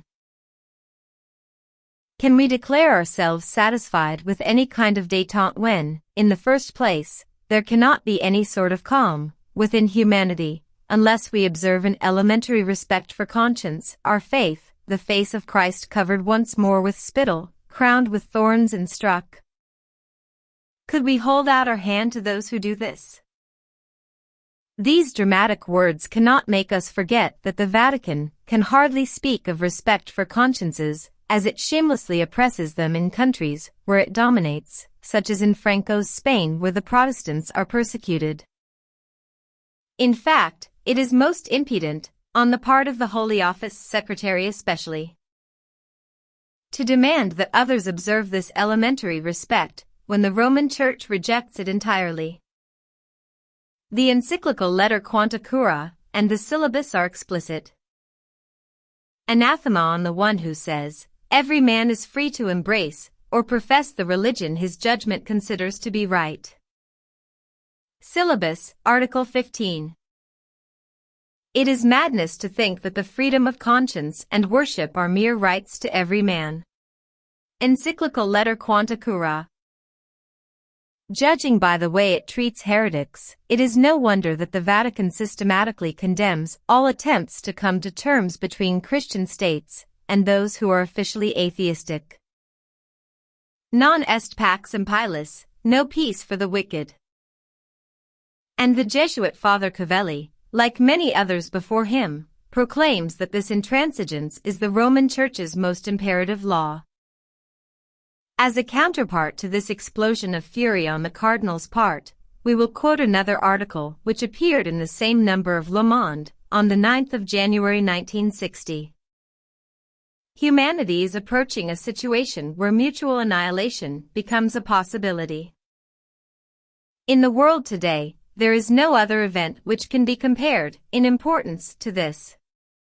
We must then strive incessantly for a just peace. So said President Eisenhower, yesterday, Thursday, before the United States Congress, at the same time as Cardinal Ottaviani, in Rome, condemned the coexistence as partaking of the crime of Cain. The contrast between two manners of thought cannot be more striking, the human and the theocratic, nor more obvious the mortal danger hovering over the world, because of that nucleus of blind fanaticism we call the Vatican. Its sacred egoism is such that circumstances, and the urgent necessity for an international accord, in order to avoid the almost total extermination threatening humanity, do not matter. The Holy Office's secretary, this supreme tribunal whose past is too well known, does not take into account such negligible contingencies. Do the Russians go to Mass? This is the important thing, and if President Eisenhower does not understand it, it is because he seems to have grown stupid with terror, to use the terms of the fiery Porperato. The delirious frenzy of Cardinal Ottaviani's speech makes us smile at the same time as shocking us.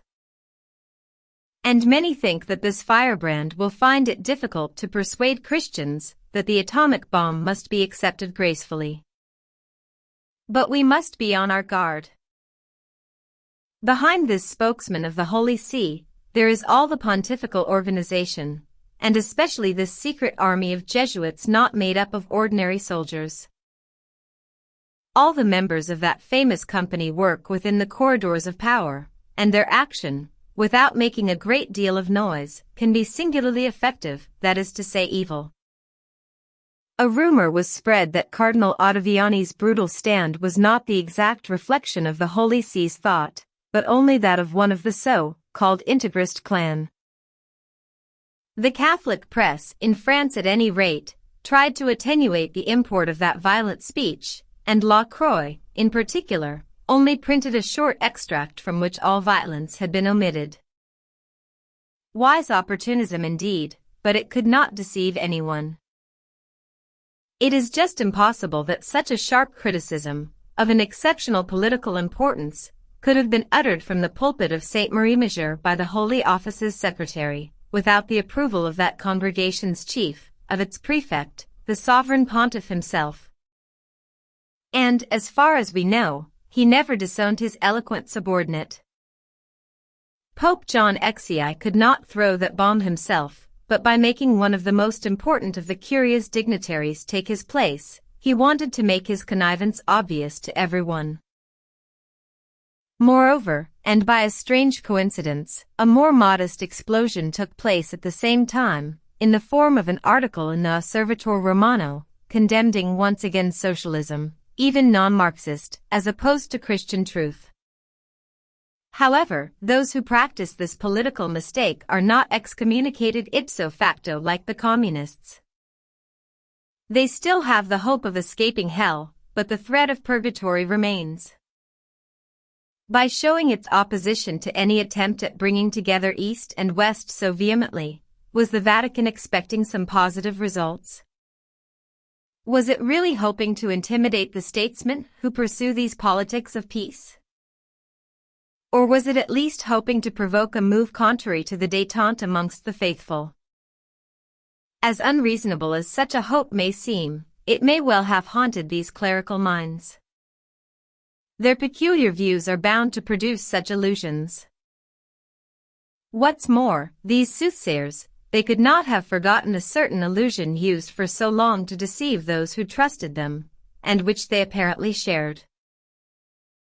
We are referring to Russia's conversion, apparently announced at Fatima by the Holy Virgin in person, in 1917, to Lucia the shepherdess, who eventually embraced holy orders and testified of it somewhat late, in 1942, in the memoirs she wrote at her superior's request. This cock and bull story may make us smile, but the fact remains that the Vatican, under Pius XII's pontificate, propagated it throughout the world with any amount of speeches, sermons, solemn declarations, a torrent of books and pamphlets. And the peregrinations of the statue of that new and very political Notre Dame across every continent, where even the animals, so we were told, came to pay homage.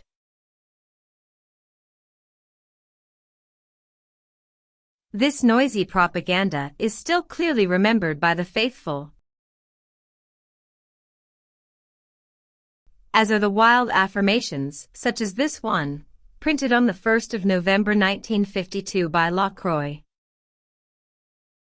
Fatima has become a crossroads.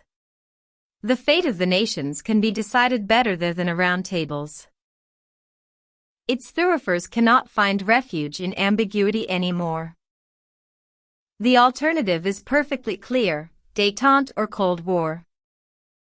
The Vatican chooses war, and does not hide the fact. This choice should not surprise anyone, if past experience, even in the recent past, has been a lesson to us. And if it surprised some, we believe that it is because of its unceremonious proclamation, or without the usual camouflage. We begin to understand the violence when we consider the importance of the stake to the Roman Pontiff.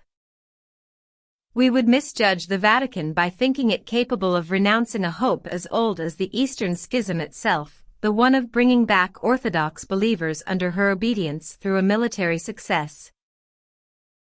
Hitler's rise was due to this obstinate hope, but the final defeat of his crusade still did not open the eyes of the Roman Curia to the folly of such an ambition. There is another and even more pressing desire: to liberate in Poland, Hungary, and Czechoslovakia this famous Church of Silence, which has only become such because of the unexpected turn of events, for the Holy See, in the Nazi crusade. Que trop embrace maltraite, grasp all, lose all, a wise proverb which has never inspired fanatics. To resume its march towards the east, its clerical drang knock Ostend, and first retrieve the lost strongholds, the Vatican still relies upon the Germanic secular arm, its main European champion in need of new strength and vigor. At the head of federal Germany, western section of the Great Reich, it had placed a trusty man, Chancellor Konrad Adenauer, the Pope's secret chamberlain, and the politics he pursued for more than 15 years clearly display the Holy See's stamp. Exhibiting at first great caution and an opportune liberal state of mind, the man, his fellow countryman nicknamed Der Alte Fuchs, the old fox, worked at rearming his country. Of course, the moral rearmament of the population, and of the German youth in particular, was an imperative supplement to the first. That is why important posts in the ministries and administrations of Western Germany are held by many individuals with notorious Hitlerian pasts. The list is long, and captains of industry such as von Krupp and Flick, who had not long since been condemned as war criminals, direct again their gigantic works which were restored to them. The end justifies the means. And this end is clear enough: to forge Siegfried's new sword, the arm necessary for revenge, a revenge which would be shared by the Vatican. It is then with a perfect synchronism that the Chancellor Chamberlain, during an interview given to a Dutch periodical, echoed the fulminating speech Cardinal Ottaviani had just expressed. The peaceful coexistence of nations whose views are totally opposite is just an illusion which, alas, still finds too many supporters. The incendiary sermon given on the 7th of January at St. Marie, Major, preceded by a few days, as by accident, the visit of Konrad Adenauer to Rome. The reports the press gave were unanimous at underlining the friendly and sympathetic atmosphere which prevailed during the private audience His Holiness John XI gave to the German Chancellor and his Foreign Affairs Minister, Mr. von Brentano. We could even read in Laurer. This meeting provoked a rather unexpected declaration from the Chancellor, when answering the pontifical address, which praised the courage and faith of the German government's head. I think that God has given the German people a special part to play in these troubled times, to be the protector of the West against the powerful influences of the East threatening us. Combat accurately noted. We had heard this before, but in a more condensed manner: God mitus, God with us. The motto on the belt buckle of the German soldiers in the 1914-18 war. And that newspaper added. Dr. Adenauer's evocation of the work attributed to the German nation found its inspiration in a similar declaration from the previous pontiff. We are therefore allowed to presume that if Dr. Adenauer pronounced this phrase in the present circumstances, it is because he thought his listeners were ready to hear him. In fact, one would have to be singularly naive and utterly ignorant of elementary diplomacy to think that this unexpected declaration was not part of the program. We wager also that it did not cast any shadow over the prolonged conversation Mr. Adenauer had with Cardinal Tardini, the Holy See's Secretary of State, whom he entertained for luncheon at the German embassy. The spectacular intrusion of the Holy Office in international politics, voiced by Cardinal Ottaviani, shocked even Catholics who were long accustomed to the Roman Church's encroachments in the affairs of state. Rome was aware of it. But the perpetuation of the Cold War is so vitally important to the Vatican's political power, and even its financial prosperity, that it did not hesitate repeating such political views, even though the first one had been badly received. The journey Mr. Khrushchev made to France in March 1960 gave it another opportunity. Dijon was one of the cities the Soviet leader was to visit. Like all his colleagues in the same situation, the mayor of Dijon had to welcome courteously the guest of the French Republic. The chief city of Burgundy had an ecclesiastic as its deputy mayor, Canon Kir. According to the canonical law, the Holy See had expressly authorized the priest to accept this double mandate, with all the functions and duties entailed. However, his bishop forbade the mayor canon to receive Mr. Khrushchev. On that occasion, the municipal sash had to give way to the cassock. So, the visitor was welcomed by an assistant who stood in for the absent deputy mayor. But the unconstrained manner in which the hierarchy scoffed at civil authority on that occasion aroused the sharpest comments. On the 30th of March, Le Monde wrote, "Who is actually exercising authority over the mayor of Dijon, the bishop, or the prefect? And above these representatives of the central power, the Pope, or the French government? This is the question asked in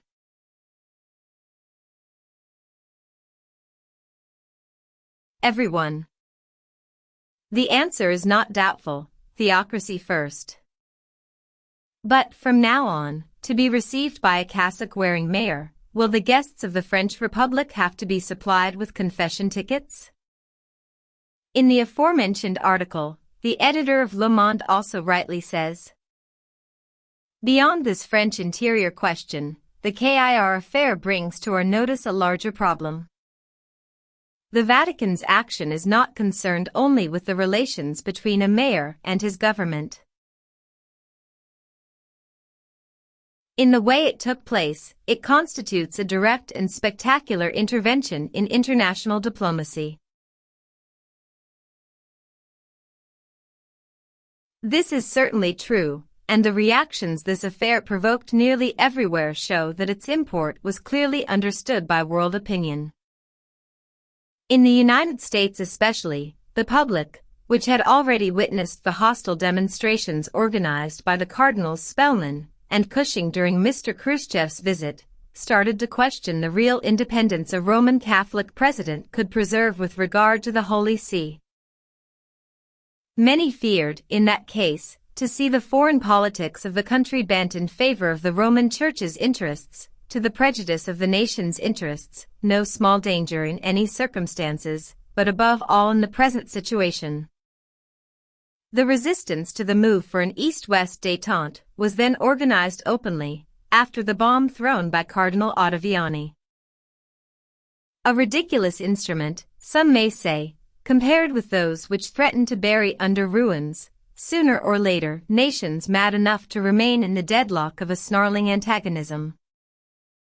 But we can see that the Vatican, compelled to use spiritual arms, endeavored to make the best of them.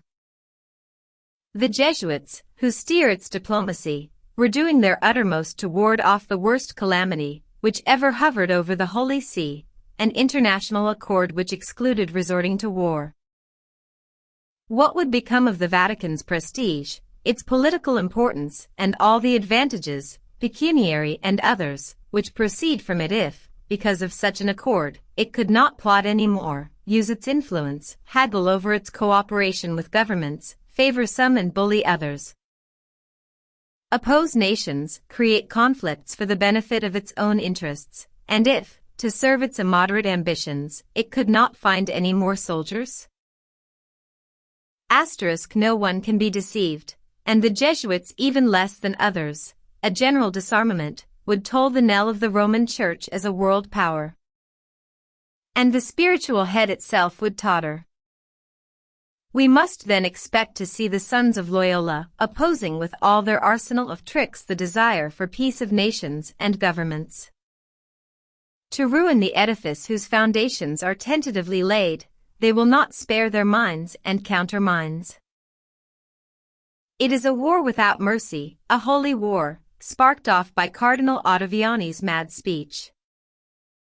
And the company of Jesus will pursue it with the blind obstinacy of the insect, ad majorem papae gloriam, without any anxiety as to the catastrophes which will result. The world must perish, rather than the supremacy of the Roman pontiff. Diamond Suit Publisher's Note: Edmond Paris was at a disadvantage in that he wasn't aware that a shift was already underway by the whore of Revelation to fulfill Bible prophecy. She is prepared for all eventualities. The Jesuits evaluated World War III and decided the U.S. would lose, and the Vatican always goes with the winner. Since then she has enthusiastically thrown her support to Moscow, and even acquired a communist pope from Poland. She is secretly preparing a concordat with Russia, and currently pushing a Marxist gospel worldwide. The Jesuits are currently behind the disarmament movement to subdue the U.S. Moscow will serve the Vatican as the muscle to conquer nations where Roman Catholicism will be the only religion tolerated worldwide. Russia will be pushed to attack Israel, fulfilling the prophecies of the Bible, Ezekiel, chapters 38 and 39, and the Antichrist of the Vatican will await his doom at the second coming of Christ. JTC. Conclusion. We have recapitulated, in this book, the main manifestations of the multiform activity deployed by the Company of Jesus during 4 centuries. We have established also that the militant, even military, character of this famous and ultramontane institution fully justifies the title often attributed to it of Secret Army of the Papacy. To the front of the action, for the glory of God, and especially of the Holy See, is the order these ecclesiastical soldiers gave themselves and of which they are proud. At the same time, they endeavor, through the book and pious press which they supervise, to disguise as much as possible and present as apostolic enterprises the action they exercise in their favorite field, the nation's politics. The clever camouflage, the protestations of innocence, the railleries about the dark schemings attributed to them by the disordered imagination of their enemies, and which are groundless, according to them, all this is outweighed by the unanimous hostility of public opinion towards them, always and everywhere, and by the inevitable reaction to their intrigues which brought about their expulsion from every country, even from the most strongly Catholic. These 56 expulsions, to quote only the main ones, provide an invincible argument. It would be sufficient to prove the evil nature of this order. How could it not be injurious to civil societies, as it is the papacy's most efficacious instrument in imposing its law on temporal governments, and that this law, by nature, has no consideration for the various national interests? The Holy See, being essentially opportunist, does embrace these interests when they coincide with its own. We saw this happen in 1914 and 1939, but if it brings them a substantial help, then the final result is not beneficial for all that. This was seen also in 1918 and 1945. Terrible to its enemies, or those who oppose it, the Vatican, this amphibious clerico-political organization, is even more deadly to its friends. By observing some vigilance, one can be forewarned of its underhand thrusts, but its embraces are deadly. On that subject, Mr. T. Yim wrote, in 1874, the following lines, which have not grown old: the power of France is in inverse ratio to the intensity of her obedience to the Roman Curia. 1. And from a more recent witness, M. Joseph Ours, when studying the effects of our very relative disobedience, he wrote, "There is no doubt about it, right through the continent, and maybe, today, all over the globe, wherever Catholicism is tempted to become political, it is also tempted to become anti-French." A just remark indeed, even though the term tempted is rather weak. We will nevertheless conclude that to obey would be more to the point. Is it not better, in fact, to expose oneself to this hostility, rather than to have to come to this conclusion, like Colonel Beck, former Foreign Affairs Minister of the very Catholic Poland, 2a. The Vatican is one of those principally responsible for the tragedy of my country. I realized too late that we had pursued our foreign politics just to serve the sole interests of the Catholic Church. Moreover, the fate of the very apostolic empire of the Habsburgs was not too encouraging.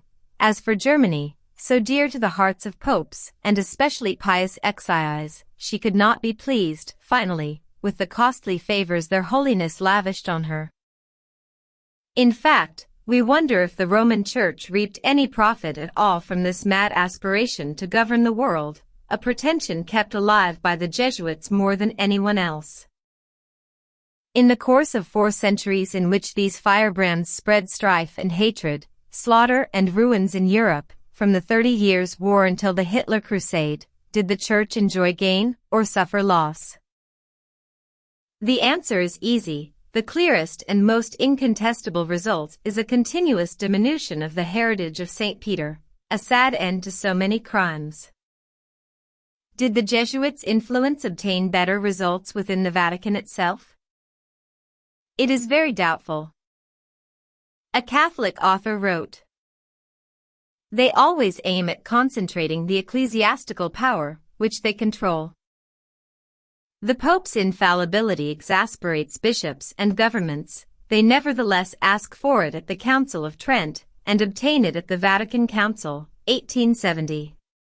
The Company's prestige fascinates, within the Church, its adversaries as much as its friends. We have respect, or, at least, we fear it, we think it can do anything, and we behave accordingly." Another Catholic writer strongly stated the effects of this concentration of power in the pontiff's hands. The Society of Jesus was suspicious of life, the source of heresy, and opposed authority to it. The Council of Trent seems already to be the testament of Catholicism. It is the last genuine council. After that, there will only be the Vatican Council, which consecrates the abdication of the councils. We are well aware of the Pope's gain at the end of the councils. What a simplification, what an impoverishment also. Roman Christianity takes possession of its character of absolute monarchy, founded now and forever on papal infallibility. The picture is beautiful, but life bears its costs. Everything comes from Rome, and Rome is left to lean only on Rome. Further on, the author sums up what the famous company must be credited for. It delayed maybe the death of the Church, but by a kind of pact with death. A kind of sclerosis, if not necrosis, is spreading and corrupting the Church, under that loyal ascendancy. Vigilant guardians of the dogma, whose antiquated character they accentuate with their aberrant worship of the Virgin Mary, the Jesuits, masters of the Gregorian Pontifical University, which was founded by Ignatius of Loyola, check the teaching of the seminaries, supervise the missions, reign at the Holy Office, animate the Catholic action, censure and direct the religious press in every country, patronize with tender love the great centers of pilgrimages, Lourdes, Lisieux, Fatima, etc. In short, they are everywhere, and we can regard as significant the fact that the Pope, when ministering at the Mass, is necessarily assisted by a Jesuit, his confessor is always a Jesuit too. By working at perfecting the concentration of power in the hands of the sovereign pontiff, the company is in fact working for itself, and the Pope, apparent beneficiary of that work, could echo these famous words, "I am their chief, so I follow them." So it becomes more and more hopeless trying to distinguish the action of the Holy See from the one of the company. But this order, the very backbone of the Church, tends to dominate her entirely. For a long time now, the bishops have been nothing more than civil servants, docile executors of the orders coming from Rome, or rather from the Jesuits. Without any doubt, Loyola's disciples endeavor to mask from the eyes of the faithful the harshness of a more and more totalitarian system. The Catholic press, under their direct control, assumes some variety of inspiration, to give its readers the illusion of a kind of independence, to be open to new ideas. The fathers, who are all things to all men, willingly practice these jugglers' tricks which deceive only the stargazers.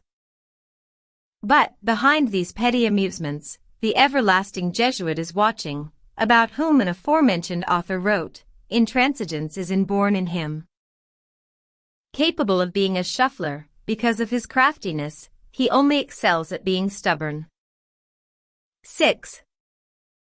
We find excellent examples of that stubbornness and insidious bias in the patient work of the company's members, to conciliate, for better or worse, the modern and scientific spirit to which they take care to be attentive with the demands of the doctrine in general and, especially, with these rather idolatrous forms of devotion, the worship of Mary, and wonder-working, of which they remain the most zealous propagators.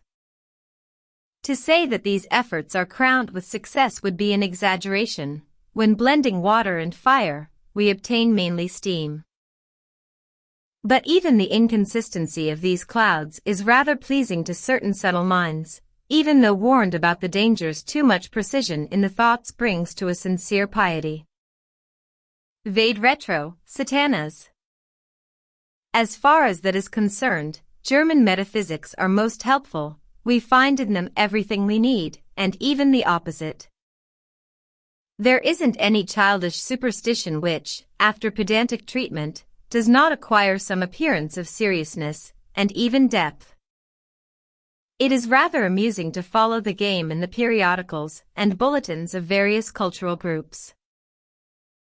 There, the inquirer finds the material he needs, and especially the one who, through an inclination somewhat aberrant, enjoys reading between the lines. However, these men full of bitterness do not live only the speculative sphere. The good fathers made sure they gave their apostolate amongst intellectuals a solid temporal foundation. To the gifts of the Spirit they lavishly bestow upon their disciples are added substantial advantages. Besides, it is an ancient tradition. In Charlemagne's time, the converted Saxons received a white shirt. Nowadays, the beneficiaries of a newly found or rediscovered faith enjoy other favors. Especially in the academic and scientific worlds, the not very clever student passes examinations without difficulties. The professor is given the professorial chair of his choice. The physician, who is a believer, in addition to rich clients, has preference when wanting to join some important society, etc. Through a natural mechanism, these choice recruits will bring others, and as there is strength in numbers, their conjugated action will be most efficacious in what we call the leading spheres. This can be seen in Spain, so we are told, and even elsewhere. In Le Monde of the 7th of May 1956, M. Henry Fesquet devoted an important article to the Spanish Opus Dei. When defining the action of the pious and occult organization, he wrote, "Its members aim at helping intellectuals to reach a religious state of perfection through the exercise of their professions and sanctify professional work." This is no new story, and M. Fesquet knows it, for he says a little further on, "They are accused, and the fact doesn't seem deniable, of wanting to occupy the key posts of the land, to be at the core of the university, administration, government, to prevent from entering, or even expel from them unbelievers and liberals. The opus apparently entered France clandestinely in November 1954, brought in by 2 priests and 5 laymen, doctors or medical students. That may be so, but we doubt if this reinforcement coming from Tros los Montes was really necessary to the pursuit of their work, which has been going on for a long time now, in France, mainly in the medical and academic worlds, as certain scandals in examinations and competitions revealed it. In any case, the French branch of this action, supposed to be God's work, doesn't seem to be clandestine after all, judging by what François Mauriac wrote about it. I was the recipient of a strange confidence, so strange in fact that, if it had not been signed by a Catholic writer, who is one of my friends and whom I trust, I would think it was a practical joke. He had offered an article to a periodical which accepted the offer gladly, but never acknowledged its receipt. Months go by, my friend becomes anxious, makes inquiries, and eventually receives this answer from the director of that periodical. As you probably know, the Opus Dei has been checking what we publish for the past few months. And this Opus Dei absolutely refused to allow that text to be printed. This friend asks me the question, what is the Opus Dei? And I, too, openly and candidly ask it. This question, about which M. François Mauriac hints is not as candid as he says. The eminent academician could have asked it from people he knew well, writers, publishers, booksellers, men of science, lecturers, theater and cinema people, unless he preferred to inform himself quite simply at the editing centers. As for the opposition the Opus Dei is supposed to meet from certain Jesuits, we see in it nothing more than group rivalry. The company, as we have said and proved, is modernist as easily as integrist, according to the opportunities, as it is determined to have a foot in both camps. In fact, the same publication Le Monde printed an article by M. Jean Preach, ironically inviting us to admire an auto-da-fe of the Spanish Jesuits, fortunately limited to the works of French literature. Indeed, this Jesuit censor doesn't seem to be a modernist, judging by what M. Jean Preach says. If Father Garmendia had the power of Cardinal Tavera, the one whose gaze was resuscitated by Greco like lightning in a greenish mask, above the purple, Spain would be acquainted only with our literature by emasculated, or even beheaded authors. Then, after quoting several amusing examples of the Reverend Father's purifying zeal, the author tells this pertinent reflection. Are the brains formed by our Jesuits so weak that they cannot confront even the smallest danger to triumph over it themselves? Whispered a mischievous tongue. Tell me, dear friend, if they are incapable of it, what is the value of the teaching which renders them so feeble? To this humorous critic, we can answer that the said weakness of the brains molded by the Jesuits is, in fact, the main value of their teaching, and its danger as well. This is the place to which we always have to return. Through a special vocation, and in spite of some honorable, even famous, exceptions, they are the sworn enemies of freedom of the mind, brainwashed brainwashers. This is their strength, as well as their weakness and injuriousness. M. André Mater stated extremely well the absolute totalitarianism of their order when he wrote, through the discipline which unites him, in spirit, to all his fellow members, each one of them acts and thinks with the intensity of 30,000 others. This is Jesuitic fanaticism. More terrible nowadays than ever before, this Jesuitic fanaticism, absolute master of the Roman Church, has embroiled her deeply in the competitions of world politics in which the militant and military spirit distinguishing this company delights in. Under its care the papal organization and the swastika launched a deadly attack on the hated liberalism, and tried to bring about the new Middle Ages Hitler promised Europe.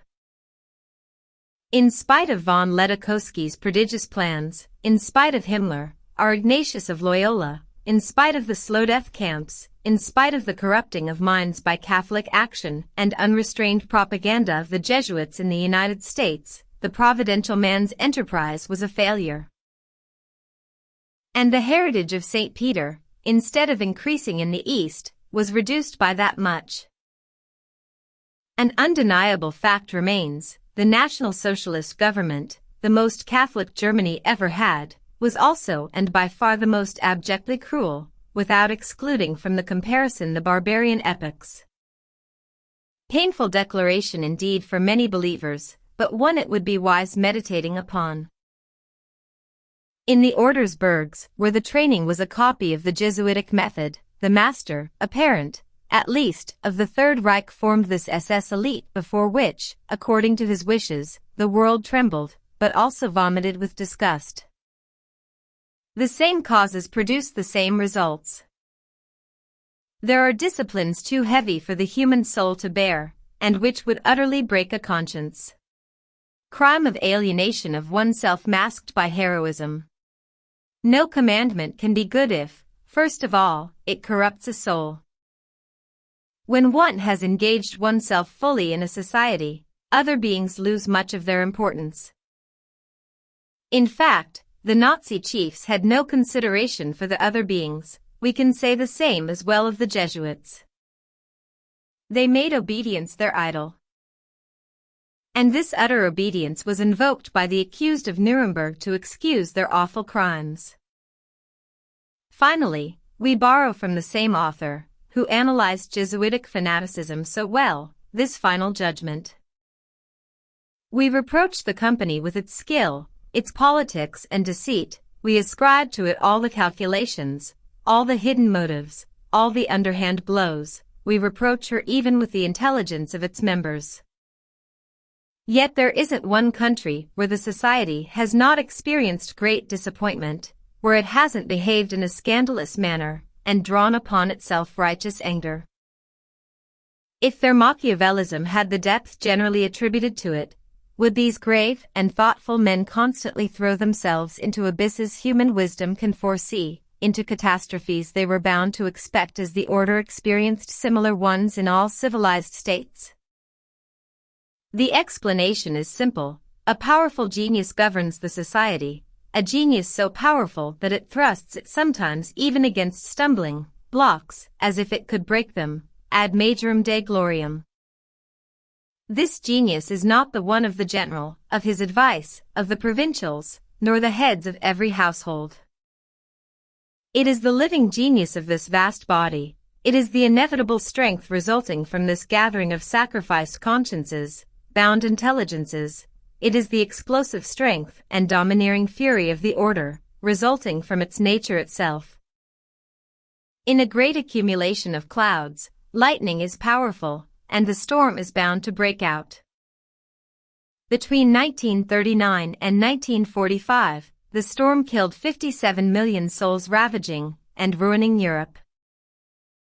We must be on our guard. Another, and even worse catastrophe may lie hidden in these same clouds. Lightning may strike again, throwing the world into abysses human wisdom can foresee, but out of which, if it had the misfortune to let itself be thrown into, no power could rescue it.